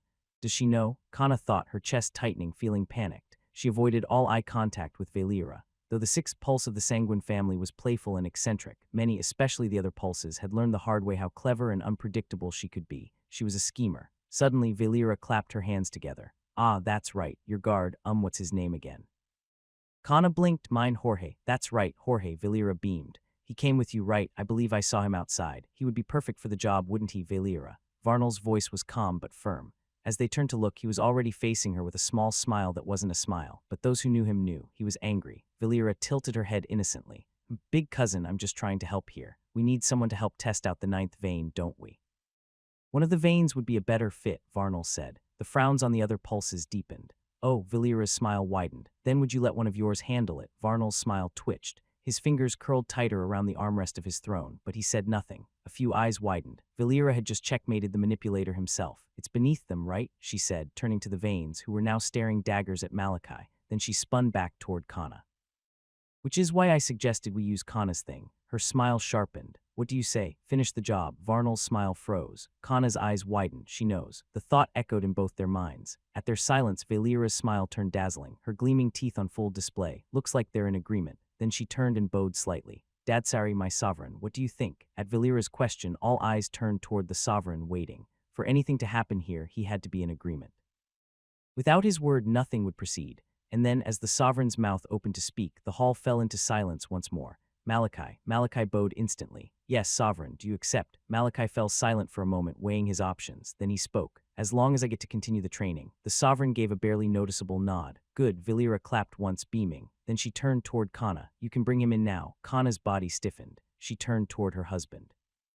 Varnal met her gaze and gave a slow nod. She clenched her fists, willing her trembling limbs to steady, and then turned and walked out of the hall. Only people of significance had been allowed inside today. As she did, Malachi turned back to the sovereign and bowed once more before shakily rising to his feet. Descending the stairs was far easier than ascending. Step by step, the oppressive aura pressing down on him lessened, and with it the weight on his body. The moment his foot touched the bottom of the stairs and the pressure vanished completely, Malachi wasted no time. He began absorbing Vita rapidly, drawing it into his body and manipulating his blood to heal and relieve his injuries. He knew he wouldn't be at full power before the fight, but at the very least he had to restore what he could. The large doors to the hall opened again and every head turned. Kana walked back in, followed by Jorge, who looked visibly rattled. Jorge felt like his entire body had been doused in icy water. His hairs stood on end. "What is happening?" he thought in dread. Just a second ago, he'd been outside laughing and joking with the other guards. The next, Kana had come and delivered a devastating piece of news. Jorge wasn't frightened about fighting Malachi. Not at all. In fact, in every one of the hundreds of scenarios playing out in his mind, Malachi never came out as a threat. No, what terrified him was fighting in front of the Highbloods and the Pulses. Unlike what most would assume, this wasn't good news. Not even close. There was no scenario where defeating Malachi would raise his standing in the clan. He was already under a pulse, Varnal. There was only so far he could go. Instead, this fight placed him squarely on the radar of predators. There were only two outcomes. Either it would bring him down permanently or leave him exactly where he was. Kana silently stepped away and returned to her position behind Varnal. Jorge made his way to the bottom of the stairs and instantly dropped to his knees, bowing low in respect. All blood flows to you, Sovereign. May your will shape the veins of the world. Then the Sovereign finally spoke. We will wait 30 minutes before the fight begins. The eyes of the Pulses and Highbloods narrowed, visibly taken aback. Even Malachi's eyes widened. There was no one who didn't know the current condition of Malachi's body. He had just withstood the Sovereign's aura. While that was an impossible feat in itself, it didn't change the fact that he would be beyond exhausted, his Vita reserves low, and his state far from stable. That was why they were shocked. Those 30 minutes would benefit Malachi greatly. For a Genesis, it should have been impossible to absorb enough Vita to be fully charged in such a short span, but even a partial recovery would boost him tremendously. Yet that wasn't where the real problem lay. It was the fact that the Sovereign himself had suggested it. Favoritism was a trait the Blood Sovereign had never shown, especially among the direct descendants. And there was good reason for that, showing it had more bad than good.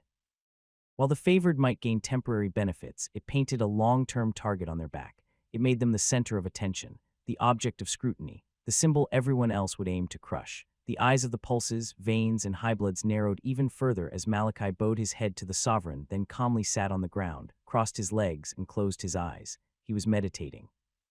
Malachi was currently in the presence of the most powerful individuals in the clan, the pillars of the Sanguin, and was about to engage in a battle that could very well decide his future and.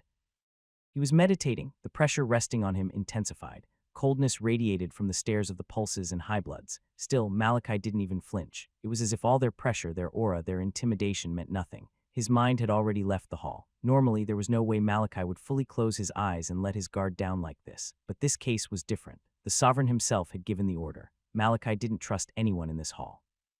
But he trusted his grandfather's ego, so he chose to use the time well, to prepare. Malachi, I have a question, shut up. At Valentine's voice, Malachi instantly cut him off. I need to prepare, don't talk to me. Valentine fell silent. Malachi centered himself again, focused. During the 30 minutes he had been given while his body fought to recover, Malachi centered his mind on two things. The first, Jorge, his opponent. He had watched the man spar during his limited time in training before he failed to evolve and was tossed out. Those flashes of memories were what he held onto now, playing them over and over, analyzing every movement, every weakness. The second, Valera actions. Malachi didn't know her well, only that she was playful, unpredictable, and dangerously clever. She probably did what she did to pressure her competitor. Malachi's thoughts froze at Valentine's remark. He wasn't angry at the interruption. He was more surprised. They had reached the same conclusion. How did you? I wasn't sad about the lack of TV for nothing, Valentine replied. I watched every political drama ever made, even the bad ones. When it comes to political intrigue, I'm your guy. Malachi hummed, then let me hear your thoughts. Valentine brightened. That sixth pulse, Valera, she's playful, yeah, but also sharp. From what I've seen, she probably knows something about Kana that the others don't. She's trying to use Kana to get to her husband. Pretty smart move, if you ask me. Malachi's voice was low. What about me? I don't have enough data to form a conclusion. What's your relationship with her like? Non-existent. And then it's possible you're just an extra piece of cake. Extra piece. Yeah, you know, just something she added for flavor. She seems like the type who might do it just for the fun of it. Yes, there are people like that. Malachi fell silent. Then what about Kana's husband? That one. He probably already knows what his wife did and is trying to cover it up.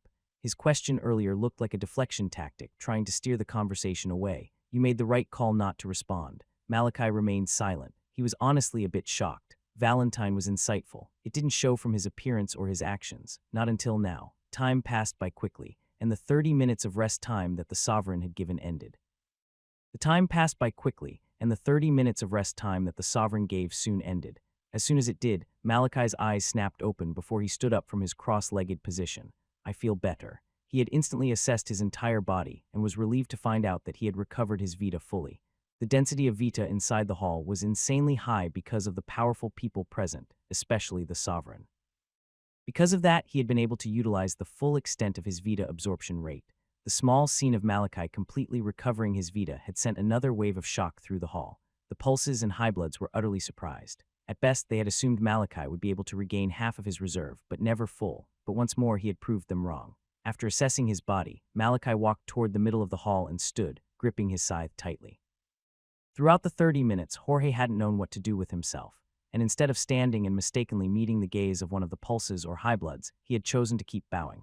As the time elapsed, he rose slowly, keeping his head low before moving to face Malachi at the center of the hall. Let's get this over with. He reached for the blade sheathed at his waist, gripping it tightly. Then he raised his head and stared directly at Malachi, only to freeze the next second. What? Jorge was baffled. Malachi was simply staring at him, yet somehow it felt like he was being watched by a predator. Nonsense. Jorge brushed the thought aside. It was absurd, completely absurd. Jorge was in his 20s and currently in the last stages of the node formation evolutionary stage. The normal age range for node formation was between 13 and 19. Any more, and it meant the person's talent was subpar. It was likely the stage at which their evolutionary journey would end. Jorge, unfortunately, was already in his 20s and still in node formation, which meant his talent was low. But one fact remained. As a node formation evolver, especially one who had lived as long as he had, he was stronger and more experienced than Malachi. His absorption rate is alarming, but he just evolved. He won't be that powerful. Malachi had been unevolved the last time Jorge saw him.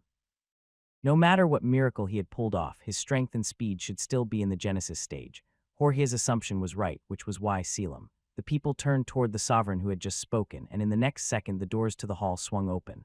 The broad figure of Selim, the Iron Saint, entered, moving swiftly toward the stairs. With slow, firm steps, Selim ascended. Reaching the top, he dropped to one knee and bowed deeply. My sovereign. The pulses and highbloods showed far less hostility than they had toward Malachi. Selim was a bloom. He served only the blood sovereign. It was expected. Then the sovereign spoke, saying, "Make it fair." Selim nodded. "As you wish." He immediately descended the stairs, approaching Jorge, who was visibly startled to see the Iron Saint coming toward him. He instinctively bowed his head, but Selim's firm, iron-toned voice stopped him. "Which arm is your dominant arm?" Jorge stuttered slightly. My right." "Stretch out your left." Jorge did as instructed. Without hesitation, Selim clasped a bracelet-like device onto his wrist. It clicked in place and tightened, fitting snugly. A regulator. Jorge's expression changed slightly. The outside forces weren't humanity's only problem inside the dome. Humans themselves were a threat. Because of the rising crime rate within cities, the Blood Guardians had been established, tasked with protecting, apprehending criminals, and suppressing terrorists. To aid in this task, a regulator had been created by the brightest minds of the dome. Its main function was to control the amount of Vita the body could output.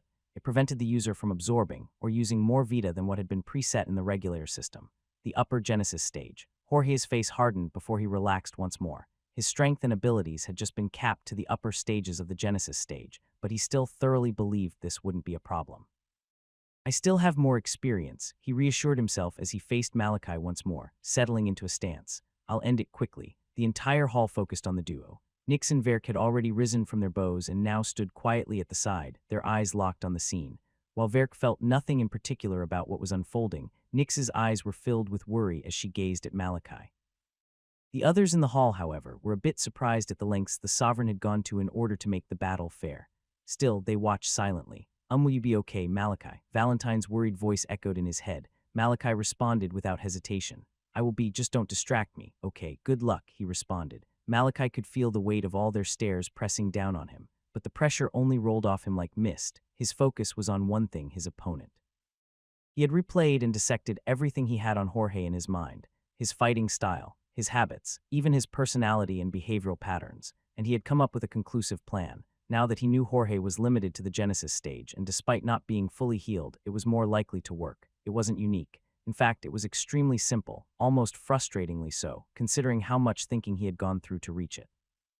Malachi had observed Jorge long enough to define him with two behaviors, cautious and careful. In every action, Jorge was deliberate, careful not to offend, careful not to misstep, which meant one thing he thought, he analyzed, which meant he was also analyzing him, trying to use what he knew about Malachi to end this quickly. Anyone who had ever seen Malachi fight knew he observed more than he moved. He always chose to analyze, to plan, to understand before attacking. Which was why Jorge was completely sure that once this battle began, Malachi would not attack first. However, Jorge couldn't be more wrong. Begin.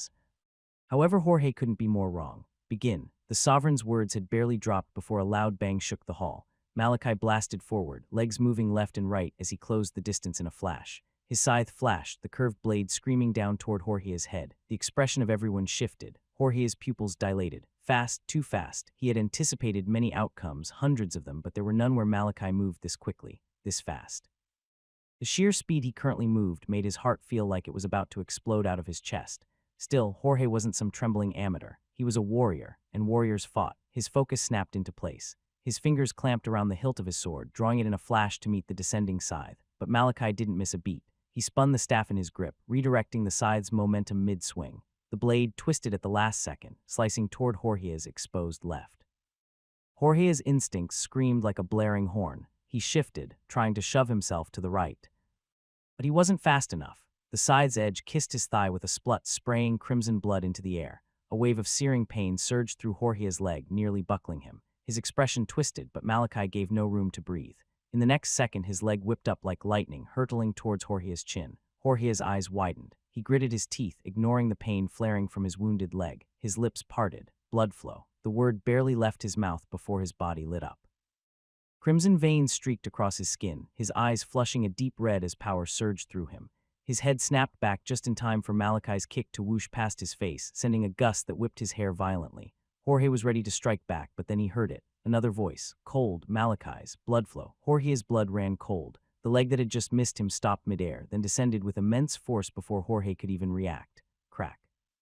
The impact slammed into his chest like a battering ram. His ribs cracked as air left his lungs.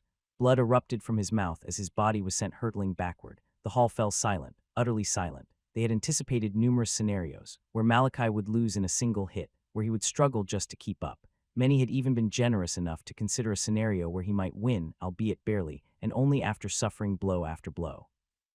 However, none of them had ever expected that Malachi would overwhelm Jorge this one-sidedly. What was that speed? Was he truly a Genesis stage evolver? There was only shock on the faces of the Vanes as they stared at Malachi. However, Malachi didn't even give them a moment to comprehend the events. As his raised leg touched the ground, his body dipped, his blood and vita roaring through his veins as he blasted forward, closing the distance between him and the hurtling Jorge. Jorge's eyes were wide open, his expression twisted into pure disbelief. He couldn't believe it. He couldn't understand it. He had been there that evening. Just a few days ago, when Kana had beaten and tortured Malachi, he had seen the boy's helplessness, how he'd been unable to do a single thing, but now just. What the hell was happening right now? Jorge tried to comprehend it, but he couldn't. Now wasn't the time, but he knew one thing: I can't lose. His talent was already crap. If he lost to the trash of the family, then his life within the clan was over. Hearing the loud bang of Malachi closing in, Jorge's expression turned serious. His gaze sharpened. He twisted his body mid-air, planting his legs firmly on the ground, skidding across the floor until his momentum halted. In the next second he spun. His hand moved in a blur as he slashed upward, the strike arcing straight toward Malachi, but Malachi's eyes only sharpened. His perception had reached heights he'd never touched before. He could feel the vita in a 5-meter radius around him, clearer than sight, sharper than sound. Every twitch, every shift in Jorge's movement, every fluctuation in the flow of vita around him, nothing escaped his notice. And then there were his stats.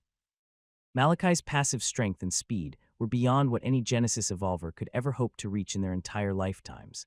Meanwhile, Jorge was currently being limited by a regulator, which was why, before Jorge had even thrown out that attack, Malachi had already moved. His right shoulder and leg jerked back as he twisted sharply to the left, his scythe spinning with him in one fluid blur.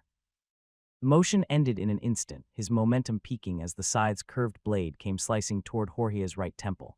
Jorge's eyes narrowed to pinpricks. Once again, Malachi had caught him completely off guard. He's insane, and it wasn't just his power, it was everything else. His movement tight, his footwork flawless, his flow seamless. The way he transitioned between defense and offense, it was like watching a master at work. Jorge had never seen a 14-year-old like this in his life.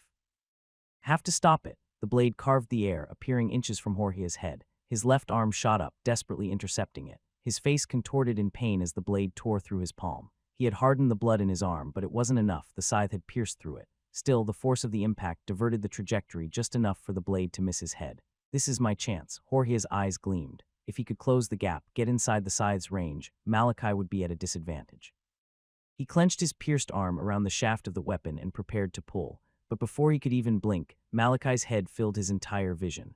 Crack! His skull slammed into Jorge's nose with force, sending his head snapping back violently. He didn't even get the chance to comprehend what happened before his vision went black. Jorge felt weird, it was hard to describe, as though something had yanked him from the world. The loud bangs, the clash of weapons, the intense pain ripping through his body, all of it was gone. He felt as though he was drifting in darkness. Endless, silent, no worries, no pain, no pressure, just peace. And Jorge loved every bit of it. Being born into the Sanguin clan was the dream of many. The respect it brought, the recognition, the glory, everyone wanted it. But to Jorge it had been nothing but hell.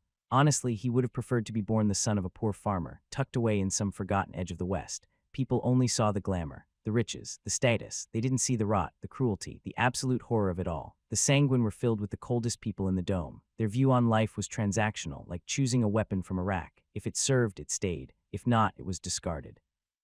When one was born into the clan, they were trapped. That was it. The weak were crushed. The strong were worshipped. There was no middle. Jorge had always tried to fly under the radar. He wanted to climb, yes, but it had never been by stepping on others. He had only wanted to survive, nothing more. Because of this, he avoided anything that would come back to bite him. But it hadn't mattered, not in a clan like this. He had ended up under a pulse. And although he tried to serve quietly, to live quietly, the Sanguin didn't let life play out that way. He was weak, and now he was paying the price for it. Jorge's senses came back in a jolt. It was as though his consciousness had slammed back into his body. Then he felt it, the sensation of his brain rattling like a pinball in his skull, the pain his thigh, his palm, his nose. Light flooded his vision, but he couldn't see a thing. All he saw were shifting colors, blurred and distorted like simmering waves moving all around him. Then came the memories. The past few seconds came rushing in like a flood. He had let go of his weapon. The realization slammed into Jorge's mind. He had tried to use the scythe lodged in his palm to pull Malachi in, to erase the advantage of the scythe's range. But he had done something no warrior should ever do in battle. He had let go of his weapon, without hesitation. Jorge shuddered. It was as if that monster child could see into the future. The very instant Jorge had gripped the blade, Malachi had already let go. There was no resistance, no delay, just pure instinct. But doesn't that mean? Jorge's eyes widened as another thought crashed into his already scrambled mind. If Malachi had let go of his weapon, it meant both his hands were free. To any other fighter, that would have been a blessing. But for the current Jorge, whose senses were disoriented, his body radiating nothing but pain, and his vision so blurred he couldn't even walk in a straight line. That simple fact was nothing but bad news. The sound of air parting reached Jorge's ears, followed by an overwhelming force slamming into his right cheek. His cheekbone caved from the impact as his head jerked violently to the left. He punched me, but his mind had barely registered the thought before another blow struck his left cheek. His cheekbone caved again, his head snapping to the right. However, Jorge wasn't given a single moment of respite. Malachi's fists came like a torrent of explosive missiles, crashing into Jorge's face in an unrelenting barrage. Left, right, left, right. The punches blurred into each other, each impact sending a sharp shockwave outwards. The force of it all lifted Jorge slightly off the ground, his body trembling under the assault as his face was bombarded. Bam, bam, bam. In the hall, only the sound of Malachi rapidly striking Jorge's face echoed. Everyone watched the scene unfold, utterly silent. Their crimson eyes were wide, and many had long since fallen into deep thought. What the hell were they currently watching? Most of them didn't even know where to start. It was as though Malachi had just dropped a shower of bombs on them all at the same time. Even from a young age, before his father's death, Malachi had always shown his genius when it came to handling weapons and fighting. For most currently watching, they had already expected a show of skill. But none of them had ever imagined it would be on this level. Jorge was a warrior that could very well be considered a veteran. He had gone through the grueling training sessions of the Sanguin clan. He had fought and survived battles against strong opponents. And most importantly, he had gathered experience that should be impossible for a 14-year-old to have. And yet from what they were watching, it was obvious. Malachi had bridged this very clear gap with sheer talent alone. And that brought them to the next shocking thing, Malachi's current strength, speed, and Vita absorption rate. Each of them was almost more than double what they were supposed to be. It was absurd. Malachi seemed to be in the node formation stage, but none of them could feel any nodes inside his body. He was still in the Genesis state. So where was all this strength coming from? It was insane, a curiosity. Many of them simply wanted to capture him and open him up to see what was special about his evolution. Had he found some treasure in the pit? However, unfortunately, none of them could do that, not while the sovereign still sat on that throne. Regardless, it didn't change the fact that the victor of this battle was obvious. As they each refocused on the fight, they could see it was finally reaching its end.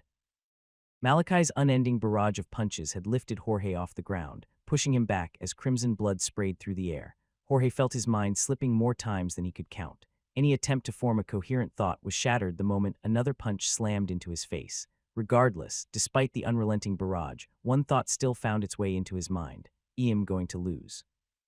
Jorge felt nothing but dread. People might think Kana was the devil incarnate, especially with how cruel she had been with Malachi. But Jorge knew better. The true devil was the third pulse, a shrewd man whose smile was never genuine. But Jorge had seen his true self, a man who would do anything to get what he wanted. To him, people were nothing but pieces on a board. Should he fall here, to protect his reputation, he would discard Jorge without a second thought. It meant one thing, death. But I don't want to die. Jorge's clarity snapped back into focus. His mind steadied as he clenched both arms, ignoring the pain radiating from every inch of his body. Ha! He roared at the top of his lungs as a surge of vita exploded from him, the force momentarily breaking through the barrage of punches. Jorge's vision was completely blurry. He couldn't see anything, not even Malachi. But if there was anything he was sure of, it was that Malachi was in front of him, and he was unharmed. As Jorge's feet touched the ground, he surged forward with both arms stretched wide, aiming to use his larger frame to tackle Malachi. A second passed, but there was no impact, only empty air. What? The thought had barely formed before Jorge felt his world spin. Then a sharp pain pierced through his leg. I am off the ground. The realization struck him he had been swept off his feet. In the next instant, his side slammed into the floor with a bam, but before he could even move, Malachi was already on top of him. He locked him down with his legs before launching another torrent of punches. They landed with loud, meaty bangs, splattering crimson blood all across the floor. Jorge felt his mind going blank again as the barrage continued. He tried to raise his arms to block, but Malachi had locked them tightly by his sides with his legs. He hardened his blood across his face, but it was futile. Malachi's power simply surpassed what his limited ability could reach. He couldn't do anything, but if things continued like this, he would die, and Jorge didn't want to die. IIGG give you up. Despite the barrage, Jorge managed to choke the words out, yet Malachi didn't stop. His punches continued uninterrupted. None of the onlookers watching the scene moved to interfere either. The Sovereign had started this battle. Only he could stop it. Instead, they turned to the Sovereign, wondering when he would finally bring it to an end. It was already obvious who the victor was, so why wasn't he stopping it? But despite the punches continuing for many more seconds, the Sovereign remained silent. They each felt confused. If this continued, Jorge would die. As the thought slipped into their minds, their eyes widened. Was the Sovereign really going to let Malachi kill him? Many of them dismissed the thought quickly. Even if the Sovereign wanted it, that didn't mean Malachi could actually stomach it. He was just a 14-year-old boy, one who, as far as they knew, had never taken a life. He wouldn't be able to blatantly kill someone, but as they turned to look at Malachi, many of their gazes narrowed. It was the opposite of what they expected to see. Currently, Malachi wore the coldest look any of them had ever seen on a child. There was no hesitation in his gaze, only certainty. His punches only grew harder, more vicious. This was when they realized he was going to kill him. Malachi's fist came down hard, and blood splattered from Jorge's face, adding to the pool of crimson forming beneath him. But Malachi's fist suddenly stopped, hanging in the air. He stared down at Jorge, who shakily opened his eyes to meet his. Although Jorge's face was mangled, his gaze didn't lie. He was pleading for his life. Malachi saw all of this, but his gaze remained impassive. Without a word, he channeled a large amount of vita and blood into his fist before he brought it crashing down. The impact slammed into Jorge's skull, shattering it, sending blood and gore exploding across the floor. Nyx clenched her arms tightly, her eyes filled with joy as she stared at Malachi, who was now standing up after killing Jorge. She didn't care about the fact that he had just taken a life. All she saw was that Malachi had won. Verk, on the other hand, could only stare at Malachi in pure disbelief. He couldn't believe what he had just witnessed. What the hell had he just watched? The hall was utterly silent as Malachi rose to his feet, crimson blood dripping from his fists. Then slowly, Malachi turned. His crimson gaze cut across the distance and landed on one person. What? Kana, who had suddenly met Malachi's gaze, instinctively took a step back. A wave of fear roared through her body. He's looking at me.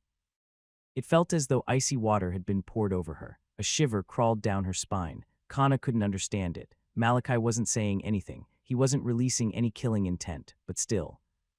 It felt like a blade had been placed at her throat.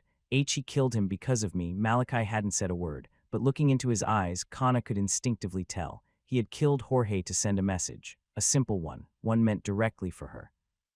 You're next, Kana, she flinched. The low whisper of her name snapped her back from her fear. She turned to her front to see her husband casting her a cold glance. She quickly cleared her throat, uncorking her ornate fan. She fanned herself rapidly, covering her flushed face, trying to calm her trembling hands. Varnal shifted his cold gaze from his wife and lowered it to Malachi. Seeing Malachi calmly return his gaze, his eyes narrowed. Then he smiled, but as the second passed, boom, a dark pillar of light erupted from Jorge's corpse, collapsing into a large figure brimming with power, a grade 2 enhancer. But despite it appearing so close to him, Malachi didn't even flinch. Grade 2 darkness creatures were far more intelligent than Grade 1s. While their instincts were still to kill and multiply, they could recognize predators. Seconds passed, but the creature didn't move an inch.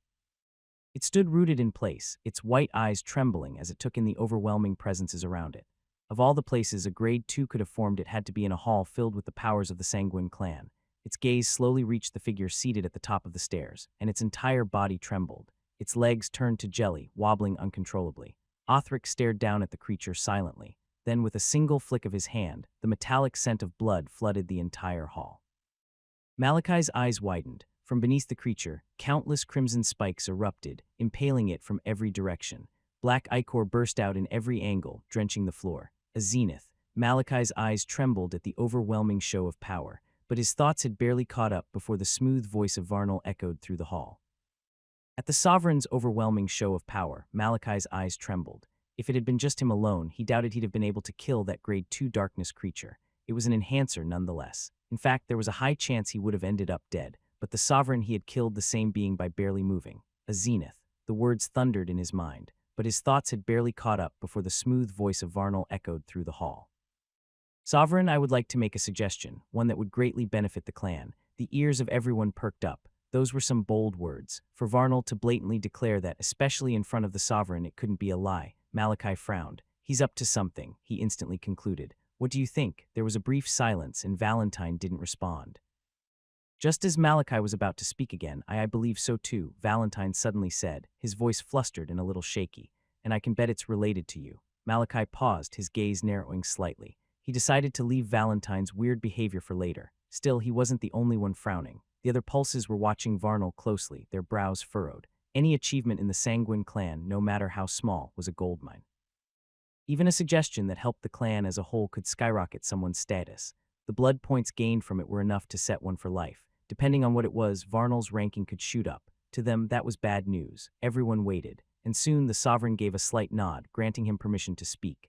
Varnal smiled. As you know, Sovereign, I've recently established a research and technology division within my faction.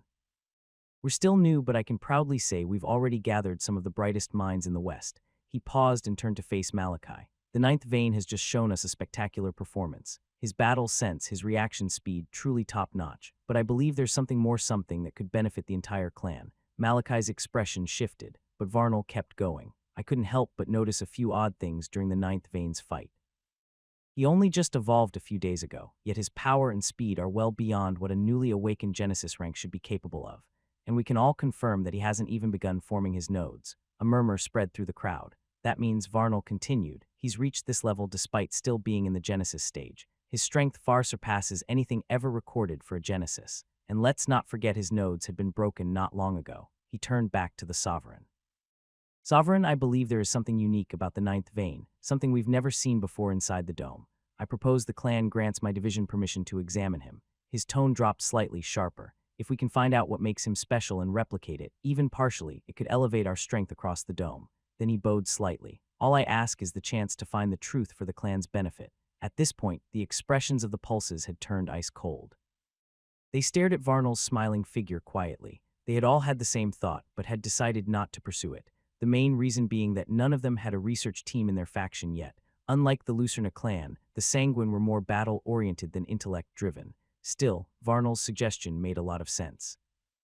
If they could discover what was special about the ninth vein, how he had repaired his shattered nodes, and how he was so strong despite being in the Genesis stage, and use that knowledge for themselves, it would elevate the clan greatly. But what made them stare at Varnal coldly was the fact that should the Sovereign give the approval, there was a high chance that this would be successful, and Varnal would move up the rankings. But surprisingly, the one who the entire matter was based on didn't change his expression in the slightest. He appeared calm, as though they weren't about to turn him into a lab rat. Valentine, however, was a completely different case. Malachi, why are you so calm? Why you're about to be turned into a lab rat? Calm down, I won't. Valentine paused, utterly confused. What? Just shut up and watch, Malachi said, his gaze shifting toward the Sovereign. There was a reason Malachi had done everything he did today. Revealing his power in front of the entire clan leadership had every chance of backfiring. His current abilities were far too strange, too irregular for them not to notice that something was wrong. In fact, Malachi had expected something like this to happen, but he had still gone through with it. Why? Because of one person, the Sovereign. Up till now, Malachi didn't trust a single soul in this hall. And he couldn't exactly claim to be favored enough by the sovereign to pull something like this off. The man had sent him on deadly missions, after all. No, there were only two things Malachi trusted: the sovereign's ego.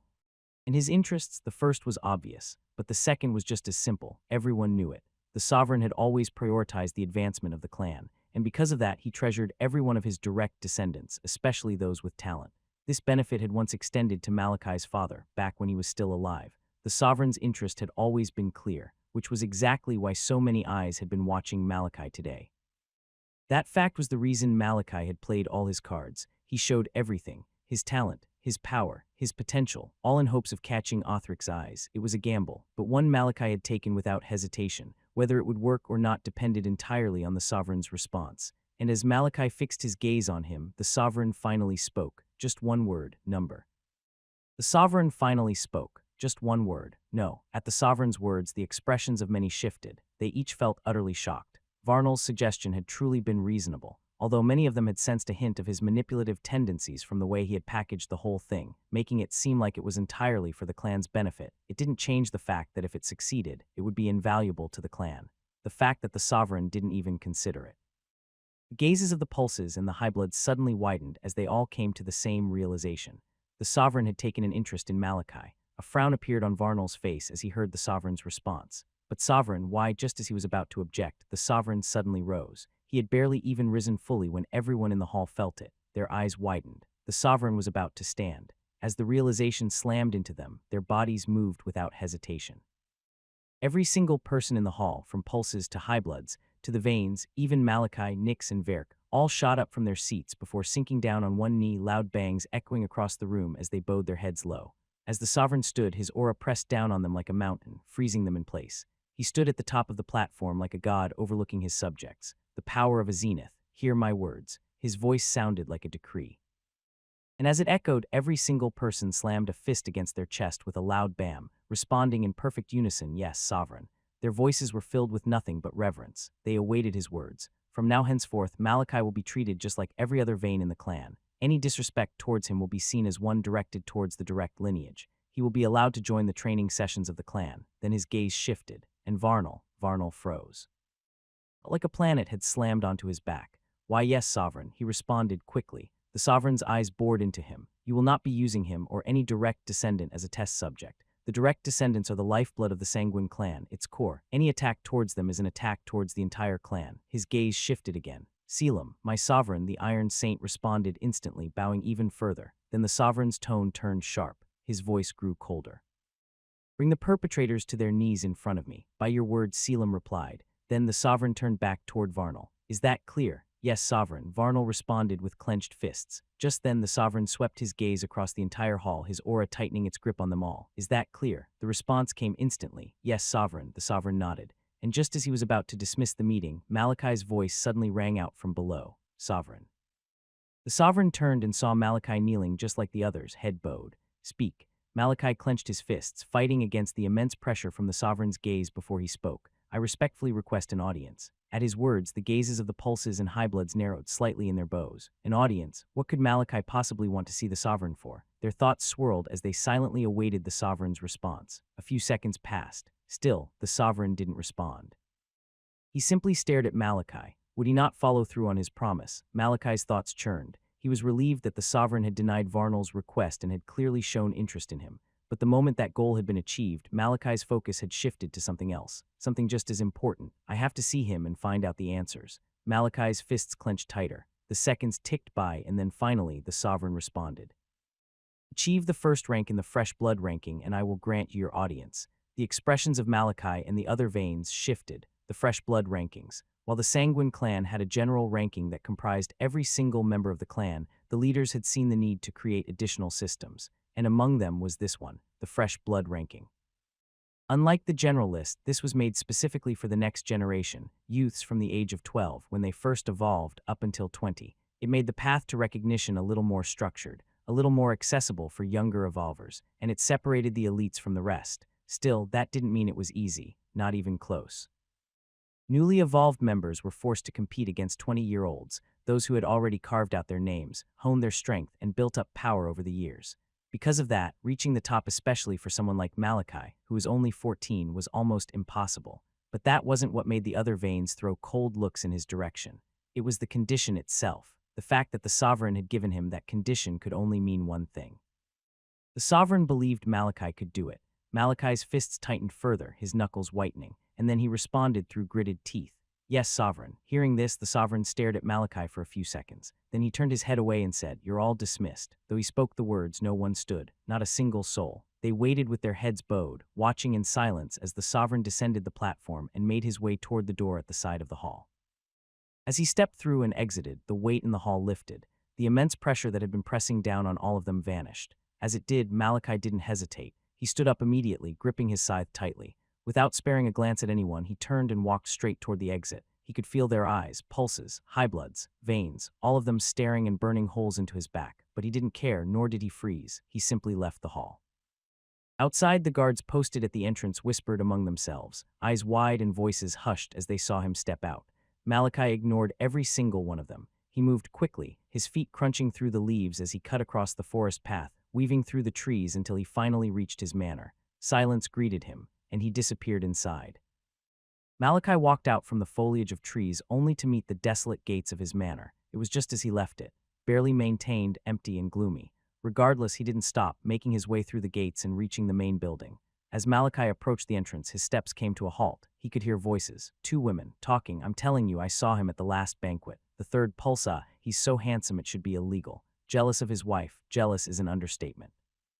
"If I had a man like that, I'd never let him out of my sight." They both chuckled lightly. "But should we really be doing this? I mean, look at this place. We're making a mess, so what does it matter? There's no way the ninth Vane is coming back. He was sent to the pits, remember? Even we wouldn't survive that. Poor child. He really was unlucky. I'd still choose his life, though, to be born a Vane of the Sanguin clan. How much luckier can anyone get, even if he was a useless trash?" A brief pause. Then a snort. "I mean, what does he actually do? He just disappears to the back garden every day, swinging that scythe and calling it training.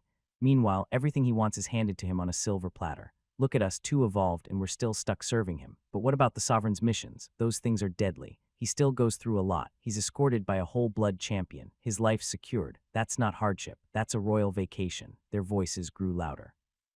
They were approaching the door. "Still feels like a pretty chill life to me. Honestly, I don't know why that kid always has that hateful look on his face. Spoilt. Fucking brat." The door creaked open, and both women stepped out. Not even a second passed before they froze. They were both dressed in pure white maid uniforms. They were none other than the last two maids left in the manor aside from Nyx. However, currently they both stood completely rooted in place, mouths slightly parted, their expressions drained of any color. Malachi was right there, alive and staring straight at them. The ninth Vane. It was as though their brains short-circuited. "Lana, I fucking told you that the drink was a bad idea." Lana didn't respond immediately. She just stood there, frozen. "Yuri, you can see him too." They were both still in denial. To them, this had to be a hallucination. Because it was simply impossible. The ninth Vane had been sent to the pit, and there was no way he could survive. Lana scoffed, trying to pull herself together. "His ghost must be haunting us." She took a step forward, only to freeze. "Kneel." Both their expressions exploded wide. That cold, detached voice, it was really him. But it wasn't just the realization that made their hearts seize. It was the raw and potent killing intent that came next. It slammed into them with force. The maids of the Sanguin, especially those with subpar talents, had hardly ever faced life-threatening danger. Aside from basic clan training, most had chosen the path of a servant to avoid the battlefield. But compared to Malachi, who had faced more death than most would in their entire lives, they were heaven and earth. So when his killing intent crashed into them, they felt it, their hearts racing, sweat soaking their clothes, legs turning to jelly. Then they saw it. Crimson veins streaked across Malachi's face as his aura surged. Another wave of shock slammed into them. He had evolved. Kneel. The second command did the trick. Whatever strength remained in their legs vanished. They dropped. In a ninth VVI, shut up. Malachi walked past them and stepped into the manor. He entered the main room, what was once the manor's living room, but now it was nothing but filth and garbage. Finished alcohol bottles, torn clothing, food wrappers, bones, empty pill cases, they littered every corner, creating a mess. "Come here." At Malachi's words, the trembling maids rose halfway to their feet. "Crawl." They froze again before gulping. "Why yes, ninth Vane." They settled back down and crawled into the manor, bowing behind him.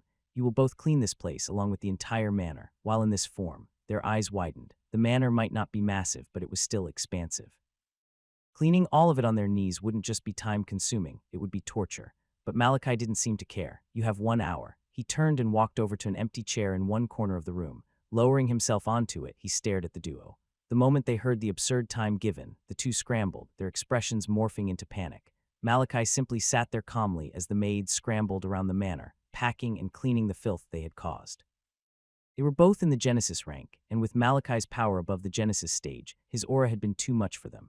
Coupled with the fact that Malachi, a vein of the Sanguin clan, had finally evolved, they were stricken with nothing but fear. As they worked, Valentine sighed and muttered in his mind, "Damn, how cruel." Malachi raised an eyebrow. "This is cruel." "Ah yeah," Valentine said quickly, trying to clarify. "I mean, what they did was wrong, sure, but they're still entitled to have their own opinion." "Just like you are too." Right, Malachi replied, "but I own this manor, and they messed it up. If it had been the other veins, other maids would be cleaning their blood off the floor right now." Valentine hesitated before speaking again. "But you're not them, right? And yeah, they messed it up, but you could have just ordered them to clean it. Why the punishment? You're making it seem like they don't have a right to their own opinions." Malachi went silent. Although the words of the maids had burned his soul, Valentine had a point. At the end of the day, it was simply their opinion, one everyone had the right to have. He could claim it was because they messed up the manor that he was punishing them, but he'd be lying to himself. Their words had got to him. Easy life, everything handed to him on a platter, a royal fucking vacation. No one knew the hell he went through the agony, and yet they had dared brush it all off as if he truly did nothing. Malachi took in a deep breath, calming his raging emotions. At the end of the day, everyone had a right to their opinions, but he shouldn't allow them to bring him down. To him, their opinion shouldn't matter. "He's right, I overreacted." "He's right, I overreacted," Malachi admitted, but made sure to do it deep in his mind so Valentine couldn't hear him. He didn't have the strength to deal with the rambling spirit. Despite admitting that he had overreacted with the maids, Malachi still didn't ask them to stand up. He had already given out the punishment. Taking it back now would make him seem weak and unsure. The hour passed by quickly, and fortunately for them, they were able to finish in time. They both knelt in front of Malachi, bodies trembling and their heads bowed down, almost touching the floor. The hour they spent cleaning made them realize just how screwed they were. The veins and pulses had killed numerous maids for less than what they did. Now that Malachi had evolved what was stopping him, they bowed, heads lowered, and spoke in pleading voices. In a ninth vein, W were done with the T task. Malachi stared at the two trembling maids in front of him. Their knees were both bloodied from having to move around so much on their knees. A few seconds passed, and then Malachi nodded. "All right, now both of you should leave this manor and never return." They both froze. Had they heard wrong? But seeing that Malachi was serious, they quickly bowed. "Why yes, ninth vein," they said in unison. They turned and began crawling away, desperate to leave. "Walk," Malachi ordered calmly. They paused, then shakily stood and rushed out of the manor as fast as they could. They didn't even care that they had been sent here as spies. At this point, their only goal was to escape this monster. As the maids left, Malachi was now the sole person remaining in the manor. He stood up from his seat and moved toward the entrance of the building. "She's not here yet." It had already been 1 hour since the meeting with the sovereign and the powers of the Sanguin clan ended, and yet Nick still hadn't returned to the manor. Malachi removed his gaze from the entrance and turned away, heading back inside just as Valentine spoke. Again, Malachi, where are your other maids?" "I don't have any more," Malachi replied. "Damn," Valentine muttered. "Aren't you like a prince or something in the clan?" Malachi paused, shaking his head slightly. "I thought you were well versed in politics. You saw everything that happened in that meeting, figure it out." He moved deeper into the manor, heading for his room. He entered. Valentine continued. "Ah yeah, I mean, I know you were treated like trash, but you're still a prince. I expected more, to be honest. This manor is Stop calling me a prince," Malachi said. "I'm a vein." "A vein." "Oh yeah, my bad, vein," Valentine corrected quickly. He paused for a second, then added, "That's right. What about that nice, overpowered maid from before, Nyx?" Malachi asked. "Yes, that one. Where is she? You left her behind after the meeting." "I don't know, you don't know," Valentine echoed, sounding genuinely surprised. "Isn't she valuable? Can you afford to lose her?" Valentine had seen just how powerful Malachi's enemies were, and he truly didn't see a way Malachi would survive without Nyx. Malachi sighed. He knew what Valentine was getting at. The sovereign's words, despite being absolute, could only protect him so much. "Maybe she decided not to work for me again," Malachi thought as he sat down on the edge of his bed. Valentine went silent for a moment before he muttered, "We're fucked." Back in the large hall where Malachi had met with the sovereign and the other powers of the Sanguin clan, a lone figure knelt beneath the flight of stairs that led to the sovereign's throne. In the entire hall, only this figure was present, but that soon changed. The large doors creaked open, and a man stepped in. Instantly, the air in the hall grew heavy, as though gravity itself had multiplied. The figure kneeling beneath the stairs bowed even lower as the man walked right past her, stopping just beneath the stairs. "Nyx." The man turned and his gaze landed on the kneeling figure. My sovereign, Nyx greeted, lowering her head even further. The blood sovereign stared down at her in silence for several seconds. You requested an audience with me. Why? For the past 1 hour, Nyx had been waiting on her knees, head bowed, waiting for the sovereign to grant her an audience. And now he was here. Nyx hesitated, her fingers clenched tightly into fists. Then she finally spoke. My cover has been blown, she began. I won't be able to continue as the ninth veins SB. That's not why you're here, the sovereign cut in. Speak your mind. Nyx's head dropped lower. Her clenched fists trembled slightly. And then after a pause, she said quietly, I don't want to work as a spy anymore, my sovereign.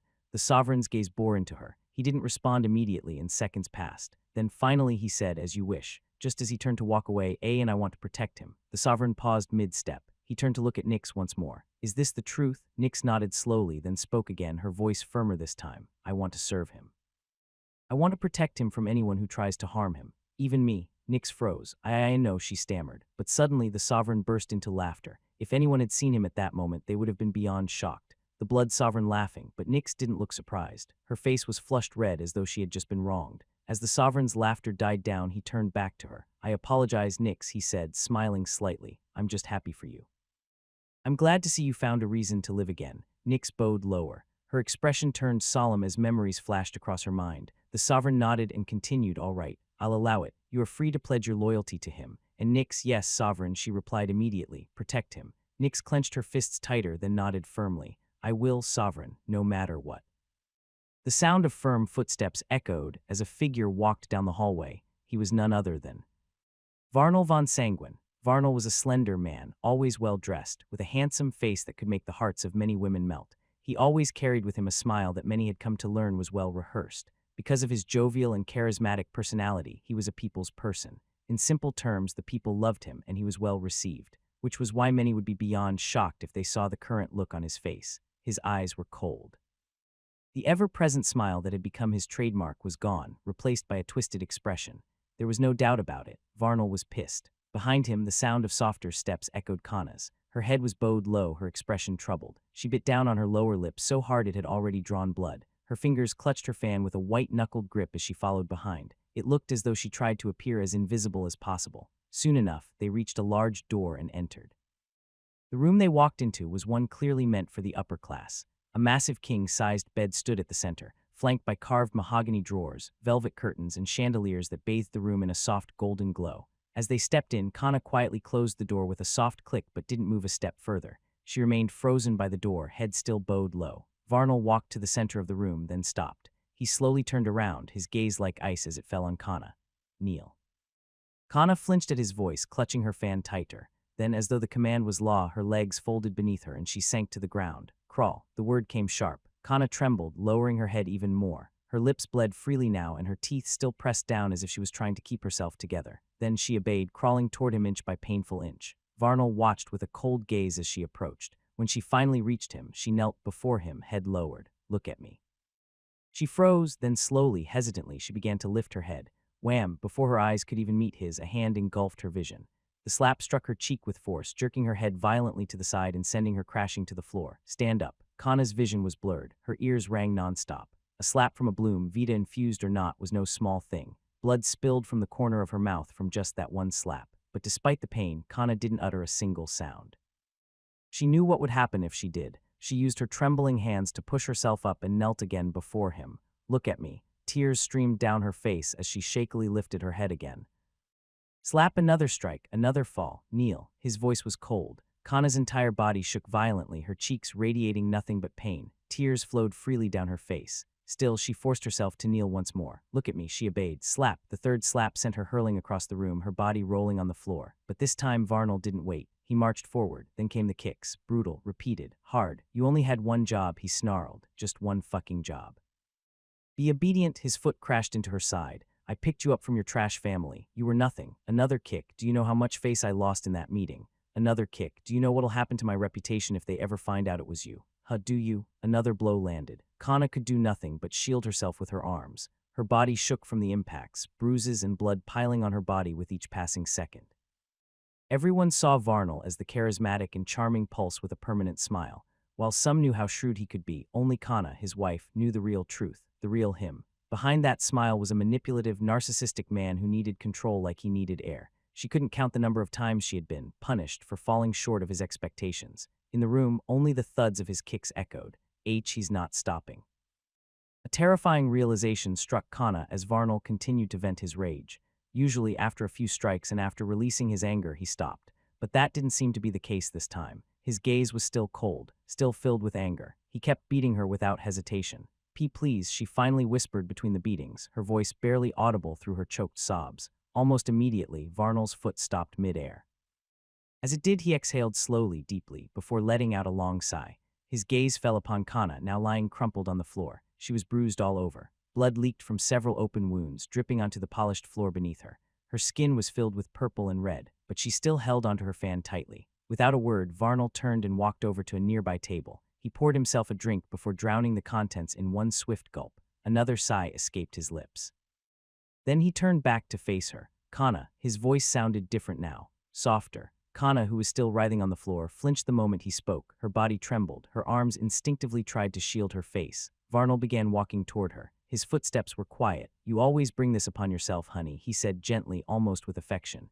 His gaze had softened too, looking at her warmly as though the violence had never happened. He reached her. Kana lay huddled in a pool of her own blood, her body quivering as she cried silently. "I always told you," Varnal knelt, reaching out. "Don't do anything to get me angry." Varnal's hand moved toward her face. "Now look at what you made me do." The moment his hand got close, Kana recoiled in panic. "And no, please," she sobbed, crawling back weakly. "Kana," this time his voice was cold again. As she heard it, she froze instantly, her mouth snapping shut as a wave of fear surged through her body. Varnal reached out and gently pulled her arms apart. Then he wrapped her into a hug. "You did this to yourself," he whispered as he brushed a hand through her blood-soaked hair.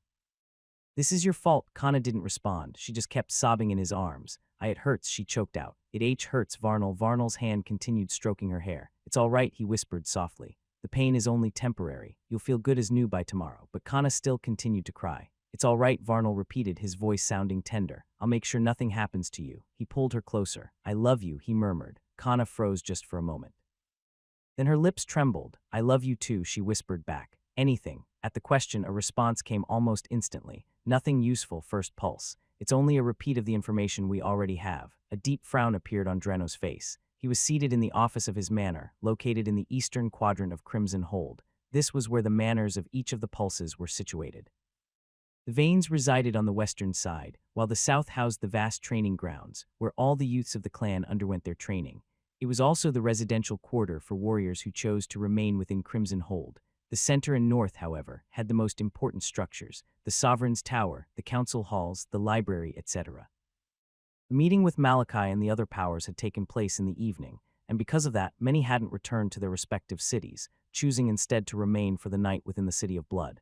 Dreno's, however, had decided to use the opportunity to dig deeper into the anomaly they had all just witnessed. "What did they say?" he asked. "They said he entered the pit and came back evolved after 2 days, and none of our people in Blackreach know anything." She shook her head. "No, first pulse."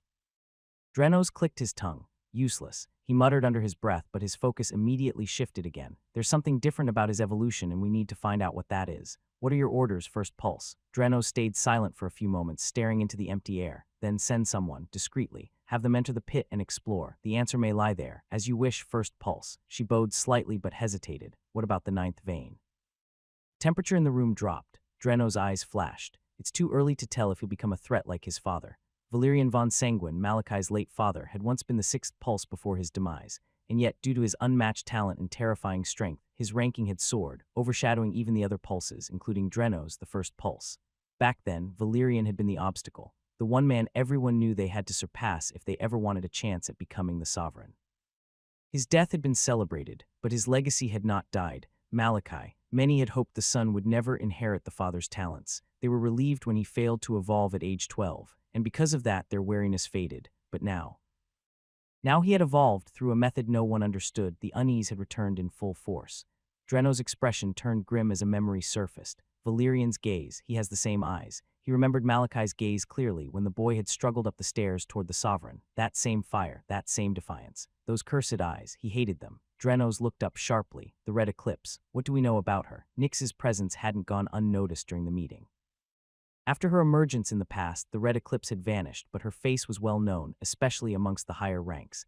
They instantly recognized her. They had all seen her, and they all knew who she was. The shock was instant when they saw her in a maid uniform. She had been in Malachi's manor. She was his third maid, Nyx. They had always wondered who had planted her in the manor. She's still a mystery, first pulse, his woman answered.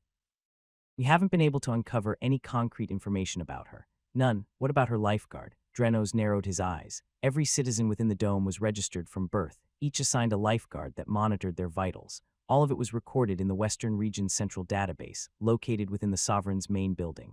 As pulses, they had unrestricted access. A name or general location was all they needed to track someone. But if she was saying they couldn't access it, all attempts to access her file were denied, first pulse. Drenos' eyes sharpened. There was only one person with the power to block that access, the Sovereign. His finger began tapping against the polished obsidian desk. He's interested in him. It was bad news. For the Sovereign to show this level of interest in Malachi meant the boy held something that the rest of them didn't. The last person the Sovereign had shown that kind of interest was Valerian, Malachi's father, the man who had almost taken the crown from them all. Drenos' expression darkened. Nia, yes, first pulse. Many will send assassins to him tonight, he said. Don't bother, they won't succeed. Nia's eyes widened slightly. Instead, attach a spy to him, someone close. I want to know everything he does, every step he takes, every word he speaks. His tone turned sharp. Do not fail me. Yes, first pulse. Nia bowed and exited swiftly, leaving Drenos alone in the cold silence of his office. He leaned back slowly, eyes clouded in thought. The pieces were beginning to move all around the clan. And the ghost of Valerian von Sanguin was stirring again. The hours went by and evening soon came. Within a desolate manor located at the top of a small hill surrounded by a thick forest, Malachi sat alone inside his room, deep in thought. This is going to be tricky. He tapped his foot against the ground repeatedly, a troubled expression plastered on his face. Since Malachi punished and sent those two maids away, he hadn't once left this spot. His mind swirled as he tried to figure out a way to escape his current predicament. If she doesn't come back, I might not survive the night. Drenos wasn't the only one with good insight. As the one caught in the center of everything, Malachi had a clear grasp of the situation. After all the stunts he pulled during the meeting, he had zero doubts about what was going to happen next. I'll be targeted tonight. He was completely sure of it. Some highbloods and even a few of the pulses would send assassins after him. They had seen his strength. They knew what he was capable of. Which meant they'd send someone stronger. Suddenly, Valentine spoke up. Malachi, I know you told me to shut up, but why don't you just answer my question? We can talk through it together. Two minds are better than one, right? Malachi sighed heavily. For what felt like the umpteenth time, Valentine was asking the same thing again. He was trying to focus, to form a plan of action, but Valentine seemed hellbent on foiling that attempt. Malachi finally shook his head and said, What was your question? Valentine beamed. I know the answer already, but I need to confirm it from you.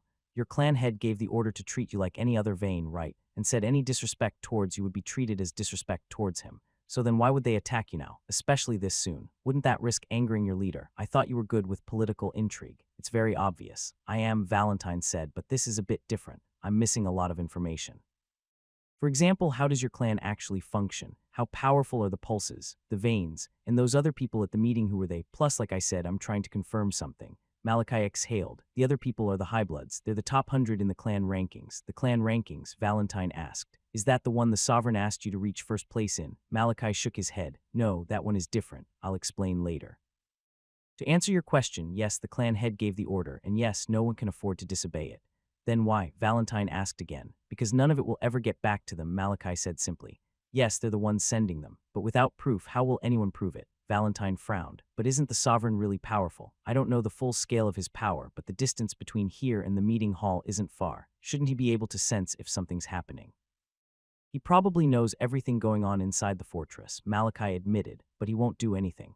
Why? Because he doesn't believe in spoon-feeding, Malachi said in a low voice. Once we Vanes turn 10 and receive our manors, any protection he offers us disappears. You live or die on your own from that point. They can send assassins after you, they can try anything, and he won't interfere. Ever. Valentine fell silent. But wait, I thought you said the Sovereign treasures his direct descendants. Malachi nodded. He does, but he also believes that for us to grow, we must experience and overcome challenges ourselves.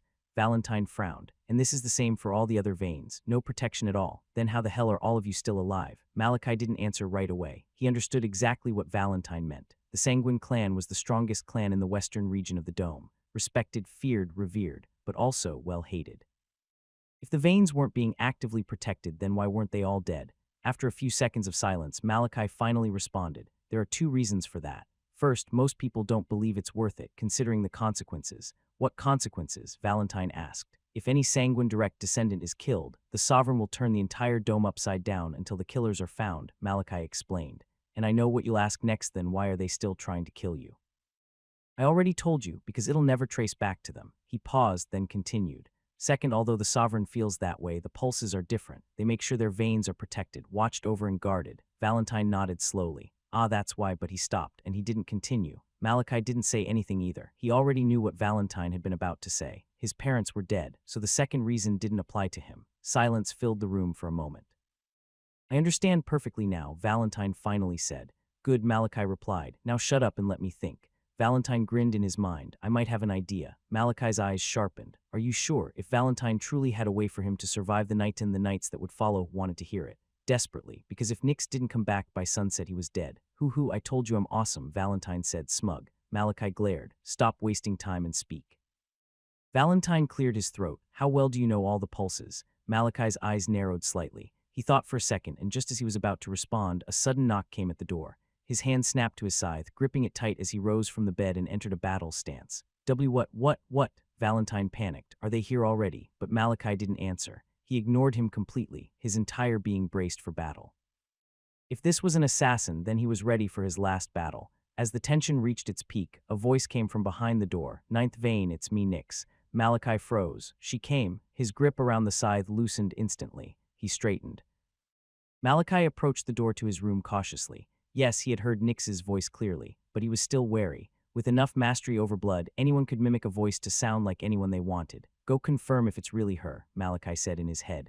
Valentine's response came quickly, sounding nervous. Hell no, what if it's some assassin? We've gone through this before. You can't die. Malachi felt like pulling his hair out. This spirit was absolutely hopeless. How the hell did you even convince yourself to fight darkness creatures back in your day? Valentine went silent. And even though they couldn't share emotions directly, Malachi just knew he was hesitating hard. But after a few seconds, Valentine reluctantly phased out of Malachi's body, then hesitantly drifted through the door. Malachi waited, holding his breath. A moment passed, then Valentine phased back in. But his reluctant expression had vanished, replaced with a wide smile. He nodded. Seeing this, Malachi relaxed slightly, but the cold look on his face didn't change. He reached out and opened the door with a soft click, and his eyes locked onto the figure just outside. Nix. Ninth vein, she greeted, bowing. Malachi didn't respond. Instead, he turned and walked back into the room, heading toward the window. He leaned against the wall, arms folded across his chest as he stared coldly at her. Despite the fact that there was literally nothing he could do if Nix decided to kill him right now, he still gripped his scythe tightly. Ready for battle. Come in. His voice was cold. Nix bowed, then stepped into the room, quietly locking the door behind her. Silence fell. Valentine hovered in one corner of the room, his gaze shifting constantly between Malachi and Nix. Malachi just kept staring at Nix, saying nothing. And just as Valentine was about to move toward Malachi, Nix's head suddenly snapped in his direction. Her icy gaze locked right onto him. Can she see me? Valentine panicked. But before Nix could say a word, who are you working for? Malachi asked. Nix froze. She turned slowly to face him. And immediately she saw it, his grip on the scythe had tightened again. He was fully on guard. One wrong answer and she would lose his trust completely. Nix paused. Then she answered in a low tone, no one ninth.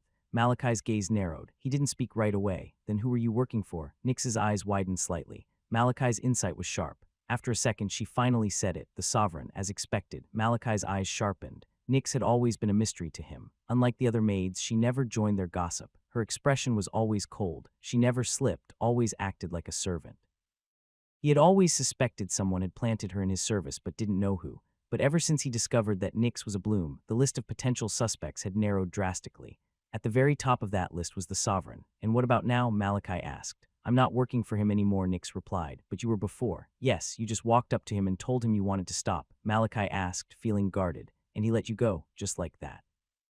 No conditions, no demands. Nix bowed her head. Yes, Malachi fell silent. He was desperate, he knew it. Without Nix, he might not live to see the next morning. And although his mastery over blood wasn't nearly advanced enough to sense if she was lying, he had been betrayed so many times that he developed a sharp instinct for deception.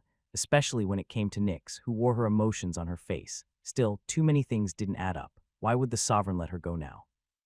Now, of all times when Malachi had just evolved, this would be the perfect moment to place a spy to monitor and find out his secrets.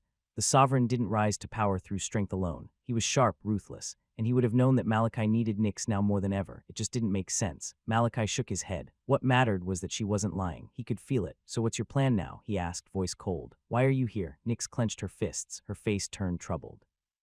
Then she bit her lip, steeled her nerves, and dropped to one knee. "Use me, ninth vein." Malachi raised an eyebrow. "Use you?" "Yes, ninth vein," she said firmly. "I want to serve you." His gaze narrowed. He didn't speak for a few seconds. "Then why should I trust you?" "Because I've never lied to you," Nyx answered immediately. Malachi didn't reply. He simply stared at her, kneeling quietly, looking straight up at him with a serious gaze.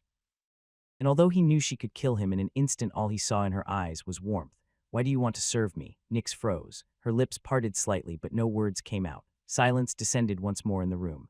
Valentine, who had drifted closer, suddenly whispered, "What are you doing, Malachi? Didn't you say you wouldn't last the night without her? Why all these questions?" "I want to confirm the level of trust I can give her," Malachi replied in his mind.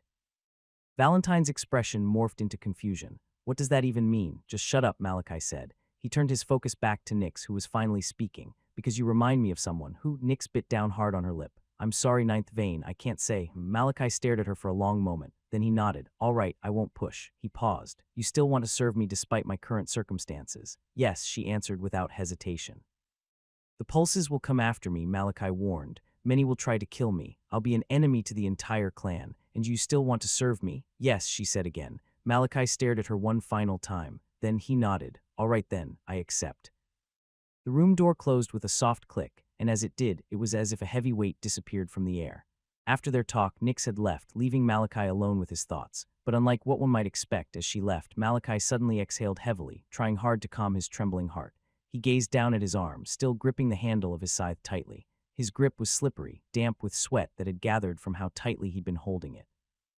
Although he had spoken with Nyx calmly just seconds ago, only Malachi knew how much effort it had taken just to keep his composure. She was the red eclipse, a bloom. Her gaze alone, when it landed on him, had sent a shudder through his body. I'm sure she felt it. Throughout the entire interaction, his heart had been beating out of control, and as a bloom, there was no way she wouldn't have sensed it. "I'm glad it went well," Malachi thought as he sat down on his bed. He was relieved everything had turned out for the best. After their talk, after he'd accepted for Nyx to serve him, she had left the room to begin manning the manor. And as a bloom, Malachi had no doubt his safety was assured. Then Valentine also settled onto the bed beside him, but since his body was made purely of Vita, he phased through the bed and down to the floor. "Ah, Malachi." Malachi slapped a palm against his head, exasperated. "You're not fucking real," he muttered in his head. Now that Nyx was manning the manor, he had to be cautious with his actions. Just because she served him now didn't mean he had any intention of telling her everything. There's still too many unanswered questions about her until then. The life she had lived with him until now, it had all been a lie. And now it felt like he was meeting someone completely new, someone he knew nothing about, and that made him more wary than anything. "But I still need her." Malachi shook his head and turned to Valentine, who was now floating upward slowly, scratching the back of his head awkwardly with a sheepish look. Malachi's earlier words had clearly reminded him that, regardless of anything, he couldn't actually be hurt. Meeting Malachi's cold stare, Valentine cleared his throat and said, "See, I told you she could be trusted. I'm good with people, you should listen to me more." Malachi narrowed his eyes. "She can't be trusted fully, I don't know anything about her." Yes, that's right," Valentine said quickly, waving it off. "But it's still great news, now you have someone powerful to help you." Malachi didn't answer. Valentine floated closer. "Now all you have to do is treat her nicely so she'll stay loyal to you." His eyes turned serious. "You have to learn how to smile, Malachi." Malachi's gaze sharpened. "Who says I can't?" Valentine chuckled. "Come on, stop with the jokes. I'm being serious here." Malachi stared at the insane spirit for a few long seconds, then shook his head and looked away. But Valentine wasn't done. "This is important, Malachi. If you keep treating everyone coldly, how do you expect them to stay?" Malachi tuned him out completely and took a deep breath, steadying his nerves. He understood what Valentine was saying. But his current expression, his entire demeanor, had been forged through the hell he'd endured growing up in the Sanguin. It wasn't something he could easily change. He shifted his thoughts. "I should think about my next course of action." Malachi had different topics he needed to address immediately. The first was the sovereign's condition, the first in the fresh blood ranking. To reach that height, he would have to surpass the other veins already in the rankings. They're all still below 20. The fresh blood ranking was only for youths between the ages of 12 and 20. And currently the oldest veins weren't even 20 yet from the bits Malachi had heard, they were already topping the charts. "I have to join as soon as possible." That brought him to his next step. If he wanted to enter the fresh blood ranking, there was only one path, the hunt. It was tradition to the Sanguin clan. It was a region-wide event held every 2 years in the West, open to every youth from the various clans who had evolved between the ages of 12 and 15. They were placed in a massive forest and forced to battle darkness creatures. The hunt meant different things to different people. For most, it was an initiation, an introduction to the brutal reality of life under the dome. But for the Sanguin youths, and for others, it was an opportunity. Participating in the hunt granted the Sanguin the right to enter the fresh blood ranking, and not only that, to amass blood points. There will be a lot of targets present. To climb the ranking, one needed blood points, and there were several ways to gain them: killing darkness creatures, completing missions, and providing anything that would benefit the clan. However, for the Sanguin who still qualified for the hunt, there was an additional advantage. Depending on how high they ranked at the end, they could be awarded extra blood points. Malachi intended to capitalize on that, and on the first method, killing darkness creatures, I should be able to get a significant boost afterwards. Unfortunately, Malachi couldn't access the fresh blood rankings until he officially participated in the hunt. His eyes flicked toward the calendar on the wall. 2 months. He stood up, grabbed a pen, and circled a date. The current month was November, and the hunt always took place at the start of the new year. I have to get stronger to make the most of this. This had been Malachi's goal all along. He had to prepare thoroughly for the hunt to reap its full rewards, and there was only one method he knew: training. That brought him to the second topic he wanted to address tonight: his power. Malachi had to plan how he was going to spend the next 2 months in the clan. Now that his protection was assured, he wanted to focus his entire being on training, preparing for the hunt. When I start the clan's training, it'll probably take most of my time, but its benefits are worth it. Malachi hadn't experienced how the clan trained evolved members before, but judging from what he went through before failing to evolve, he was certain it would be worth every second, plus the resources. This had been one of the main reasons he wanted to join in the first place. The resources provided by the clan would be incredibly beneficial to his growth. I'll make my plan once I see what it's all about tomorrow, but for now. He would begin training tomorrow, as per the sovereign's orders, so for now he resigned himself to making a decision then and planning around it. But before that, he wanted to check his current standing. Manifest. A panel of light ignited to life in front of him, displaying his stats. Vita Core Interface. Name: Malachi von Sanguin. Lineage: direct descendant of the Sanguin clan. Title: S. Successor of life, ruined heir, worthless trash, talent grade. Vita stored: 4535, 4500, 4535 units. Vita absorption rate: 2 vs, high density, 1.5 vs, normal zone, evolution stage. Genesis, awaiting formation of first node, base attributes. Strength: 170, 90, 125, dexterity, 180, 100, 135, vitality, 235, 239, 125, 150, perception, 182, 110, 140, willpower, 120, 122, 50, 76, control, 110, 05, node map, blood node. Active: 1 refined muscle node, sealed. Nerve node, sealed. Bone node, sealed. Breath node, sealed.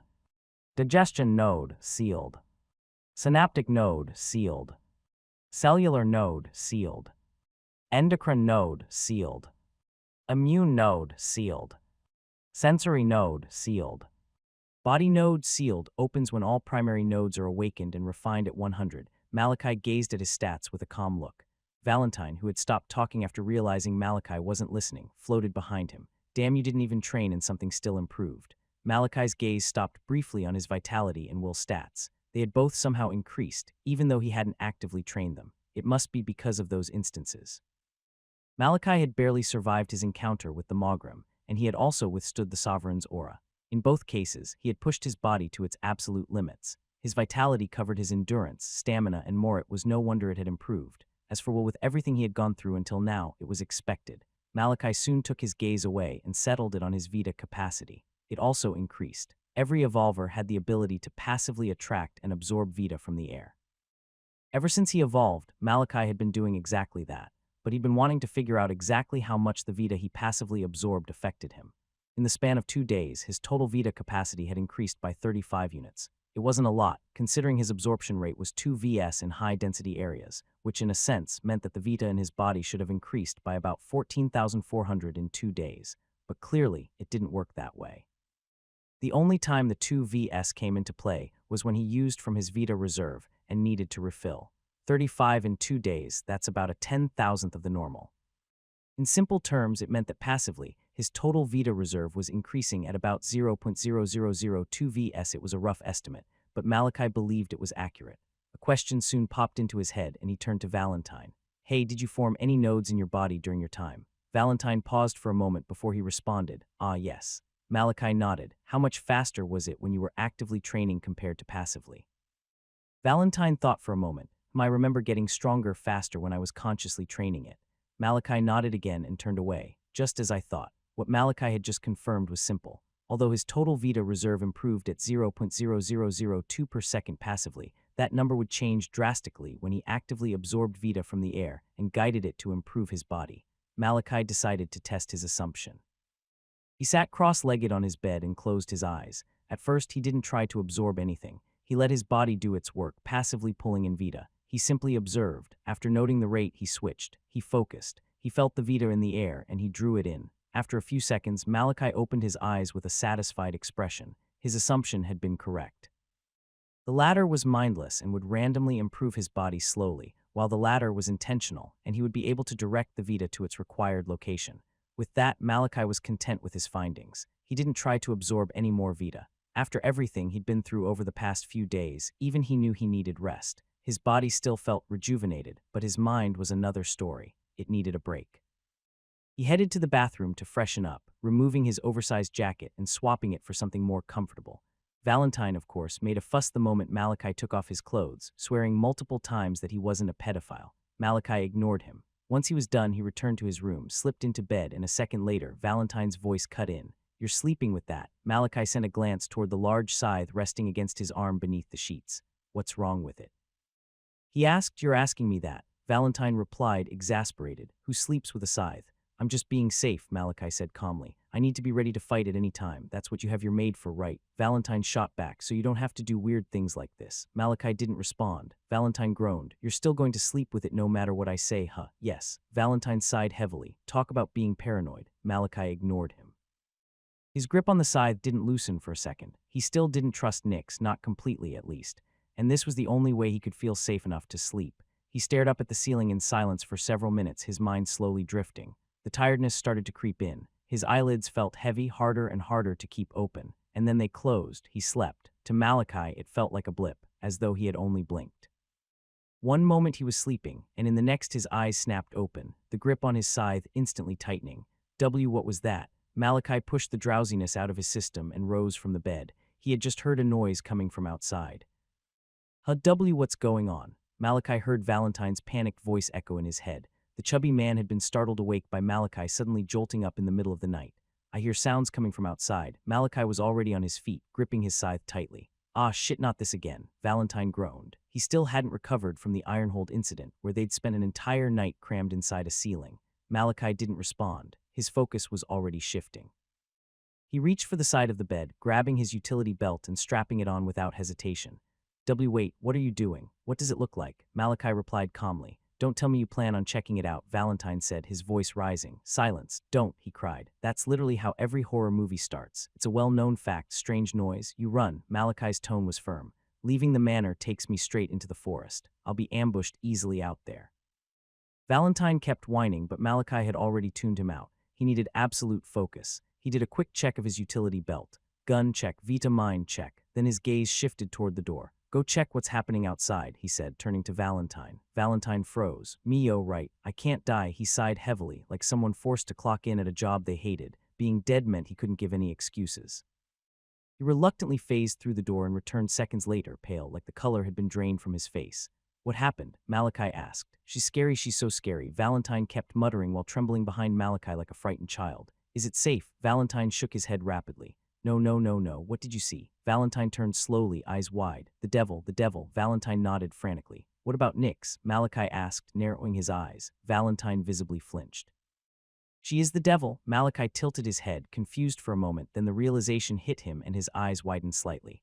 So that's what happened, he muttered. He shook his head, ignoring Valentine's trembling form and moved toward the door. The hallway was dark. Malachi preferred it that way. It sharpened his other senses. As he moved through the manor, he passed the living room, noting the silver glow spilling in from the window. Looks like I actually slept. It had felt like a blink, but he'd slept deep into the night. He guessed it was around midnight. When he reached the manor's main door, he stopped. This feeling, he knew it too well. The chilling presence of death, darkness creatures, but there was something else. A metallic stench in the air. Blood. Malachi opened the door slowly, eyes narrowing as he peered outside, just in time to see it. The full moon bathed the entire manor in its silver glow, revealing the unfolding scene with stark clarity. A lone figure stood in the middle of the compound, calm and composed, dressed in a pristine white maid uniform. All around her were the mangled corpses of darkness creatures, pools of thick black ichor seeping beneath them. Nix, Malachi's eyes sharpened as he took in the scene. Despite the devastation, not a single drop stained her uniform. Their gazes met, and for a second the night fell utterly silent. Then, without a word, Nix lifted into the air and landed softly in front of him. She bowed her head. "Ninth vein," she said. Malachi didn't respond immediately. His eyes were still on the corpses. He couldn't determine their exact ranks, but from the lingering energy, he was sure they were at least grade 2. He exhaled. Assassins. He noted the scattered splatters of blood. That could only mean one thing: the darkness creatures had spawned right here, from the deaths of those assassins. Nix nodded. "Yes, ninth vein." Her voice was cold, emotionless, devoid of the rage or satisfaction one might expect after a slaughter. "They've been taken care of. I suggest you return to sleep while I clean this up." Valentine's voice whispered urgently in Malachi's ear. Yes, Malachi, let's leave." Malachi ignored him, his gaze lingering on the corpses once more.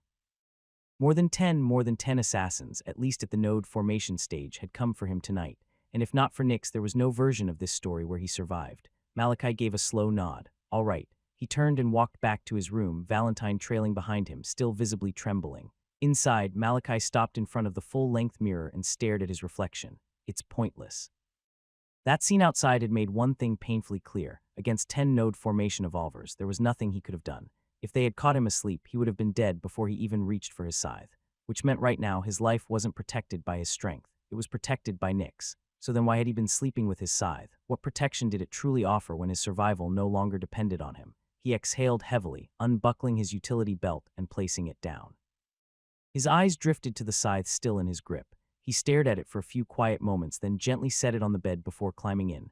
Valentine blinked. "Wait, you're not sleeping with your scythe." He looked genuinely shocked. Moments ago, Malachi had looked like he was ready to die with it in his hands. "No," Malachi said simply. Valentine, who had been about to praise Malachi, glanced at the bed again and narrowed his eyes. What the heck? What's the difference? Although Malachi wasn't sleeping with the scythe, it was now resting by the bed, its staff just inches from Malachi's hand. "Mind your business," Malachi responded. Valentine sighed. "At least it's progress. We'll get you there, don't worry. Shut up and let me sleep." Valentine didn't reply again, letting silence return to the room. "I have to get stronger." Valentine was right, it was progress. Letting go of the scythe, even in this manner, meant Malachi had decided to trust Nix, at least to an extent. But placing his life in someone else's hands was something that didn't sit well with him. He needed to change that. Sleep took him in the next moment. Morning came fast.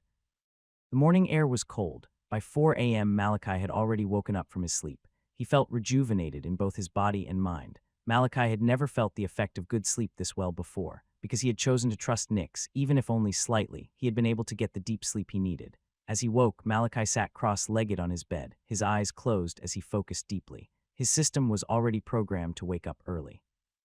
Being unevolved growing up, he had needed to train his body even more than most to gain even a modicum of strength. Still, the main reason he had woken up this early was because of the youth training he was joining today. If I remember correctly, it should be 5 a.m. Monday to Saturday, during his time as an unevolved, that had been the schedule. Every day except Sundays, from 5 a.m. to 8 p.m. And now, even after evolving, Malachi had woken up early to prepare both body and mind for what was to come. He meditated, steadying his breath, calming his thoughts. The minutes passed. Then when it was almost time, he stood up and walked out of his room. Malachi had already freshened up and was ready for the day. But as he stepped into his living room, he paused. Nix was there, standing silently with a bow. Just as he was about to nod and walk past, Nix raised her head and said, "Ninth vein, you have a visitor." Malachi's gaze narrowed. A visitor. He instantly grew wary. The fact that the person was still here despite Nix's presence meant it wasn't someone she could casually throw out. "Who?" Malachi asked. "The second pulse," Nix replied. Malachi's eyes widened. "What the hell? Where is she?" he asked, his gaze scanning the space. He already knew the second pulse wouldn't be inside. Nix wouldn't allow that. Pulse or not, he was the owner of this manor, the lord here. "She's waiting outside," Nix said calmly. Malachi's gaze shifted toward the door as he exhaled. Valentine, who had been quiet all this while, finally spoke up. "Tell me about the second pulse. I remember her talking during your meeting, but maybe there's something that would explain her behavior." Malachi remembered clearly. She had been the one who objected when he asked to join the clan's training. She had claimed that his inadequacies would shame the clan. "I don't have any relationship with her," Malachi responded as he reached the door. "I only know what I've heard." He paused, then continued. She's prideful, cold, and she hates weakness. Well, that would explain why she hated you, Valentine muttered. But what about now? I mean, you beat someone nearly twice your age. She can't still think you're weak, right? Malachi's eyes sharpened. Let's find out. He punched the door open and stepped outside. As Malachi stepped through the main door of the manor and into the compound, a wave of pressure hit him, heavy and suffocating, but just as quickly as it came, it vanished. Nyx's presence had flared behind him and the pressure dispersed instantly. Malachi's eyes narrowed as he locked onto the figure standing in the center of the compound. She was of average height, about 56, with the signature crimson hair and eyes of the Sanguin. But unlike most, her hair had been cut short, barely reaching her ears. Her attire could be described in one word: efficient. No flair, no ornamentation. Every piece served a purpose. Tight-fitting armored fabrics around her limbs, reinforced gloves and boots, and a sleeveless combat vest with utility straps across her sides. Everything about her appearance looked primed for battle, but none of that was what held his attention. It was her aura. She wasn't even trying to release it, but even then, it blanketed the entire area.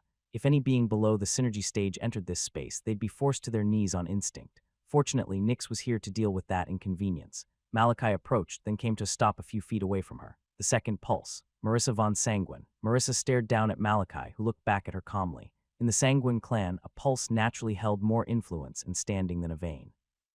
But despite this, Malachi hadn't so much as bowed. He hadn't been playing when he climbed those steps to face the sovereign. He had no intention of bowing to anyone else in this clan. Marissa's eyes shifted to Nyx and her brows furrowed. Leave, she said, but Nyx didn't move an inch. Just as she was about to speak, Malachi cut in. She answers only to me. Marissa's gaze returned to him. She stared directly into his eyes and said, "You've changed, ninth vein." Malachi didn't respond. Marissa gave a slight nod. "I can see your distrust clearly, so I'll go straight to the point. I came here for two things. The first is to apologize." Malachi's expression shifted. Apologize? He was genuinely baffled. Marissa was known for her pride and coldness for a reason. Outside of the sovereign, no one could make her lower her head, not even the other zeniths in the dome. So what was this? Is she planning something? Malachi doubted it. Of all the pulses, Marissa was the most blunt and straightforward. She lived for battle, respected the strong, and disdained the weak. Simple. Let's hear what she has to say. Valentine's voice echoed in his mind. Malachi remained silent, listening. Marissa continued, "I've always considered you weak, someone unworthy of the Sanguin name, but what you showed at that meeting, that wasn't weakness. I made the wrong call and I spoke out of turn. For that, I apologize." She closed her eyes and lowered her head very slightly. Malachi didn't know what to say. He just stood there, staring. For her to come here and apologize for something like that, it was absurd. Her real reason probably lies in the second thing, Valentine suggested. Malachi's gaze sharpened. "That's right," she said, "2 reasons. He could try to take advantage of this, maybe ask Marissa for something. But anyone who knew anything about her knew that'd be a wasted effort. It was better to move on." "All right," Malachi said. "What's the second reason?" Marissa opened her eyes and met his gaze squarely. "Join my faction," she said. Join my faction. Malachi walked down the hill where his manor was situated, his thoughts churning. Seconds ago, the second pulse of the Sanguin clan, Marissa, had just asked him to join her faction. Without so much as thinking, Malachi had blurted out a no. But as he walked through the forest surrounding his manor, even he couldn't help but reflect on his actions. "I acted on emotions," Malachi admitted. He had been betrayed on numerous occasions by those who were supposed to show him love. After his parents' death, Malachi had to learn the hard way how life in the clan worked. The second pulse offer had brought out those memories, which instantly closed off his heart, and he refused her offer without even thinking about it. Valentine's voice suddenly sounded in his mind. "Well, when you think about it, are you really going to take that risk?" Malachi fell silent. Considering Marissa's personality, she respected and valued the strong, which was why she loved surrounding herself with powerful and talented people. In the brief times he had seen her, Malachi didn't think he had ever seen anyone below the synergy stage of evolution, and this was including her guards and maids. If there had been, then it was because said person had the potential for more in the future. She might have simply seen my potential and wanted to recruit me, Malachi thought calmly. Given her personality, it reflected her actions. However, there are too many unknowns. Valentine spoke up exactly. Being under the banner of a pulse would give you more standing in the clan and smoothen a lot of issues, but it has its downsides too. You'll be dragged deeper into political plays. Every attack directed towards the second pulse would reach you, and the other pulses would probably see you as more of a threat. Malachi slowly nodded. Once again, he found himself a bit surprised at how insightful Valentine could be. "Why can't you always be like this?" Malachi said bluntly. "You're useful this way." Valentine scoffed. "Damn, what do you even mean?" Malachi didn't hesitate and spoke his mind. "You always act like a spineless idiot when things go bad. It's distracting." His blunt tone left Valentine speechless, but Malachi wasn't done. "One of these days, you'll get us killed because you're distracting me." Valentine coughed awkwardly as Malachi called him out.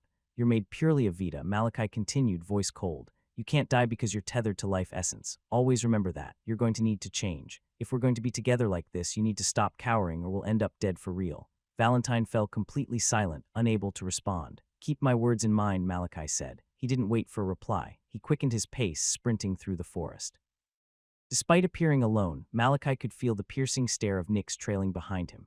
It was her silent way of reminding him that he wasn't alone. The training grounds were located in the south of Crimson Hold, and that was exactly where Malachi headed. He avoided the pathway that led to other Vane's manors, and minutes later, he broke through the forest's edge, stepping onto a small cliff. He paused, peering down below, where a sprawling expanse stretched across the land, littered with blackened buildings of varying sizes enclosed in a large and thick wall. I'm early. It was still about 15 minutes before 5 a.m., but Malachi didn't mind the earliness. I might need to be tested before I'm grouped. From what he remembered from his time training as an unevolved, the youths were grouped into 3 different types: beginner, intermediate, and advanced. And this held for each of the different disciplines they took, but Malachi only knew about the disciplines F the unevolved. The evolved was still an unfamiliar territory. Regardless, Malachi was sure he would need to be tested to determine which category he would join. I'll find out there, Malachi thought calmly. He descended the cliff from the side, reaching the large expanse. Approaching the wall, he passed numerous small buildings scattered just outside it. Aside from the training grounds, the south of Crimson Hold also housed members of the clan who chose to live there. Some lived outside the wall and were mainly tasked with protecting the training grounds to earn their keep. With how vast Crimson Hold was, there was always a chance of darkness creatures appearing at any given moment. Although the Blood Knights would be notified the instant it happened, there was still a need to keep the clan's youths well protected. Area was mostly deserted due to how early it was, but Malachi could already feel multiple gazes locking onto him as he neared the wall. He ignored them. Soon enough, he reached the wall itself. There was no large gate, only a small door built into one section. Carriages and beasts weren't permitted entry into the training grounds, only youths and specific members of the clan. Malachi approached the door and turned toward a small panel beside it, blinking red. He placed his lifeguard against it. Flashed green and the door slid open. As Malachi stepped inside, he was met with the sight of the numerous buildings he had glimpsed from atop the cliff. But unlike the outside, the inside was already bustling with movement. The other youths, Malachi thought, noting the young figures roaming about, all between the ages of 7 and 11. Looks like I'm not the first to get here. In a competitive clan like the Sanguin, Malachi should have known that arriving 15 minutes early wasn't enough to be first. Still, he didn't dwell on it. He started making his way through the training grounds. Though they were young, because of the nature of the Sanguin, many parents had made it a point to introduce their children early into its politics and into the brutal survival mindset of the clan. Because of this, every single one of the youths knew who Malachi was, and they knew his story. Regardless, as Malachi passed, each of them bowed their heads and greeted respectfully. Ninth Vane. Some even muttered the deeper greetings, the formal ones reserved for non-direct descendants addressing direct descendants. Despite his past, the sheer weight of the title Vane felt like the sky to them. And with the sovereign's decree that Malachi was to be treated like any other direct descendant, the entire clan had gotten the message. Malachi nodded briefly to each youth that greeted him. After walking for some time, he reached another wall, one with the same type of door and panel he had used earlier. The training grounds were divided between the unevolved and evolved, with the unevolved occupying the outer parts and the evolved in the inner. Damn, Valentine suddenly muttered. They looked like little devils. He was referring to the short, innocent-looking youths they had passed earlier. They would have seemed completely harmless, if not for their crimson hair and cold eyes. Valentine couldn't help but understand a little better how Malachi had ended up the way he had. The Sanguin clan was something else. Scanning himself through the next door, Malachi stepped through it and was immediately met with more buildings, though fewer youths moved about. These ones were older, ranging between 12 and 15. And unlike those outside, they were evolved. The sight of the ninth Vane entering the evolved section clearly shocked them. It wasn't a sight they had ever expected to witness. Still, they bowed their heads and greeted him respectfully as he passed. Some are familiar, Malachi thought. Among them, he recognized a few faces. He hadn't seen any other Vanes yet, but he remembered training alongside some of these people back when he was unevolved. Not that it mattered. His reclusive nature had prevented him from making friends back then, and now they were little more than strangers.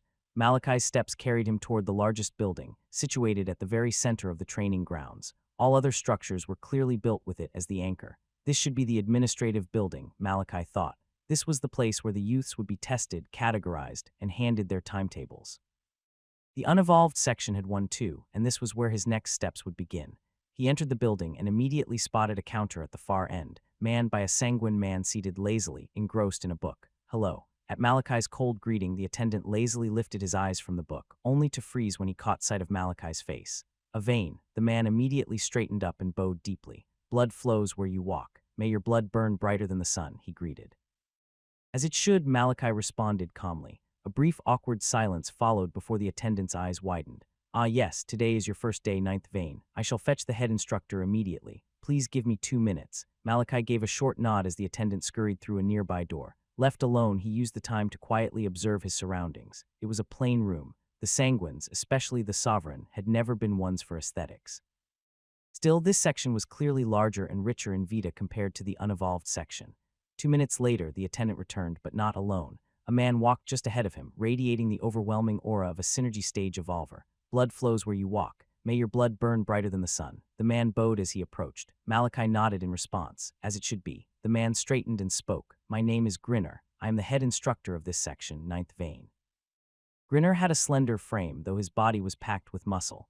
His crimson hair was cut low and he was beardless. "I am here to join the training." "What is the next step?" Malachi said, getting straight to the point. Grinner nodded once, seemingly appreciating Malachi's directness. Most veins loved showing their superiority, especially when meeting people for the first time. Grinner had expected no less from Malachi, given his backstory. The boy had more to prove than most. Grinner spoke. "Just like in the unevolved section, we categorize each youth into 3 types: beginner, intermediate, and advanced, depending on their mastery of the different disciplines we train. The next step will be testing you to determine which category you belong to, ninth vein." Malachi nodded. It was just like the unevolved sessions. "Looks like nothing's changed," he thought. "What will I be tested on?" Malachi asked. Though he knew the general structure, he hadn't been informed about the exact disciplines taught here. At his question, Grinner gave another nod and respectfully handed him a small book. "This contains all the training disciplines we offer, ninth vein. Take your time to study it. If you have any questions, bring them to my attention. When you're ready for the test, inform Oda here. I'll oversee it personally." "All right," Malachi said with a short nod, before moving to a corner and lowering himself onto one of the seats, already flipping through the book. Seeing this, Grinner bowed and returned deeper into the building. It's pretty much basic," Malachi thought as he read. Books had always been a point of interest for him, and he was even a little glad the man had given him a full written guide rather than relying on word of mouth. Although his memory was good, it would give him something to reference. Plus, it was good to see that he had all the information that the other veins started had. In a few minutes, Malachi had already summarized everything into key points in his mind. The training grounds offered exactly 7 disciplines: blood meditation, vita breathing; combat conditioning, weapons hand-to-hand, blood arts training; darkness theory, tactical drills; live combat simulation; darkness creature hunts, field practice while training. Malachi summarized each of the disciplines they offered in his mind, silently reading through everything they entailed. To him, the names of the disciplines were already very self-explanatory, and after reading their descriptions, Malachi had been able to get an accurate understanding of each one. I shouldn't waste time. The book he had been given contained only the disciplines and nothing more. It didn't even take Malachi up to 3 minutes to read through everything under them. Without wasting time, he approached the counter. "I'm ready." "Oh, in ninth vein, are you sure?" The sanguine man at the counter, Oda, had been stealing glances at Malachi the entire time he was reading. He had waited, half expecting Malachi to take longer to prepare himself, and yet he still found himself surprised when Malachi returned so quickly. Didn't he just evolve 3 days ago? News of Malachi had spread across the entire clan. But as with all stories, different versions had been told, and ultimately, Oda didn't know what to believe anymore. There's no way he defeated a blood champion, right? Oda shook his head furiously to clear the thought. Quickly bowing to correct himself, he said, "All right, I'll go inform the head instructor now." Questioning a vein was one of the fastest ways to die in the Sanguin clan. Malachi said nothing, simply watching as Oda retreated deeper into the building. Moments later, Oda returned with Grinner following closely behind. Mayor BL, before Grinner could finish, Malachi cut him off. "That's not necessary anymore," Malachi said plainly. Grinner's words got stuck in his throat. He stared at Malachi for a second before nodding silently. Grinner didn't bother asking whether Malachi was sure. Malachi nodded, and instead of dropping the book, carried it with him just in case he needed to refer to it again. He followed Grinner through the door behind the counter, passing into a long hall. They walked for some time before stepping out into an open courtyard. It was large and expansive, with the ground covered by neatly trimmed grass. Scattered around were several instructors who had woken early for their upcoming classes. It wasn't time for their lessons yet, so they idled around, chatting casually amongst themselves. Most of the instructors in the evolved section were synergy stage evolvers, which was why it was no surprise that Grinner and Malachi's entrance immediately drew attention the moment they stepped in. Heads subtly turned in their direction. Conversations paused for a moment as gazes quietly followed them.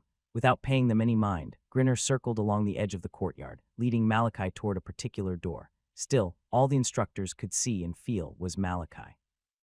As synergy stage evolvers, they immediately sensed the silent pressure the 14-year-old radiated. Expressions morphed into shock as they instinctively began whispering among themselves.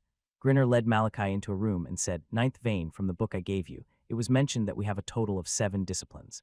Malachi nodded, scanning the room. It was a large, auditorium-like hall with individual desks and chairs facing a raised platform in the center. "We'll be dealing with the darkness theory tactical drills first," Grinner continued. "This is the only one that will be done in writing." He motioned toward a desk that already had a pen and paper set neatly on it. Without hesitation, Malachi moved over and sat down. Seeing this, Grinner nodded. "You have 15 minutes, ninth vein. I'll be back by then." Grinner turned and exited, leaving Malachi alone. Without delay, Malachi turned his focus onto the paper before him and began reading. In under a minute, he had scanned through all the questions. They were simple, far too simple for him. They asked about the behavior and attack patterns of darkness creatures, how they were birthed, methods of neutralization, different classifications, and the tactical drills designed to counter them. Malachi didn't just know these things from books, he had lived them. He had survived what most of the other youths here could only imagine. Without wasting a second, he picked up the pen and began writing. In the next second, Valentine's voice rang out in awe. "Wow, how are you so smart? And why is your handwriting so beautiful?" He gasped at Malachi's speed. It was insane, not just the pace, but the precision. Malachi didn't even pause to think. He just wrote in clear, flowing handwriting, every answer making perfect sense. In less than 3 minutes, Malachi was done. He had filled out every page in far less time than the 15 minutes he had been given. Without hesitation, he stood up, gathered his completed test, and stepped outside. As he exited into the courtyard, his eyes immediately locked onto Grinner, who was conversing with a few other instructors nearby. Grinner's head turned sharply the moment he sensed Malachi's presence. "You're done, ninth vein?" he asked, surprised as he approached. Malachi simply nodded and handed him the papers. Grinner's eyes widened the moment he received them. Already. Even pretending the questions weren't difficult for a 14-year-old, completing them in barely 3 minutes was absurd. He flipped through the papers quickly, only for his shock to deepen. They're all correct, a perfect score. There wasn't a single mistake. In fact, if it weren't mandatory for Malachi to attend all disciplines throughout the course of his time here, Grinner would have graduated him from this course immediately. Grinner forced himself to regain composure. Then he said, "Congratulations, ninth vein. You will be placed in the advanced class for this discipline." Malachi nodded, his expression unchanged. "What's next?" he asked calmly. Grinner turned to the other instructors and called out, "Clear the field. We'll be making use of it." The instructors bowed slightly toward Grinner before moving aside, clearing space without delay. Classes were minutes away from starting, yet none of them seemed ready to leave. There was no way they were going to miss this. They needed to see it with their own eyes, whether the rumors about the ninth vein were true or not. "This way, ninth vein," Grinner said, motioning for Malachi to follow. Grinner led Malachi to the center of the field. Once they stopped, he spoke clearly. "The remaining disciplines are as follows: blood meditation, Vita breathing, combat conditioning, blood arts training, live combat simulation, darkness creature hunts, and will training. All of their tests will be carried out simultaneously." Malachi raised a brow. Grinner continued with a steady tone. "We're going to spar now. Your placement into beginner, intermediate, or advanced will depend solely on what you display here, ninth vein." He paused briefly, making sure Malachi was listening. "During the spar, I will mostly defend and only attack if I sense a stalemate. So don't hold back, attack when you're ready." He's going to observe everything during this fight. The other disciplines were each rooted in battlefield application, and the best way to test for them was exactly what Grinner was doing now. During the fight, he would be able to note how well Malachi controlled his Vita, his blood manipulation, his combat skills, and even his will, and use these observations to decide where Malachi would be placed. Malachi didn't waste any time. His hand reached for the scythe strapped to his back, uncorking it and sliding seamlessly into a stance. In the next second, the entire courtyard fell silent. The instructors watched the unfolding scene without a word. It was already strange enough that the head instructor himself was sparring with Malachi directly instead of designating someone else. Vain or not, Grinner never did that. They all knew he must have taken a personal interest in the ninth vein. Malachi studied Grinner silently, a blood champion. There was no scenario in this world where the current Malachi could defeat a blood champion. "But I don't have to win." This was a test to gauge his capabilities. He only needed to show enough. Grinner didn't seem like he intended to use a weapon, simply standing calmly with his arms at his sides. However, the pressure he radiated was enough to make Malachi's heart hammer against his chest. Malachi's grip tightened around his scythe as he sank even deeper into his stance. His will is strong. Grinner noted it with approval. Malachi had already passed another of his silent tests, while conditioning. As a synergy stage evolver, the pressure Grinner emitted would have made most youths with weaker wills collapse or flee, but Malachi's eyes only grew fiercer. He stood his ground, completely unshaken. Another for the advanced class, Grinner thought, barely holding back a smile. He had sensed something different the moment he met Malachi, and now it was obvious. The boy was different from the other Vanes. It looked like someone who had been through hell and returned. The silence stretched and then Malachi's lips parted.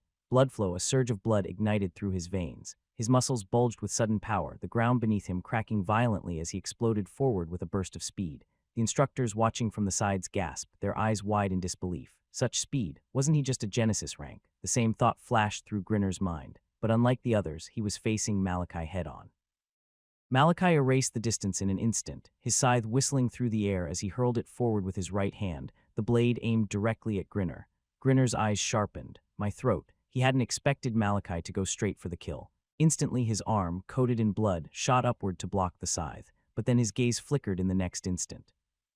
Malachi, still gripping the scythe with his right hand, spun the blade downward mid-air and slammed his left palm into the staff, sending it crashing toward Grinner's chest. The instructor's eyes almost popped out of their sockets, but the one most shaken was Grinner himself. As a synergy stage evolver, he could see everything in slow motion, every tiny movement, and yet he wasn't shocked because Malachi had caught him off guard. No, he was shocked because of what he had just witnessed. The movement was seamless, so smooth. No hesitation, no falter in form. He had just evolved 3 days ago, and yet the Vita flowed perfectly through his body. His blood manipulation was flawless. Grinner knew deep in his gut if he and Malachi were on equal footing in strength, that surprise attack would have ended the battle instantly. Blood meditation and Vita breathing advanced. Combat conditioning advanced. Blood arts training advanced. Live combat simulation advanced. Darkness creature hunts advanced. The battle had barely begun, but Grinner had already completed his assessment. The ninth Vane was a natural-born genius. Grinner's hand shifted, shooting up to parry the scythe with a burst of sparks, but the sparks had barely disappeared before Malachi's right leg whipped low, aiming for the side of Grinner's knees to destabilize him. Grinner's eyes sharpened, and he darted 2 steps back, just enough to evade the sweeping kick, but Malachi didn't miss a beat. Using the momentum of his missed attack, he spun, his scythe whirling with him as he brought the blade down toward Grinner's head like a guillotine. Without even knowing, a smile formed on Grinner's face. At this point, he decided to stop feeling awe at Malachi's feats. It was simply better to take everything at face value. He had been wrong. Malachi wasn't just a genius. He was a monster in battle. Grinner's arm whipped to the side, parrying the scythe away, only for Malachi's right leg to thrust forward a breath later, aiming straight for his chest with force that carried his whole body with it. Grinner's hand shot out, catching Malachi's foot and stopping its momentum. But not even a second passed before Malachi used the captured foot as leverage, twisting his body and swinging his left leg sharply toward Grinner's face. Grinner's smile widened. His other arm reached out, catching Malachi's left leg, only for the scythe blade to come sweeping up from below, slicking toward his crotch. Grinner's eyes flew wide open. What a little devil. With a quick movement, he whipped his leg up, knocking the scythe away. But just as Malachi was about to press the attack again, Grinner quickly raised his voice. All right. Congratulations, ninth Vane, you passed.